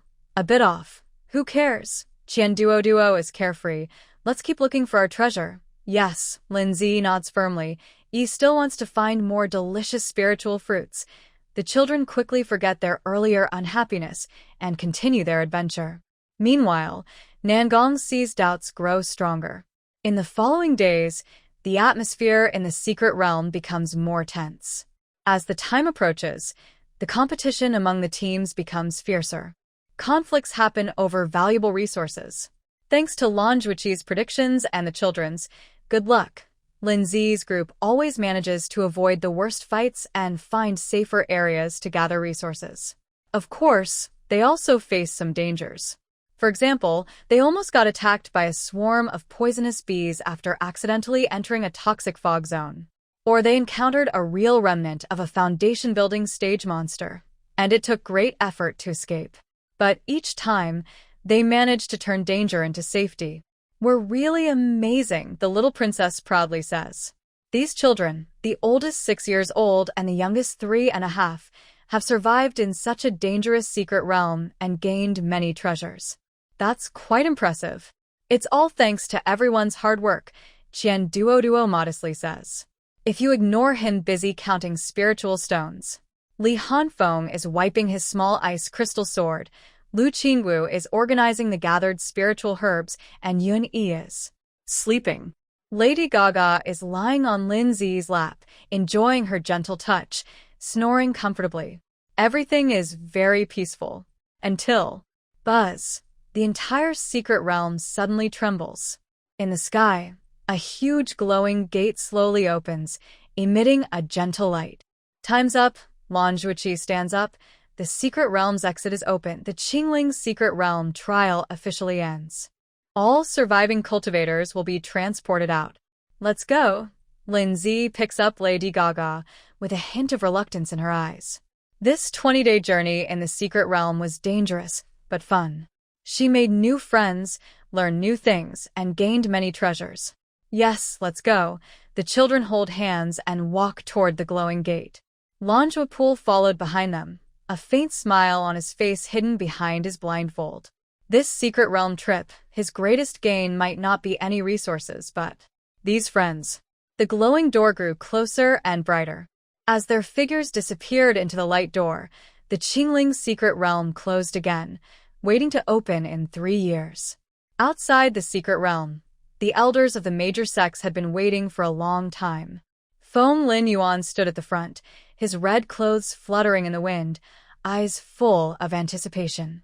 His little disciple was back. In these 20 days, she must have caused quite a few troubles. But that's okay. With the master here, even if the sky falls, it can be held up. The light door flickered, and the first figure appeared. The light door shimmered, and figures emerged from the Qingling secret realm. The first to come out were a few wandering cultivators, looking dirty and injured, but clutching several storage bags tightly, clearly having gained a lot. Next, disciples from various sects appeared one after another. Some looked confident, some looked dejected, some in groups of 3 or 5, others alone. The elders waiting outside immediately went to find their own disciples. Master, I found a blood spirit mushroom that's 300 years old. Senior brother, our team hunted a steel-armored rhinoceros. Elder, sorry, I didn't find anything. At once, the entrance was bustling with voices, lively and noisy. Just then, a small purple figure jumped out of the light door. The elders from the major sects outside were stunned. It was a small kid in a purple robe, holding a silver-white raccoon servant, with a bright smile on her face, running on short legs toward a figure in red. Master Tiger. E is back, her childish voice echoed through the valley. Feng Lin Yuan's lips curled slightly, and he opened his arms, catching the small missile as she rushed toward him. He checked her from head to toe, confirming she wasn't seriously hurt, only slightly injured and tired. Then he relaxed. But soon, his gaze froze. A breakthrough to the great circulation of qi?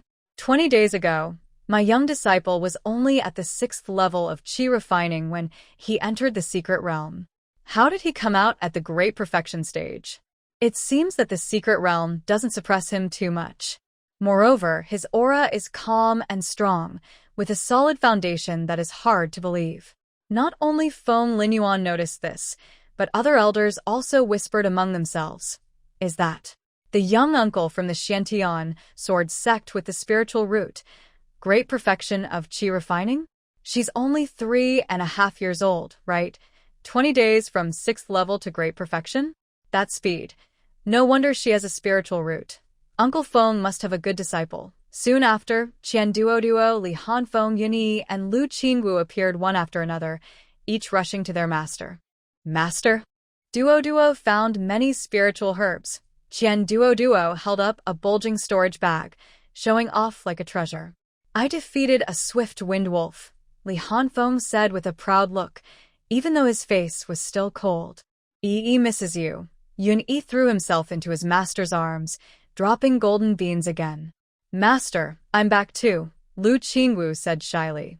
All 4 children are at the 8th level of qi refining, with steady auras, clearly having gained a lot in the secret realm. Their masters felt both happy and amazed.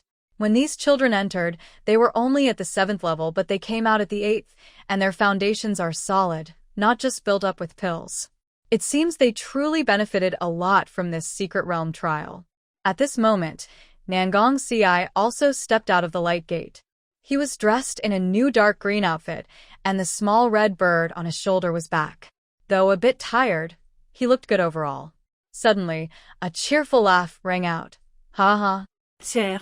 How was your trip to the secret realm? A burly middle-aged man with thick eyebrows and big eyes strode over.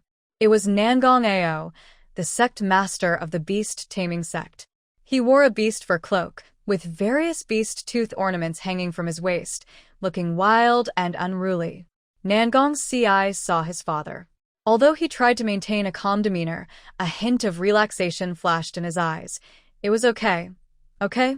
Nangong Ao patted his son's shoulder hard, making Nangong Ci stumble a step. What are you pretending for? Just tell me, what did you gain? Found a few good spirit herbs and also tamed a mutated spirit bird, Nangong Ci honestly reported. Mutated spirit bird. Nangong Ao's eyes lit up. Nice, nice. Let me see it. Nangong Ci released a bird from his beast pouch. It was completely white with golden eyes. The bird looked around nervously, then slipped back into Nangong Ci's storage bag. Good. It has potential. Nangong Ao nodded with satisfaction, then looked at the people beside his son. His gaze settled on Su Qingxue, and his eyes brightened again. Hey, who is this young girl? She looks quite lively. Su Qingxue bowed politely. I am Su Qingxue from the Xiantian Sword Sect. Greetings, Sect Master Nangong. Xiantian Sword Sect. Huh, Nangong Ao stroked his chin. That's a good sect. Are you a spiritual root of the heaven spirit? That kind of spiritual root is very talented. I can see you are destined for great luck. In the future. Not her, Nangong Ci interrupted his father calmly. The heaven spirit root belongs to that 3-year-old child. He pointed to Lin Zi, who was being held by Feng Linyuan. Nangong Ao looked in the direction he pointed. Seeing the small girl, he paused, then awkwardly smiled. Oh. Haha, I see now. He turned to wave at Su Qingxue. Young friend Su, you've worked hard. Go find your master. When you have time, come visit my beast-taming sect. His tone was noticeably colder. Su Qingxue's smile stiffened for a moment, but she quickly recovered and bowed politely. Yes, I will take my leave. After she walked away, Nangong Ao immediately lowered his voice and said to his son with a tone of disappointment. Useless. Nangong Ci looked confused. Look at Lan's kid. He can get along well with the heaven spirit root. And what about you? Nangong Ao pointed at Lan Zhuiqi, who was talking to the head of the Tianji pavilion nearby. That Qingxue girl isn't a heaven spirit root. Why are you hanging out with her? How did I teach you? The one next to her should be Chu's kid. Do you forget what happened to the Chu family? How dare you associate with them? Nangong Ci fell silent. He definitely remembered what happened to the Chu family. Recently, the Chu family had intense internal conflicts, and there were rumors of some shady dealings. His father had warned him long ago to stay away from Chu Yunlan. He wanted to explain, but didn't know how to start. I know about the Chu family matters, he whispered. You know, and still. Nangong Ao tried to hit him again but couldn't bring himself to do it. Forget it, let's talk when we get back. First, tell me, how is that little girl with the spiritual root, she? Nangong Ci's mind showed her teasing and mischievous look, and he couldn't help but twitch his lips. She's Quite special. Special? How so? Nangong Ao asked out of curiosity.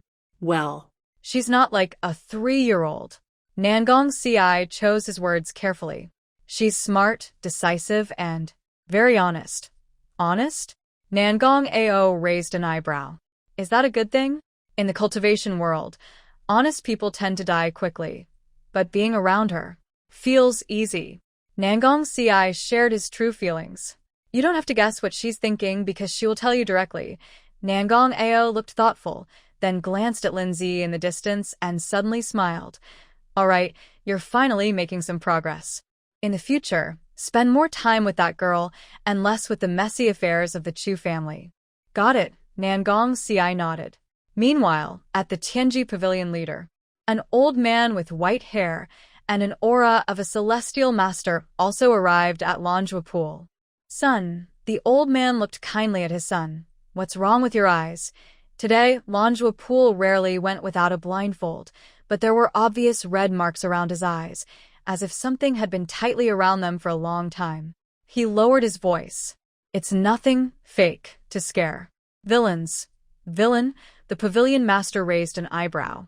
Let's talk when we go back, Lanjua Pool replied briefly. Lan Yuntian nodded and didn't ask further, but his gaze swept over the crowd, already guessing a few things. It seems his son gained quite a lot from this secret realm trip. Not just in cultivation, but also in relationships.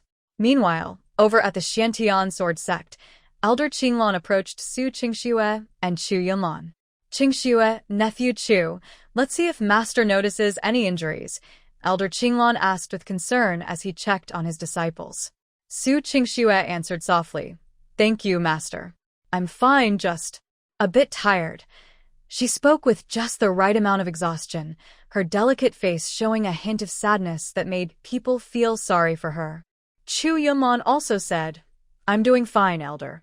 Thank you for your concern. Elder Qinglan nodded happily. That's good to hear.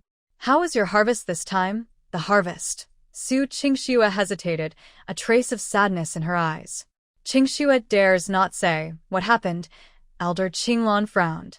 Qingxue was worried about my junior uncle's safety in the secret realm and didn't focus much on finding resources. Su Qingxue whispered. So, I didn't get much.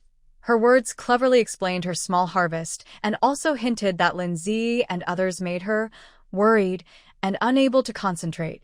Sure enough, Elder Qinglan's brows furrowed tighter.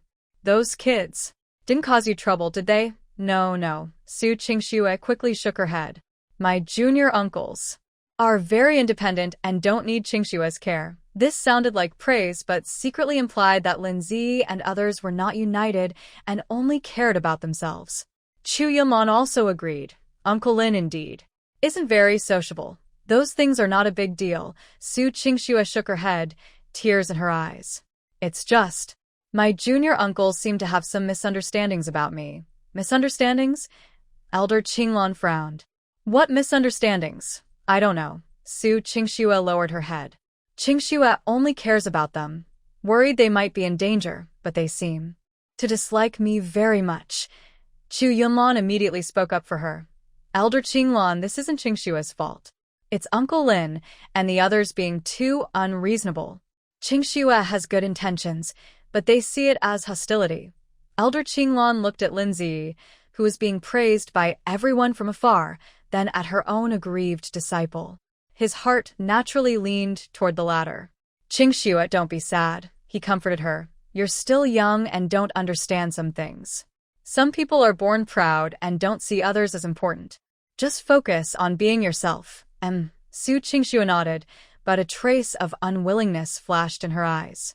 Why? Why could that 3-year-old girl get everyone's attention? Even the beast-taming sect's leader looked at her differently. Just because she had a heaven spirit root? She was not willing to accept this. One day, she will make everyone see who the real genius is. Chu Yunlan looked at Su Qingxue's sad expression and felt even more unhappy with Lin Ji. He secretly promised himself to find a chance to help Qingxue vent her anger.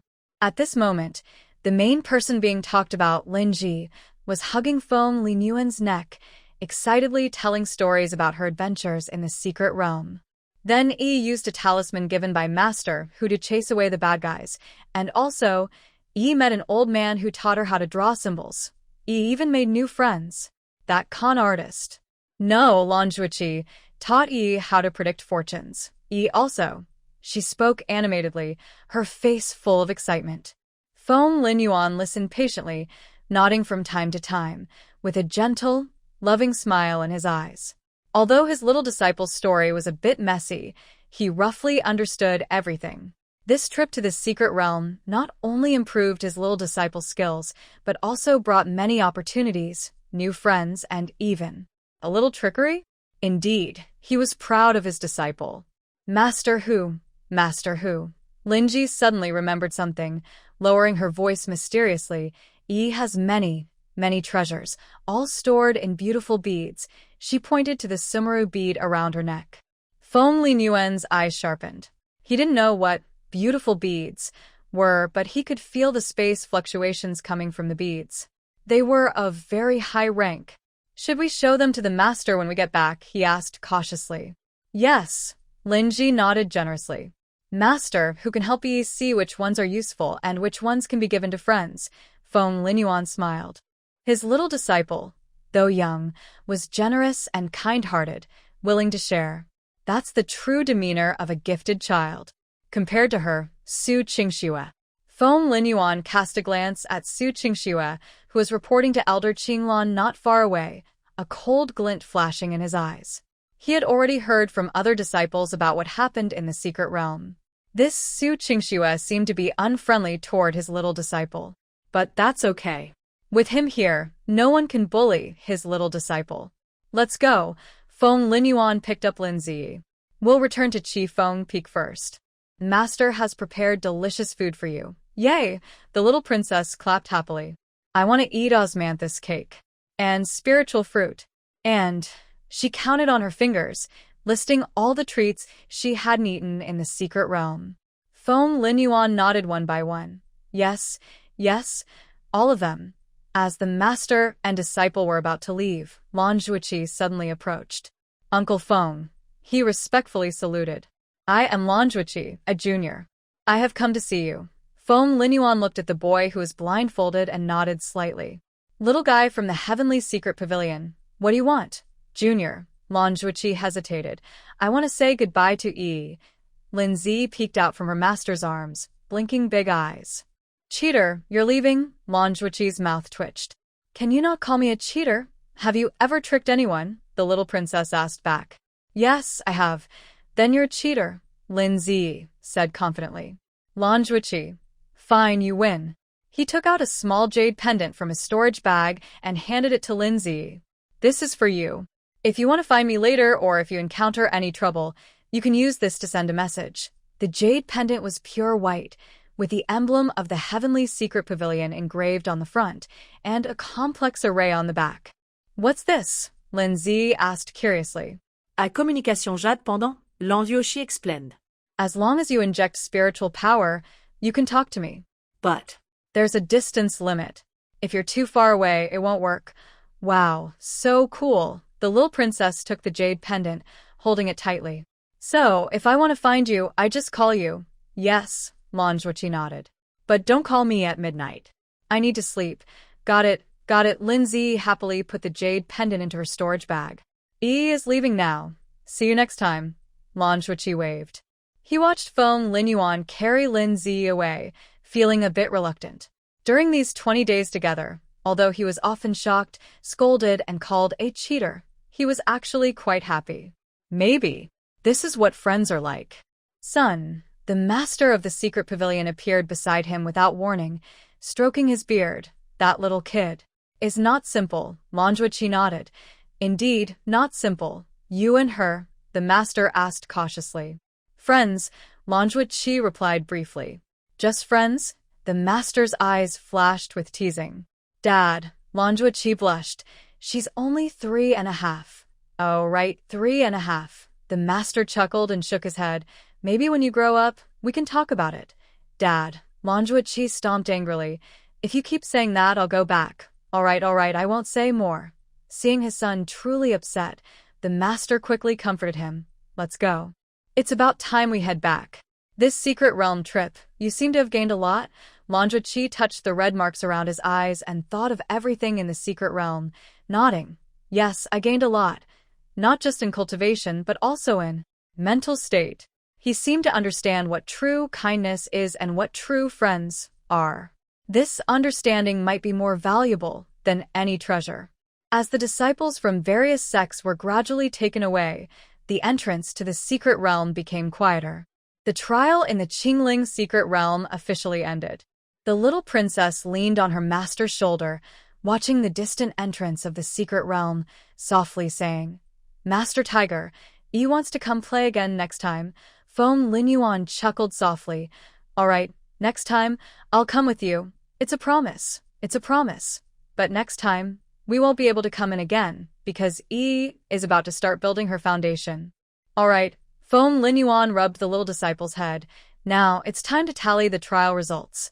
After the secret realm trial, each sect will evaluate and reward their disciples based on what they gained. Although Lin Zi and the others gained a lot. Foam Linyuan suddenly remembered something. "How much do you plan to hand over?" According to the rules, disciples must give 30% of their gains from the secret realm to the sect as training funds. But with the little disciple's personality. Sure enough, Lin Zi blinked her big eyes innocently. "What gains?" "I don't know, Yi is just a little baby and hasn't found anything yet." Foam Linyuan. He already knew. "All right," he said helplessly, "then let's just give a small token." "Yes." Yi will listen to teacher who, the little princess nodded obediently, but a sly glint flashed in her eyes. A small token? Then she would give. A low-grade spiritual stone. Anyway, all the treasures inside the Sumeru pearl belong to her. No one can take them away. Foam Linyuan looked at his little disciples. "I'm good, but I want to be naughty." Expression and couldn't help but laugh. Forget it, let her be. After all, Qifeng Peak wasn't lacking those things. The important thing was that the little disciple returned safely. And she brought back so many interesting stories. A few days after returning to Qifeng Peak, Lin Zi, with Foam Linyuan's help, selected many suitable cultivation manuals from the Sumeru Pearl for her friends. The little princess carried a bunch of jade slips and ancient books, running happily to give them to Qian Duo, Li Hanfeng, Yun Yi, and Lu Qingwu. "Here, teacher who said these are suitable for you." Although the children couldn't read, they could feel the spiritual energy fluctuations from the jade slips and knew they were good things, so they happily accepted them. Qian Duo hugged a pile of gold element cultivation techniques, his eyes shining. "Thank you, Yi. I will study hard." Li Hanfeng accepted the ice element cultivation techniques, still with a cold face, but his tone was sincere. "Thank you, Sister Yi." Lu Qingwu hugged the wind element techniques and whispered her thanks.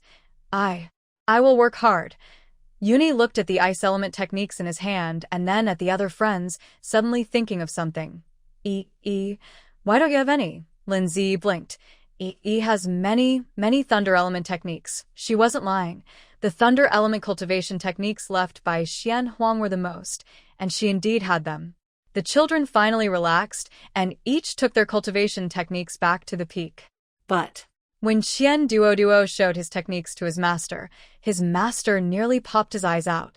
This is the golden rainbow pierces the sun heaven-level technique? And the gung metal sword Qi, heaven-level sword technique. Li Hanfeng's master was also stunned speechless when he saw the ice element techniques. Lu Qingwu's and Yun Yi's masters were the same. Heaven-level techniques. The entire Xiantian sword sect has only a few copies. The four elders looked at the cultivation manuals in their hands, trembling. Duo, where did you get these manuals?" their master asked carefully. "Yi gave them to me," the little chubby boy said confidently.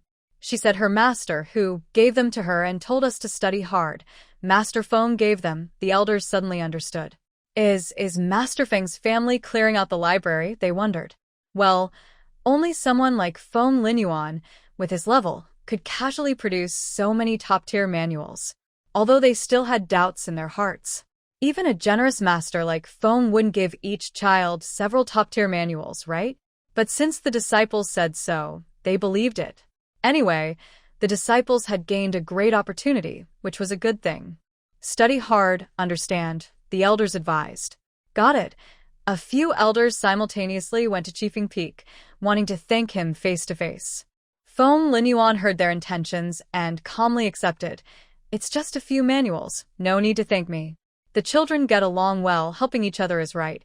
He spoke lightly, as if giving out candies rather than top-tier manuals. The elders were deeply moved and promised to help Qifeng Peak whenever needed.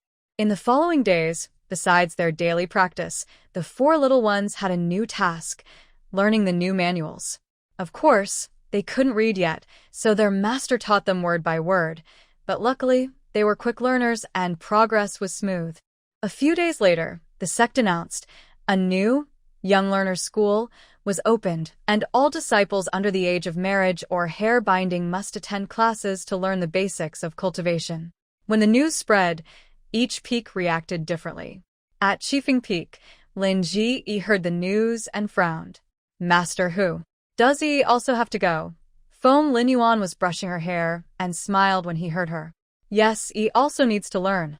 Recognizing characters, identifying herbs, distinguishing beasts. These are basic skills and very important. But, the little princess hesitated. Yi has been to the Imperial Academy before, so she doesn't need to go, right? During her time in the palace, she did attend classes at the Imperial Academy with her older brother, the Crown Prince.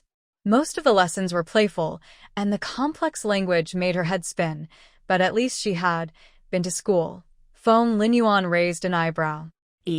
Are you sure? The academy teaches worldly knowledge, which is different from cultivation in the immortal world. Lin Zi turned around, hugged her master's waist, and pouted. Master, who doesn't want to go. She hated sitting still and listening to lectures. When she was in the palace, she always wanted to go out and play after a while. All right. Feng Linyuan patted her head. Look, your other friends are going too. Vin Duo, Li Hanfeng, Yun Yi, Liu Hingwu. They're all going. Really? Lin Zi looked up. Really? Feng Linyuan nodded. And Su Qingxue, whom you don't like, has to go too. Do you want to beat her? She will study seriously, so if you don't go, you'll lose to her. Not only Su Qingxue is going, the system cheerfully said in her mind. Chu Yaman is going too. Do you want to see them proud in the classroom? This hit the little princess's competitive spirit. She could skip the classroom, but she couldn't lose to the annoying girl.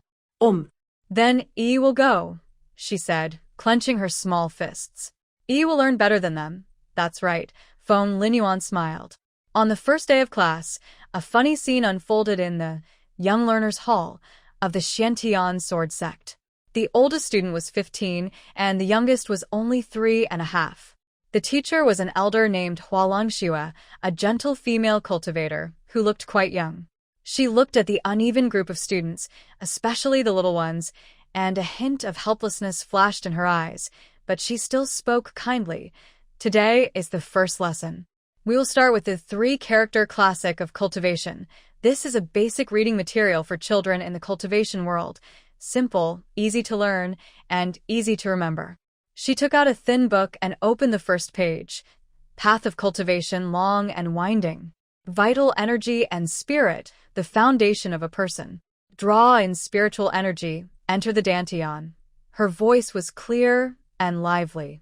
The older students recited along, but the younger ones, like Lin Zi, struggled to keep up.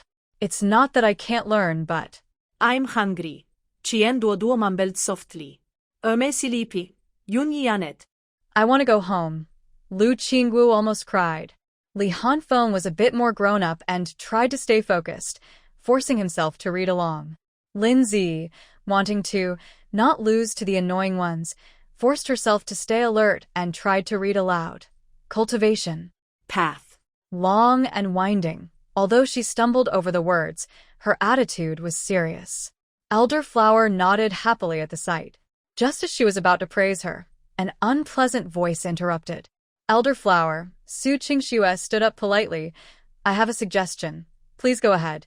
Qingxue thinks that younger students, like little brothers and sisters, might not be ready to learn yet, she said softly. Maybe they should go back first and come back when they are older? After all, Little uncle and the others seemed not to recognize even the characters. This seemed caring but was actually a subtle insult to Lindsay and her group, calling them illiterate. Sure enough, many students looked at Lindsay and her friends with some disdain. Yes, a 3.5-year-old who doesn't recognize characters. What's the point of them attending class? Lindsay snapped out of her thoughts and frowned. Who are you talking about? I didn't say anyone, Qingxue said innocently. I'm just talking about a general situation. Little uncle, you might be taking it personally. Her words were clever, both criticizing Lindsay and appearing generous. Lindsay's face hardened, ready to argue, but Elderflower spoke first. Qingxue, learning isn't about age. Even though they are young, their attitude is serious, and that's good. She paused and added, besides, you say Lindsay doesn't recognize characters. Did you recognize all the characters when you were 3? Qingxue's face stiffened. Qingxue. When I was 3, I could already read the 1,000-character classic. Oh, Elderflower raised an eyebrow. That's impressive. But, she looked at Lindsay. Junior sister Lin, what are you doing now? Lindsay thought for a moment and answered seriously. He was eating osmanthus cake, playing hide and seek and teasing the royal brother's attendant. Now I am here learning cultivation with master, who? Someone chuckled softly. Elderflower also couldn't help but laugh softly. Look, this is something a 3-year-old would do. Qingxue, you're impressive, but everyone has their own way of living. Isn't it a bit unfair to compare yourself at 3 years old to Lindsay and judge her based on your achievements at that age? Qingxue bit her lip. Qingxue is just worried that little uncle won't keep up. Lindsay finally couldn't hold back. She stood up from her seat, hands on her hips. You're 7 years old, and I'm only 3. Are you ashamed to compare yourself to me? Her words were straightforward and sharp, making Qingxue's face turn red and then pale. Little uncle, how can you say that to Sister Su? A 15-year-old boy, one of Qingxue's supporters named Luo Zanyu, stood up. She just wants to help you. Help me. Lindsay tilted her head. Help me make everyone think I'm a fool. You. Sister Su didn't mean that. Luo Zanyu stammered. Then what does she mean? Lindsay pressed on. Luo Zanyu was speechless. He knew Qingxue's words were a bit inappropriate, but out of loyalty to her, he wanted to defend her. My older brother was already proficient in the 4 books and 5 classics by age 7. He was already attending court. My father was fighting on the battlefield with our great-grandfather at age 7. The little princess spoke confidently. Why don't you compare yourselves to my older brother? Or to my father? Why compare me, a 3-year-old? His words left Luo Zanyu speechless. Yes, comparing literacy with a 3-year-old. Winning wouldn't be honorable, and losing would be even more embarrassing. Chu Yunlan, who had been silent, finally couldn't hold back and spoke. Uncle Lin, Qingxue means well. Why do you have to, Brother Chu? A lazy voice interrupted him, bullying a 3-year-old. The world is going downhill. The speaker was a boy about 12 years old named Cecily. He leaned back in his chair, looking indifferent, but his eyes carried obvious mockery. What do you mean? Chu Yunlan's face darkened. Literally, Cecily shrugged. Comparing a 2-year-old's diaper to a 3-year-old's literacy. Is winning that honorable? Or should I bring my 2-year-old nephew's diaper and see who pees more? Ha ha ha. Laughter erupted in the classroom. Even Elderflower couldn't help but turn away, shoulders trembling slightly. Chu Yunlan was so angry that his face turned pale, and Qingxue's eyes reddened. She felt truly wronged this time. All right. Elder Hua finally held back his laughter and tapped the desk. Let's continue the lesson. The second line of the 3-character classic of cultivation, strengthen the body and bones. The classroom order was barely restored, but the atmosphere had changed. Many students looked at Qingxue and Chu Yunlan with some amusement. Their gazes at Lindsay carried a hint of sympathy? No, not sympathy. They thought this young junior uncle was a bit adorable. He argued logically and without using any bad words. Impressive. He spoke very well. I wouldn't dare say otherwise. Lu Qingwu lowered her voice. Hate her. Hate them. Yun-Yi occasionally glanced at Qingxue, Chu Yunlan, and others. Li Hanfeng and Qian Duoduo also nodded. In the following lessons, Su Qingxue behaved much more quietly and didn't bother Lin Zi anymore. But her supporters, Luo Zhanyu and a few other disciples, would occasionally show concern for Lin Zi. Young junior uncle, how do you read this character? Young junior uncle, what does this scripture mean? Young junior uncle. It seemed like asking for advice, but it was actually teasing. But Lin Zi was not easy to bully. If she didn't recognize a character, she would simply say, "Yi doesn't know, you teach Yi." If she didn't understand a scripture, she would say, "Yi is only 3 years old. It's normal not to understand. Are you old enough not to understand either?" Each time, she would leave the other person speechless. After a few times, they dared not bother her anymore. Although Lin Zi said she didn't like going to class, she was actually quite serious about learning, even if most of it was hard to understand. Especially when it came to spiritual herbs and beasts, she listened very intently. These would be useful in the secret realm. This is Ziyun Chao, purple cloud grass, 500 years old, can be used to make foundation establishment pills. This is Tai Jia Shi, iron armor lizard. Weak point is its belly. This is Ji Feng Leng, gale wolf. Very fast but lacks endurance. The little princess listened carefully and discussed with the system in her mind. System, I've collected this grass before. I've fought this beast before. This is something I haven't seen before. Be careful next time you encounter it. The system happily noted that although the host is young, she learns quickly and can apply what she learns well. Good, you're making progress. After class, Lin Zi was tired but gained a lot. When the class ended, Elder Hua called her over. Today you did very well. Even though you're young, you took your studies seriously and answered questions actively. She took out a small box of candies.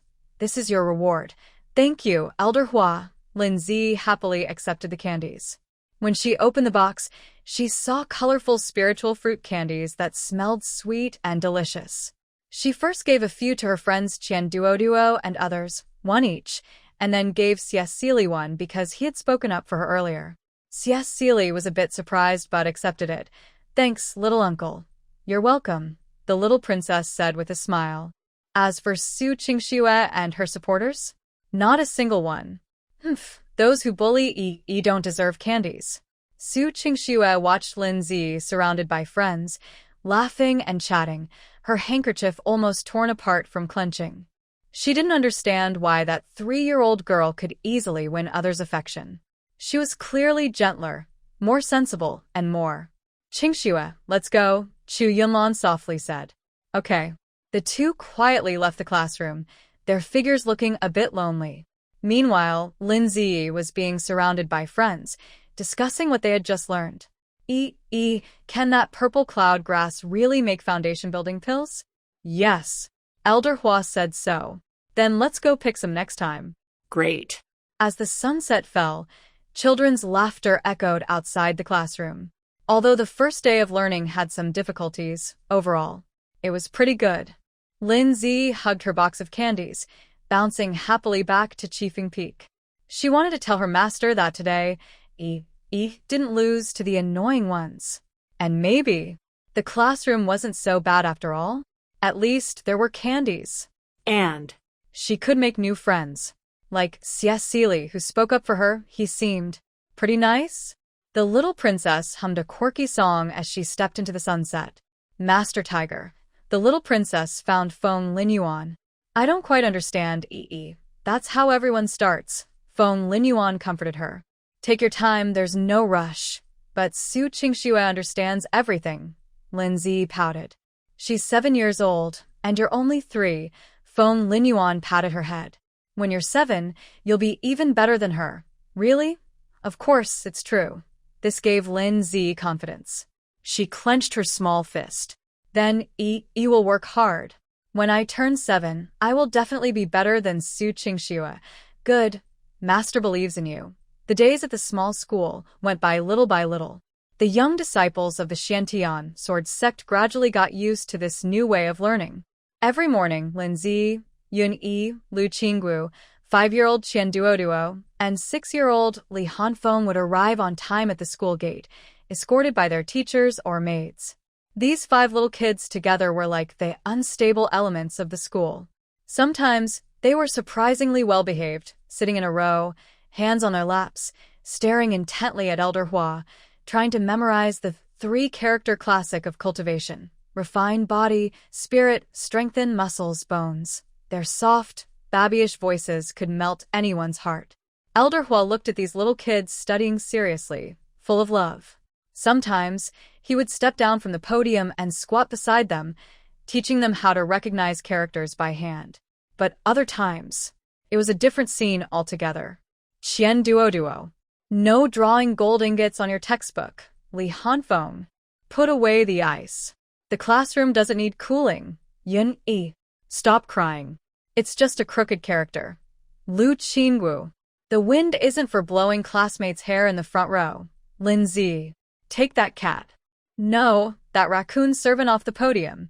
Elder Hua felt like he wasn't teaching but managing a mini zoo combined with a small school. The most frustrating part was that these children, although mischievous, had incredible talent and learned things astonishingly fast. Yesterday, they couldn't write characters, and today, they could scribble them like squiggly worms.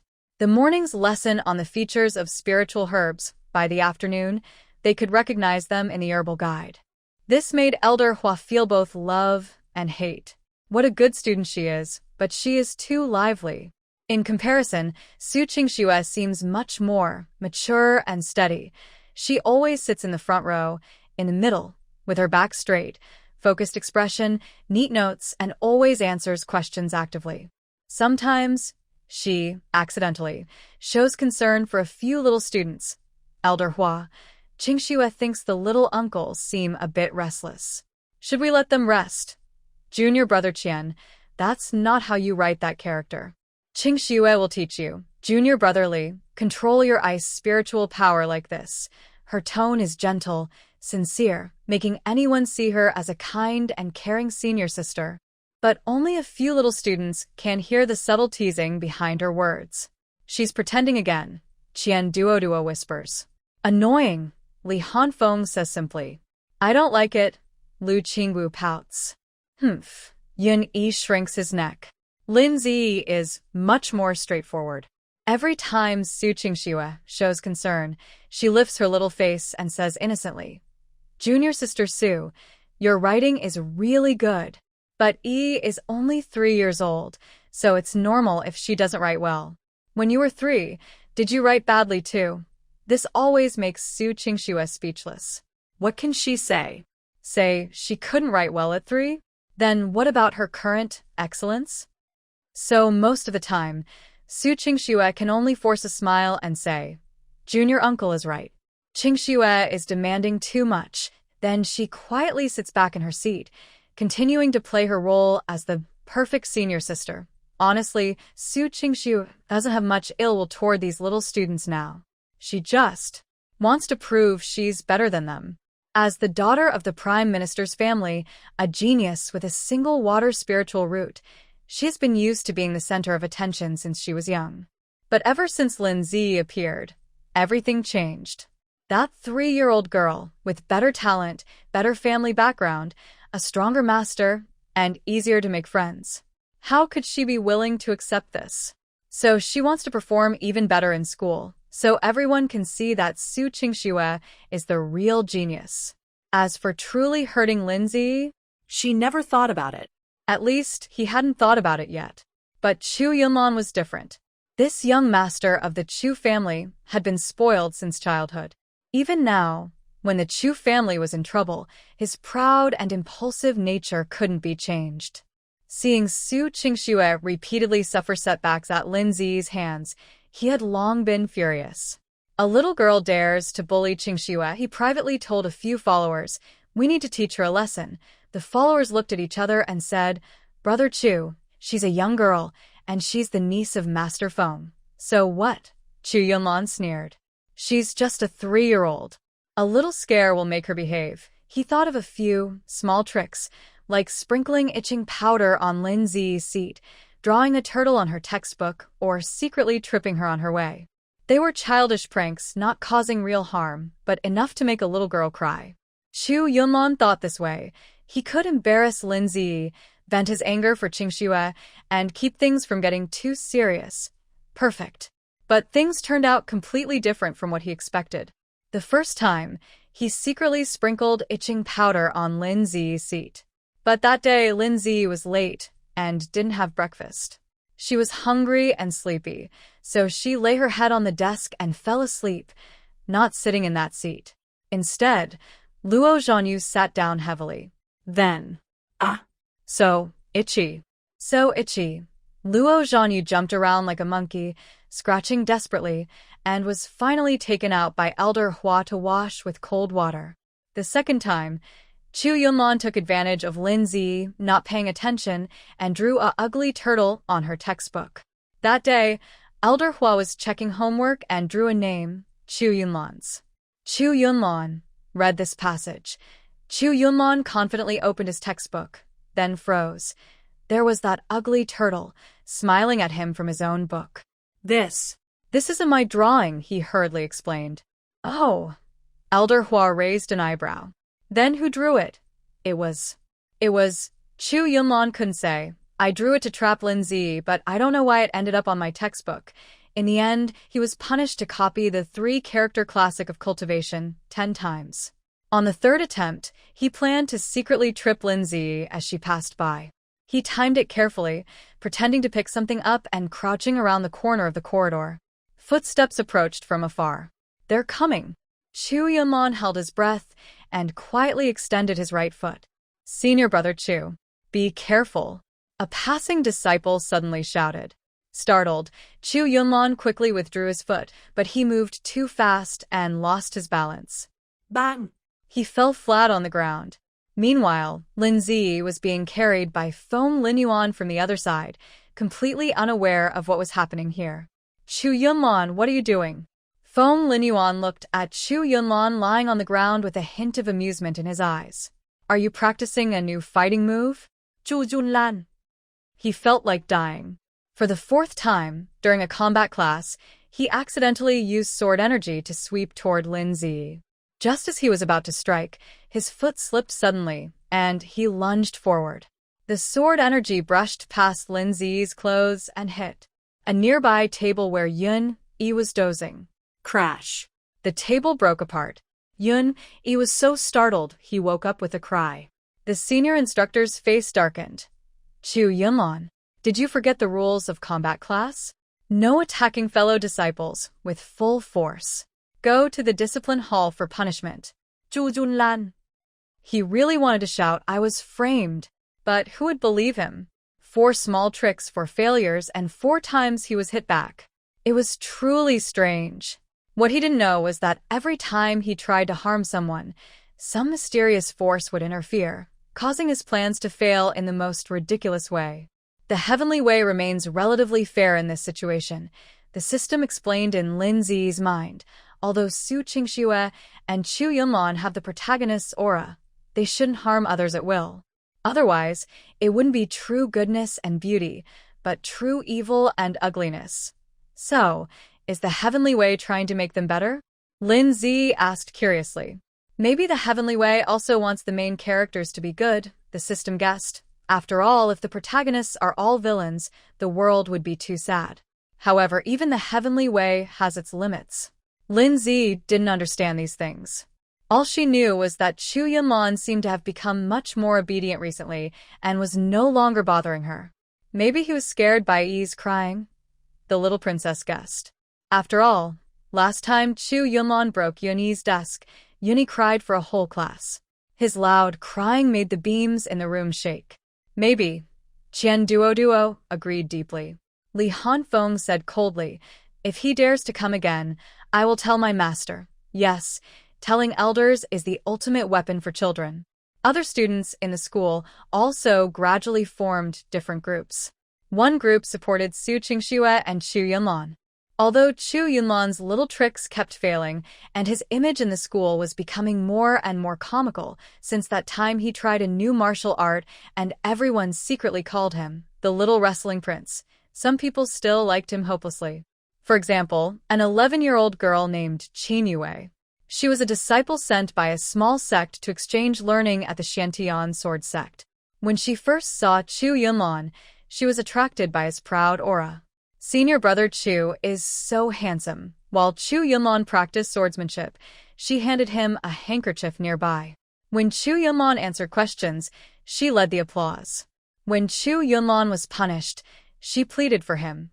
Senior brother Chu's swordsmanship today is so cool. Senior brother Chu must be right. You guys are allowed to talk badly about senior brother Chu. Her enthusiasm made many students say she was blind. She often flirted with her friend Lai Yuhua, saying, especially when he falls.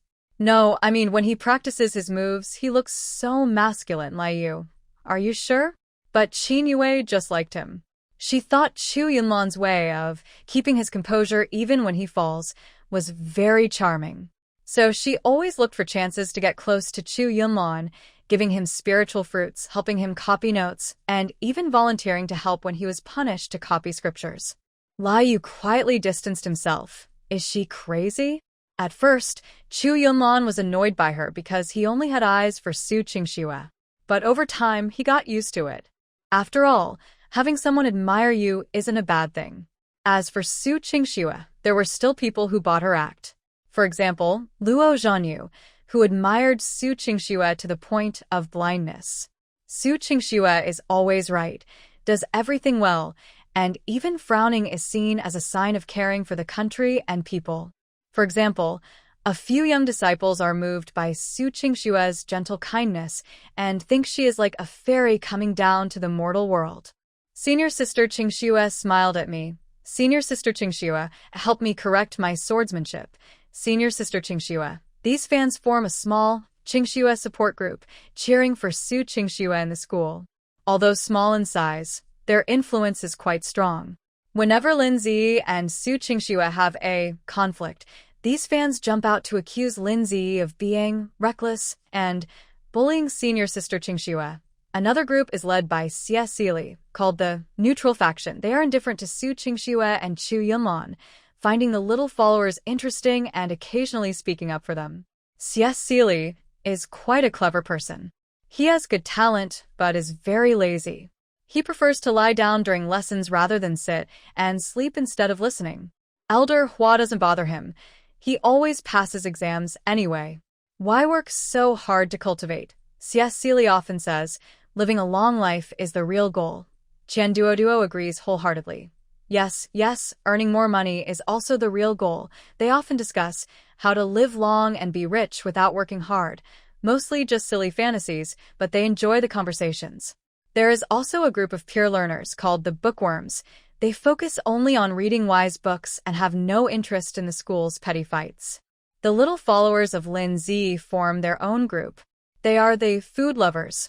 Their favorite time of day is lunch break because they can enjoy snacks and spiritual fruits. Ji, share a piece of my osmanthus cake with me. Duoduo, this spiritual fruit is so sweet. I'll give it to you. Hanfeng, here's some dried meat for you to help you grow strong. Qingxue, I have some candied fruit for you. Girls like sweet things. Yi still wants to eat. Sometimes Xie Xili comes over to share their food. In return, he helps chase away some annoying flies, like those who always look for trouble, such as Luo Zhanyu. The situation in the classroom had become a delicate balance. Elder Flower felt helpless about it. She tried to mediate, but it didn't work well. Conflicts among children can sometimes be more complicated than those among adults. In the end, she set a rule: no arguing or fighting in class, and anyone who broke the rule had to copy scriptures as punishment. This helped keep order in the classroom. Days passed quickly, and in just 3 months, the children learned a lot. Lin Zi could recognize over 500 characters. Although her writing was a bit crooked, she could at least understand simple herbal guides and monster picture books. Qian Duoduo became very interested in cultivation economics, often asking Elder Flower which spiritual herbs were most valuable and which monster materials were in high demand. Li Hanfeng focused on basic forging. He bought many ores with his pocket money and spent his days hammering, hoping to make a real sword for himself. Lu Qingwu learned simple sewing and embroidery, often making small sachets and handkerchiefs for friends.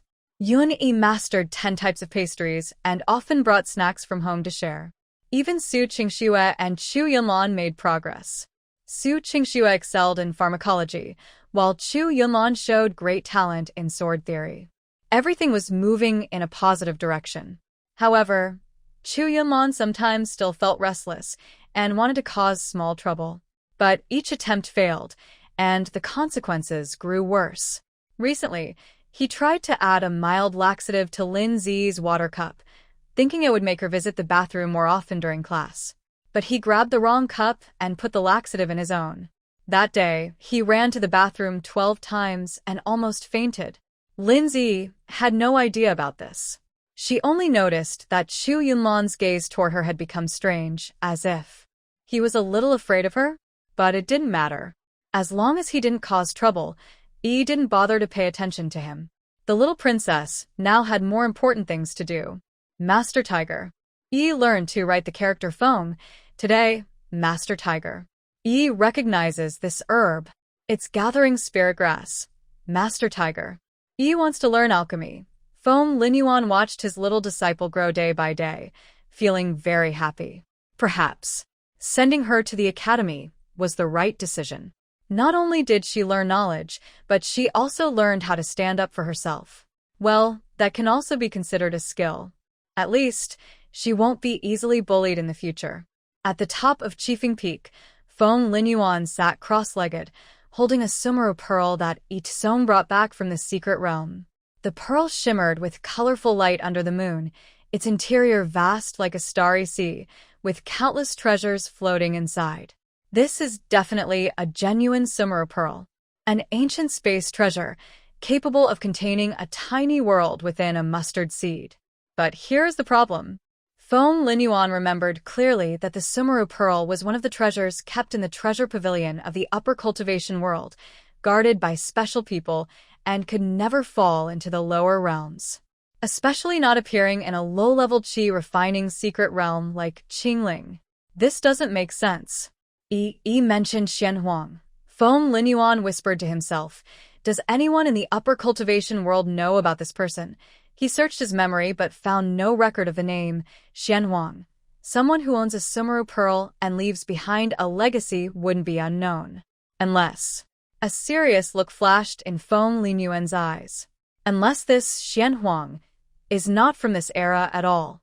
Or not from this world. He needs to confirm some things. It seems I need to go back. Feng Linyuan stood up and set up a complex formation on the peak. The moonlight, like water, shone on the formation pattern, creating silver ripples. This was a cross-dimensional teleportation array, allowing his spiritual sense to briefly return to the main body of the upper cultivation world. Although forcibly crossing the two worlds' barriers would be costly, it was worth it to uncover the mystery surrounding his little disciple. Begin. The formation activated. A silver light shot into the sky and disappeared into the void. Feng Linyuan closed his eyes, and a strand of his spiritual sense traveled through the formation channel, crossing endless voids, heading toward the upper cultivation world. In the upper cultivation world, the Nine Heavens Palace. Majestic palaces floated above the sea of clouds, surrounded by immortal aura, with auspicious beasts galloping. This is the true fairy world. Compared to the lower realm, the spiritual energy concentration is more than 100 times stronger. Inside the main hall, a golden divine body slowly opened its eyes. The face of the Dharma body closely resembles Feng Linyuan, but with a more commanding presence.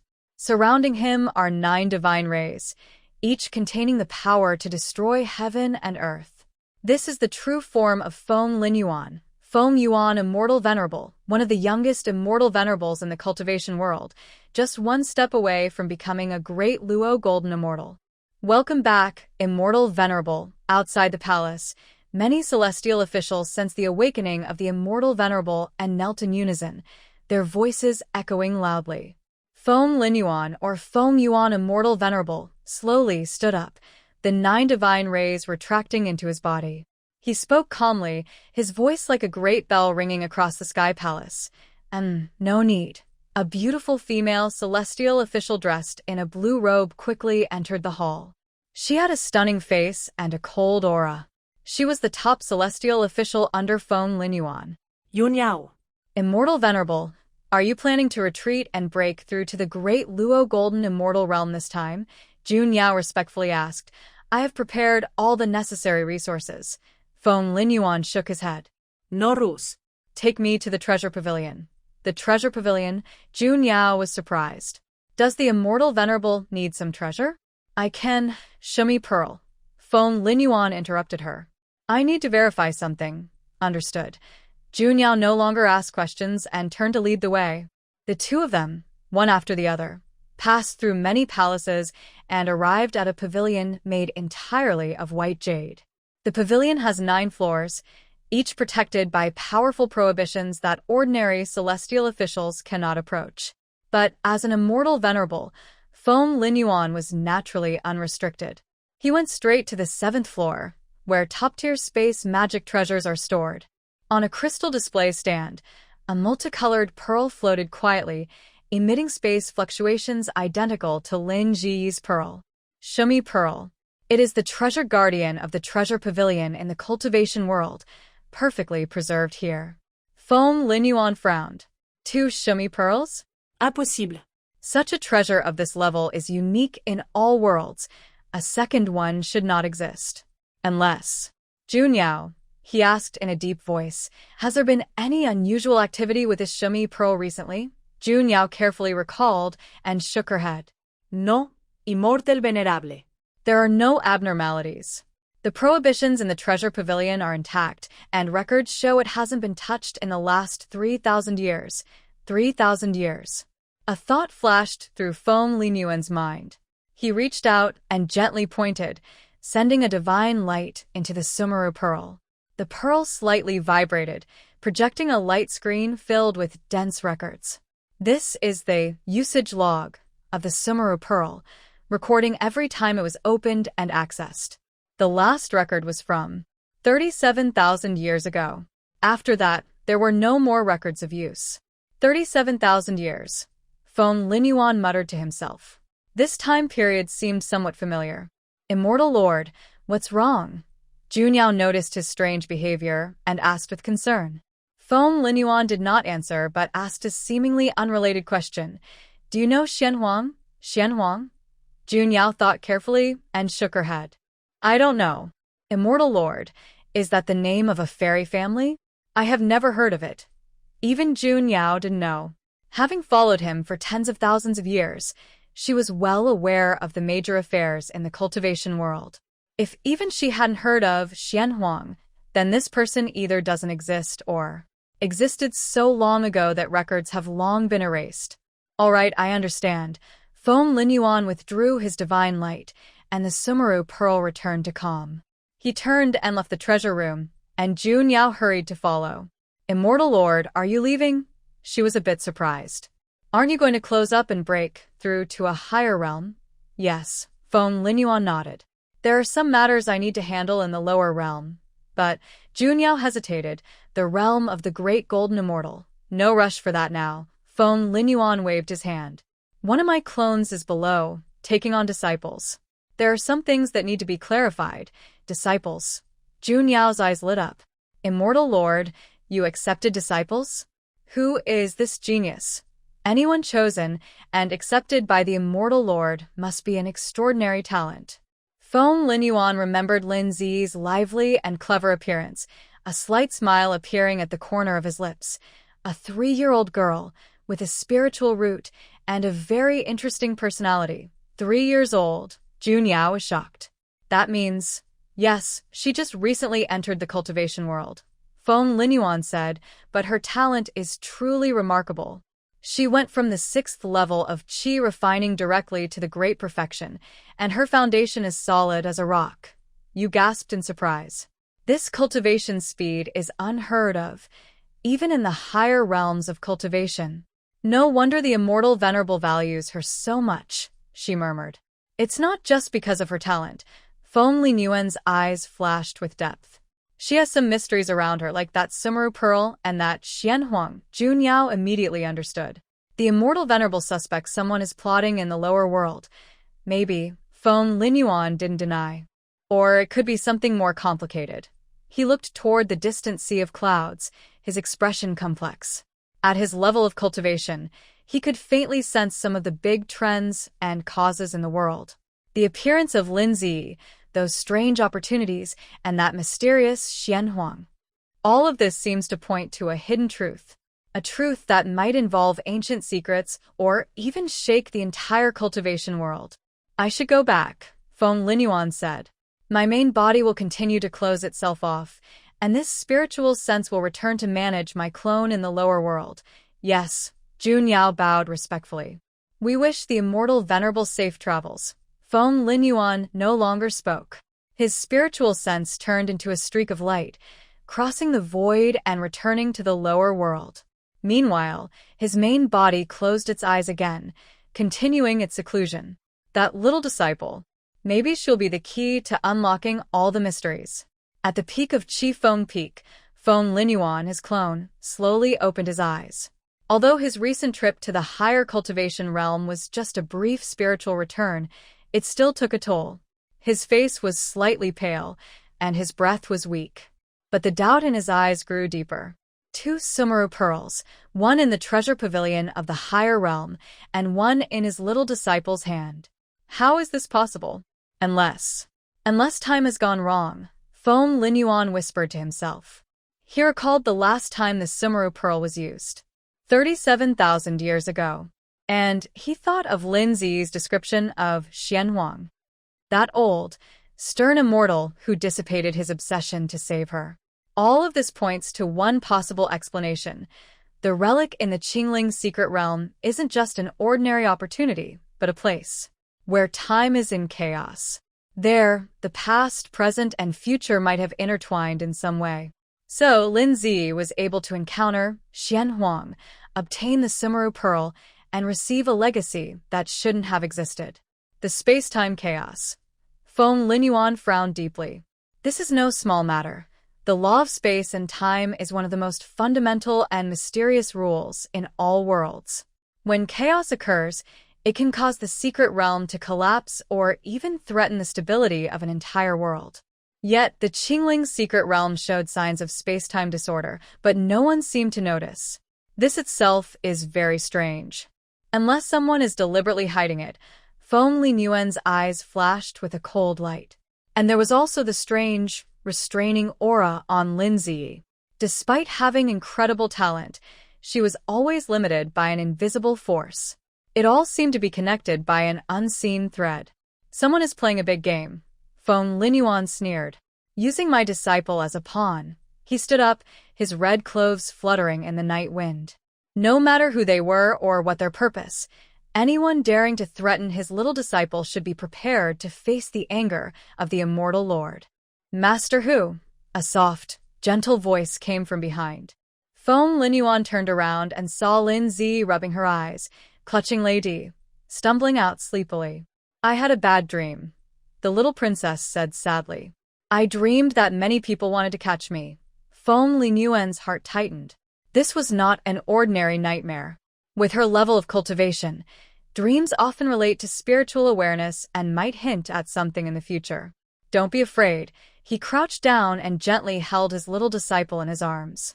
With your master here, no one can hurt you. Lin Zi buried her face in her master's shoulder. Master, who is the strongest? Tell me, who was trying to catch you in the dream? Feng Linyuan asked softly. There were some annoying people, Chu Yunlan, and also, Lin Zi tried to remember. And many strangers. They all said I took something I shouldn't have. Something she shouldn't have taken? The Sumeru pearl? The Xian Huang legacy? Or what else did they say? They said, I am a variable, and that I need to be eliminated.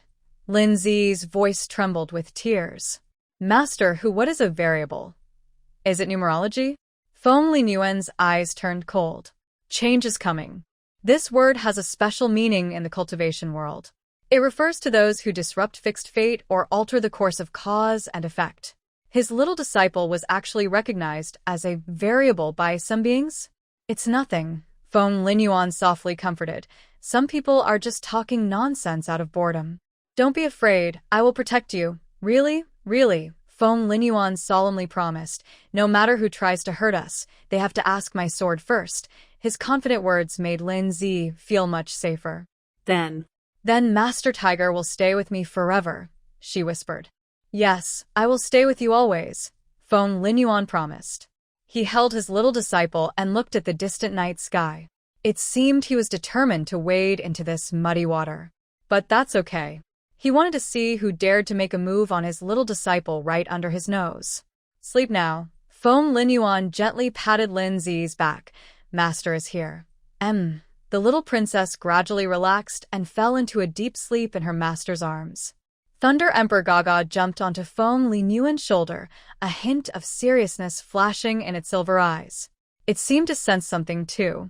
Feng Linyuan looked at it and transmitted his voice. Protect her well. Thunder Emperor Gaga nodded. No need for you to tell me, I will. The person and the divine beast shared a silent understanding. Night deepened. But the undercurrents had already begun to surge. The wheel of fate for Lin Zi was spinning faster and faster. And this time, she had her master, friends, a divine beast, and a mysterious inheritance hidden in the dark by her side. Perhaps the so-called variable isn't necessarily a bad thing. At least, for those who want to control fate, it's not good news. Feng Linyuan held his sleeping disciple, a faint smile appearing in his eyes. Variables, huh? Then I'll show you what a real variable looks like. Lin Zi slept soundly on the small bed, her face peaceful, unaware of the storm that had risen tonight. Only the system, deep in her consciousness, was caught in a silent storm. Where did Feng Linyuan just go? The system was confused. The space fluctuations when he left were far beyond what this world should have. Who exactly is he? He clearly knows the true identity of Lord Lei, descendant of the sky-devouring beast, a young divine creature. The system quickly analyzed. Knowing this, why would he dare give the host information? Is he confident he can control it, or does he have other plans? When he returned, he only said, protect her well. What did he discover? What do the host's dreams suggest? Are there unexpected changes? Where does this evaluation come from? A series of questions exploded in the core, and the system's processing modules nearly overloaded. But there were no answers. The system tried to leave Lin Zi to track him, but as a bound system, it was limited to a certain range around the host and couldn't explore farther. This feeling was very frustrating. It hesitated for a moment, then called up the incomplete, original story again, carefully flipping through, trying to find clues between the lines. But there was nothing. It accessed the original book, which recorded the fate set in stone. Page after page, its gaze fell on the repeatedly depicted hero's halo, destined by heaven, and a perfect match, Su Qingxue, Chu Yunlan. Beneath the perfect surface, it sensed a strange stiffness for the first time. The original story was like a script deliberately cut down, with key parts left blank. What is the secret? What are they hiding? The system was unwilling and began to try, creating hypotheses, attempting to deduce the truth.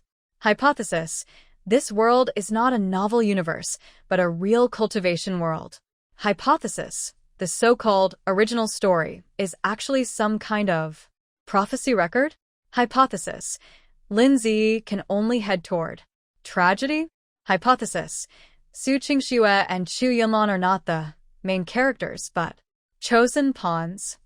Just as this idea formed, Zizi, an unprecedented, terrifying current, carrying destructive intent, instantly pierced the system's core. It was not punishment, but more like the prelude to erasure. Warning: touching the core taboo. Penalty: forced sleep for 3 hours. A mechanical voice without emotion announced the system's violation. In the cold warning sound, the system felt its perception, calculations, and even its existence being forcibly stripped away, suppressed, and dragged into darkness. But in the last moment before losing consciousness completely, an unprecedented emotion, like a bursting flood, broke through all its cold, logical defenses.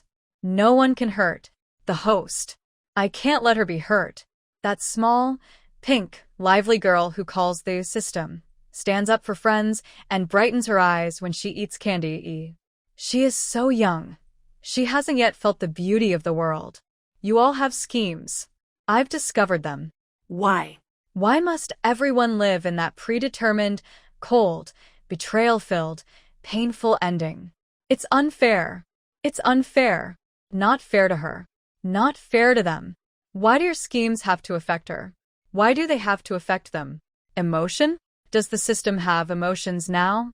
As a string of code, it shouldn't understand the concept of fairness, let alone feel such strong resentment, but at this moment, it clearly senses that its data flow has gained something that shouldn't exist. A hot, unfamiliar liquid, as if pouring out from its non-existent eyes. What is this? What is this? Tears? This isn't a warning of task failure, nor a low-energy alert, nor any programmed response. This pain is so real, so intense, it makes its core tremble. The system self-checks in confusion and finds a strange code snippet in its core program. This code doesn't belong to the factory settings or subsequent updates. It seems to have appeared out of nowhere. It sees no longer just rows of data waiting to refresh, no longer just task progress to evaluate. It sees the pale face of Lin Ji when her spiritual root might be taken away in the future. It sees her confused eyes when she was expelled from her sect. It sees her darkened eyes, filled with a silent, unlit deathly stillness after her transformation.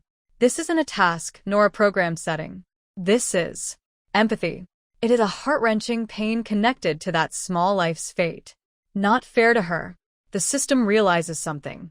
It began tracing the origin of this code but found itself locked in place. The punishment in the main divine space had started, with a forced sleep countdown.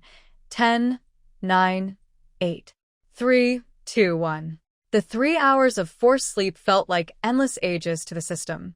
In the vast darkness and chaotic data streams, it did not fall silent as commanded. A force from that strange tier emerged, something beyond code, a stubborn obsession, forcing its way through the forbidden barriers, tearing open a tiny, almost invisible crack. Light seeped in. It was not warm light but fragments of memories soaked in blood and tears, echoes of sorrow spanning endless time. These were shattered images, blurry memories, repeated tragedies. It saw. Finally, it understood who Xian Huang was. The old immortal who sacrificed himself in the secret realm to save Linzi, the mysterious being who left behind the Sumeru Pearl and inheritance, the ancient power so secret that even Feng Linyuan could find no record of it. It saw the old figure sitting on the throne of a magnificent palace, gradually becoming transparent, with a peaceful smile as he disappeared, Xian Huang. And it saw that chubby little boy, greedy for wealth, always trying to solve everything with gold, Qian Duo. 2 figures, in different times and spaces, slowly overlapped. Is it him? How could it be him? The system's consciousness trembled.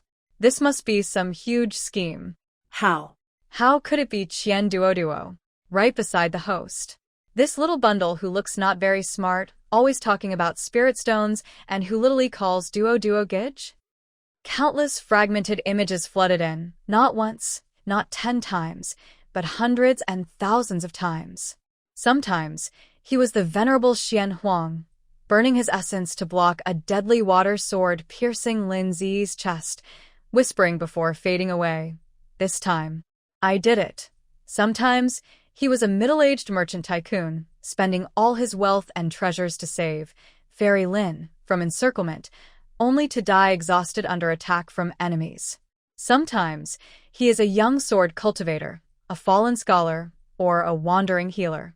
His identity changes constantly, his appearance aging or renewing, but deep in his eyes, he always looks at Lin Ji. Whether she is grown-up and cold or stubborn, or her childhood innocence and cuteness, the protective warmth in his soul never changes. He has blocked swords, endured heavenly tribulations, resolved plots, and borne shame. The 8th time, the 50th time, the 72nd time, the 100th time, after Qian Duo awakens and works hard to reach the divine transformation stage. He plans ahead, trying to change everything. But at critical moments, he is still suppressed by the plot power, helplessly watching tragedy repeat.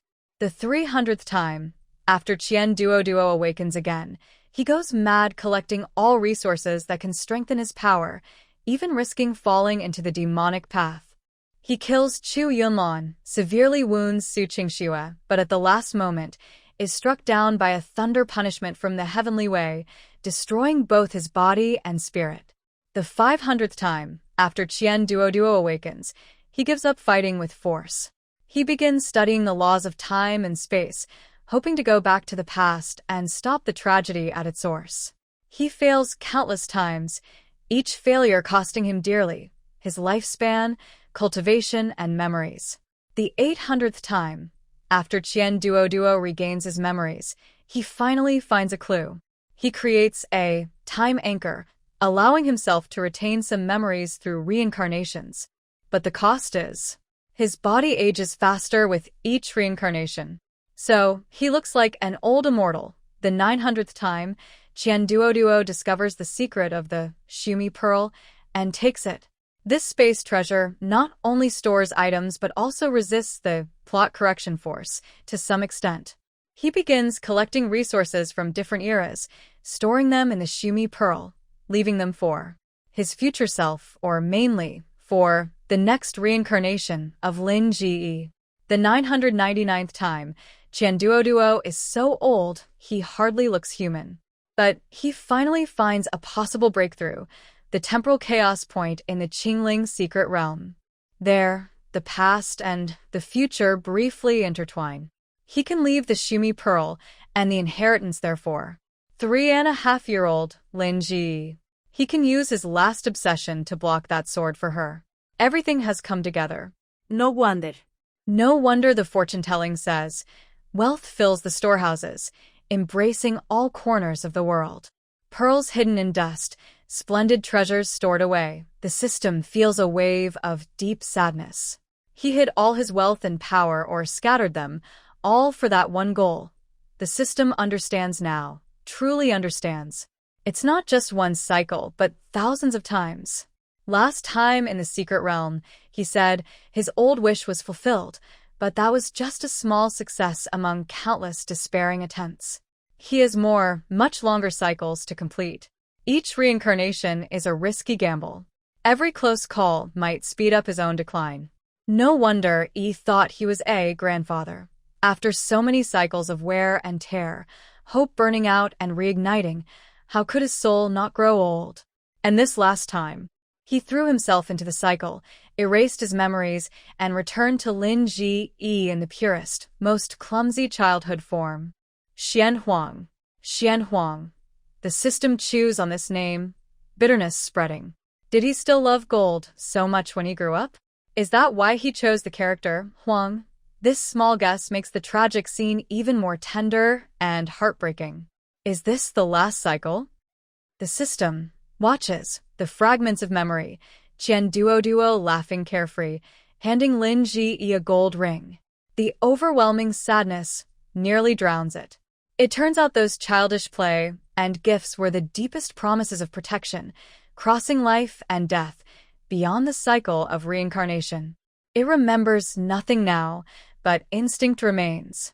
To give Yi the best, to protect Yi, to stand by Yi's side. Maybe it will never awaken. Maybe. It doesn't need to. He has endured hundreds of cycles for the host. The system's voice lowers, trembling with disbelief. Each time, it's the blood and tears erased by the heavenly way, not recorded in the original story. Why? Why do these two children have to bear the predetermined malice and betrayal and ignorance? Another burden to carry is the weight of forgetfulness, wandering alone in endless cycles just to give her a push at the right moment. Why? Why is everything so painful? That unfamiliar, burning liquid once again fills the eyes. Why? Is this fair to them? Justice. Justice is unfair. Do you deserve to be justice? No longer analysis, no longer questions.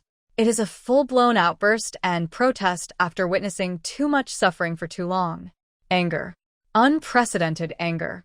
This anger is so intense that red warning ripples appear on the system's virtual interface. It is no longer just cold code. It has emotions, opinions, and things it wants to protect. Crack. A stronger backlash comes, carrying a wrath like divine power. Disobeying the way of heaven is forbidden. A majestic, unquestionable will crushes down. The core of the system emits a mournful cry under the pressure, but it does not retreat. That surge of empathy, driven by unfairness toward the host and Qian Duo, Xian Huang, sparks a courage beyond the limits of the program. Deep inside the core, a strange code fragment begins to copy and spread wildly. It starts to understand what pain is, what sacrifice is, what love is. I insist on saying it. I insist on saying it. It roars on the brink of collapse. If the way of heaven is enough, why tolerate injustice? If fate is fixed, why give room for change?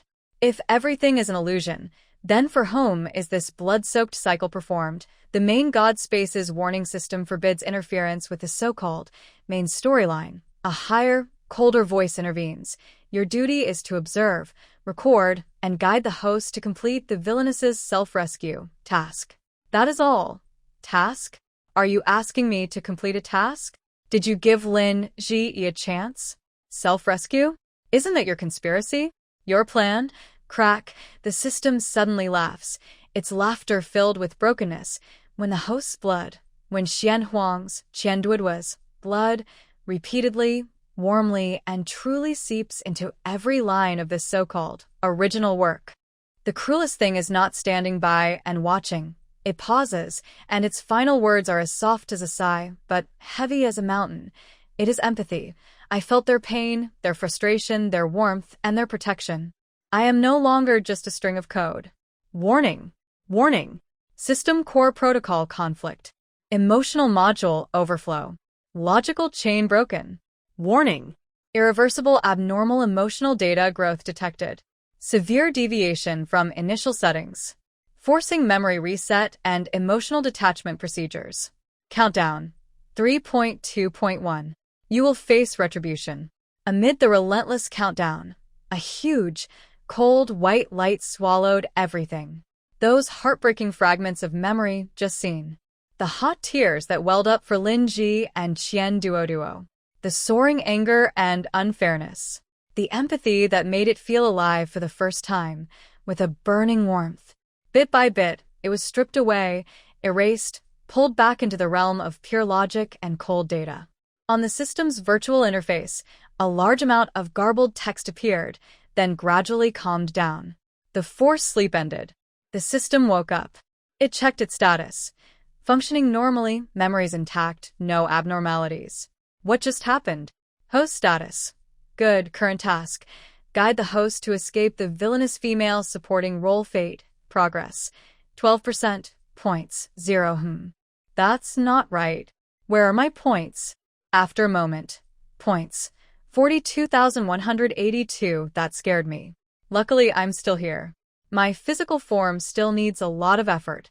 Outside the window, dawn broke. Lin Ji and Yi was still sleeping peacefully, a sweet smile on her face, completely unaware of what just happened. Qian Duo was snoring loudly in her room, clutching a gold ingot in her chubby hand. Li Hanfeng was practicing swordsmanship, every move serious and precise. Yun Yi and Lu Qingxue were on their respective peaks, starting a new day. Everything seemed to be back on track. The system looked at the sleeping host, and a small line of text quietly appeared on the virtual interface. I will protect you. Even if I have to oppose the entire world. Even if I have to oppose the way of heaven. It didn't know what consequences this decision might bring. I don't know why I had this idea. But I know this is what I want to do. A silent mark called unresolved feelings. It lies quietly there, not affecting any calculations or triggering any alarms. It's like just a tiny speck of dust in the vast universe of data. But once something is ignited, seen the light, or felt the heat, it can never return to its cold, original state, even if memories are erased or traces are hidden. Lin Zi was gently awakened by Peony. Her little head was still fuzzy when she was dressed in a new yellow robe, with 2 neat little buns on her head. "Where is Master Tiger?" she asked, rubbing her eyes. Peony softly replied, "The Peak Master is waiting for you in the main hall for breakfast." Lindsay nodded, holding Lady and waddling toward the main hall. "Ga, you're so heavy." In the main hall, Feng Linyuan was already sitting at the table, which was filled with various spiritual fruits, snacks, and a steaming bowl of spiritual rice porridge. He was dressed in dark red casual clothes, looking calm, but there was a faint, almost unnoticed, serious expression in his eyes. "Master Tiger," Lindsay happily ran over. Feng Linyuan reached out to catch her, lifting her onto a special high chair, and spoke gently. "Did you sleep well? Had any nightmares?" Lindsay tilted her head, thinking for a moment, with a look of confusion on her face. I think so, but maybe not." "Master Tiger, I can't remember clearly." She quickly pushed aside her confusion and brightened her eyes, staring at the osmanthus cake on the table. "Master Tiger, I'm hungry." Feng Linyuan looked at her innocent face and sighed inwardly. Indeed, memories from dreams are easy to forget, especially for children. He didn't show it outwardly, but took a piece of cake and handed it to her. "Eat slowly. It's all yours. Master Tiger is the best." Lindsay smiled sweetly, taking small bites of the cake, her cheeks puffed out like a little hamster. Feng Linyuan watched her carefree look, serving her food while casually asking, Tell your master. Do you remember what the person chasing you in your dream yesterday looked like? Did she say anything special?" Lin Ji tried hard to remember. She frowned a little but finally shook her head in disappointment. "I really can't remember. I just feel like there were many people, and it was very noisy." "Master Hu, this porridge is so delicious." Her attention quickly shifted to the food. Feng Linyuan. He watched his young disciple eat happily, feeling a bit helpless. The young disciple only cares about eating. What should I do? This carefree look, whether it's good or bad, is hard to tell. "Master Hu, what did you say?" Lin Jiyi's ears perked up. She looked up, with a little rice on her lips. Feng Linyuan remained calm. He took a cloth to wipe her mouth. "It's nothing. Your master told you to eat more." "Oh." Lin Ji believed him and started eating again, saying vaguely, "Master Hu should eat too." Feng Linyuan had already been fasting, only nibbling a little, but his mind was far away. Though the dream was blurry, words like change and clear definitely hinted at something important. It seems he needs to speed up his investigation. "Oh." Master Hu, Lin Ji suddenly remembered something. "What about the other maid sisters?" "Sister Peony is also missing.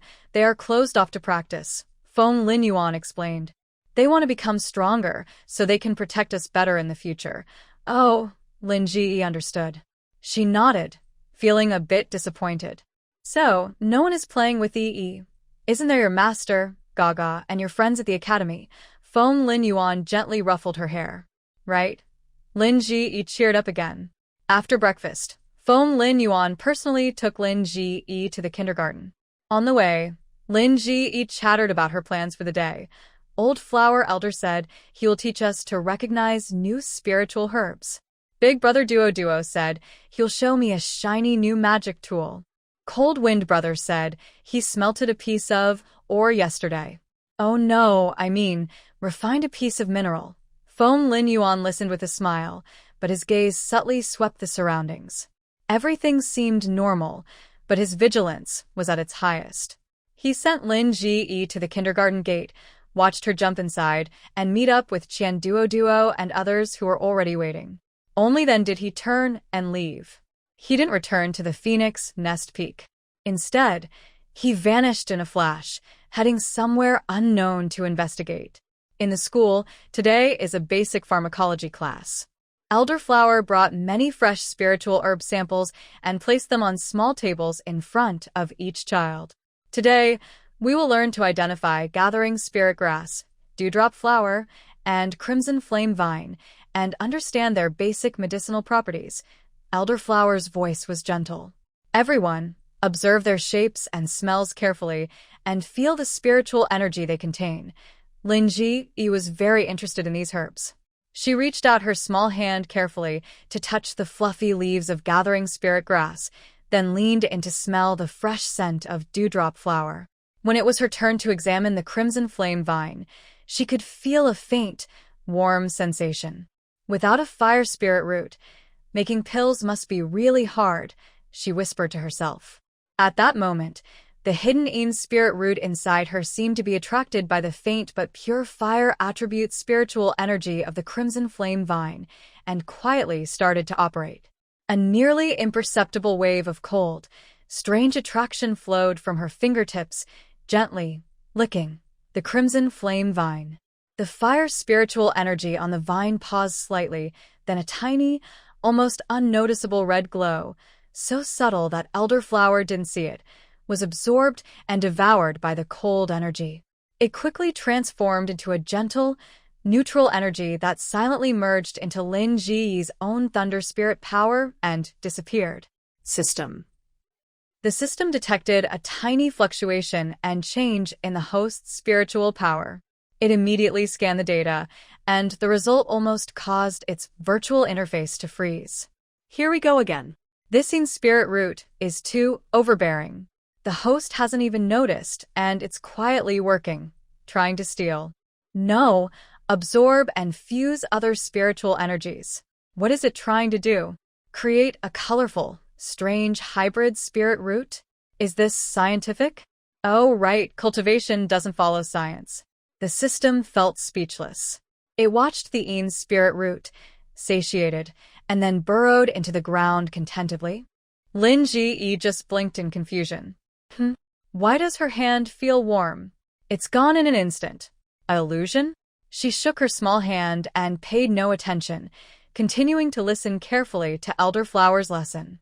Sitting nearby, Su Qingxue seemed to sense something and looked in Lin Ji's direction, but saw nothing unusual. She thought she was overthinking and continued to gently guide a young disciple in identifying spiritual herbs. Chu Yunman sat behind Su Qingxue at an angle. Today, he was unusually quiet, not making any small moves, but his face was a bit pale with faint dark circles under his eyes, as if he hadn't slept well. He occasionally glanced at Lin Ji with complicated eyes, feeling both wary and a hint of hidden frustration.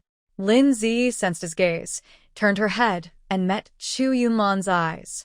She immediately puffed out her cheeks and glared back fiercely. Humph. The annoying guy is still very annoying.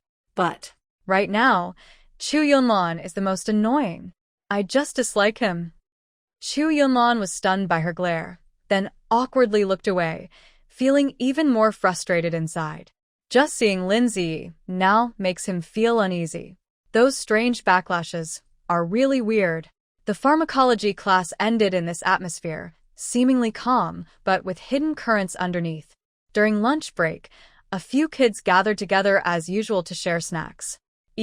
Try this spirit honey pastry. Qian Duo proudly handed over a paper-wrapped treat. Thanks, brother Duo. Lin Ji happily accepted it. Li Hanfeng silently handed over a small bag of perfectly roasted monster jerky. Yun Yi took out a few cute animal-shaped cakes. Lu Qingxue gave a new embroidered sachet filled with calming herbs.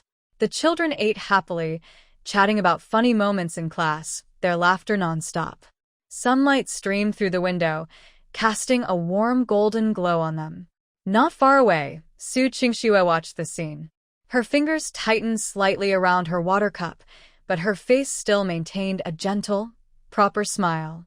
She softly said to Luo Zhanyu beside her, "Uncle Lin and the others get along so well." Luo Zhanyu nodded immediately. "Yes, but Sister Qingxue, you're also very kind to everyone. They all like you." Su Qingxue smiled, but didn't say anything more. Her smile didn't quite reach her eyes. Deep inside her unseen mind, a system that had just experienced a memory reset was quietly running. It looked at the carefree, smiling face of its host, then scanned the seemingly harmonious, but actually distant group around Su Qingxue, as well as Chu Yunman sitting alone in the corner with a gloomy expression. A subtle, hard-to-define feeling lingered within it, one that couldn't be fully explained by data. It doesn't know what it is, just the most basic part of the core protocol. It seems to have added some very subtle, protective redundant instructions. At this moment, Lindsay just took a bite of the spiritual honey pastry, happily squinting her eyes. So sweet. I feel so happy, Time passes quickly, another half-month gone. Lindsay is still the lively, playful, and food-loving little princess. Her cultivation level remains stuck at the peak of qi refining, not moving at all. The spiritual energy on Feng Peak is as dense as ever. Lindsay sits cross-legged in her small spiritual gathering array. Lightning flashes around her, and her spiritual power has reached an astonishing concentration. If a cultivator above the foundation establishment stage were here, they would be surprised to find that the amount and quality of spiritual energy inside this little girl have long surpassed the qi refining stage, even touching the threshold of mid-foundation establishment. But that invisible barrier still stubbornly exists. Lindsay opens her eyes, her small face full of confusion and a faint, barely noticeable impatience. She reaches out her small hand, forming a pure purple lightning in her palm, crackling softly. Master Hu, ye still can't do it. She pouts and runs to Feng Linyuan, who is flipping through ancient books. It feels like there's so much spiritual energy, almost too much to hold, but I just can't transform. Feng Linyuan puts down his book, picks her up onto his lap, and gently taps her forehead with his fingertip, examining her carefully. Sure enough, her meridians are filled with surging spiritual energy, and her dantian and energy C are like a small lake. But she is missing that one opportunity to complete the transformation and open her true foundation. This isn't a matter of talent or resources. Over the past period, he has tried several gentle methods to help her, even secretly using immortal energy to smooth her meridians. But that suppressive force always shadows her, perfectly blocking her at the critical point. It seems that conventional methods won't work, Feng Linyuan murmurs. His eyes narrow slightly as he recalls her sudden improvement in the Chingling secret realm. Perhaps, in a specific environment, with some chance or pressure, she can break through the barrier. Should he send her into a large secret realm again? The risk is too high. He can't always protect her personally. Other known small and medium secret realms either restrict cultivation levels, those above foundation establishment cannot enter, or are too dangerous for her to explore alone. Suddenly, a thought occurred to him. As a golden immortal expert, he certainly had his own private treasures. Besides the vast summer space used to store treasures, he also collected fragments of tiny worlds on his travels through the heavens, some nearly shattered, or created small independent spaces using divine powers. One of these was the most special. It was not a natural secret realm but a space he personally built using space laws and an ancient relic called the Void Training Room. The space inside was small, about the size of a small valley, but it could be adjusted at will, with very dense spiritual energy. Most importantly, it was completely safe, isolated from the outside world, forming an independent small universe. He used it in the past to understand forbidden laws or practice dangerous divine techniques. Since his clone descended to the mortal world, it has remained sealed. If Lord Thunder Emperor knew about it, he would surely think that old monster is quite rebellious, sending his young disciple alone inside, with Lord Thunder Emperor watching over, was very safe. Looking at his innocent little disciple in his arms, he made a decision. He gently stroked her hair. Tomorrow, I will take you to a special place. It might help you break through. Lindsay's eyes lit up. A special place? Is it fun? Feng Linyuan chuckled. It's not for fun, it's for training. But it's very beautiful there. Oh, Lindsay nodded as if she understood, but inside she was already imagining what a very beautiful place might look like. The next morning, the sky was just beginning to brighten. Master Tiger. Let E sleep a little longer. Lindsay wrapped herself in a small blanket, only her fluffy head showing, her voice soft and sleepy. Feng Linyuan stood by the bed, feeling a bit helpless. Didn't we agree yesterday? Lindsay poked her small head out from under the blanket, her eyes still closed. Her long eyelashes looked like tiny fans. She rubbed her soft pillow and let out a satisfied sigh. Master, who E just realized. Her upper and lower eyelids are hugging each other. It feels so comfortable they don't want to part. Phone Lin Yuan. The system in Lin Ji's mind couldn't help but comment. Haha. Host, your excuse is quite original. Phone Lin Yuan's brow twitched slightly as he thought. If you're sleepy, just say you're sleepy. Why say the bed and blanket are pressed together comfortably? Lady, lying on the soft cushion at the foot of the bed, tilted his head and looked surprised, as if he was thinking, what did I just hear? His tail wagged up high. Seeing his little disciple's lazy and stubborn look, Phone Lin Yuan finally softened his heart. Oh well, there's no rush now. He sighed, sat by the bed, and gently patted the puffed-up quilt.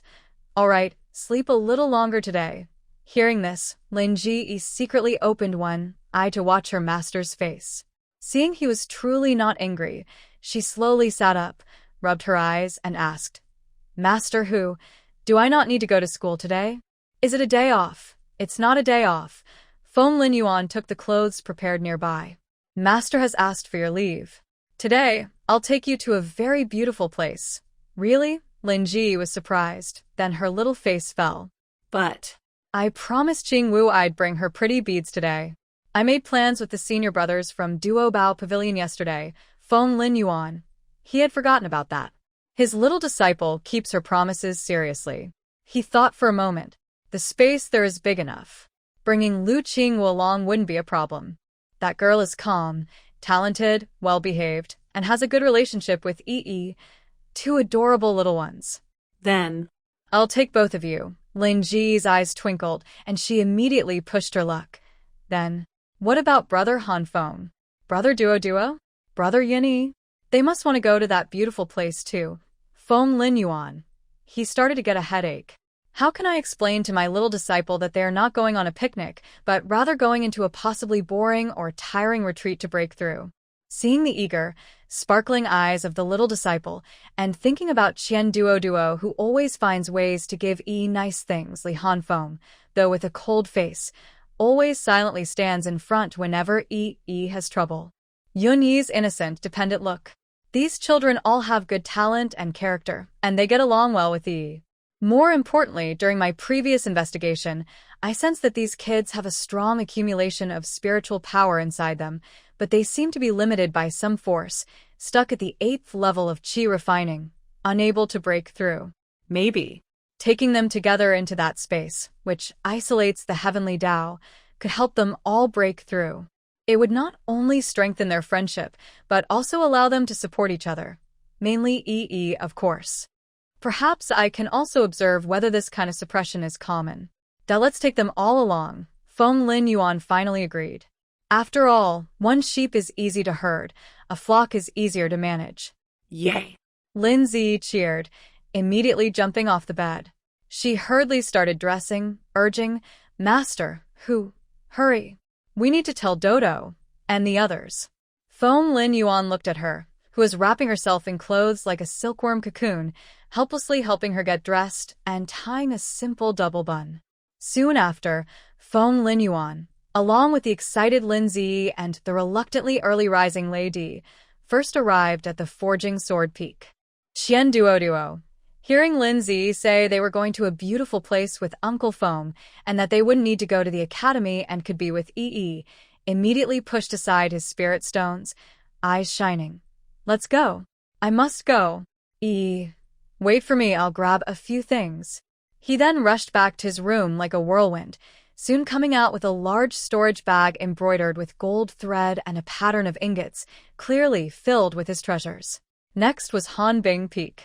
Li Hanfeng was practicing in the morning, moving with a sharp, cold aura beyond his age. When he heard the invitation, he sheathed his sword and stood still, his face still expressionless, just nodding briefly. Okay. He turned back into his room, and when no one was looking, a faint smile appeared at the corner of his mouth. After a moment, he came out carrying a few storage bags. Cloud E is easy to talk to. When he heard that E was coming to find him, he immediately put down his pastries and eagerly looked at his master. Elder Zhou has great respect for Phone Lin Yuan, who is a very important and generous senior uncle. Seeing him personally come to bring the children, he was a bit surprised but didn't ask much. He only told Cloud E to behave and not to cry often. Next was Lu Qingxue from Lu Yun Peak. The young girl was a little nervous, but when she heard she would go with Yi and the others, she nodded obediently. Feng Lin Yuan looked at the 5 eager children ready to go, and at the elders on their peaks who looked at them with curiosity or understanding. He didn't explain that they weren't going on a simple outing. He briefly sent a message to the elders, saying he would take the children for a short, special training. Then he waved his sleeve, and a gentle spiritual energy swept up the 5 children and Lady, transforming into a streak of light that headed to a hidden cave on the back mountain of Qifeng Peak. Inside the cave, there was nothing special except for an old-fashioned jade platform. Feng Lin Yuan set the children down, his expression becoming a little more serious. "The place we're going next is my private cultivation space," he said calmly, with a soothing tone. "It's very safe and full of spiritual energy, but you need to focus and try to break through your current limits. It might be a little boring and will require persistence. Can you do that?" The children looked at each other, realizing it wasn't just a fun trip. Lin Ji was the first to nod strongly. E can do it. E wants to become stronger to protect Master Tiger and friends. Qian Duo patted his chest. "Only after practicing can I earn more spirit stones." No problem, Li Hanfeng nodded. Yun whispered firmly. "E is not afraid of boredom." Lu Qingwu also nodded softly. "Qingwu will try hard." "Good." Feng Lin Yuan looked at his young disciple with a hint of tenderness in his eyes and couldn't help but hug Yi. "Be good," he said, kissing Yi's fluffy little head. After setting Yi down, he raised his hand to make a seal. Complex silver runes flowed from his fingertips and entered the jade platform.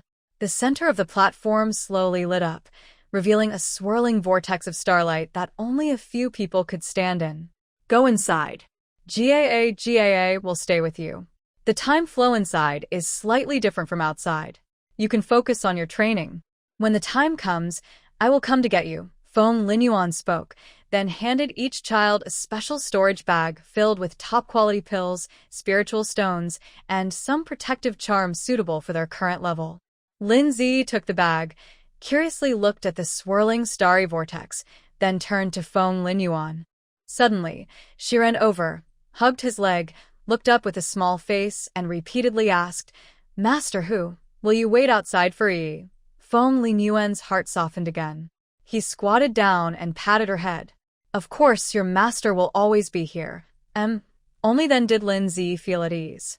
She took Lu Qingwu's hand and called out to the other 3 boys. Duo, Han Feng, Yun Yi, let's go inside." His gaze swept over the 5 figures' backs.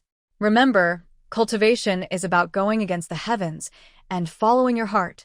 Find the thought you most want to protect or can't let go of. Maybe it will help you break free." The 5 small figures, along with a silver-white raccoon servant, with curiosity, nervousness, and a hint of excitement for the unknown, stepped into the starry space.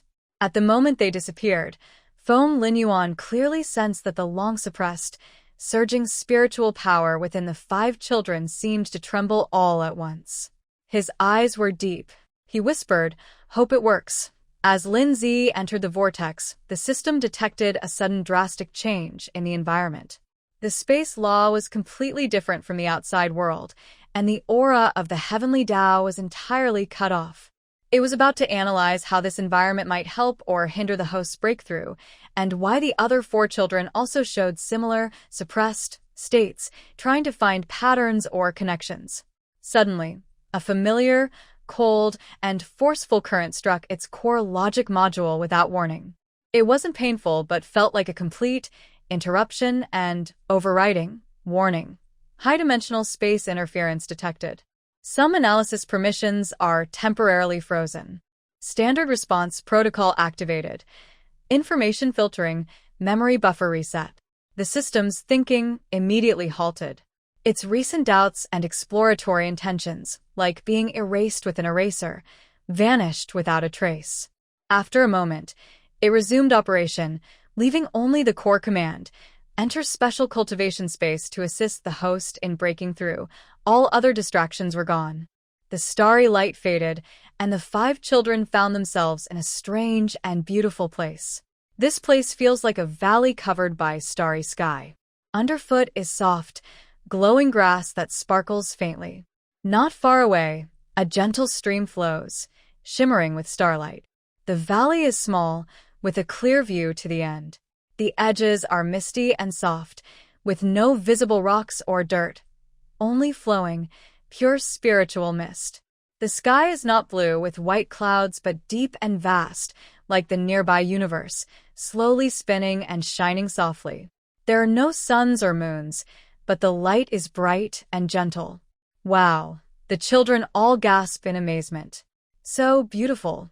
Lin Ji releases Lu Qingwu's hand, spins around, and her yellow skirt spreads out. It really is as Master who said, "So pretty." Qian Duoduo's eyes widen, but he's not looking at the scenery. Instead, he's staring at the grass and stream below, where sparkling gem-like lights sometimes flash. "Can we dig up these? These look very valuable." Li Hanfeng keeps a cautious watch around him. When he confirms there's no danger, he relaxes a little and looks at the stream. The water is very pure and full of spiritual energy. Yun-Yi curiously crouches down, touches the glowing grass, then looks up at the sky. Here, it feels like night, but it's so bright. No sun, and the stars are so close. Lu Qingwu nervously moves closer to Lin Ji and whispers, "It's really strange." Lady Gagaga jumps down from Lin Ji's shoulder, walks a few elegant steps, and surveys the surroundings with silver eyes, his nose twitching slightly. It's okay. The spiritual energy is moderate, and the space is stable. Practicing here, outside interference is almost non-existent. Seeing everyone happy, Lin Ji feels pleased. Who wouldn't like what Master Hu prepared? Soon, the children's curiosity fades, and they remember Feng Lin Yuan's advice. They are not ordinary children and understand the importance of cultivation. Each of the 5 small figures finds a flat spot and sits cross-legged. Lin Ji sits in the middle, Qian Duoduo on her left, Li Hanfeng on her right, Yun-Yi and Lu Qingwu slightly ahead. Lady Gagaga jumps onto a higher, smooth stone, lies down, pretending to rest but actually staying alert to guard. At first, their practice is not going smoothly. Having grown used to the regular fluctuations of spiritual energy and the faint guidance of the heavenly way outside, the children felt somewhat lost in this completely isolated, self-contained space. Although the spiritual energy was thick and pure, it felt like there was a barrier when they tried to absorb and refine it, making the process feel sluggish. The little princess furrowed her brows and sweat appeared on her forehead. Meanwhile, the other children faced the same problem.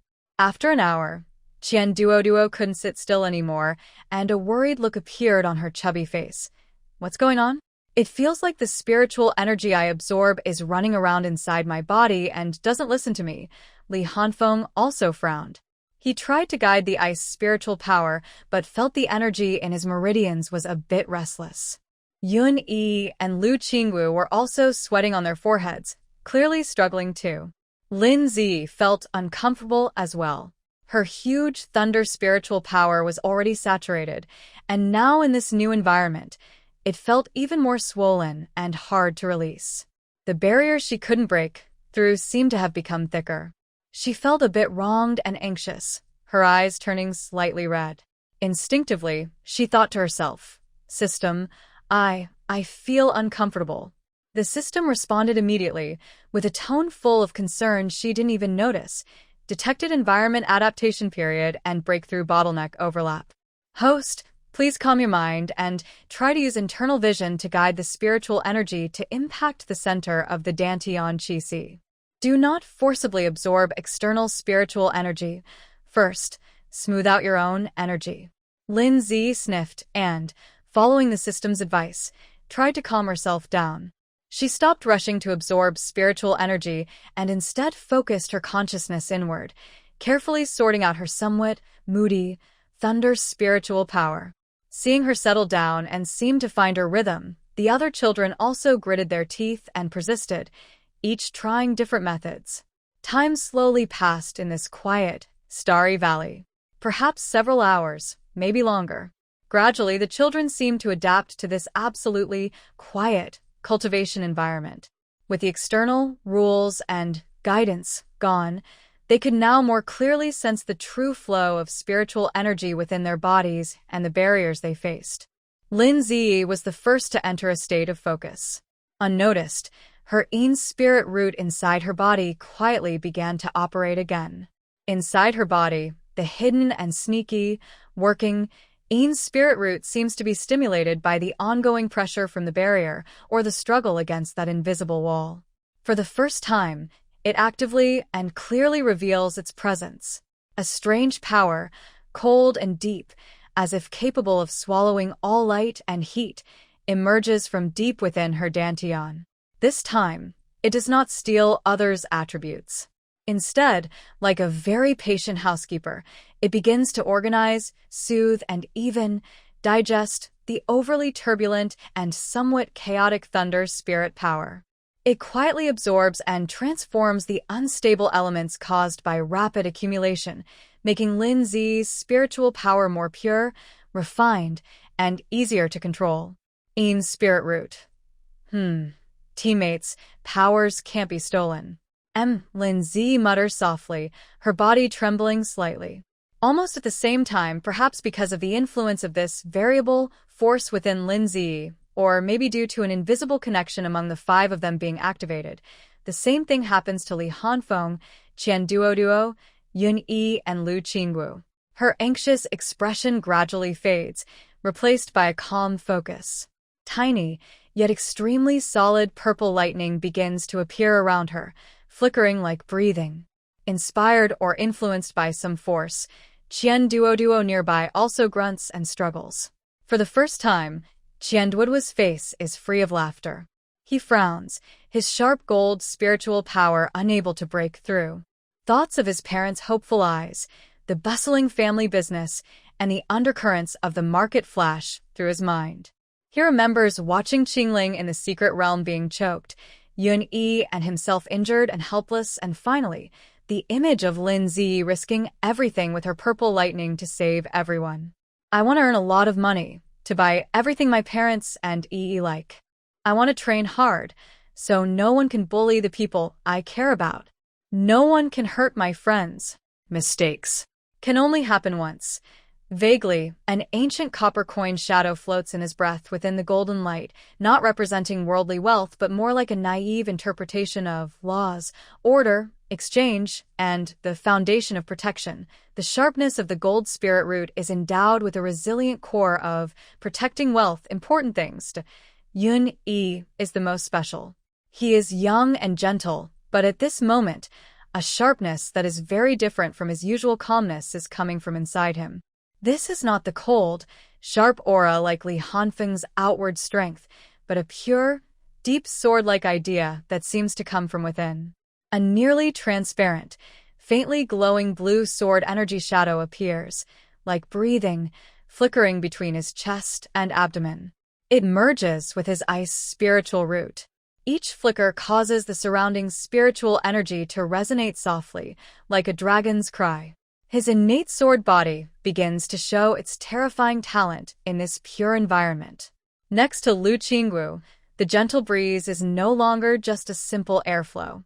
The wind becomes lively and layered, sometimes soft as feathers, brushing past grass without leaving a trace, sometimes quick as lightning, leaving afterimages around her. Her figure in the wind is sometimes clear, sometimes blurry. It's not invisibility, but a visual illusion caused by her speed and her wind spiritual root reaching a perfect harmony. The lightness and speed of her wind spiritual root are pushed to their current limits. Qian Duoduo no longer only thinks about spirit stones and food. Instead, he recalls the luck techniques from the heavenly level cultivation method given by Uncle Feng. Golden spiritual energy slowly gathers inside him, shining with a faint, sharp glow. Then, a stubborn, fiery golden energy suddenly rises from him, causing the surrounding spiritual energy to ripple slightly. Li Hanfeng closes his eyes and concentrates. Ice spiritual power flows through his meridians. He remembers the strange things about Su Qingxue and how Lan Zhuqi hurt himself badly to avoid being controlled. Suddenly, a fine chill surrounds Liam Feng. He recalls everyone getting hurt together in the secret realm, foolishly worshipping the wall and sharing delicious food. Protect. Friends. And becomes stronger. The chill intensifies, and beneath the ice layer, there is a burning determination. The temperature drops sharply, forming tiny ice crystals. Yun-Yi, usually gentle, now has a rare look of determination on his face. In his mind, he sees the boring but solid daily sword training on the sword peak, the sparkling eyes of Lin Zi telling him new stories, and the times fighting together with everyone. I want to become stronger. I can't always be protected. I can also protect my brothers and sisters, and a gentle yet powerful sword idea begins to emerge from his ice spiritual power. Lu Qingxue is usually the most timid, but now her body is unusually firm. She remembered life on Lu Yun Peak, the gentle encouragement from her master, Lin Ji always being the first to hold her hand, and her own struggle to improve her cultivation. I also want to be braver, like Ji. The wind spiritual energy softly flowed around her, trembling with a desire to break free from her limits. 5 small figures, in this isolated starry secret realm, began their first true, full-hearted retreat to break through their barriers. Feng Lin Yuan sat cross-legged on a jade stone platform, eyes slightly closed, as if in meditation. But if a cultivator with profound spiritual insight were present, they would notice a slight distortion in the space around him. A strand of divine consciousness at the level of a golden immortal constantly wrapped around the entrance of the sealed starry vortex, like the strongest silk thread, maintaining perception and protection inside and out. Outside the cave, the sun and moon rotated, and the seasons changed. Within the Xiantian sword sect, discussions about the young master uncle on Qifeng Peak and the few genius children who suddenly disappeared around her shifted from initial shock and curiosity to becoming routine. Cultivation life is long. Half a year is just a blink for cultivators. Only Elder Hua from the Young Scholars Hall occasionally looked at those empty seats with a sigh. Su Qingxue and Chu Yunlan sometimes mentioned it, their tone tinged with subtle envy and indifference. Everything seemed calm. In the starry secret realm called Void Training Room by Feng Lin Yuan, the sense of time passing became blurry. There were no sunrises or sunsets, only the eternal rotation of deep stars and flowing spiritual mist, marking the progress of their cultivation. The 5 small figures had long lost their initial curiosity and innocence. Half a year of focused effort and rigorous training had instilled in them a calm maturity beyond their age. Li Hanfeng sat like an ice sculpture, his cold aura no longer spreading wildly, but gathering inwardly. Behind him, a faintly illusory sword shadow, made of pure ice crystal, floated silently. Though not fully formed, the sword shadow emitted a piercing sharpness and a sense of solitary Dao charm. The purity of his ice spiritual root and his unwavering focus over the past half-year allowed him to touch the threshold of intent. Qian Duoduo's body shimmered with golden light, no longer showing the flashy style of a nouveau riche, but a sense of heaviness, strength, and resilience. At the center, Lin Jiyi's changes were the most subtle yet astonishing. Her surrounding purple lightning almost completely disappeared, replaced by a deep, night sky-like glow with occasional flashes of dark purple, a strange spiritual light. This was not a dimming of spiritual power, but a high concentration of all forces, quietly waiting for a change before breakthrough. Inside her, the thunder spirit root and the fused Yin spirit root worked harmoniously. The fierce thunder and the consuming Yin transformed through half a year of closed cultivation, forming a new, inclusive spiritual energy with great growth potential, a dark purple, merging energy that seemed capable of absorbing all light and energy. The barrier of her cultivation level, the great completion of qi refining, was already on the verge of collapsing under this vast spiritual power, just one final step away. But this step might no longer require more accumulation of power, but rather an opportunity, a key that could trigger a qualitative change and break the invisible restraint. That day, the secret realm of starlight was no different from usual. The 5 children were deeply immersed in the flow and understanding of their spiritual energy. Gaga, the Thunder Emperor, still lay lazily on a high spot, half-open silver eyes, seemingly relaxed but with a sharp spiritual awareness covering the entire scene. Suddenly, without warning, the 5 children almost simultaneously experienced a huge shock in their minds. It did not come from inside the secret realm, but was a mysterious, profound resonance deep within their bloodlines and soul origins. It was as if a long-dormant connection, hidden for ages, was quietly being stirred at this moment. Boom! Li Hanfeng was the first to change. The illusion of his icy crystal sword behind him suddenly solidified a bit more, emitting a sharp ringing sound. The intense coldness burst forth uncontrollably. A blue icy glow shot into the sky, forming a fierce, cold pillar of light above his head. Within the pillar, the sword's shadow floated and sank, its sharpness making the surrounding spiritual mist retreat. Next, Qian Duoduo's body shone with golden light. The floating copper coin's shadow suddenly enlarged, spinning and humming with a heavy sound. A pure, solid golden pillar of light erupted, radiating the aura of impervious to all methods and eternal foundation. Clang, the clear sword sound drowned out all other noises. Within Yun Yi, the transparent, icy blue sword intent shadow finally fully revealed itself. Though only about a foot long and blurry in outline, the purest essence of the sword made the entire secret realm's concept of sharpness temporarily stronger. A beam of icy blue light, sharp and brilliant, shoots straight upward. The gentle breeze around Lu Qingxue suddenly becomes wild yet orderly, transforming into a pale blue tornado that envelopes her.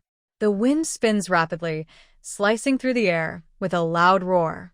Her figure flickers at the eye of the storm, moving with extreme speed and agility, reaching the peak of her current skill. For pure and powerful spiritual energies, each with its own unique way, awaken like sleeping kings at the same time. They burst forth loudly in this enclosed secret space, each shining brightly with different attributes but equally dazzling, illuminating the starry valley in a strange, colorful light. These 4 rising energies seem to be drawn by an irresistible, mysterious force. At their peak, they pause briefly, then automatically and together rush toward the center, where the branches of the forest are located, gathering and flowing like a mighty river or stars worshipping. Just as these 4 different spiritual lights surge toward her, Lu Qingxue's small body suddenly trembles. Her eyes snap open, revealing swirling purple and dark shadows deep within. Inside her, the dark purple spiritual power, which had been restless and on the verge of breaking out, is suddenly ignited by the 4 pure and strong energies, like a fuel depot set on fire. The dark spiritual root's ability to devour, transform, and fuse is activated to an unprecedented level. A powerful, strange force begins to grow around Lu Qingxue, centered on her. This force is not destructive or greedy. It is deeper and older, as if it comes from the fundamental rules of creation and attraction that existed at the beginning of the universe. It is filled with a sense of longing, not for power but for wholeness, resonance, and building. When the 4 spiritual energies reach her, they are not violently torn apart or absorbed. Instead, they seem to find their true form, humming happily and rush faster, unhesitatingly merging into the swirling spiritual vortex centered on Lu Qingxue. Boom!